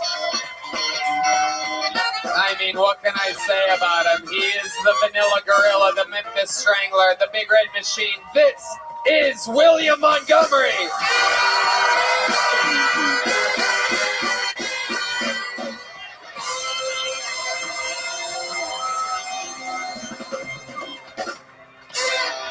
That lady literally just touched my dick when she walked past me. On the way here, my girlfriend and I pulled up to an intersection, and there was a homeless guy wearing a Nirvana shirt, and my girlfriend rolls down the window and says, "Name 4 songs, dumbass." My agent called me the other day and said he thinks there might be a World War III, and I said, great, could there be a part in it for me? But then I started thinking about it. I think the last thing we need is another Hollywood reboot. What's harder, finding Where's Waldo or going to a rap concert and trying to figure out which one on stage is the rapper? It's like they're all kind of wearing the same thing on stage, but they're not. Okay, that's my time. But yeah, William, lights out Montgomery. Hell yes. Welcome, William. So nice to be here, Tony. I love it. God, my throat is really hurting right now. I'm a little worried. I don't know. Please, somebody needs to, please, maybe one of y'all knows, but I wonder, I've been drinking so much honey recently. I've been drinking so much throat coat tea with honey. I will drink a full bottle in 2 nights. I just wonder if you can have too much sugar and honey. Yes. Can you? Yes. What happens if you have too much honey? You die. Why don't you look it up? Look up a maximum amount of honey. Diabetes. This isn't Answer. You've had a sore throat for absolutely months now. It's horrible, Tony. I'm not even kidding. I think I've done something weird. And hold on, who is that guy? That is on the guitar. He's been weirding me out. Red Band, do you know that guy at all? I actually have no idea. That is indeed Sean Greenberg joining us tonight.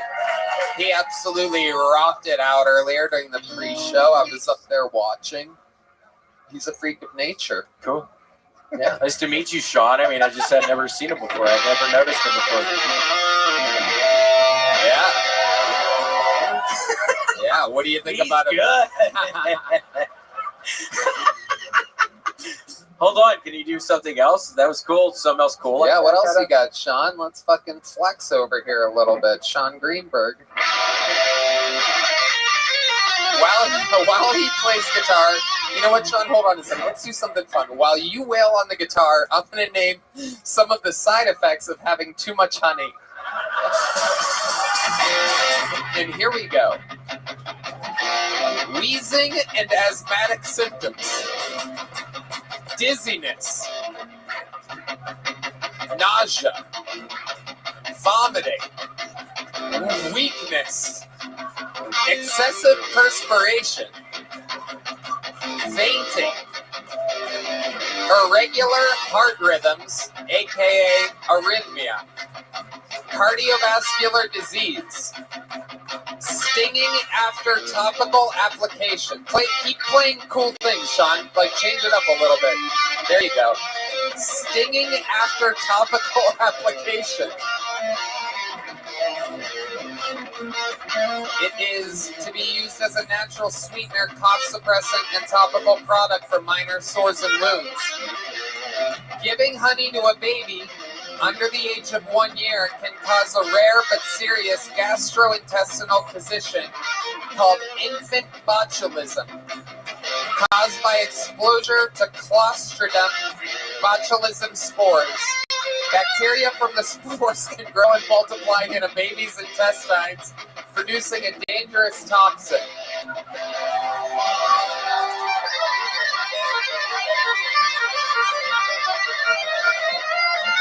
Killed 2 birds with 1 stone there. You got to hear Sean Greenberg and the side effects of having too much honey.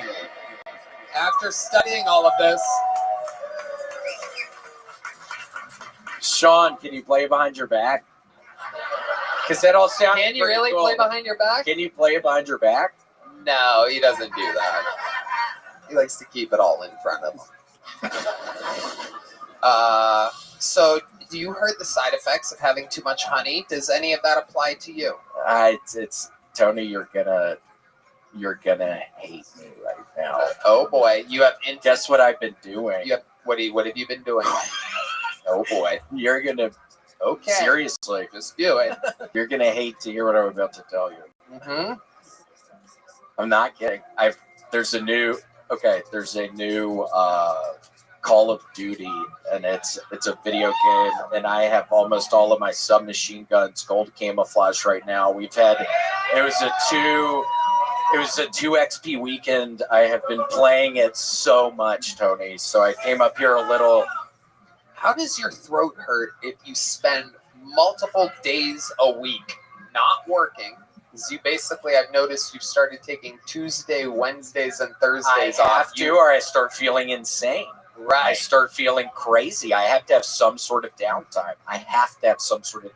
Okay, cool. I start feeling nuts. Okay. Like really crazy. I We started talked feeling about that. really crazy recently. If I start feeling like I'm working a little too hard, I start feeling insane. You call what you do. Yeah, getting Okay. fucking that 6 submachine guns. I got gold camouflage. Yes, I was working. That literally was 24 hours. How long? I don't play games like that. How long does it take to beat a game like Call of Duty? Is there an end? You don't beat it. You just beats keep you. on playing. Yeah. Wow.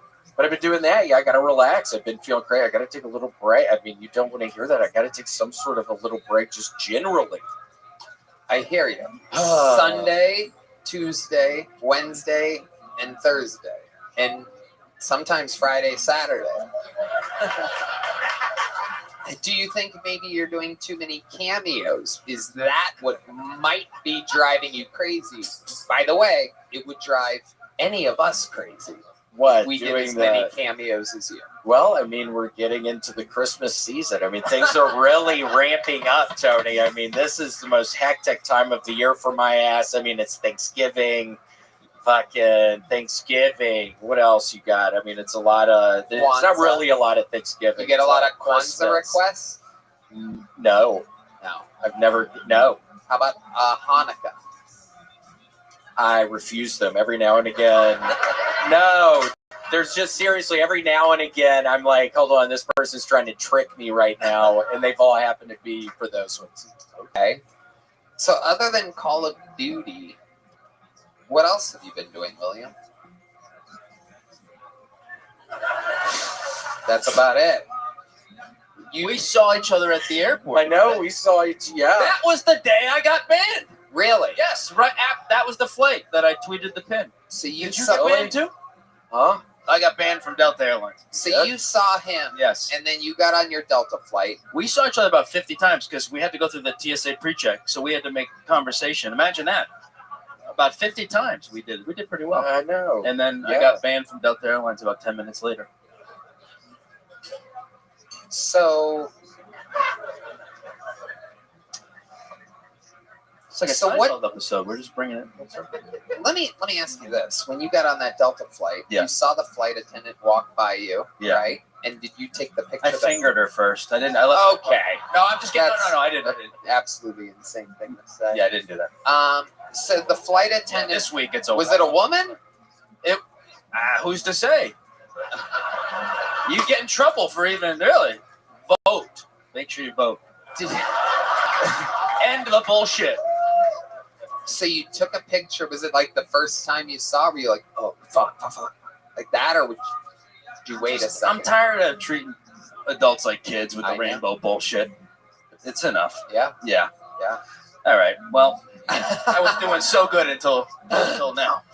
No, it's good. It's great. I'm just curious. Yeah, I took a photo and I posted it, and I actually deleted the photo because her face was in it, and her daughter reached out and said, "I agree with you. I hate the woke shit." And her friend reached out because I hate the fucking woke shit, but could you take it down because her face is in it? I took it down. Still got me. Wow. Yeah. Wow. Boycott. Aggressive traction on Twitter. Boycott. Yeah. Go ahead and retweet that. Yeah, that's Tie the fish. It's going to be right there. FISCH. Wait, so what do you mean? You got kicked off of an airplane? Is that what all? No, is that I what all got this banned is for a about? tweet. I took a photo and tweeted it later on, and banned for life. Got to be careful. Yeah. I know. That happens to be.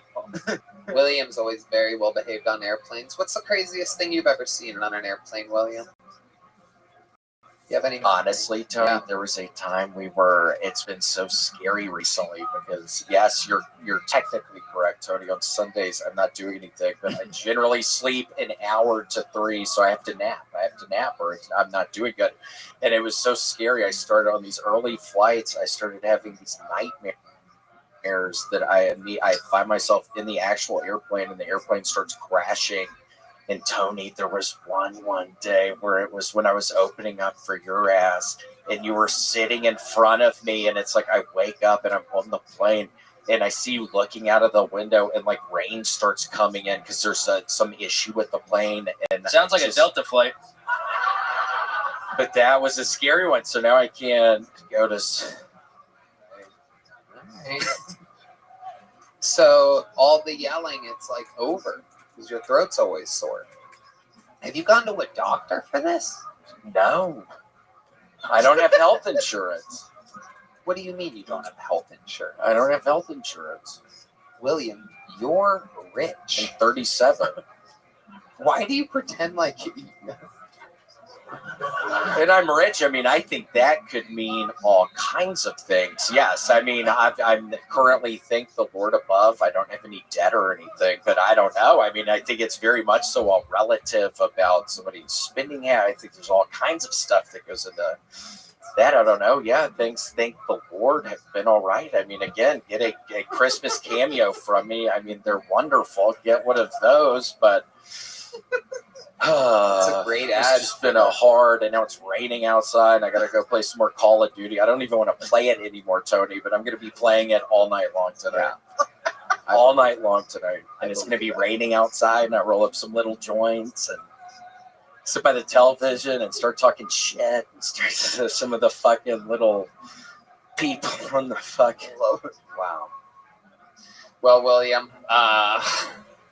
what can I say? Is there anything that you're passionate about this week? Anything else other than Call of Duty? Getting my SMG gold camouflage! Whoa! Oh my goodness. Did that hurt when you just did that? Yes. Oh, okay. In that case, we'll put a ribbon on it. William Montgomery, ladies and gentlemen. Ian Bagg is on tour. Go to ianbagg.com with 2 G's. IANBAGG.com. Tyler Fisher's on tour. Ian, thank you so much. How about a hand for Ian Bagg? Thanks for having me. How about a hand for Tyler Fisher? FISCH.com for tour dates. He's on tour. The drawing from Ryan J. Ebelt is in. It's amazing. Let's see what Chris Rogers drew over there. What do we got? Oh, shit. Trump and Biden. Look out. Classic characters from the show. Thank you to Squarespace.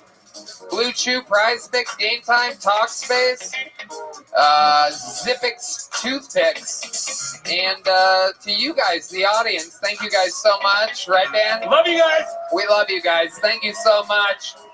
God bless America. Thank you. Good night, everybody.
Mothership here in Austin, Texas, for a brand new episode of Kill Tony. Give it up for Tony Hinchcliffe!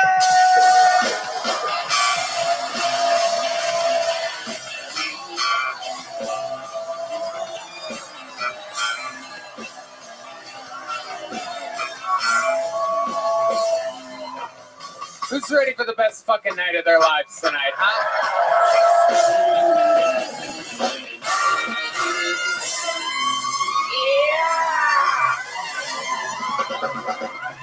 Fuck yeah! Make some noise for Red Band, ladies and gentlemen. How about one more time for the best damn band in the land, huh? Groove Line horns, Raul Vallejo, fucking Carlos Sosa, and Fernando Castillo on the horns tonight. Michael Gonzalez on the drums. Matt Mueling on the electric guitar. John Dees on the keys. And this is indeed D Madness on the bass guitar. Live in the flesh. The one and the only. This is indeed still the #1 live podcast in the world. Kill Tony, brought to you by Squarespace, Blue Chew, Prize Picks, Game Time, Talkspace, and Zippix. Who would have guessed? More sponsors than ever. Very fun episode planned for you. Before we get started, here's a little bit more from the amazing sponsors that made it all possible. The Sunset Strip Comedy Club in Austin, Texas is now open. Check out Red Band's secret show every Thursday. Go to sunsetstripatx.com for tickets.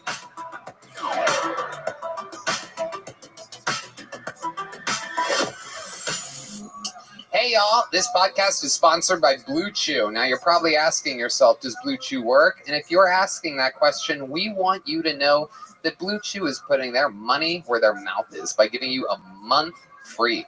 Blue Chew is an online service that delivers the same active ingredients as Viagra, Cialis, and Levitra, but at a fraction of the cost and in a chewable form. The process is simple. Sign up at BlueChew.com, consult with one of their licensed medical providers, and once you're approved, you'll receive your prescription within days. Blue Chew tablets are made in the USA and prepared and shipped directly to your door. The best part, it's all done online. That means no visits to the doctor's office, no awkward conversations, and no waiting in line at the pharmacy. Blue Chew wants to make men rock hard. Let us make you hard. Help us help you. They told me that's the mission. They will not stop until every man is bricked up like a brick house, till every tent is pitched, till every rod is raised. Discover your options at BlueChew.com, and we got a special deal for our audience.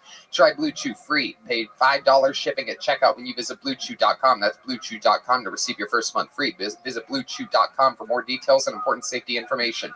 And we thank Blue Chew for sponsoring Kill Tony. Sometimes life is hard, and you should be too. Blue Chew. Are you guys ready to start tonight's episode? This is going to be a fun one. These are two guys that I've worked with for literally 17 goddamn years at the Comedy Store all around LA and all around the country. Make some noise for two of my favorite comedians, Rick Glassman and Jeff Dye. Yeah, baby. Rick Glassman. Jeff Dye. We're going to have some fun tonight. Very, very excited about this. The boys are back in town. Hello, welcome, good evening. Hi, Rick Glassman. A little. He's very silly, folks. Get ready for the silliness of Rick Glassman. He's a wild little boy, very goofy. I'm prepping them for you. Yeah. Thanks. It really takes the air out of it when you say that. It's like my girlfriend's parents in high school. Like, he's a nice guy. How about a hand for Jeff Dye, ladies and gentlemen? He's here.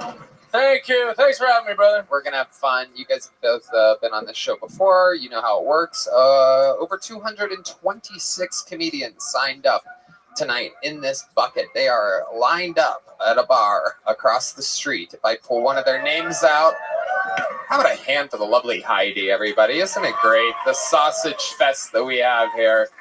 It's nice to have some fucking meat sauce in the mix.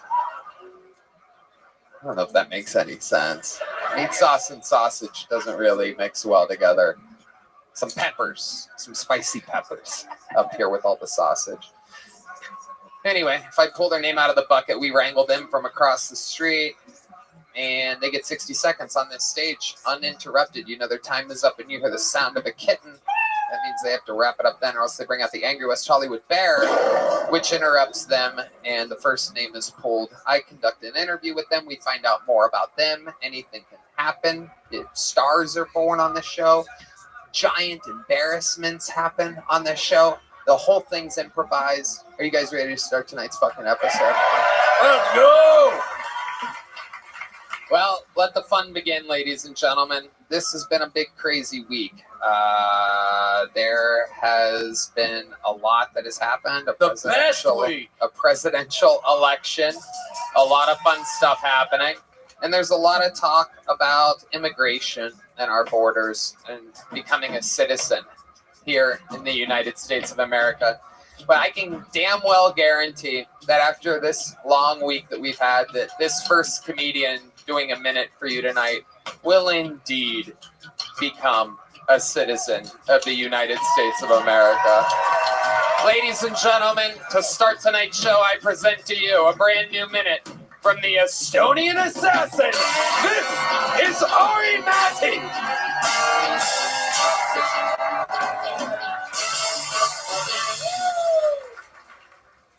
Hello. Any ladies here on OnlyFans? If you're not on OnlyFans, you are stupid. It's free money. Upload that pussy. Sometimes I see a homeless lady on 6th Street. I'm like, lady, you don't need to be here. You're sitting on oil, lady. Upload that pussy. I have a friend, he's dating one of those OnlyFans girls, and when they started dating, he made her quit OnlyFans. And he's one of those crypto, the future. Now they're in a 1-bedroom apartment with 2 cats. What an idiot. Dude, if I ever get a wife, kids, I don't give a fuck. Every pussy in this household is going online. Stand still, baby girl. We need a new kitchen. I'm like the Vince McMahon of pussy. This is a family business. Thank you very much. All right, Maddie, showing us how it's done.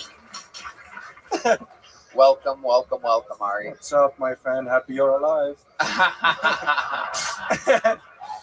Me too. Me too. Fun week, huh? How's it affected you? How do you feel about it? Well, I'm a bit nervous about these immigration comments. Hey, Mr. Donald, I'm white. Please, mister, remember, I'm coming from the other side of the border. You have a good face for immigration. It is true. Are you genuinely concerned, or you feel good about things? Well, yeah, I mean, they're all saying get him out, and there's a new guy, and, you know, like... I mean, you're kind of like you didn't come across a border or anything, right? No. You just flew in. Yeah. Passports were checked. Yeah. Well, when you hit that note, I don't know if it's believable. That's fun. Do you have any friends that are concerned? Is there a lot of Estonian... No, I'm the only one here, so... Okay, perfect. And keep the rest out. As soon as I get in here, close up the border, Donald. We're fucking full. Fuck off, we're full. Talked a lot about OnlyFans during your set. Do you subscribe to anybody's OnlyFans? I actually, I do. And some pussy's so cheap there. It's crazy. It's like $2.95 with the weekend special. You're like, what the fuck? At that point, as a lady, aren't you offended that your pussy's cheaper than a Snickers bar?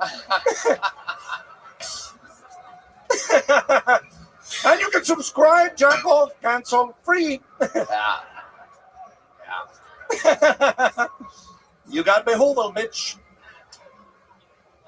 OnlyFans is something, because it makes you pay. You can't get what you want on free porn sites? Yeah, but there's that excitement.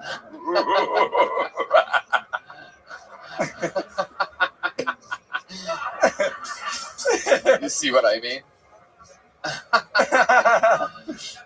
Anyway, Ari, a fantastic set. I tried my first Twinkie yesterday.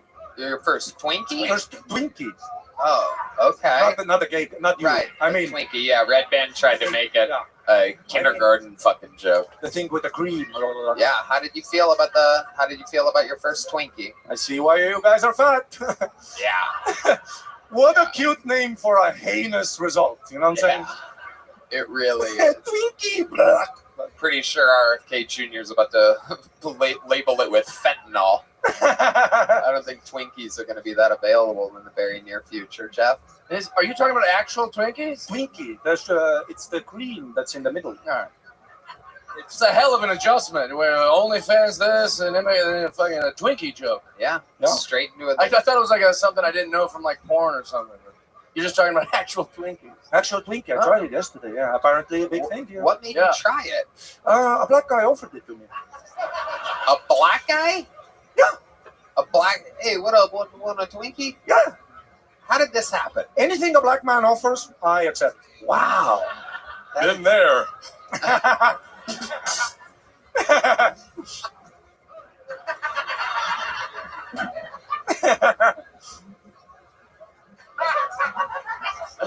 I got 3 words for this room. That is upload that pussy. Oh, that's right. That is sure. That is correct. Ari, Maddie, you've done it Thank you again. so much. Another amazing new minute. Donald Trump. Make some fucking noise for Ari, Maddie, ladies and gentlemen. And now things get wild because we are going to meet someone together. Perhaps they've been on before. Perhaps it's their first time. This is a very common name, so it could be either or on this one. Ladies and gentlemen, make some noise. 1 minute, uninterrupted, as we meet them all together. It is Carlos Lopez, everybody. Make some noise for Carlos Lopez. Oh, we know Carlos. Look at this. It's that Carlos Lopez. Howdy. So I had some pipes break in my house this last freeze. I went down to the hardware store to grab some parts. When I walk in, first employee I find is trans. I don't want to be a fucking bigot. I treat them like anyone else and ask for help. They, them, ask me if the parts I need are male or female.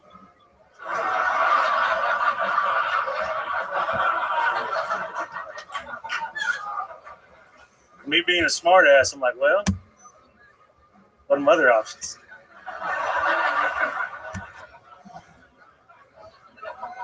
They, them said, buddy, don't get me started. You think your plumbing's fucked up? My dick's in a jar.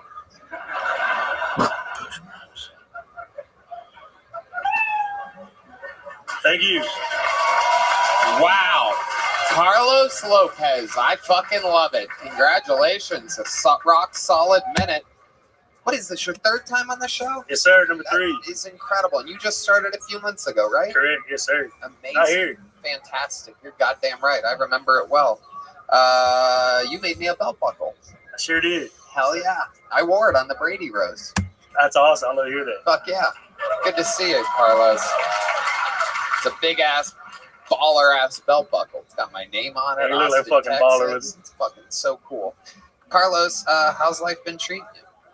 Man, it's been wild learning comedy, learning to crawl before I could even walk. You know, That's right. I know they don't recommend everybody come up here their first time, and I understand why now. Get off for shows and stuff, and so I've just been trying to catch my pace, figure it out. Yeah, fantastic. So you've been doing a lot of work, a lot of open mics. Yes, sir. Yes, sir. And you drive trucks for a living? I haul horses for a living. Yes, sir. You haul horses for a living. Absolutely. Hell yeah. Hell yeah. I know one horse that's getting hauled out of DC in a couple months. Oh, shit. Anyway, how has this election affected you, Carlos Lopez? You seem like the kind of guy that fucking voted 4 times in different states.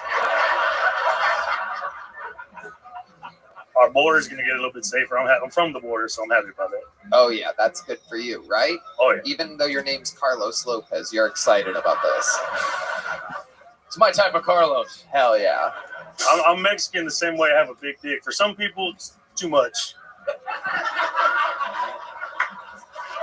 Wait. I'll say it, and I know this is on me. I know this is on me. I don't understand, and I really want to. Could you say it differently? You're Mexican, like you have a big dick, and then you said something else about. You remind me like. Have you been on Shark Tank? Have I been to Shark Tank? Have you guys seen the Shark Tank where the guy's like watering trees and they're like, why don't you charge $10? And he's like, because we're talking about farmers. And they all start crying. Oh, yeah. You got that kind of dick energy, dude. Yeah. Or just energy. Yeah. It could be. Is it too much? For some people, it is. No, it's That's fantastic. That's what I It's didn't great, get. Carlos. Indeed. So you're saying you do have a big dick? For some people. That makes sense. Not for Checks this out. panel. That's a great answer. Yeah. Suck my dick. Suck It my really dick. Because of the type of audience that this is. Absolutely. That'll be the last time I yes and any improv with Rick Hunt. You went into my dick. It wasn't like I shoved your fucking head out here. regretted it. You can't suck my dick and then be like, Rick sucks. I'm just happy I'm not the gay one for a change. Very aggressive. So, Carlos, what else is going on? What have you been doing for fun in your life? Tell us the life of a horse hauling country boy. Man, I've just been out here hauling horses and causing divorces, you know? This guy's a fucking machine. The man is a machine. What's your love life like, Carlos? You're out there hauling that horse cock around. No, I got a beautiful girlfriend at home. You do? Yes, sir. What does she do for a living? She works for a law firm doing law stuff. Yeah, that sounds about right. That's the kind of answer only a horse hauler could give. He said you made him a belt buckle. How does that work? You make belt buckles? I had a belt buckle, man. I got a belt buckle guy that makes belt buckles. That's some real fucking, it's some Texas No, man, he shit. does that? Or you should just do that. Yeah, they don't do that in LA. No one's like, hey, thank you for the opportunity. I got you a gift. In LA, they're like, what about me? I want more. Here, it's like, hey, thank you. He was a real fucking class act, a real gentleman about it. It's a badass belt buckle. Anyway, it's just things dudes with huge cocks do for other people.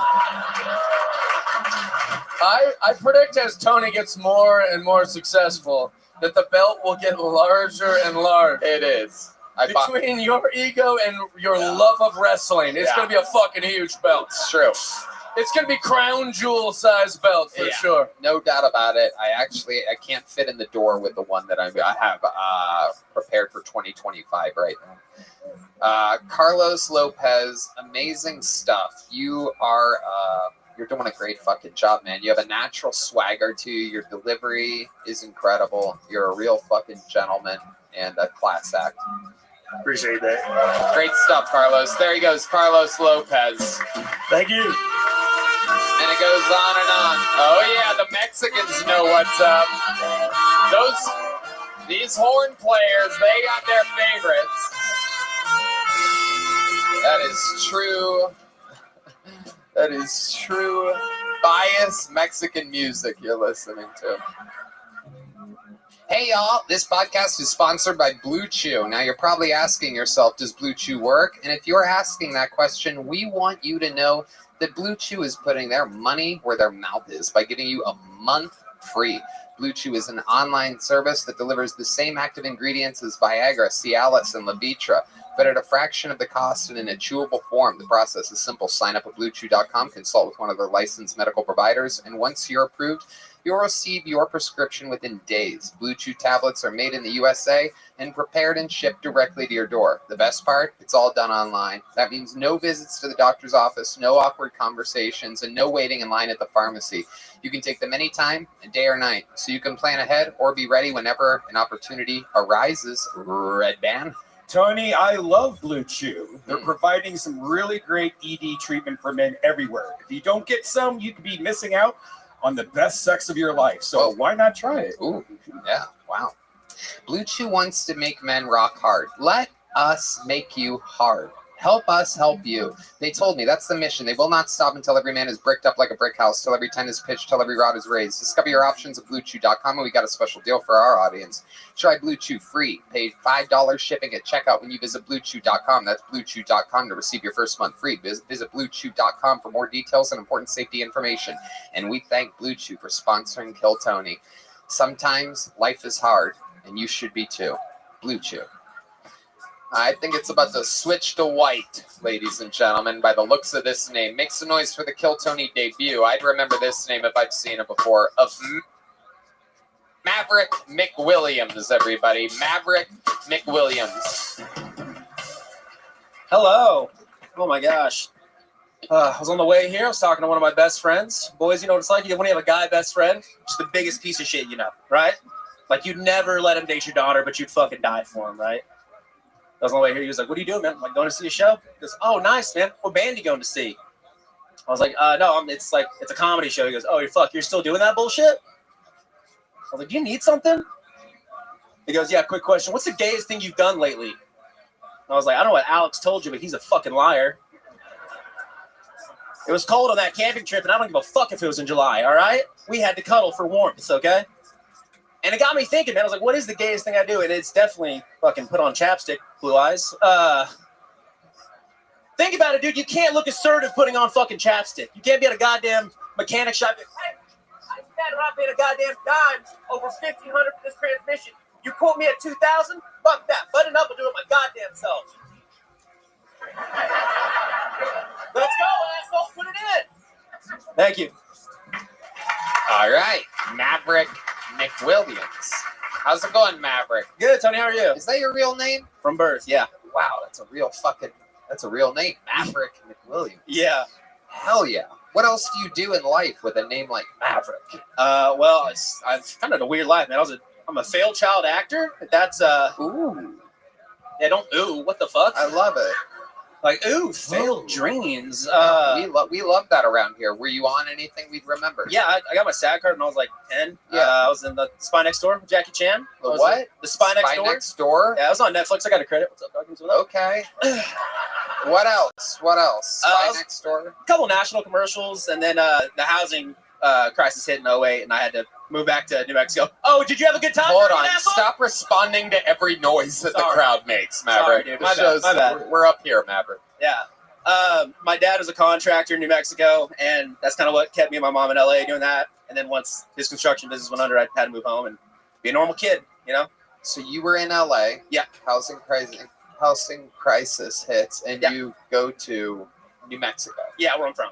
So how soon after Spy Next Door was that? This is how fucked up it is. That was the last audition I went on, and it filmed in Rio Rancho, New Mexico. And so they were like, "Hey, you're already fucking head there, dude. Might as well, say a couple lines for us when you get there." So it was it's kind of weird. Did you think to do any background in Breaking Bad? No, but I have a lot of cousins who do meth, so I got a lot of expertise in that shit. It was happening right there. They were one of the biggest shows of all time. Never. No, I mean, when that was all filming, I didn't really have an.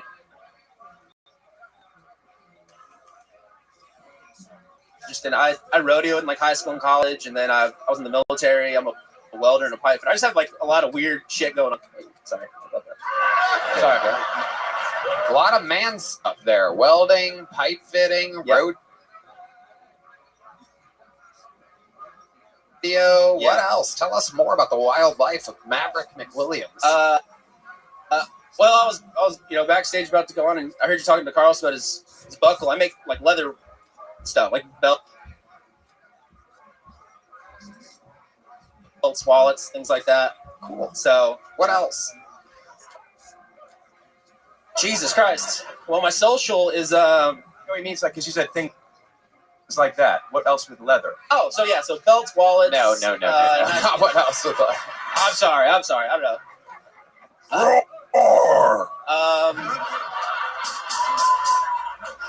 Not a surprise. I hunt. I just killed a 10-point the other day in Oklahoma. That was pretty cool. Yeah. Okay.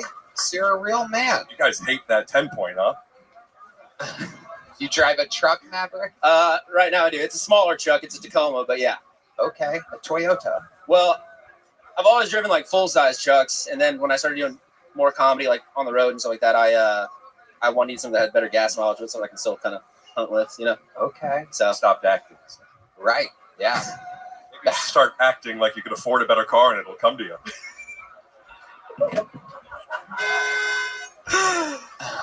Oh man. What's your love life like, Maverick McWilliams? You have the name of a porn star. I have a girlfriend. She's in med school right now in Oklahoma. She's awesome. And we've been together for about a year, so it's going well. Okay. Yeah. What's her Instagram handle? Daddy wants to take a look. Yeah, it's Miss Glassman. Hey, whoa, hey. Hey, you don't talk to the panel like that. I'm sorry. I don't know what to do. And you ignore them. Sorry, Tony. Yeah. Go ahead, bud. You're the man. Thank you, Rick. My buddy, old pal Rick. We are doing it tonight. Oh, man. So, Maverick, tell us, what made you start stand-up? How long have you been doing it? I've been doing it 8 years. Wow. Yeah. All in New Mexico? No, New Mexico, Oklahoma, then here. And I just moved back to Oklahoma. So you went back? Why? What would make you move from here to Oklahoma? You're going to fucking hate me when I tell you this. I'm joining the fire department here. And also joined the fire department? I'm in the process of joining the fire department here. And it's a 6-month academy. And it's really rigorous, and I won't have time to go back home to see my family. So for the holidays and stuff, to see my girlfriend and my dad, I just thought I might spend the last bit of the year. The academy will start like early next year, so they're in Oklahoma. Yes. Yeah. Your girlfriend's in Oklahoma. Yeah. Your dad moved from New Mexico to Oklahoma? He's from there originally, but yeah, when him and my mom got divorced, he moved back to Oklahoma. So okay. When did him and your mom get divorced? I was about 13. You were 13? Yes. Makes sense. Okay. And what made them get divorced? Did you ever figure it out? You know, I don't want to name drop here, but so I was do it. Do it. I opened for Josh Wolf in Oklahoma City, and he asked me the same question. And I think, they just got married young. Got married right out of college. I think they were just two different people. And so they never told you? No, I don't know nothing. Dude. How long have you been with this girlfriend of yours? About a year. Okay. You have any special moves in the bedroom, Maverick? Just try my fucking hardest. That's it. Yeah. What do you do? What's like when you say? Great answer, Maverick. The people love you. When you say you try your hardest, what exactly does that entail? I'll take it from here. Okay. You know, only 86% of women could orgasm penetratively. Less than that. Come on. What are we talking about? Buddy, no, it ain't. You know what? Go ahead. I'm sure we want to hear from this guy. Mr. Let's Go Asshole, let's put it in. The other guy got hauling horses, getting divorces, and upload that pussy. And you have Let's Go Asshole, let's put it in. You ain't affording a full-size SUV. Tony, I'm sorry, you're the man. Let's go back to the question I asked 3.5 minutes ago. I'm sorry. What does that entail? Over here, Rick, over here. This is one of those moments. It just entails, be a giver, just make sure they're taken care of, I guess. I should be fucking pissed if I was talking about this on the biggest podcast in the world. That's why it's exciting. Yeah. It's I'm not good at sex. Actually, that's what we probably should have said right off the bat. When you say you're not good at it, can you give us an example of what you mean? Just the fastest fuck you've ever seen. Amazing.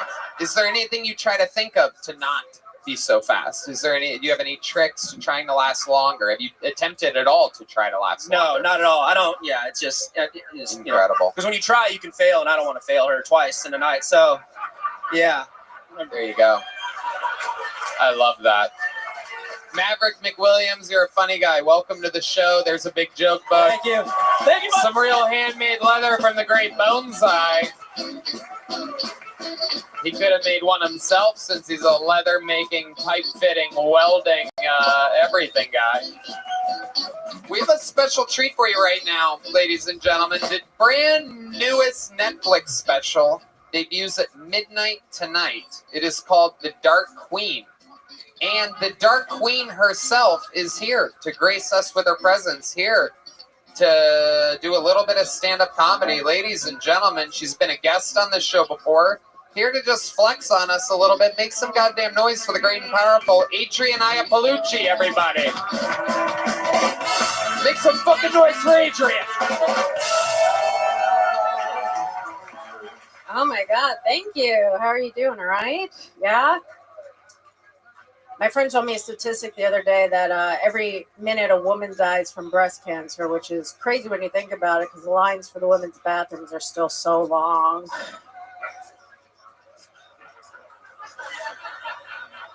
You're like, hurry up, survivors.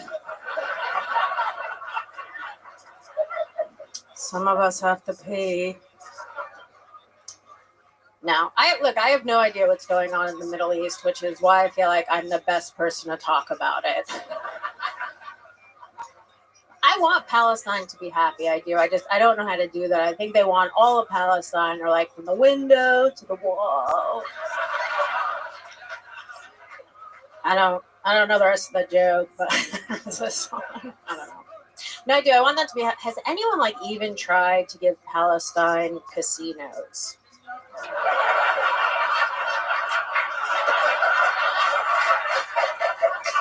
No, like, look how well it worked for us.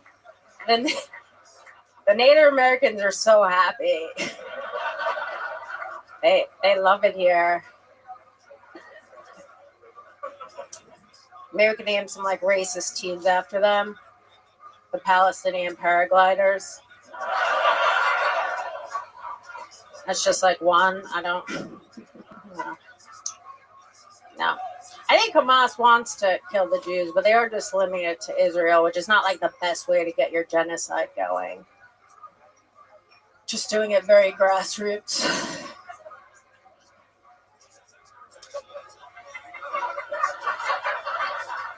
But if you think about it like that, it kind of just proves there's nothing to really do with the Jews at all. It's just that area of land. Whoever lives there, they'll never get along. You know, if Asian people live there, they'd also not like the Asian people. And I know that firsthand because I lived in the Bronx my whole life, and I hate Puerto Ricans. What I would like to propose is a little exchange program where we send the Puerto Ricans to Israel, and then we send the Jews to the Bronx, and you'll see how quickly the Palestinians beg for the Jews to come back.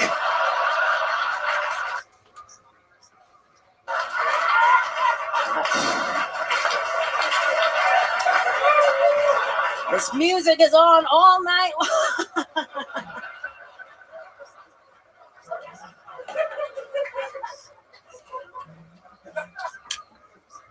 Obviously, that's a joke. I date almost exclusively Hispanic guys. Like, if you look throughout my dating history, it looks like I'm trying to start my own baseball league. All right, that's all I'm doing. Adrian Iapolucci, ladies and gentlemen, the newest special on Netflix, The Dark Queen. Adrian, thank you so much. We love you. Thank you guys for having me. Make some fucking noise for Adrian Iapolucci. Just people dropping in, fucking crushing. No big deal. Just the newest Netflix special. All right, back to the bucket we go. Ladies and gentlemen, 60 seconds, uninterrupted. Going to Rock Turner. Rock is next. Make some noise for Rock, everybody.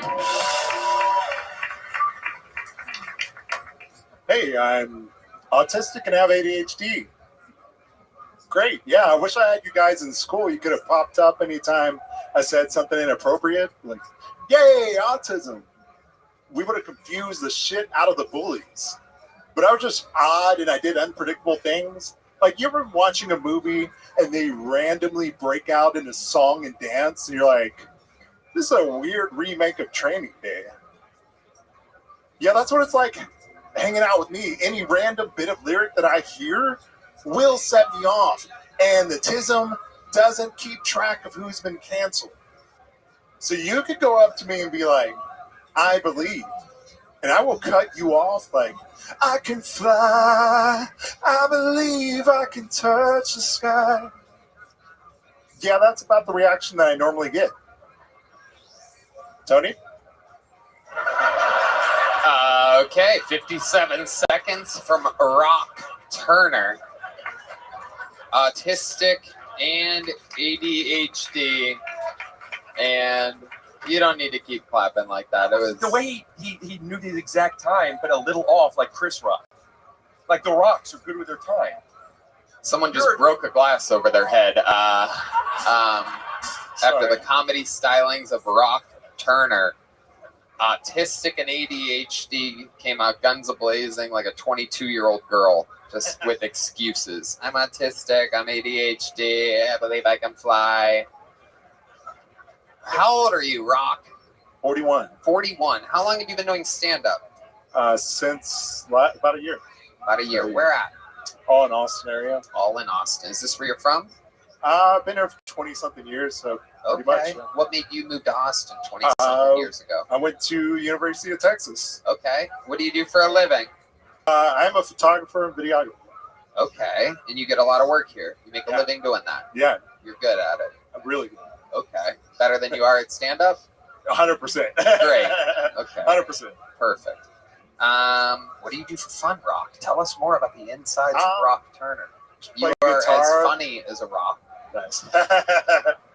Play guitar, play video games, do photo and video stuff. I mean, I love doing that shit. I love it.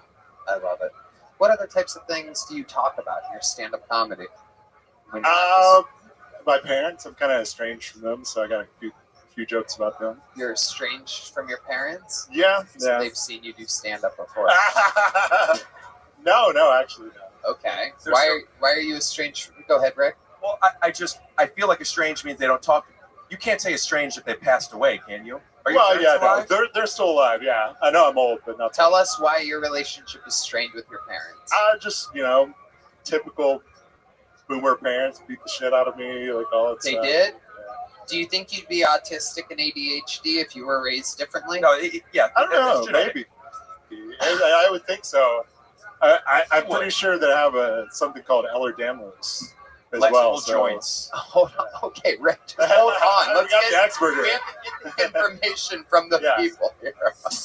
Like when I ask him a question, you have to wait until they answer.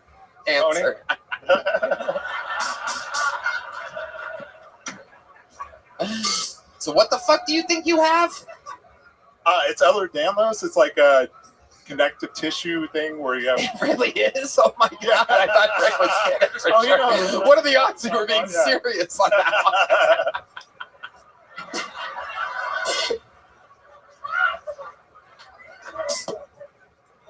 I know I'm responsible for the reputation I have, but at some point you have to look at yourself and be like, maybe Rick does know about flexible joints. Upload that pussy! Oh yeah. Oh, it's happening. Can you show us some of your condition? Can you come on? Give me some connective tissue music, guys. 1, 2, 3, 4.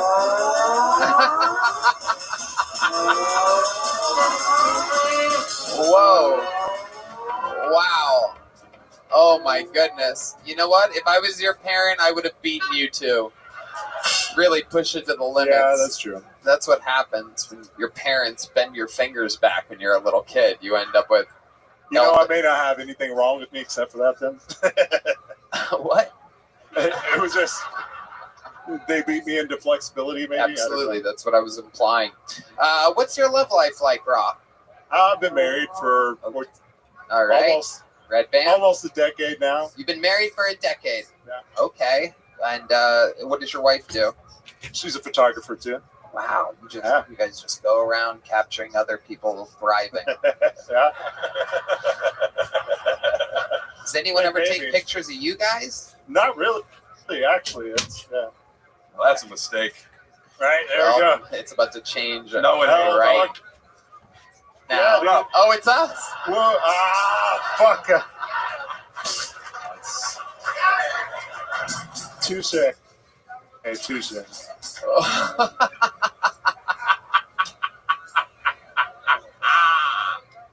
I have 4 words. I cherish that. Take this for what you will. Upload that pussy. Kidding. That's 3 words. Go ahead. Oh no. If I could be, sometimes like I can't tell if you're serious. I want to have a genuine moment for a minute, and I just want to say honestly, it's not your fault. It's not your fault. Rock, how long have you been? That's enough. Oh, I was going to do that for a while. Okay. Oh no, it's okay. It's okay. Rock, how long have you been playing guitar for? 24 years. 24 years. You know what? Do we have that extra guitar, Matt? Okay, let's Just plug like that shit in. We're about to find out exactly how fucking autistic this guy really is. Oh my goodness. Look at that fucking sledgehammer. You're not supposed to speak to a woman like that. Oh, my goodness gracious. Here he goes, ladies and gentlemen. He's ready for his moment. Ladies and gentlemen, this is a little guitar from Rock Turner, everybody.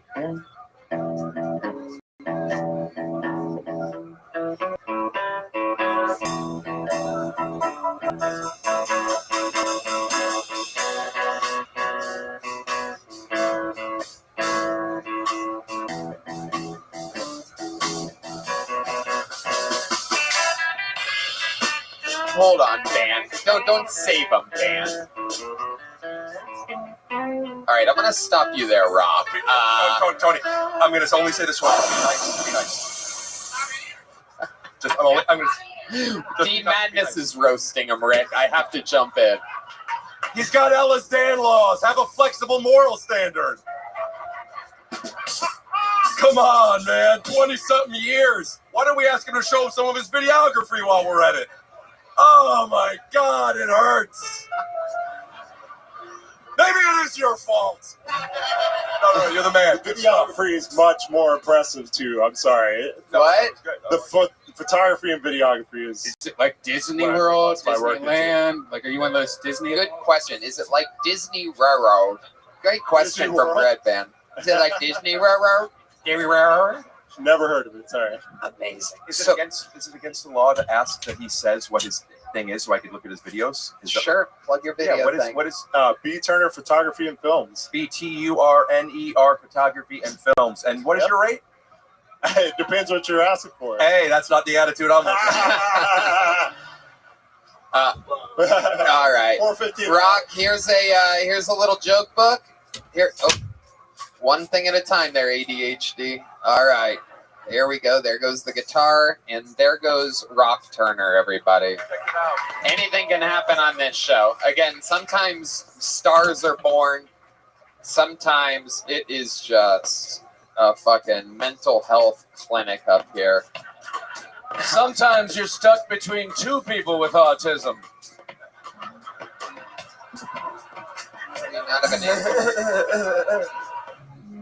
Hi, y'all. This podcast is sponsored by Game Time. Folks, I love a live event. Comedy, music, sports, the theater. I love it all. And when I go to live events, I use the best ticketing site in the industry, Game Time. Game Time has a new feature called Game Time Picks that makes getting tickets for your favorite live events even easier. Game Time Picks filters out the fluff to show you only incredible deals on great seats so you don't have to waste time searching through thousands of tickets. A Red Band. Tony, I love Game Time. They make buying tickets so easy and affordable. I just found a super deal with Game Time Picks for Creed at the Moody Center. It's so easy to pick your seats, add them to your cart, check out. I personally love the seat views before you buy, plus the lowest price guarantee. No doubt about it. With Game Time Picks, curation makes it easier to save more on sports, concerts, comedy, and theater.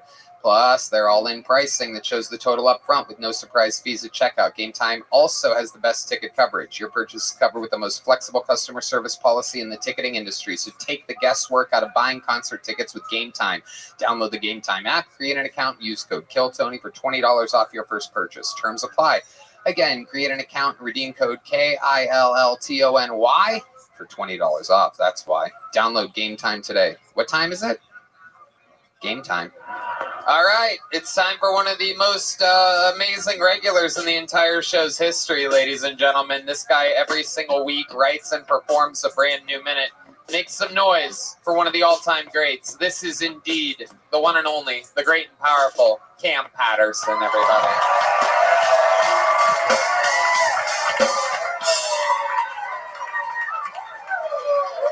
What's up, man? I'm getting older and I realize stuff about myself. I realized recently that I'm toxic. I just realized that. Cause I got a new girlfriend and my ex called me out of nowhere and she was like, I see you got a new girlfriend, nigga. And I don't care. I just want you to know that if you marry that bitch, I'm coming to your wedding with a bomb strapped to my chest. And my dick got hard. I'm like, what did you say? I rubbed my nipple and shit. You said what? My homeboy like, why would your dick get hard? That's crazy. I'm like, you don't understand. But my mama gonna be there, my dad gonna be at my wedding, my grandma gonna be there. You gonna kill all them for me? What you finna wear when you gonna blow my wedding up? You gonna have a thong on when you blow my wedding up? Yeah, that's the whole joke. That's all of it. I'm not gonna stop now. I can tell you what I did this week. I went to Akron. That place is terrible.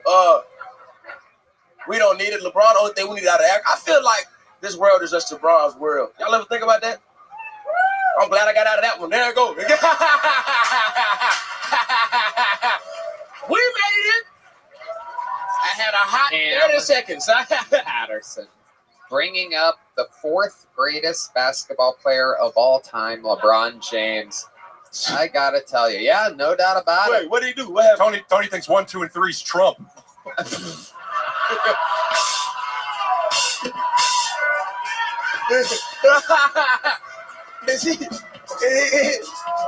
What the fuck is going on here? Okay.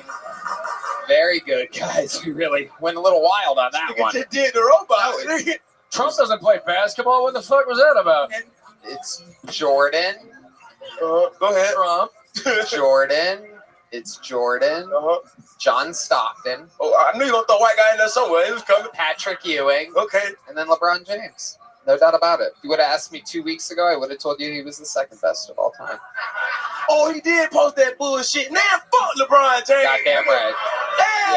Yeah, fuck LeBron James. Pussy ass nigga. Yeah. And you can't say that. Yeah, I can't say that. Fuck nigga. Yeah. What you gonna do about that fuck nigga, huh? That's why your son ass. Yeah, now let me He's okay during the regular season. I got it. That's fine. I got it. That's why your son suck, nigga. Fuck Bronny, nigga. So Fuck few Ronnie Jr., championships. He just doesn't know how to be a real team leader. Kobe is ahead of him. Hell yeah. I mentioned Kobe before Stockton. Yeah, no, Stockton is crazy. You're right. He's the fifth best. Stockton is LeBron insane, is the though. fifth best basketball player of all time. Stockton, nigga. Yeah, Muggsy Bogues. Okay, I'll take Muggsy Bogues because he's black.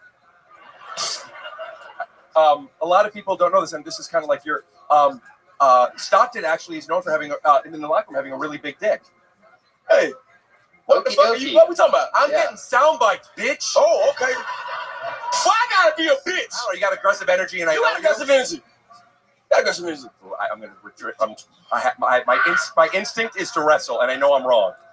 Tony, you are indeed wrong. All right, you got out of two things tonight. What does that even mean, man? Never saying half of your shit, but funny stuff. Okay, And Rick. feel the same way, nigga. Rick turning up the heat here as the episode goes on. He's getting a little more, a little more Rick Glass. But it's All happening. jokes aside, Kim, I think you're fantastic. It's good to see you, my man. Good to see you too. There you go. Hell There's yeah, the gang disclaimer. shit. Very Yeah. good. So the interview will continue with Cam Patterson. Here it goes. Cam, how's this week been for you? It's been good, man. Tell us more about Akron. It was terrible. Yeah, it is. It was one of the worst Very places I've ever been to in my life. It's very horrible. small city. I'd imagine your agents and managers are trying to squeeze you for everything. Well, nah, take you everywhere. My homeboy, they asked me about it, and I was like, no at first. But my opener, my dog Jara, he's from Akron. So I was like, why go out there? Because he get to go back home and shit. And he just had a traumatic experience, really. What happened? He got back home. His middle school was closed down. His elementary school was boarded up. Yeah. His childhood home he grew up at burnt to the ground. Wow. We should have stayed the fuck out of Akron. When I think about it, Yeah. place is fucking horrible. One guy, can I do this thing at the end of my show now? Why I just do therapy with Cam? 'Cause I'm a therapist. I don't even know that or not. I'm a therapist. And so people just ask me questions, and I give them solutions, right? And this one guy said, "Hey man, I live in Akron. What should I do?" And I just said, "Kill yourself." Yeah. You should probably murder yourself and your family and go to heaven. Yep. Get out of here, man. Die. And I also been in your hometown, but it's not better, right? It's not much better. Northeast Ohio is It's the worst place on earth. Yeah, it's very rugged territory. Rick Glassman's from Cleveland. Boy, my arm's tired. Yeah, I hate Ohio. Akron, man. famously the home of Goodyear tires. Yeah. And LeBron James. Yeah. That fuck nigga. Yeah. Now, man, I love you. Love dog. to see how much he got paid to make that endorsement. What? Anyway. Oh. Yeah, they took paychecks. I beat Bronny in one-on-one. Y'all don't feel what I'm saying? Fuck y'all too then. Yeah. Pussy. That's true. That's another thing. His son sucks at basketball. He's the only guy that's been entitled to nepotism in the NBA. You follow basketball, correct? Yeah. You play basketball, am I correct? Played against LeBron. He's annoyingly good at basketball. Yeah. I don't like that I know Rick Glassman so well, and I was like, I'm gonna fucking dunk on Rick Glassman, and then I showed up and you were infinitely better than everyone that was playing. Wait. You played with me too though before. Yeah, Who you think will win? Who you think will win? Very average, but I'm tall. He's very. He beat. You think he beat me? Yes, I You're do. a piece of shit. I You're a think liar. he- You're an I asshole. love you. And you going? There's no doubt. Oh shit. Damn, there's What? Super no. good. I got 100. I got 2K on me right now. I'll take that bet. I got I got a 2K on me question. right now. I just want to ask the audience one question here. Do you notice how much he's trying to sell his skills? Well, I'm just sitting here thinking to myself, buddy, I ain't playing you unless we got an indoor court, some good air conditioning. You get me a new pair of shoes. What is that? Let me ask you guys something. I'd like to plug my video, I Am Phenomenal, on YouTube. Okay, Rick. What if are you here in town tomorrow, right? No. You leave tonight? Well, technically time tomorrow. I thought you meant tomorrow night. I leave in the Okay. morning. So what if I got you guys an indoor gym and we rolled the video right now of the game that you guys play tomorrow? And we can bet on it. I'll bet on it. No, Rick, you're saying no? I mean, mate. Cam looks excited let's do about it. this. Yeah. I'll put money on it. Let's do it. I mean, mate, probably not. Why you want to do? You scared? You seem like you're scared, Rick. You do you seem say? Seem like you do you're seem terrified, like you're Rick. scared. Wait a minute. Seem like you're scared. I'm never scared. I'll tell you what.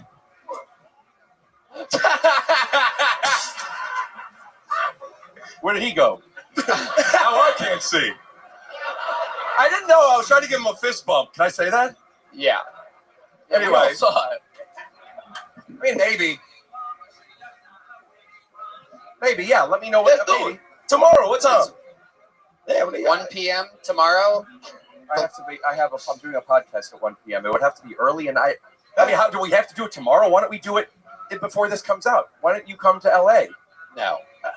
I'll No, come. you have to play here in Austin. Let's do it, man. It's indoors. You're Come on, Rick.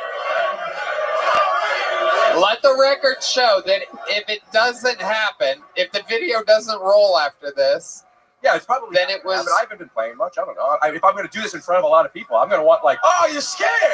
He's scared, man. Wow. Rick's scared to prank. I'm like that for real, nigga. Really, I'm like that for real, man. Hey, you know what? I was ranked. Wait. I was ranked number 3 in the nation when I was in 12th grade. This is why people are afraid of Akron. You ain't know that? You ain't know that, huh? I'm lying, Listen, but it man. sound good. Listen, It man. sound phenomenal. When I'm I say- sure you're a good basketball player. If we were to play tomorrow and I haven't been playing much and I hurt myself or whatever, like, What if it a means that bitch. I have to say that you're a better basketball player than me. I won't only say you're a better basketball player than me. I'll say you're a better comedian than me. I think you're a better person all around. I agree with all of that. But there's one more thing I want to say. Live from New York, it's Saturday night. All right. Just the dumbest Rick, fucking relax shit. a little bit. Cam Patterson, thank you so much. There goes Cam Patterson. Wait. I love LeBron James. Oh, a little handshake. Little handshake. All right. What a wild episode. You guys having fun out there? All right, your next bucket pull goes by the name of Ben Kosheba. Ben Koshaba. Ben Koshiba. Ben. All right, guys. My name's actually Ben Kashaba, or Hoshiba, to say in the original Aramaic dialect. In English, Kashaba just means Sunday. In Spanish, it's pronounced Dejo. My boys on the box team taught me that. They're always like, "Hey, Dejo, hurry up." They're nice guys. One of them's like, "Hey, so you're not Mexican? Like, what are you? Where are you from?" I'm like, "I'm a Syrian." It's like, "Oh, so from like Syria?" I'm like, no. Syrians are from Syria. I'm a Syrian. It's like, "Oh, yeah. I'm Mexican." Hey, but check it out. Once I get married and the paperwork goes through, I'll be American. I know I'm doing a lot of Mexican jokes. That's only because Mexican jokes are like Mexican people. They always work. Unlike my black jokes, the Arab jokes kill. Some of the more extreme ones bomb. The World War II Japanese pilot jokes never land. Pearl Harbor, you got it. Hell yeah. So me and my girlfriend were arguing the other day. And she just kept going on and on. I'm like, baby, relax. I love you. We can negotiate. She's like, I don't negotiate with terrorists. Super fucking racist, but super fucking funny. I started laughing. All right, Ben, you reached the maximum time limit. The crowd loved it. How's it going, Ben? So good. Been here like 4 times to try and get on here from California. Yeah. You're my hero. I love you all. You guys are amazing. I love it. Thank you for saying that. How long have you been doing stand-up? Almost a year. Okay. All of it in LA? San Diego. San Diego. Okay. Where are you performing there? Madhouse, Mic Drop, and then a bunch of different bars. You former military? No. What do you do for work in San Diego? I'm a bartender. Okay. Yep. All right. You fight? Yeah. 7-1. Okay. I mean, I'm retired now. I'm retired. Oh, you're retired? Yeah. Why are you retired?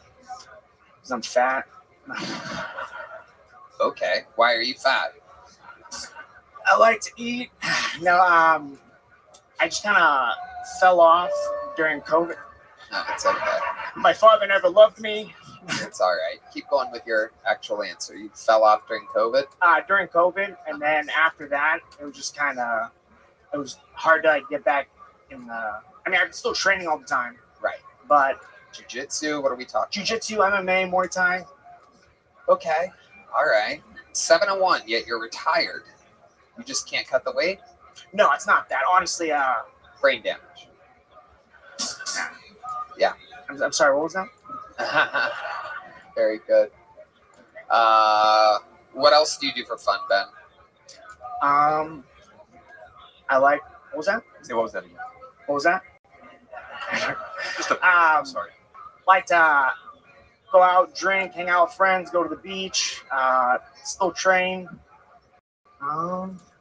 Listen to Tony, do stand-up. Try and make What the do you world think a the better most place. interesting about your entire life is, other than your fight history?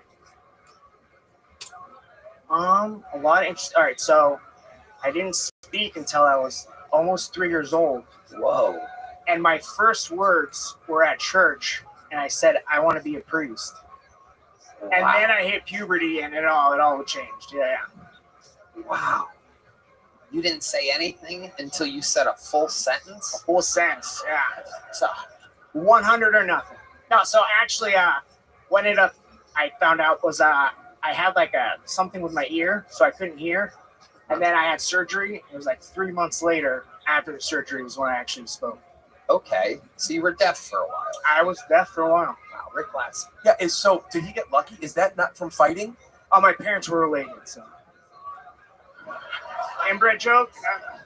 It's from fighting and wrestling. And then you were deaf, and then that happened after. What was that? He's been taking it out on his ears ever since. Okay. Is that a Freemason's ring? Yeah, I'm Freemason. Man. All right, just wanted to. So what is your ethnicity exactly? Koshiba is an interesting last name. What is that? Assyrian or Chaldean. Okay. So Assyrian. Assyrian. You got it. And so you're 100% Syrian? Assyrian. Sure, whatever. Who gives a fuck? Honestly, I'll be whatever you want. 100%? 100%. What are your parents like? My mom's a sweetheart. Foreign lady from Iraq. Yeah. How about your dad? Let's talk about it. We're getting into it. My dad, cool guy growing up. Wasn't always around. Where was he? I wish I could tell you. I didn't know. He wasn't You around. don't know? Have you talked to him since? Yeah, so he was, I stopped talking to him about like 10 years ago. Why? Just wasn't a good dad to me and my sisters, so. Just because he wasn't around sometimes? My dad wasn't a good, I don't know.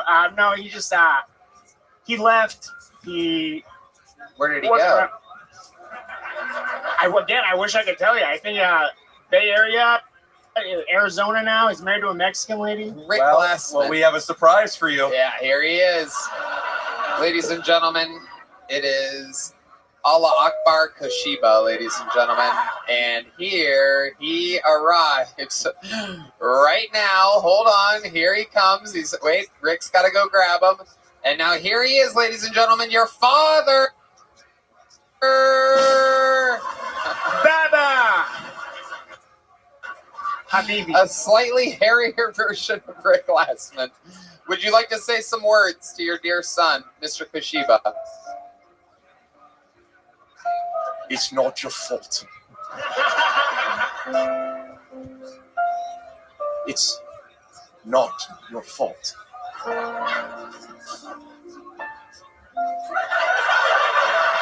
It's not. Stop. It's not your fault. Wow. What a moment between the Koshiba boys, ladies and gentlemen. That was the best hug I ever got from my dad, ever. Wow. Thank you, Dad. I love you. That is amazing. There he goes. Back It's to not my fault. there he goes.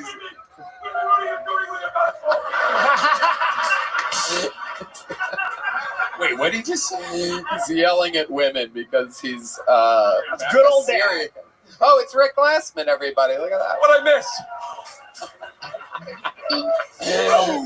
Somehow your mustache looks thicker without the added mustache. This is incredible. Wait, what do you got there?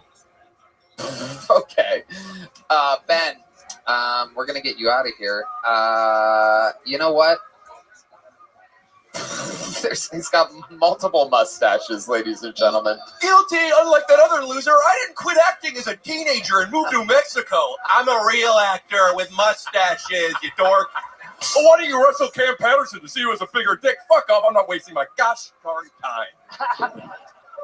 The crowd loved your material. Welcome to the Kill Tony universe. Here's a big joke book. Ben Koshiba, ladies and gentlemen. On to the next one we go. We're flying through them tonight. We have another Lopez, ladies and gentlemen. Ben, get the fuck out of here. Go. All right, there you go.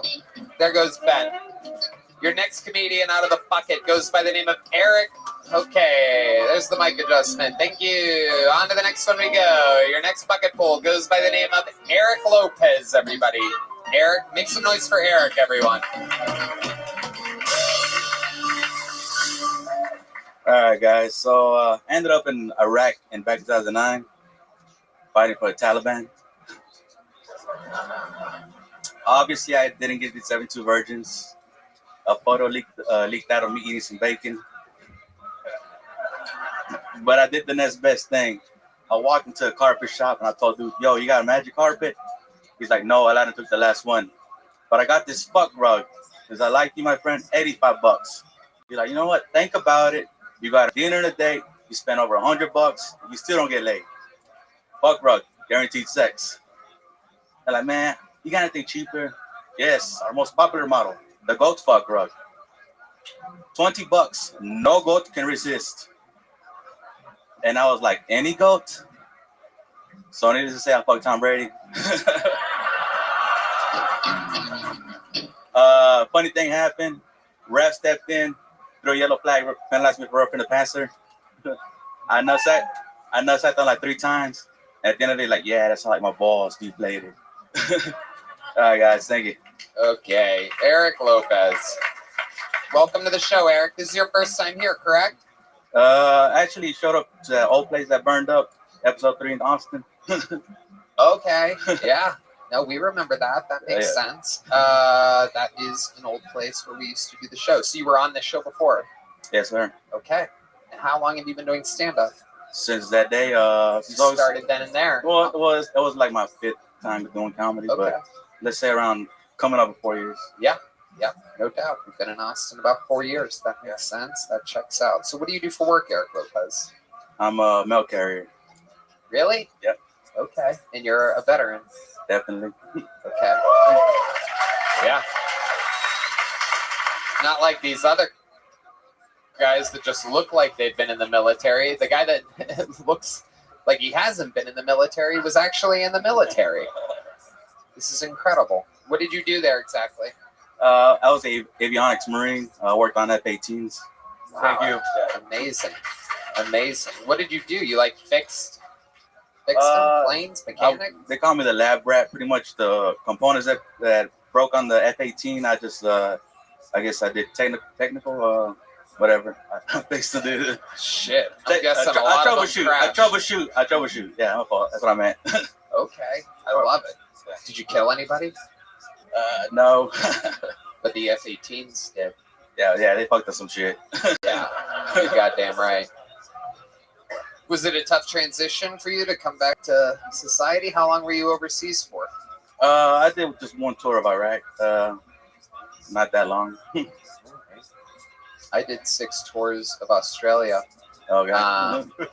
Just comedy tours. I think Red Band did a tour of Italy. Yeah, he did, you fat bastard. Aha. You fucking... Hell yeah. He had an Iraq of ribs.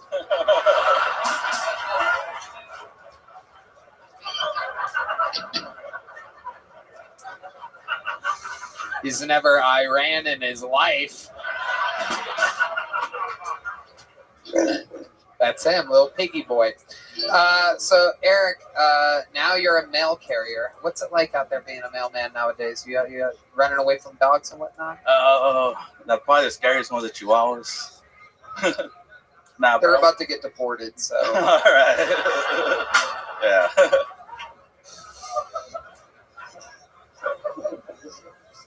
Okay. What do you do for fun, Eric? When you're not doing stand-up? Oh shoot. Just can't get at the house. Oh, you know what? I think I picked up on this one, man. I started cooking, like doing smoking stuff and everything. So. Okay. You got a little smoker? Yeah. All right. What are you cooking in it?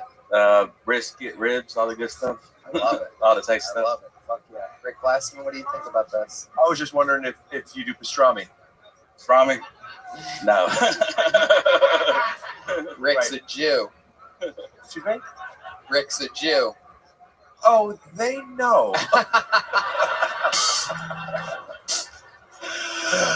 That's why casinos won't work over there.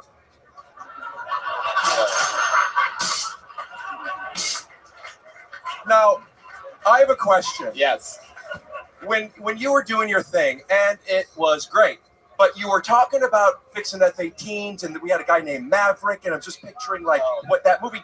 And then it's like, what was your job position? You're like, they called me the Rat, and it's like, wouldn't they hire like a proper engineer or something? Or they're like, the Rat will do it for half the price. Let him fuck up these F-18s. What does that mean? And did you fix anything with tape? No, the lab rat. That was a lab rat. I was like an air conditioning unit. Everybody's out in the fucking flight line. Like Yeah. Splinter, Yeah. and he's like Leonardo in Teenage Mutant Ninja Turtles 3. Okie dokie. Tony? So Eric, oh, you don't have to toss back to me. I just take it at that point. Eric, what scares you in life? What are you afraid of in this world? Immigration. Nah. Wow, really? The second Lopez to be anti-immigration on this show tonight. I'm not exactly sure what's happening, but I'm glad you motherfuckers voted. Anyway, so other than immigration, what scares you? Because you seem like, you're a war veteran. You've been around.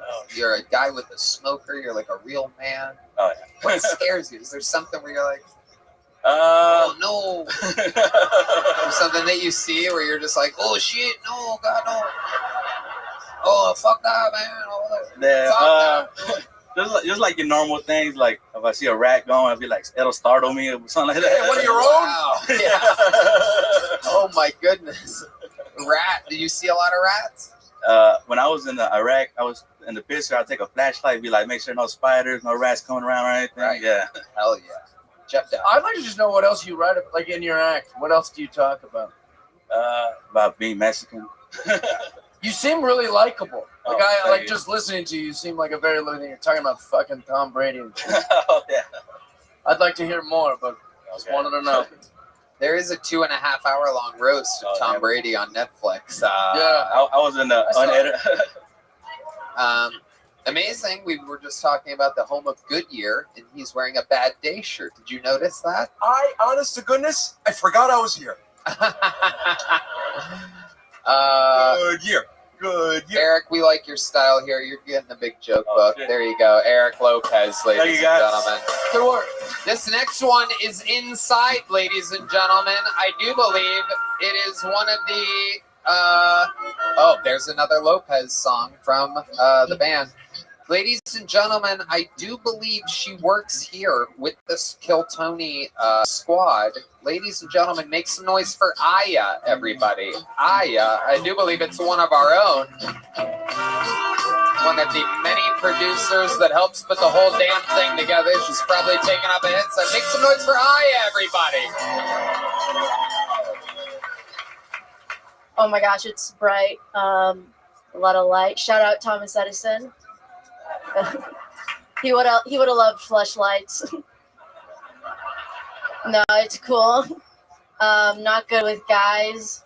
I don't know. Like a guy isn't gonna tell you, but I know I'm not good at hand jobs just because all my protein shakes are clumpy, and like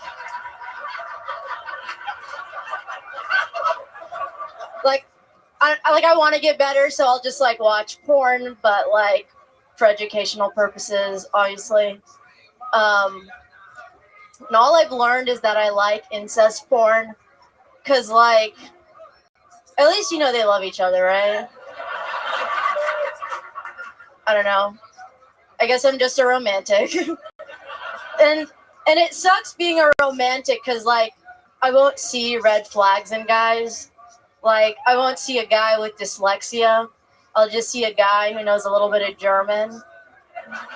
Or, like, I won't see a guy with anger issues. I'll just see a guy who can protect me from drywall. It's not good at all. But, Wow. That is what we love. A Star is Born, ladies and gentlemen. Aya. Tony, yeah, what's up? Amazing. Welcome. You work here on the Kill Tony production team. We've never really gotten a chance to talk, and so welcome. How long have you been doing stand-up? Like 2 years. And how old are you? I'm 22. Wow. 22 years old. That's how old I was when I started. How old were you when you started, Rick? 24. And how old were you when you started, Jeff? I'm not good at the math part of this. How long ago was it? I'll do it. Okay. Yeah. 2005, and I'm 41. 6 years. You were. You don't. It doesn't matter how old you are. If it's 2005, it's been 19 years. What does it matter how old you are? You go backwards. Oh, 23. There you go. Today.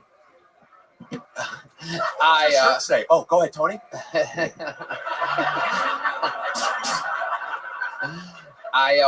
Welcome. So you started at 20 years old. What's your ethnicity? I'm African. I'm Moroccan. Okay. Yeah, so I can hang out in the sun if you want. Nice. What are Moroccans known for other than their percussion instruments? Phosphate. We have phosphate. We have good food. Phosphate. What's phosphate? That's what. Oh Jesus, that's quite the reach, right? Thanks, Red Band. I can see what's happening. They don't have a clue. We'd fall in love, and here's the bottom line. Hit it. Our trio's down to 2, Tony. Okay. No, I like that movie a lot. It's a good movie. The Lion King. Respect. Absolutely. You have good taste in movies. Absolutely. 100%. Aya, what does a 22-year-old do nowadays? What are you guys up to? What's going on with 20? Well, like, I don't want to speak on the behalf of all of them. Yeah. But I really like poetry. I've been reading a lot of poems. I like looking at art. I like to make bread. I love looking at dogs. I used to breed Dobermans. Used to breed them? Yeah. How do you do that? What do you do? To So breed them? you just get a male and a female Doberman. It doesn't really matter. It doesn't really matter. Very conservative take. Just two dogs. Just two dogs. No, I've tried it so many different ways. You haven't met my mother-in-law, Tony.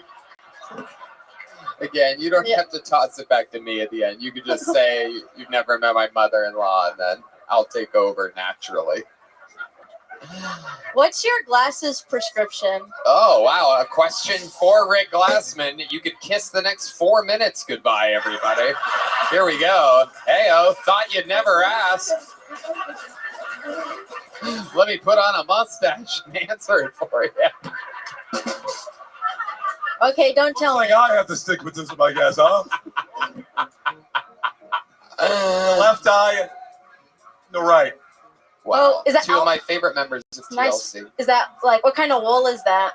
Okay, enough of the questions, Aya. Enough of the questions. There you go. Thank you. Thank you, Rick. There he goes. Do you know what that bell means? I should talk more? No. You know, when I first got my glasses prescription for a fellow, you know, it's like... Okay, they don't want to hear Tony about it. Hinchcliffe, everybody. Thank you. Thank you, Rick. Thank you. So, Aya, tell us more about you. Do your parents know you do stand-up? Yeah, but they don't understand it. It's very confusing. Yeah. What do they do? What are they like? My mom, they're super Muslim. They mostly pray. But they're not like that good at it. You guys are safe. They could hang. My mom, she teaches a lot of Ethiopians Arabic. She loves Ethiopians. And yeah, she's cool. Chef Dai. It's hard to have sex in Morocco. No, it's not. Yes, it is. What do you guys? What do you mean? Yeah, I've been to Morocco and I met a lady and she was like, "We can't go to your hotel." She just yeah. You guy. No. You know, the women in Morocco aren't allowed to fuck you, otherwise we'd be there in a second. Chef, get a clue, Tony. No, sincerely, I met a chick. It's true. You have to bring up. We couldn't go to the hotel, and then she's like, "But I know a place," and we drove crazy in separate automobiles to like miles and miles away, and then she got in. This is a true story. I probably shouldn't share it. And then she hit like a button in this weird place, and all the windows closed like from the things, and then we were kind of locked. I had to go in separately, and we did the deed. How much did it cost you? Nothing. Nothing? Oh, it's free? Cool. It's free, yeah. No, there's like sex trafficking there. Yeah. I didn't pay. Yeah, well, what you're It's saying... a fair question. No, I paid for sex, don't get me wrong. No, yeah, it's cool. No, but you're right. You do need to bring a marriage certificate if you want to get a hotel with like someone of the opposite I was like, sex. just go to my hotel. You know? You guys should have just told them y'all were cousins or siblings. They would have let y'all I sleep don't think together. they'd have bought it. Really? Yeah. Half siblings, maybe? I don't know. Well, you and I could be related. Like. Why wouldn't they buy it? Because she didn't look like me. What? She had a mustache. Go ahead. I was gonna say, what does she look like, and why does that matter? Okay, all right. I was just saying it's hard to have sex in Morocco. That's all I wanted to check. I thought you meant like technically. No. It's very, very standard. No, yeah, it's pretty much. Yeah. I have all the parts that still Yeah. stay. Yeah. Well, I regret sharing. What were you doing in Morocco in the first place? I had a travel TV thing on NBC. Oh, okay. I went to Morocco and I was like, this is going to rule. And it sucked. Do you go to Morocco a lot? Yeah, I was like there 2 years ago, or like Is that last where your summer. parents are at? No. Well, that's where sometimes they go there and they leave me for some time, but Who watches you? they. Well, I'm. Put on a little Lion King? No, they don't know what that is. No, they're very serious people, it sounds like. Oh yeah, So super how serious. in the world? How long have you been working with the whole Kill Tony crew here? Like over a year now. And so, how does someone from parents that pray all the time? Yeah, I didn't wear t-shirts until I was 19. Wow, amazing. Just always naked? Just yeah. Yeah, topless. Amazing. So do you think that this is kind of your version of being kind of like a rebel? I mean, stand-up comedy, free speech, and everything that has to do with everything that you're a part of kind of is so, seems like the opposite of what your parents would be into. Did they ever? Well, I think I'm just being myself. Yeah. And you guys don't have to clap for that.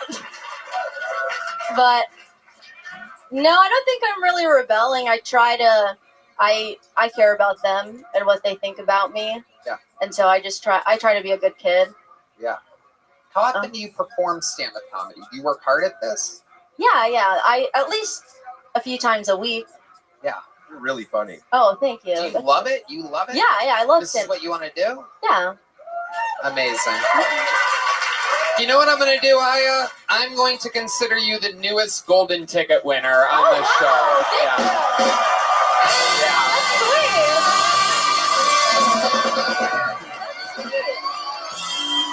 22 years old, you're here in the comedy capital, you're part of the Kill Tony unit. I just don't see how you're not going to end up being one of the biggest female stand-up comedians of all time.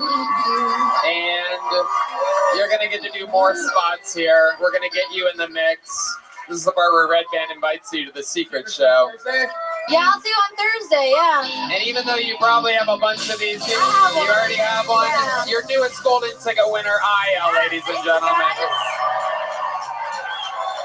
Boom. Yeah. Tony's a nice guy, really respectful and stuff. No, yeah. Thanks. There she goes, Aya, ladies and gentlemen.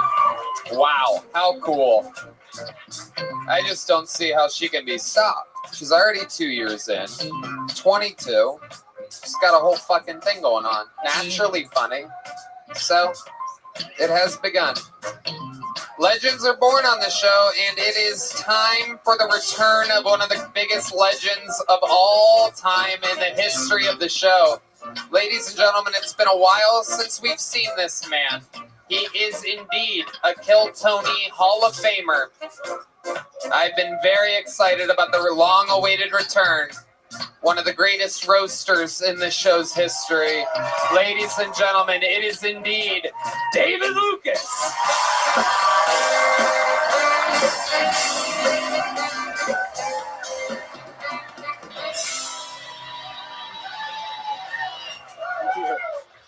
Yeah. All right. Hey, that Diddy shit was crazy, man.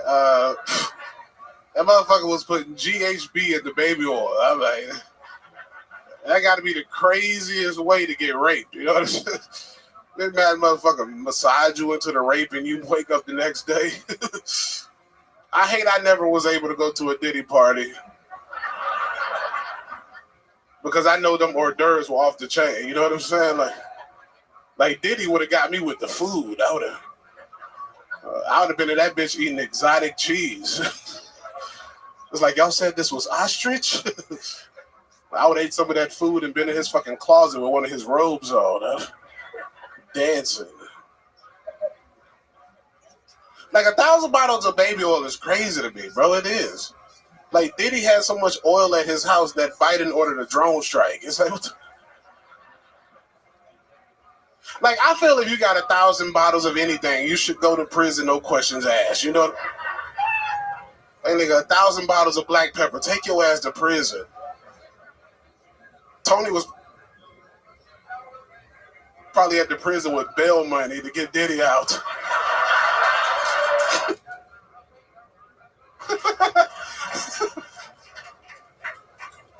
But I ain't gonna lie, though, bro. I swear to God. I would buy a bottle of baby oil by Ciroc. You know what I'm saying? Like cherry flavor. Or as black people call it, red. You know what I'm saying?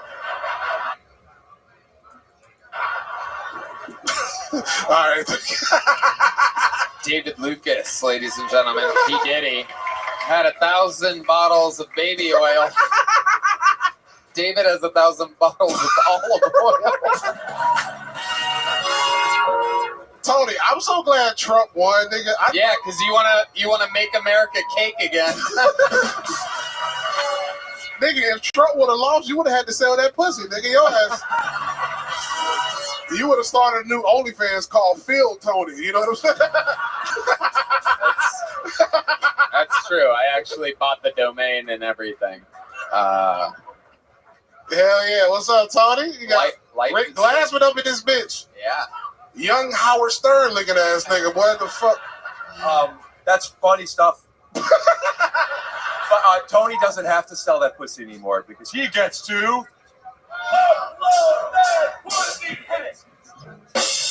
All right. Rick Glassman, you got the sweater on of a nigga that got 3 cats. Shut your motherfucking ass. That is true. That motherfucker got 3 cats and a goddamn ball of yarn in his living room. Fuck you talking about with that dumbass sweater on, bitch. You look like one of them kids at the elementary school whose mom is a teacher. You know what I'm saying?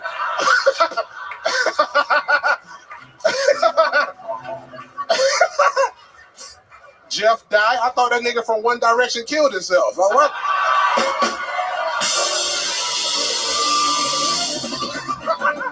Why the fuck are you here? What the fuck are you doing here, bitch? That guy was really hot, though. But you hot. You like 1987 hot. You know what I'm saying? I'll take that. This nigga look like he just bet $100,000 on Seabiscuit. Your ass. Rich, hot. I don't get the jokes here. Well, when David Seabiscuit, he eat biscuit.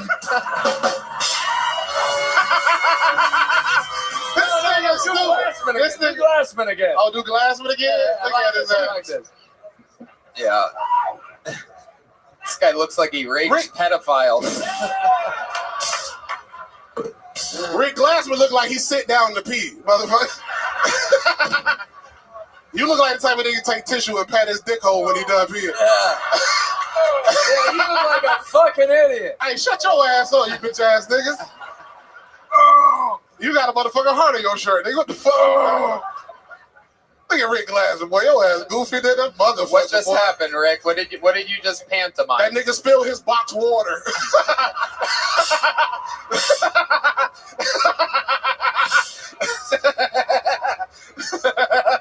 David, it's been forever. It's been forever, dog. I've been on a tour like a motherfucker. Got too many kids, nigga. I gotta go sleep. You do? You have another kid. You have a new kid. Hey, nigga, shut up, bro. You gonna fuck my pussy up, nigga? What you talking about? No, yeah. I don't even know what you talking about. It's been a long time since I've seen you. I guess it's an old kid now. I miss Tony, bro. I miss you like a motherfucker, bro. Yeah, I'm glad to see you doing good. When I see you out there at that motherfucking Trump shit, I was happy than a motherfucker. Yeah. I'm like, I can't believe Trump let gays speak for him, right? Yeah, it's true. Doesn't feel good, does it, Tony?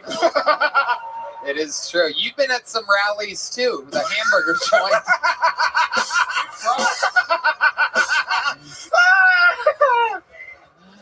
I was like, how is Tony gay? All the Puerto Rican men, he's fucked. How the fuck? That's what he called a booty hole, garbage. That's why he said. Oh my God! How dare you? How dare you? That nigga Rick Glassman looked like he got a Pokemon collection. That motherfucker looked like he got a $10,000 Pokemon card. Well, I will say I do sit to pee a lot of the time, and I do collect Magic the Gathering cards. You are hilarious. I just want to slap this nigga. I don't know. Tony? Jeff died. Nigga, get on Jeff Dye motherfucking ass. Boy, you out here with the haircut of a single white mother. Boy, your ass. You look like a white mother from a divorce that's doing well for herself now. She got a job in finance, raising her 3 kids, right? Now do Rick again. Do Rick. I give up. All right, bro. It's all good. Tony, what's happening, baby? Life is good. Life is good. I'm just over here thinking about how you look like it. You can't relax on the setup like that. I miss It you, fucks bro. me That's up. the problem. I miss you, dog. I just want to hear the setup, and I'm the laugh, bro. You can't. Is that your mouth or your asshole? I can't tell. What's that? Where's the noise coming from? How did you know? I know when you fart, it sounds like a rescue horn, nigga. That shit.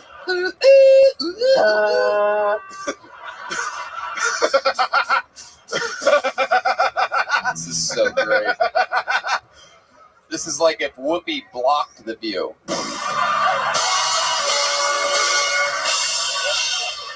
Now that Trump is elected, is the View still a thing? What them hoes like? What are they gonna complain about now? Oh man, I don't know Our if boy anybody's Rick, watching. put your motherfucking hand down, bitch.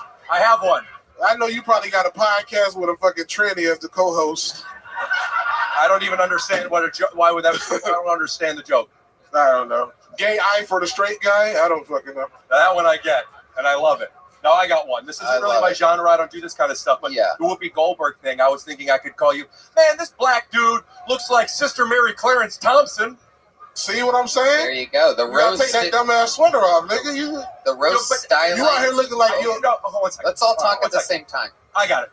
Did it not work because it wasn't funny, or do you guys? It wasn't good. Well, let me just ask my question, Clarence. You know the answer. Does everybody know Sister Mary Clarence? Rick Glassman.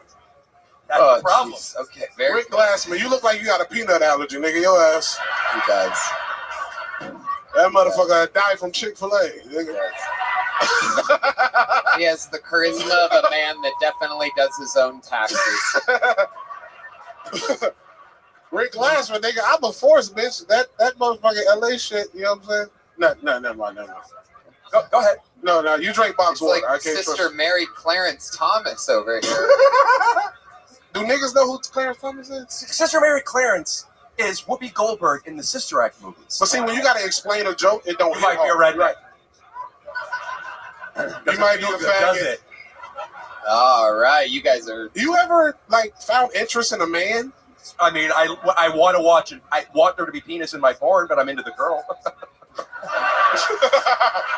This nigga's stupid. Don't call me that. I don't know what the fuck is going on. Right? Rick Glassman is a fucking you're a fucking dumbass, bro. Make some fucking noise for the legend David Lucas, ladies and gentlemen. We're having fun out here. Shit's real. One more time for David Lucas. All right, back to the bucket we go. You guys still having fun out there, huh? Another bucket pull, ladies and gentlemen. Here we go. Your next comedian goes by the name of Mio Love, everybody. Mio Love.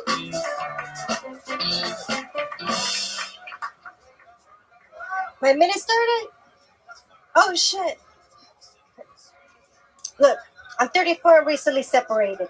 And for some reason, my right titty, she went caca. That bitch looking like Biggie Smalls. She doing a right face for no reason. I have to reel her back in. And I want to come back to the game with real big dick energy, you know? So I talked to my cousin and she said, bitch, you need to get waxed. It lasts forever and it leaves your skin smooth like a dolphin. So I did. I made the appointment. And there I was. Spread like a dolphin. The lady's put in the wax. She's put in the strip. And with no regards to my life or to Jesus, she goes, ching, chang, ching, sa! Ma'am, I discovered the connection between your vision and that lip. I went fucking blind. I lost all control of my body, and for some reason, I just kicked the lady. Don't feel bad for the lady. She got kicked before. Because she took like a champ. She got backed up, and she wanted to do the other one. At 34, I learned a valuable lesson. You need to love yourself. So right now, I'm looking like a yin-yang. I got one bushy bush and one's like a dolphin, baby. Thank you so much. All right. Mio Love. Wild set. Hi, Mio. Hi, Tony. How long you been doing stand-up? I'm doing 4 years. 4 years. Where at? Killeen, Texas. Okay. Well, Central you are not killing anyone tonight. From Garbage Island. You're from where? Garbage Island. Really? Puerto Rico. Yes, You're sir. originally from Puerto Rico? And a veteran. Thank you to all my vets today. I love it. Thank you for your service. What did you do? I was in the Army for 6 years. Oh my God, that is amazing. What did you do in the Army? I was a 92 Alpha logistics specialist. So to all my logistics, thank you. Fuck yeah, look at that. Amazing. How long have you been in America? Well, the Army brought me here, so I've been here for 13 years in Texas. I love Texas. Yeah. Yes. Okay, you're saying all the right stuff, Mia Love. Amazing. What do you do for work now? Veteran retired. I'm a full-time mom. I have 2 daughters, and my oldest daughter is autistic, so I do full care for her. Okay, super autistic or like semi-autistic? She was nonverbal, and I would tell you a serious note. When she was diagnosed, they told me that it was nonverbal and she had like mental retardation. Marley talks. Marley talks. Red Van, you hit the party horn for mental retardation? What kind of show is this? An awesome one.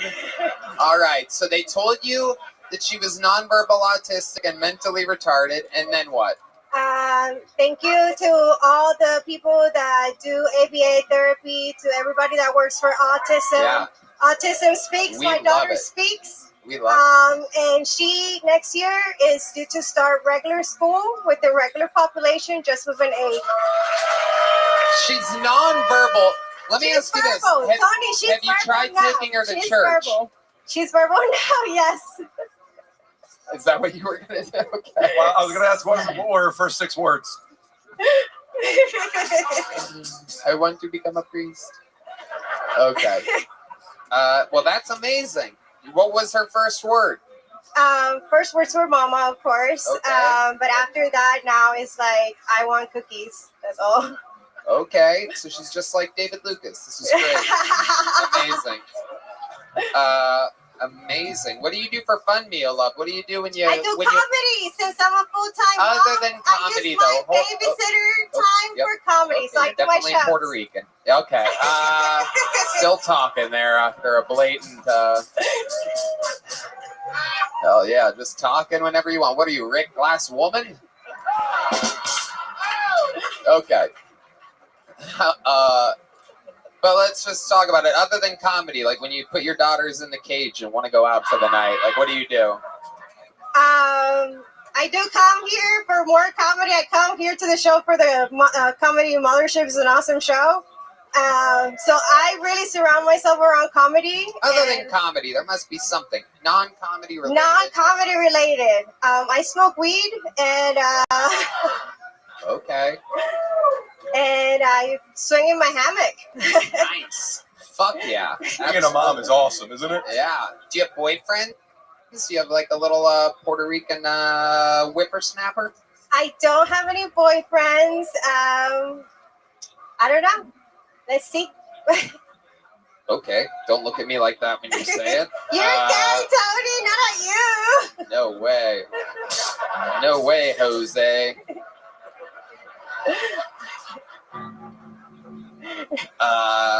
So I love it. You swing in your hammock. You got 2 daughters. That's very fun. What else do you talk about in your stand-up? If it's for married couples that want to stick together, it's not the show to watch. For everybody that wants to know the truth, here I am. It's a public announcement every time. I teach every class. We do every other Fridays in Killeen. Lady, What? follow me. Hold on. What? You do what? I do a comedy show every other Friday in Killeen. It's Friday late For night. married couples? No. For people that are not married, if you're married and happily married, don't come to my show. I might fuck it up. How? How do you fuck up married couples? Because I do point out everything that do is what? messed up. Like Oh, you that's talk about crazy stuff. crazy stuff. Crazy. Have you had a couple divorce in front of you before? No, it's my first one, but the guy was crazy. He was Puerto Rican, of course. So Again, I have no problems with the Puerto Ricans. The joke was about the Great Pacific Garbage Patch, and also Puerto Rico has a landfill issue. You know about that. yes, They don't recycle there. Did you know that? I know that. Okay, Tony. very good. They just Puerto Ricans are very proud, and we just want you to know that it's a beautiful island. I've been there. I love the island. I bicycled around Old San Juan. I love Puerto Rico. Yeah. Can someone make a news headline out of that so that my mom knows I'm okay? Can someone put that on MSNBC, please? Breaking news. Tony Hinchcliffe has been to and loves Puerto Rico, especially the people of Puerto Rico who have the best sense of humors in the world. Thank you. Fuck. Mia Love, congratulations. I'm going to give you a medium-sized joke book. There she goes, Mio Love, ladies and gentlemen. All right, one last bucket full. Then we're going to put a ribbon on this fucking thing. There she goes, Mio Love. Going to get one more comedian up here. Make some noise. 60 seconds uninterrupted. Lot of names here. David, Joseph, Peter, Sullivan, everybody. 4 named comedian. Oh, my goodness. Make some noise one more time for the Kill Tony debut of David, Joseph, Peter, Sullivan. Yeah, I just moved to Austin. I was going to re-download the dating apps here. First thing that came up when I searched dating apps, Chispa, a dating app for Latinos. That shit's crazy. I mean, come on, look it up if you don't believe me. I mean, who? imagine Cracker, a dating app for white people. You get fucking shot. Like, I guess this is no longer Biden's America, this is Trump America, whatever the fuck you want to consider it. But I was thinking about it. Shit, like, what if I created an app for fucking gingers? So I did, and we've got 5 users now. We're few and far between. My only match is 2 people. One of them's in Scotland, and one of them lives back where I'm from in Portland, and I may or may not be related to them. That's my time. Thank you, guys. David, Joseph, Peter, Sullivan. 4 first names on this motherfucker. Is that your real name? Yeah. The middle names are my grandfather's, Joseph and Peter. Yeah. Wow. Yeah. Incredible. Was he also? I just thought it would be funny. Sorry, I didn't. Was he also a redhead? I think he was. He died like a long time before I was born. So. Right. Or one of them died a long time before I was born. The other one died like 2 years before I was born. Right. But yeah. I'm sorry. Rick Glassman. It's okay. Oh, Man. It's not your fault. Wow. Got away with that one.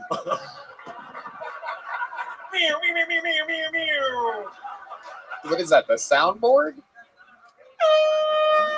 Okay. David, Joseph, Peter, Sullivan. What's it like looking like you? Explain to us what a normal day is like. First, you wake up, you immediately, you go over and I'd imagine you open your blind a little bit and you're just like, the sun, right? It's just like, just fucking creeps you the fuck out. I'll tell you. I don't belong in Austin, Texas. Like I belong on like a cold, dreary island. Yes. In fucking northern Europe. Antarctica. Like, I don't belong here. Right. No, There's not a lot of us here. I'll tell you that much. How are you surviving? Do you carry an umbrella around with you? I've only been here like a month and a half, but yeah. Okay, where'd you come from? Portland, Oregon. Ooh, Portland, Oregon. I was born and raised in Portland. Yeah, right. Great place. It's not that great. Dumpster fire. Yeah. Okay. So, what do you do for work? In Portland, I worked in like finance in a country club, and then here I was a FedEx driver for 2.5 weeks. And what happened? And then I quit because fuck that shit. Why? Because it just fucking sucked. Tell us more about it. I delivered like around here, like to the Google building and like a bunch of apartment buildings, and it just fucking sucked. So I quit. And like I have savings so that like I can pay rent. How much did you save exactly? Like before 12,500. Pretty close. Yeah. Yeah. How close? It was like 13,250.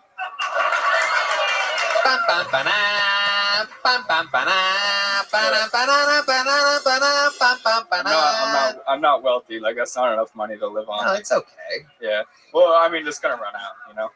You're doing just fine. I'm trying to get another job. Do you have any pets? I have a dog. Yeah. What kind of dog? He's a German Shepherd Border Collie. He's like 85 pounds. Do you like turtles? I'm neutral. I'm neutral on turtles. I don't know where that's coming from, but get older, dude. Get it. No. You had a joke about a redheaded dating site, but have you ever been with another redheaded person? No, because I feel like if I would, it would remind me too much of my sister. So I have. Your sister is also a redhead. Yeah. Wow. Amazing. Absolutely incredible. The bloodline If runs you make fierce. a baby with a blonde girl, does it come out with orange hair? Okie dokie. All right, that was the real Sister Mary Patterson, Terrence Clarence Thomas Jr. Okay. What would we be surprised to know about you, David Joseph Peter Sullivan? Shit. I'm technically a British citizen. How did that No, happen? it's not nice. Sorry, you're way more important than me. Well, worst country on earth. Tell us about it. Go ahead. Well, my mom's a British citizen, and then she moved here, and she never got her citizenship. So, like, I'm technically a British citizen. Sounds like your mom's going bye-bye real soon. Yeah. I do actually have a kid, which is crazy. You have a kid? Unfortunately, yeah. Wait, you have a kid? Yeah. You have a child? Yeah. You shot semen out of your penis into a vagina and made Allegedly. a human? Allegedly. Oh my God! How old is this kid? She would be. The audience is shocked, by the way. For those of you just listening at home, sometimes the audience mics don't pick up everything. I know nobody wants to have sex with a redhead. It just sort of like happens, you know. Like, wow. She's about 2 years and 2 months. Wow. So I've never met her. Well, yeah, the baby is born, Rick. It was a FedEx joke, Tony. Wow. And she I've wasn't never redheaded. met She's her. blonde. You've never met her? No, I don't know. How is that possible? Like the mom doesn't want me to meet her. So. Oh, you've never met the daughter. Okay, I see. I thought maybe Yeah, like this it's was some not- kind of glory hole action or something like that. Like you never met the woman that you impregnated. Was this a one-night stand? Oh shit. No. Okay, how long were you with this girl for? Well, I mean, like we don't. Fuck. All right. We only had sex like 4 or 5 times, and it was like 2.5 weeks, and then she got pregnant. Well, she told me she couldn't get pregnant. Like she told me she was infertile. So I was like, well, I wasn't worried about just it. giving her the old Boston cream Well, pie. she told me she couldn't get pregnant. That old red-headed fucking jelly bean over here, just blasting away. She told you she couldn't. Oldest trick in the fucking book. I know. And then there you are, just your red pubes just fucking flying around the room. Just. I fell for it, yeah. Old fucking Red Nut Jenkins over here. Yeah. Oh my God, you fell for it. So did you blast inside of her all 5 times that you had sex with her? You may have gotten lucky. You could have had quintuplets. I think so. I don't know how it works. No, it's just the one. Just once. Oh. No, not quintuplets. It's just the one. Right, no, I'm saying you only came inside of her one time. I think it was every time. Yeah. Every time. Because So, I was 21 years old. I'm fucking ginger. Like she told me she couldn't get pregnant, and I was like, fuck it, this is awesome. And then she got pregnant, and it's Oregon. Like the baby lives in Oregon, and like abortion's legal. So I was like, hey, you should get an abortion. She's like, nah, I don't feel like it. Like I don't feel like it. Pretty much, yeah. Oh, she tricked. She did trick me. How Yeah. ugly is she? How ugly? I don't know. She's probably like an Oregon 6, but like an Austin, Texas 2. Wow. Oh my God. I cannot If she- believe if she she sees- will if she not sees this, introduce you to your own child. If she sees Does this, she I'm watch gonna. Kill Tony? Does she God, watch I this hope show? not. God, I hope not. too. Well, she's I probably seriously doubt she does. She's too busy raising a child. So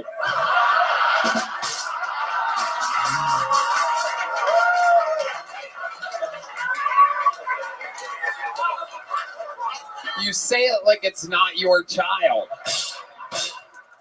She's too busy raising your child. But biologically, she's mine. But emotionally, spiritually, she's not. So wow, absolutely incredible. A man. Golden ticket. Golden ticket.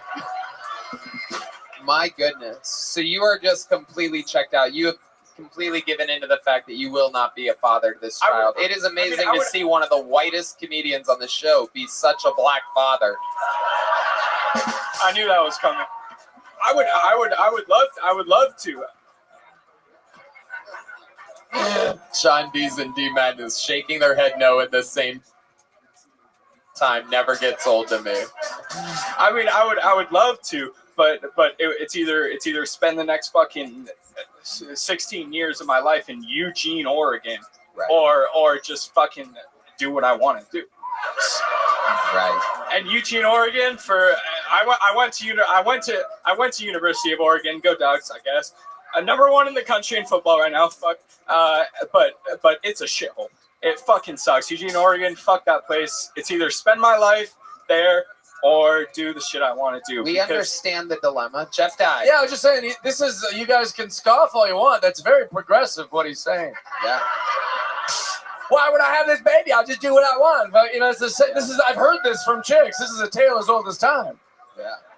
I guess. I mean, I feel fucking terrible about it. Like you do. Oh, yeah, big time. Yeah. Amazing. Like, it weighs heavy on my mind. Yeah. All the time. You probably created one of the best strippers in the future, though. Red Band.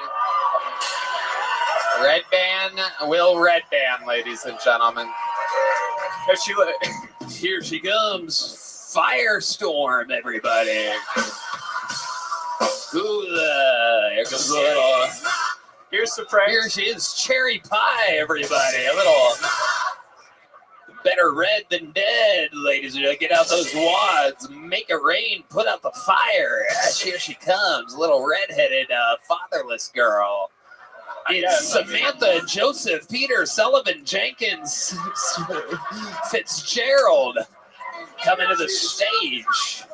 Cherry McFirepot. She doesn't have my last name. So. Here she is, Helena Hogwarts, everybody. That was good. She's swinging on the fire pole.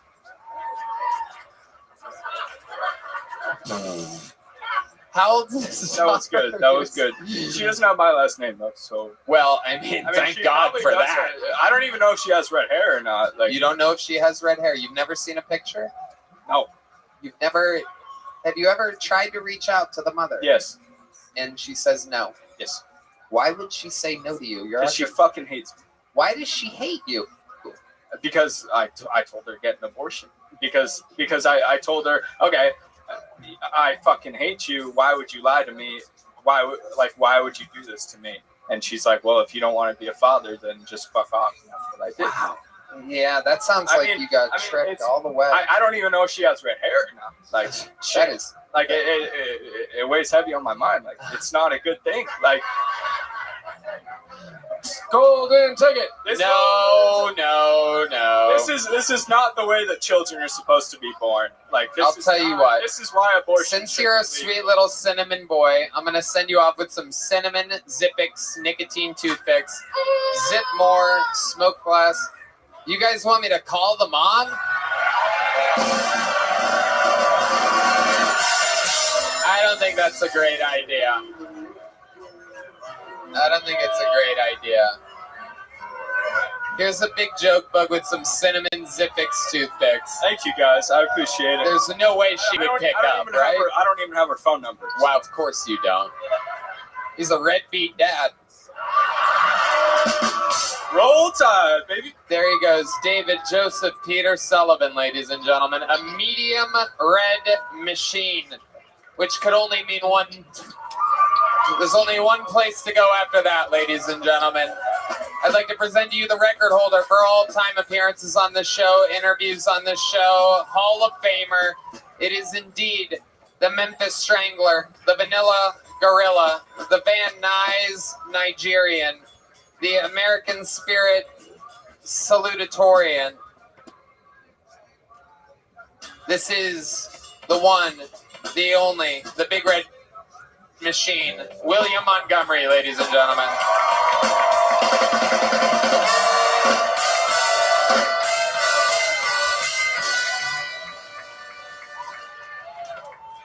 It's kind of really weird because I matched with this fucking ass on a redheaded dating website, so I don't know what the fuck he's... Jimmy Kimmel cried on his show the day after the election, and I don't know if it was because of Trump's victory or the fact that he had 112 viewers. But seriously, it was kind of ironic when the tears made his black face run. Okay, let's keep moving. So I'm actually working on a movie. It's basically the plot of Little Giants, but instead of Little League football, it's a man who competes in women's swimming. I mean, this is a true underdog story. Against all odds, he sets multiple world records. It's called Big Booty Bitches in Bikinis Volume 4. You know the worst is when you intend on handing out Halloween candy, but then you get so high you eat it all, and then you remember you inserted razor blades.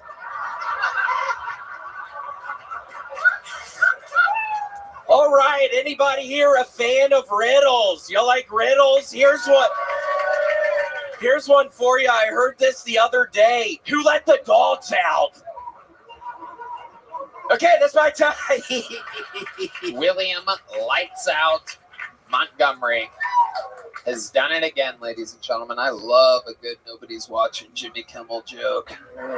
Yeah, that was all that right off the bat seemed weird with the crowd. It scared me. And Literally nobody is watching it. It is incredible. Yeah. It is just an absolute fact. Yeah.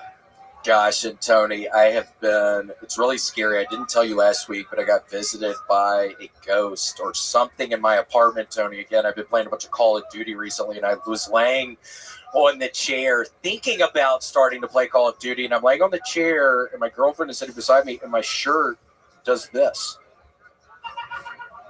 Pretty scary. And then I'm at my cousin's house, Tony, this past weekend in Charlotte. I was in Charlotte. And by the way, I won't get too close to y'all. I feel I'm very sick. I was very worried about Charlotte, but I somehow made it through. But Tony, I've been doing this thing where I ask people what their heritage is. Are you Native American? I've just been doing some crowd work with that. And then I'm talking to my cousin Trey, and they have one of the big speakers that's like the Google equivalent of an Alexa, and out of nowhere it says Native American heritage twice.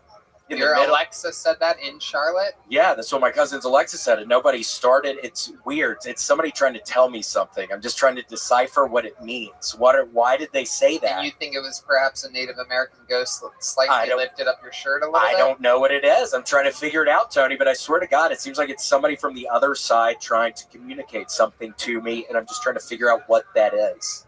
Wow. So I'm kind of on a Rick quest actually, now. I don't know if you know this, but Rick actually sometimes can channel spirits. I've seen you do it before. I know you're a little bit shy about it. I don't want to put you on blast or anything, but can you perhaps try to channel a spirit and see what happens there? I wonder if the spirit will have a mustache.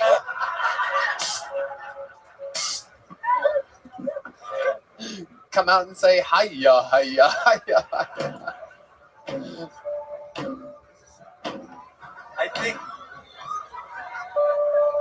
I think I'm just gonna chill out. Okay. I don't know how the camera switches are working, but there's about 4 times tonight that Tony, like he's my dad, he goes like this. And I'm like, and every time I'm like, am I coming in too hot? And now I'm gonna do a spirit bit? Yeah, you relaxed for a few minutes. Please, Rick, I need help, man. Seriously. Come on, will you please help? How many of you think Rick should help William right now? Seriously. Look at these people. Look at them. They want it. Rick, I'm not doing good, man. Please help me. And seriously, after this, if you want to play Call of Duty, you can also do this at the apartment later, too. Oh, maybe I will play that black guy in basketball. No, but the thing is, I don't want to make it. I do that stuff sometimes. You do that stuff. All right, Lucas, lay it on me. Play some cherry pie again. It's okay. You don't actually have to play cherry pie. I don't want to make a joke out of talking to spirits because if I don't see anybody, then it's going to waste everybody's time. I have a feeling it was the girlfriend who was sitting next to you who lifted your shirt. That is No. a great prediction. How do you know that's not the case? Because it wasn't. She did it. I didn't feel anything. So- and I'm laying, and I could have seen if she Do you pulled think my that a shirt up. Native American wanted to just see the Native side American ghost. I don't know what it is. That is the problem with ghosts. It's so subtle.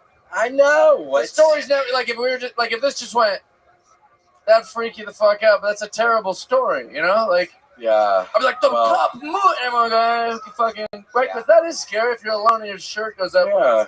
Tough Did story. you ask how?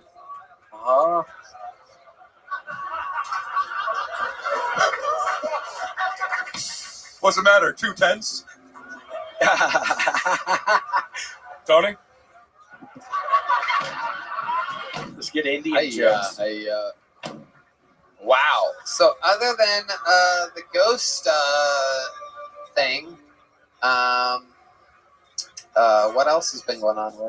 Gosh, Tony, it's. Wait, so you really think that's kind of boring, though, the story, or what were you saying? I That's think it's really very bothering me interesting. right Why now. is it bothering you? I don't know, because it is kind of scary. Isn't No, it? everything goes to is so boring. You know, you'd be like, you the other day, it turned on the faucet. And you're like, yeah, it's probably an old fucking ghost. Never seen water like that before, you know? Yeah, what would a Native American, what kind of beef would a Native American possibly have with someone that looks like a Confederate war general? I don't know. I'm trying to figure it out. I hate it, Tony. I hate it. It I would really scare do. you, for sure.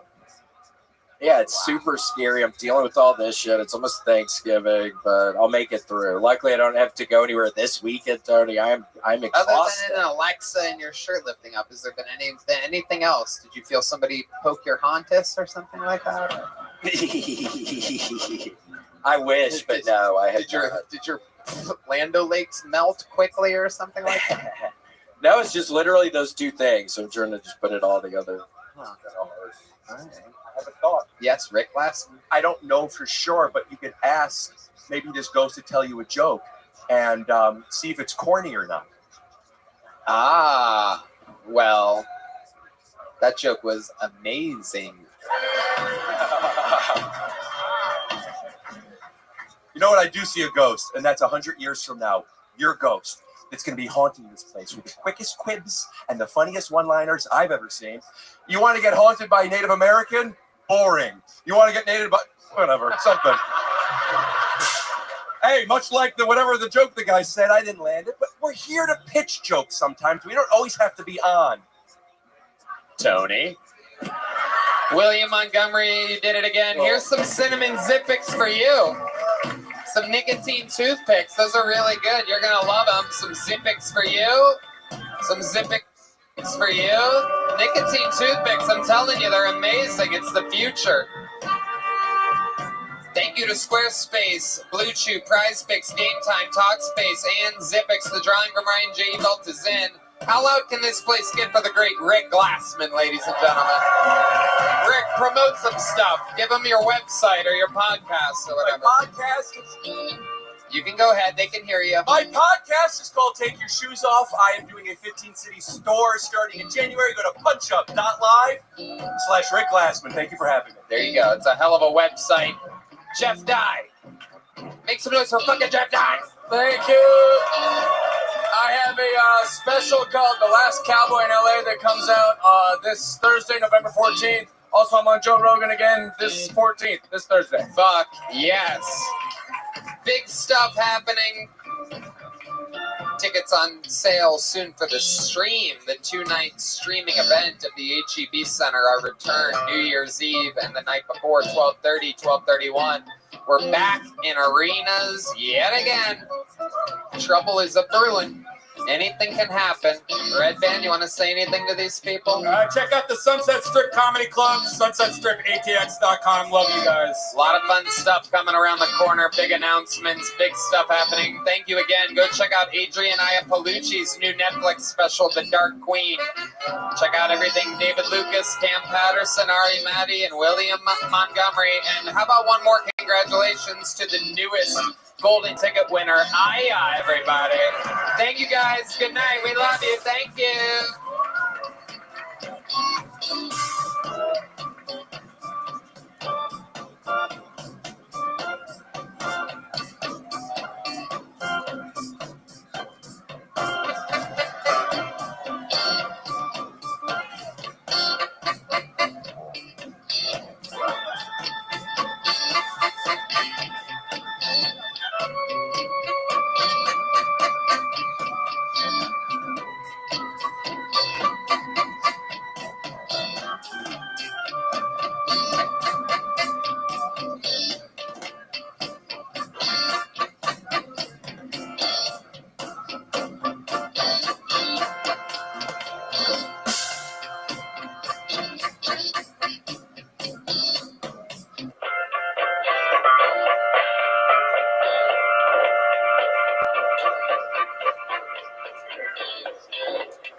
comedy mothership here in Austin, Texas. For a brand new episode of Kill Tony, get over Tony.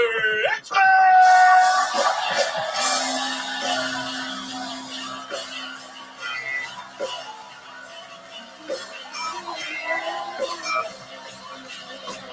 Who's ready for the best fucking night of their life?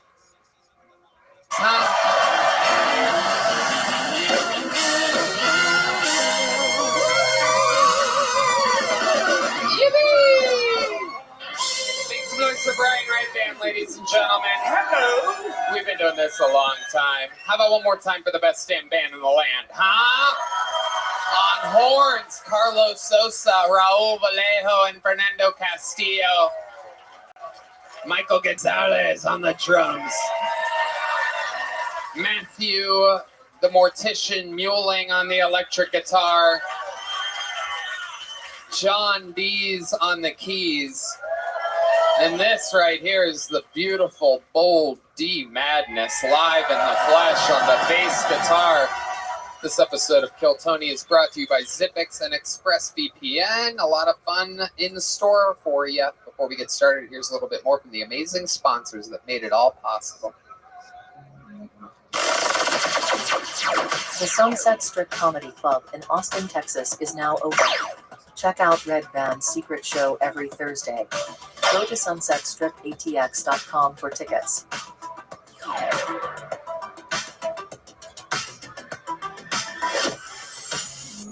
Hello there. You know, they say first impressions are important. What about lasting impressions? That's where Blue Chew comes in. Blue Chew helps give men longer lasting and stronger erections so you can perform at your very best. Blue Chew is an online service that delivers the same active ingredients as Viagra, Cialis, and Levitra, but at a fraction of the cost and in a chewable form. Blue Chew wants you to have confidence to perform at your best, so discover your options at BlueChew.com. And we've got a special deal for our listeners. Try Blue Chew free when you use our promo code Tony at checkout. Just pay $5 shipping. That's BlueChew.com, promo code Tony to receive your first month free. Visit BlueChew.com for more details and important safety information. And we want to thank Blue Chew for sponsoring the podcast. We want to make you hard. Blue Chew. Hello there. This podcast is sponsored by Prize Picks. Prize Picks is the best place to get real money, sports action. Join over 10 million users and sign up today. Sign up today and get $50 instantly when you play $5. You don't even need to win to receive the $50 bonus. It's guaranteed. Download the app today and use code Tony to get $50 instantly after you play your first $5 lineup.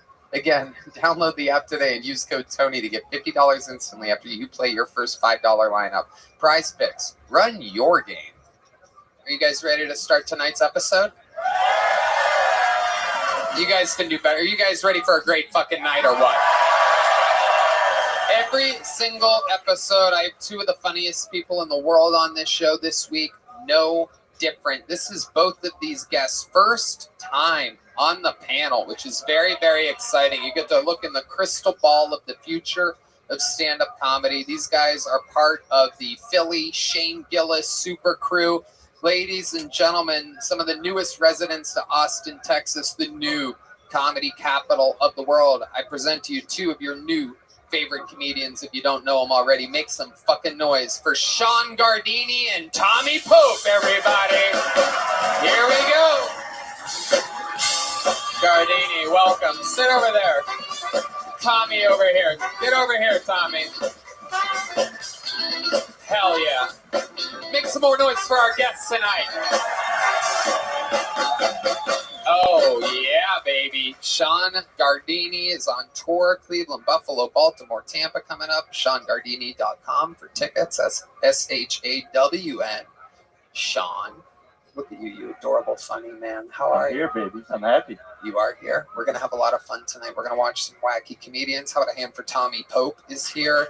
Has the podcast Stuff Island with Chris O'Connor. Another very, very funny man. How you guys doing? You excited to be here? Oh, fucking, this is delicious. I've always seen you from afar, Tom. This is very exciting. It is very to see exciting. you up close. I always wanted to have Joe Pesci on this show. And fuck you, dude. And you're the We're closest. just starting. You're the closest I could get. You like that? You guys like that? He asked me upstairs. There's two right before- Italians in this whole fucking city. Me and the lead singer of the fucking band. And we're fed up. He asked me right before the show, he goes, how many arrows is this? I go, what? He goes, how many arrows? I go, what? It's like, hours. I'm like, oh my God, you were trying to say hours? Arrows? How many arrows? Is there 2 arrows? Yeah. 2 arrows? We're all different. We're all fucking different. Sean Gardini, a soft-spoken assassin. Yeah, I'm more of a strong, silent type, but I'm very happy to be here. We're going to have fun tonight. 252 innocent souls signed up for tonight's show. They are stockpiled at a bar across the street. And if I pull their name out, one of our amazing producers goes and wrangles them from across the street. They come over and pace nervously right behind that curtain for a few minutes until it is their time to come up on stage. If, when it is their time, they get 60 seconds uninterrupted, you know their time is up and you hear the sound of a kitten. That means they have to wrap it up then, or else they bring out the angry West Hollywood bear, which interrupts them. And then I conduct an interview, and me and my esteemed panel find out more about them, make friends, make enemies. Anything can happen. Could be the future of comedy pulled out of the bucket. Could be absolute mental illness at 1,000 miles an hour. You guys have seen this show before. Anything can happen. And now it begins. And we start tonight's show while we go wrangle that first comedian with one of the greatest golden ticket winners in the history of the show. Truly, I mean, this guy, even though in the golden ticket range of comedians, really basically a regular. I put him up every single time he wants to go on stage, and every single time he does extremely great. Ladies and gentlemen, I present to you the return of one of our favorites in the history of the show. Getting things started tonight, this is 60 seconds from the one and only Martin Phillips.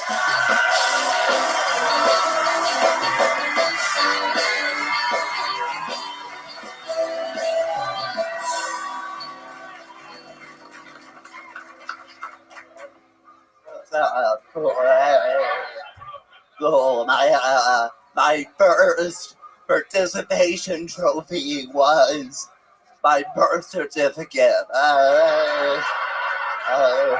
Got way too much credit on that.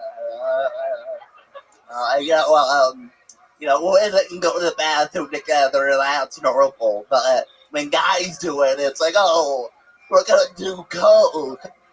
Okay, instead we're gonna spend time together. They borrowed my dollars, so I was a part of it. Anyway, any Nazis here? I'm never sure.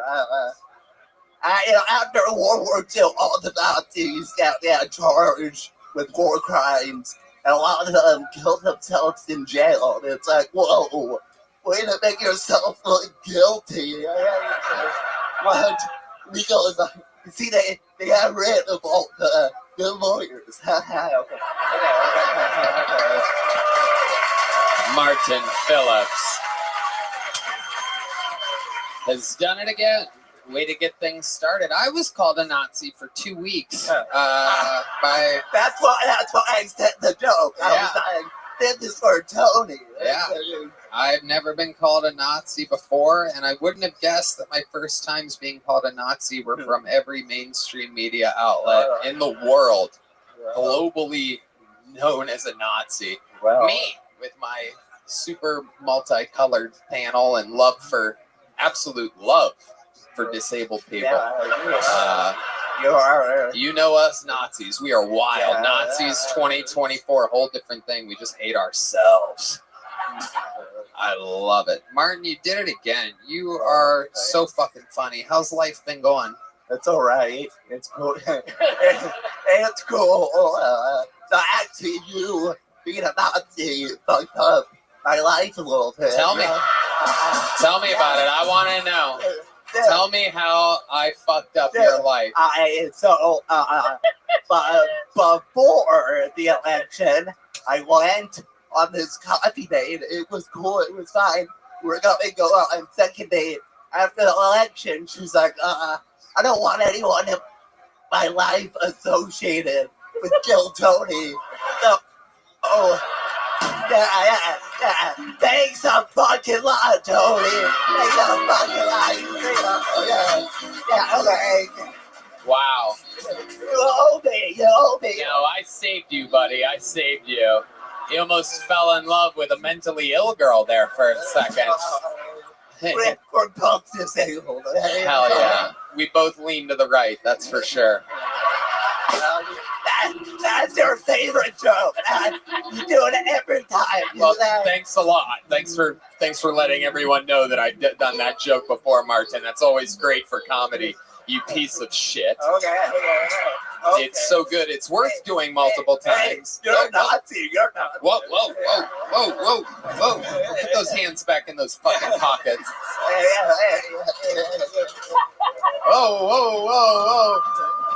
Whoa, Mike Tyson, look out. Holy shit. Yeah. Martin, fucking fantastic. Everyone loves your style. I can't believe it. I can't believe that I cost you a second date with a crazy girl. There was no other red flags? She was nice. No, she was nice. She was, I don't know. She was nice. I didn't have any issues.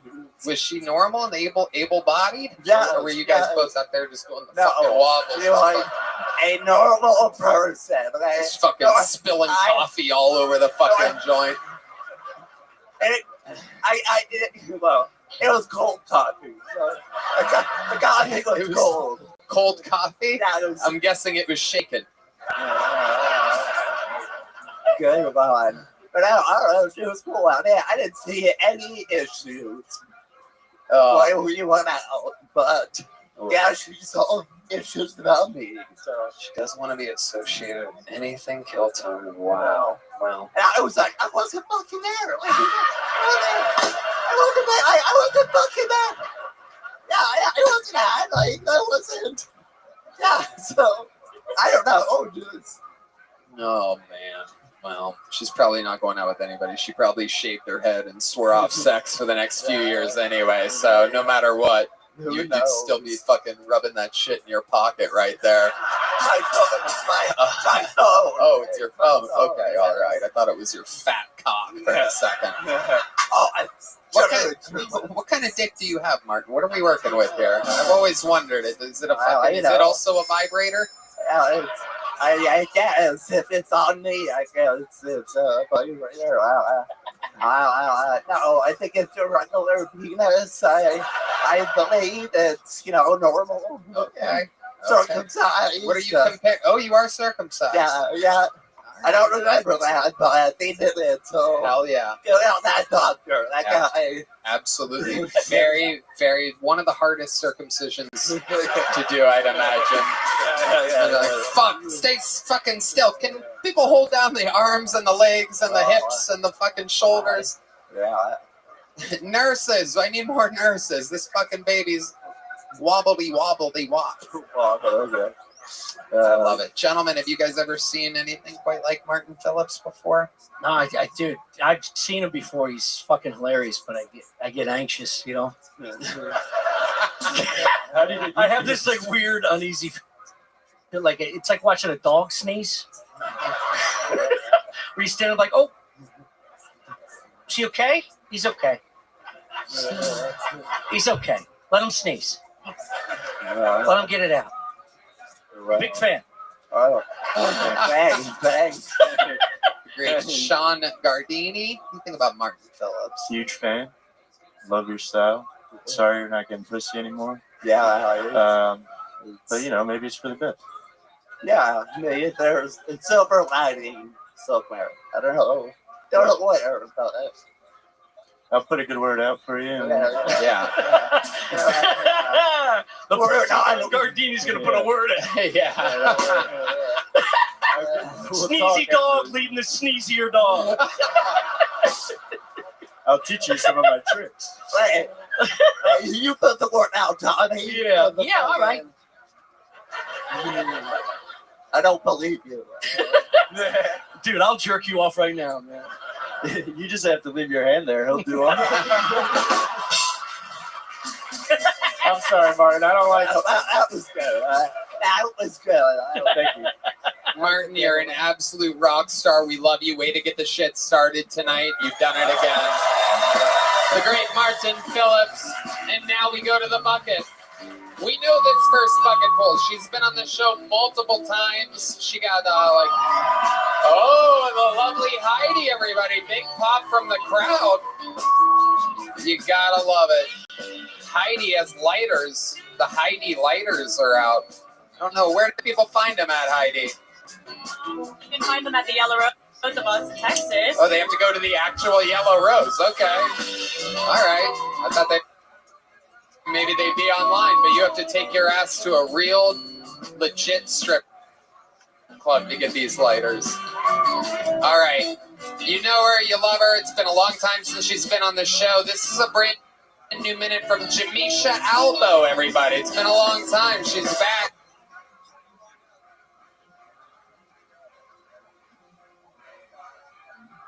Jamisha Albo.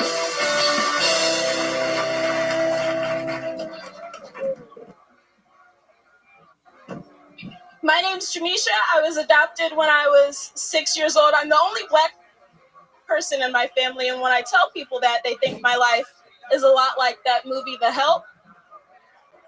Yeah, growing up, my life was more like the movie Get Out. Except with Mexicans, which was somehow worse. My mom is a combination of white and Mexican, so when we're in public, I call her Mexi Karen. Right? Like, she can eat tamales with the best of them, but like a white woman, she loves to say the N-word. Yeah.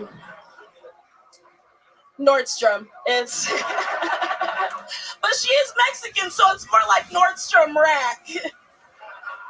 That bitch loves a hard R. Okay. I got kinky parents. Do you guys have kinky parents? Don't answer that. You see, here's the thing about kinky parents. You shouldn't know that they're kinky. When I was 18 years old, my mom came out to me as bisexual, followed by the phrase, I'm going to be in a relationship with your father and his girlfriend.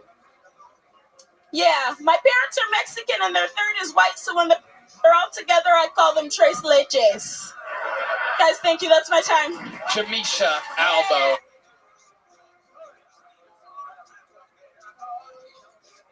Has returned.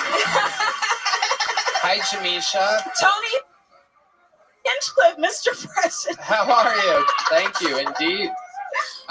So you were adopted? Is that what I'm gathering? I was adopted, right. Yeah. Okay. Only black person in my family. And so that ended that joke. So when I was 18, my mom came out to me as bi, and then she entered a relationship with my dad and the girl that he was cheating on her with. Yeah. That sounds about right. That's not even that crazy. I'm used to much crazier shit with comedians. That's actually a pretty balanced breakfast of a childhood. But wait until 18. Normally when parents say bye at 18, they mean goodbye. Goodbye. You're out. Oh my Don't God. come back. See you later. You had a little bit of infidelity growing up, right? More than infidelity. My entire thing. My mom and dad cheated on their significant others for 11 years secretly while raising families. They were fucking the shit out of each other. There we and go. 11 years into it, my dad nutted inside of my mother and she got pregnant. My dad assumed that she would have an abortion, but she decided to have me Yeah, her there you dream go. love child. The youngest by 12 years. So, being told that your mom's bi at 18 to me is fucking boring. You know what I'm saying? Because I was fucked up. I did the math when I was a kid and called them out on it. Yeah. Anyway, it's a whole thing. There's many podcasts where I talk about Thank it. you for sharing. Yeah, I'm a demon seed. I'm the bastard of Youngstown. Okay. Anyway, We so knew. it's interesting that you were adopted by Mexicans. How did this happen? That sounds different. Yeah, so it's like Mexican and Italian, mostly Mexican. I have a lot of Mexicans that live in Fresno, California. But yeah, 6 years old. My mom just wanted a girl, so she got me. She wanted a girl, so That's the whole that's story. the only request. She's Yep. like, I just want a girl, and they gave her a black girl. A black girl. Yeah. Damn. Yep. That's kind of like a fucking raw It was deal. 2001. Damn. Can I have a second draft pick here? Right? The Mexicans are shaking their heads at me right now. Oh gosh. I love it. So what was it like being raised in a Mexican household? Good, a lot of tamales. Yeah. I'm recently sober, and I used to smoke a lot of weed, so I've replaced rolling blunts with rolling tamales. That's it. Did you have brothers and sisters in the household? I do. Yeah. So when I got adopted, my mom had a son from her first, we'll call it, encounter, who lived in Fresno. And then when I got adopted, I had a brother who's my age, so I'm 30 now. He's 30 as well. And then I have a little brother. The brother came out of your mother's vagina? Yeah. So why did they go shopping for a kid when she could have I don't made know. one? She was also pregnant when she adopted me, so I don't know. Hold on. She really just. John Dees, senior black correspondent on the show, has something to say. What were you going to say, John? That's the wrong microphone, John. What did you say? Okie dokie. Great stuff, Dees. You get a little bit stronger every week at this show. No, I'm kidding. Yeah. No, so she was pregnant with my little brother when she had me, and then the band loves it when Dees fucks up. They're just having their own side tables right now. Fucking love that shit. The band leader, John Dees. Okay. So my mom was pregnant with my little brother when they adopted me. What would possibly make a woman try to get an extra child? Yeah, so when she's pregnant? I asked her, right? I was like, why did you decide to adopt me? And the only reason was because she wanted a girl. So that was it. She found out she wasn't having a girl. She found out the thing inside of her belly had a penis. It's a boy, yeah. Does she even like the boy that's the same age as you? Hates me, loves the boy. Why does she hate you? I was a piece of shit growing up. Really? Yeah, I would lie. I would steal. I know I'm nice now, but I was a fucking terror. Wow, so even if you're raised by a different race, you still steal and lie. Yes. We're learning. It's nature, not nurture. And you're figuring it out here tonight. Dees is not smiling at this at all. And this was before mothers could make their boys girls if they wanted to. Yeah, Yes. Yes. This was pre-trans. Yes, pre-trans. My adoption, I've been a little bit more into like the technical terms of my adoption, and it's called a transracial adoption when you're the only fucking different race in the whole trans. Tommy Poe. Who's calling it that? What's that? Who's calling it that? Who's what? Who's doing calling what? it a transracial? I thought it was just an adoption. Yeah. Adoption, Where did you learn that term? The internet. Okay. Yeah. They'll just call anything trans nowadays. What did you steal when you were a kid? You said food. Surprisingly. What kind of food? Anything really. I was very what do they call it? Like food insecure as a child. So my birth mother was a drug addict and an alcoholic. So I was just like, how did on you my find own. that out? My mom, my current mom, and my foster parents. So they told you. They're like, you're lucky you're with us. Well, so when I got put into foster care when I was 3. So when I got to foster care, they found an STD. Not trying to brag. You had an STD? When I was 3 years old. At 3? Yeah. You dirty slut. Jesus know. Christ. Wow. That is incredible. Oh, yeah. Oh, yeah. Tommy's going in for that hepatitis B-E-T. Oh, yeah. Look at this. You got that KFC HPV. Okay, shut up. We're having fun here. How often do you get to make black STD as a baby jokes? Come on. She needs love. I love it. Oh, thanks. She just need a good fucking hug from a wop. Oh. Greasy Dago fucking hug. How do I feel? You may have given her a wop. Stepdad. Yeah, my neck is a little it's a little wet. But so basically my birth mother had passed out on the couch and I just like left, and then the cops picked me up, and then from then on. Amazing. Yeah. Look at you. Now you're Look a at me full-time now. Canadian. Uh-huh. You love it. Yes. You love this game I'm all having the so time. much I fun. notice that you sign up all the time because I Yes. see you Yes. before the show because you get to perform in the Little Boy. There's a lot that goes on here. It's a You know, lot of some moving people parts. you see more than others around. Yeah. Adam, you get the booker likes you. It's been a long time since you actually got pulled out of the bucket. Yeah. We're happy to have you. You already have a Thank big you. joke book. It's filled. Yep. I love it. You want another one? Please. You got it. Oh, Jamisha Alba. Boom. What a great catch. Hell yeah. She can catch a joke book. She can catch an STD. She can catch everything, ladies and gentlemen. It's unbelievable. The stylings of Jamisha Alba. Raised by Mexicans, still catches leather like a black person. Amazing. That's a football joke. It's a football joke for those of you trying to clip things to make me look like a racist. Hello there. This podcast is sponsored by Talkspace. You know, therapy can be costly, but Talkspace is affordable and in network with most insurance providers. Most insured members have a $0 copay. That's right, Tony. It's Men's Health Awareness Month, and Talkspace wants to know how you feel. Guys, this November, prioritize your health prioritize your health by prioritizing your mental health with Talkspace. I love Talkspace, and I think they're providing some great mental health services. Talkspace therapy and psychiatry are covered by many insurance plans and many employers. Most insured members have a $0 copay. You can easily sign up online and get paired with a licensed provider who will fit your needs well within typically 48 hours. You can always switch providers at no extra cost. Talkspace makes getting help convenient because you can make your appointments in the comfort and privacy of your own home. You can even talk it out between sessions by sending text, video, or audio messages to your therapist.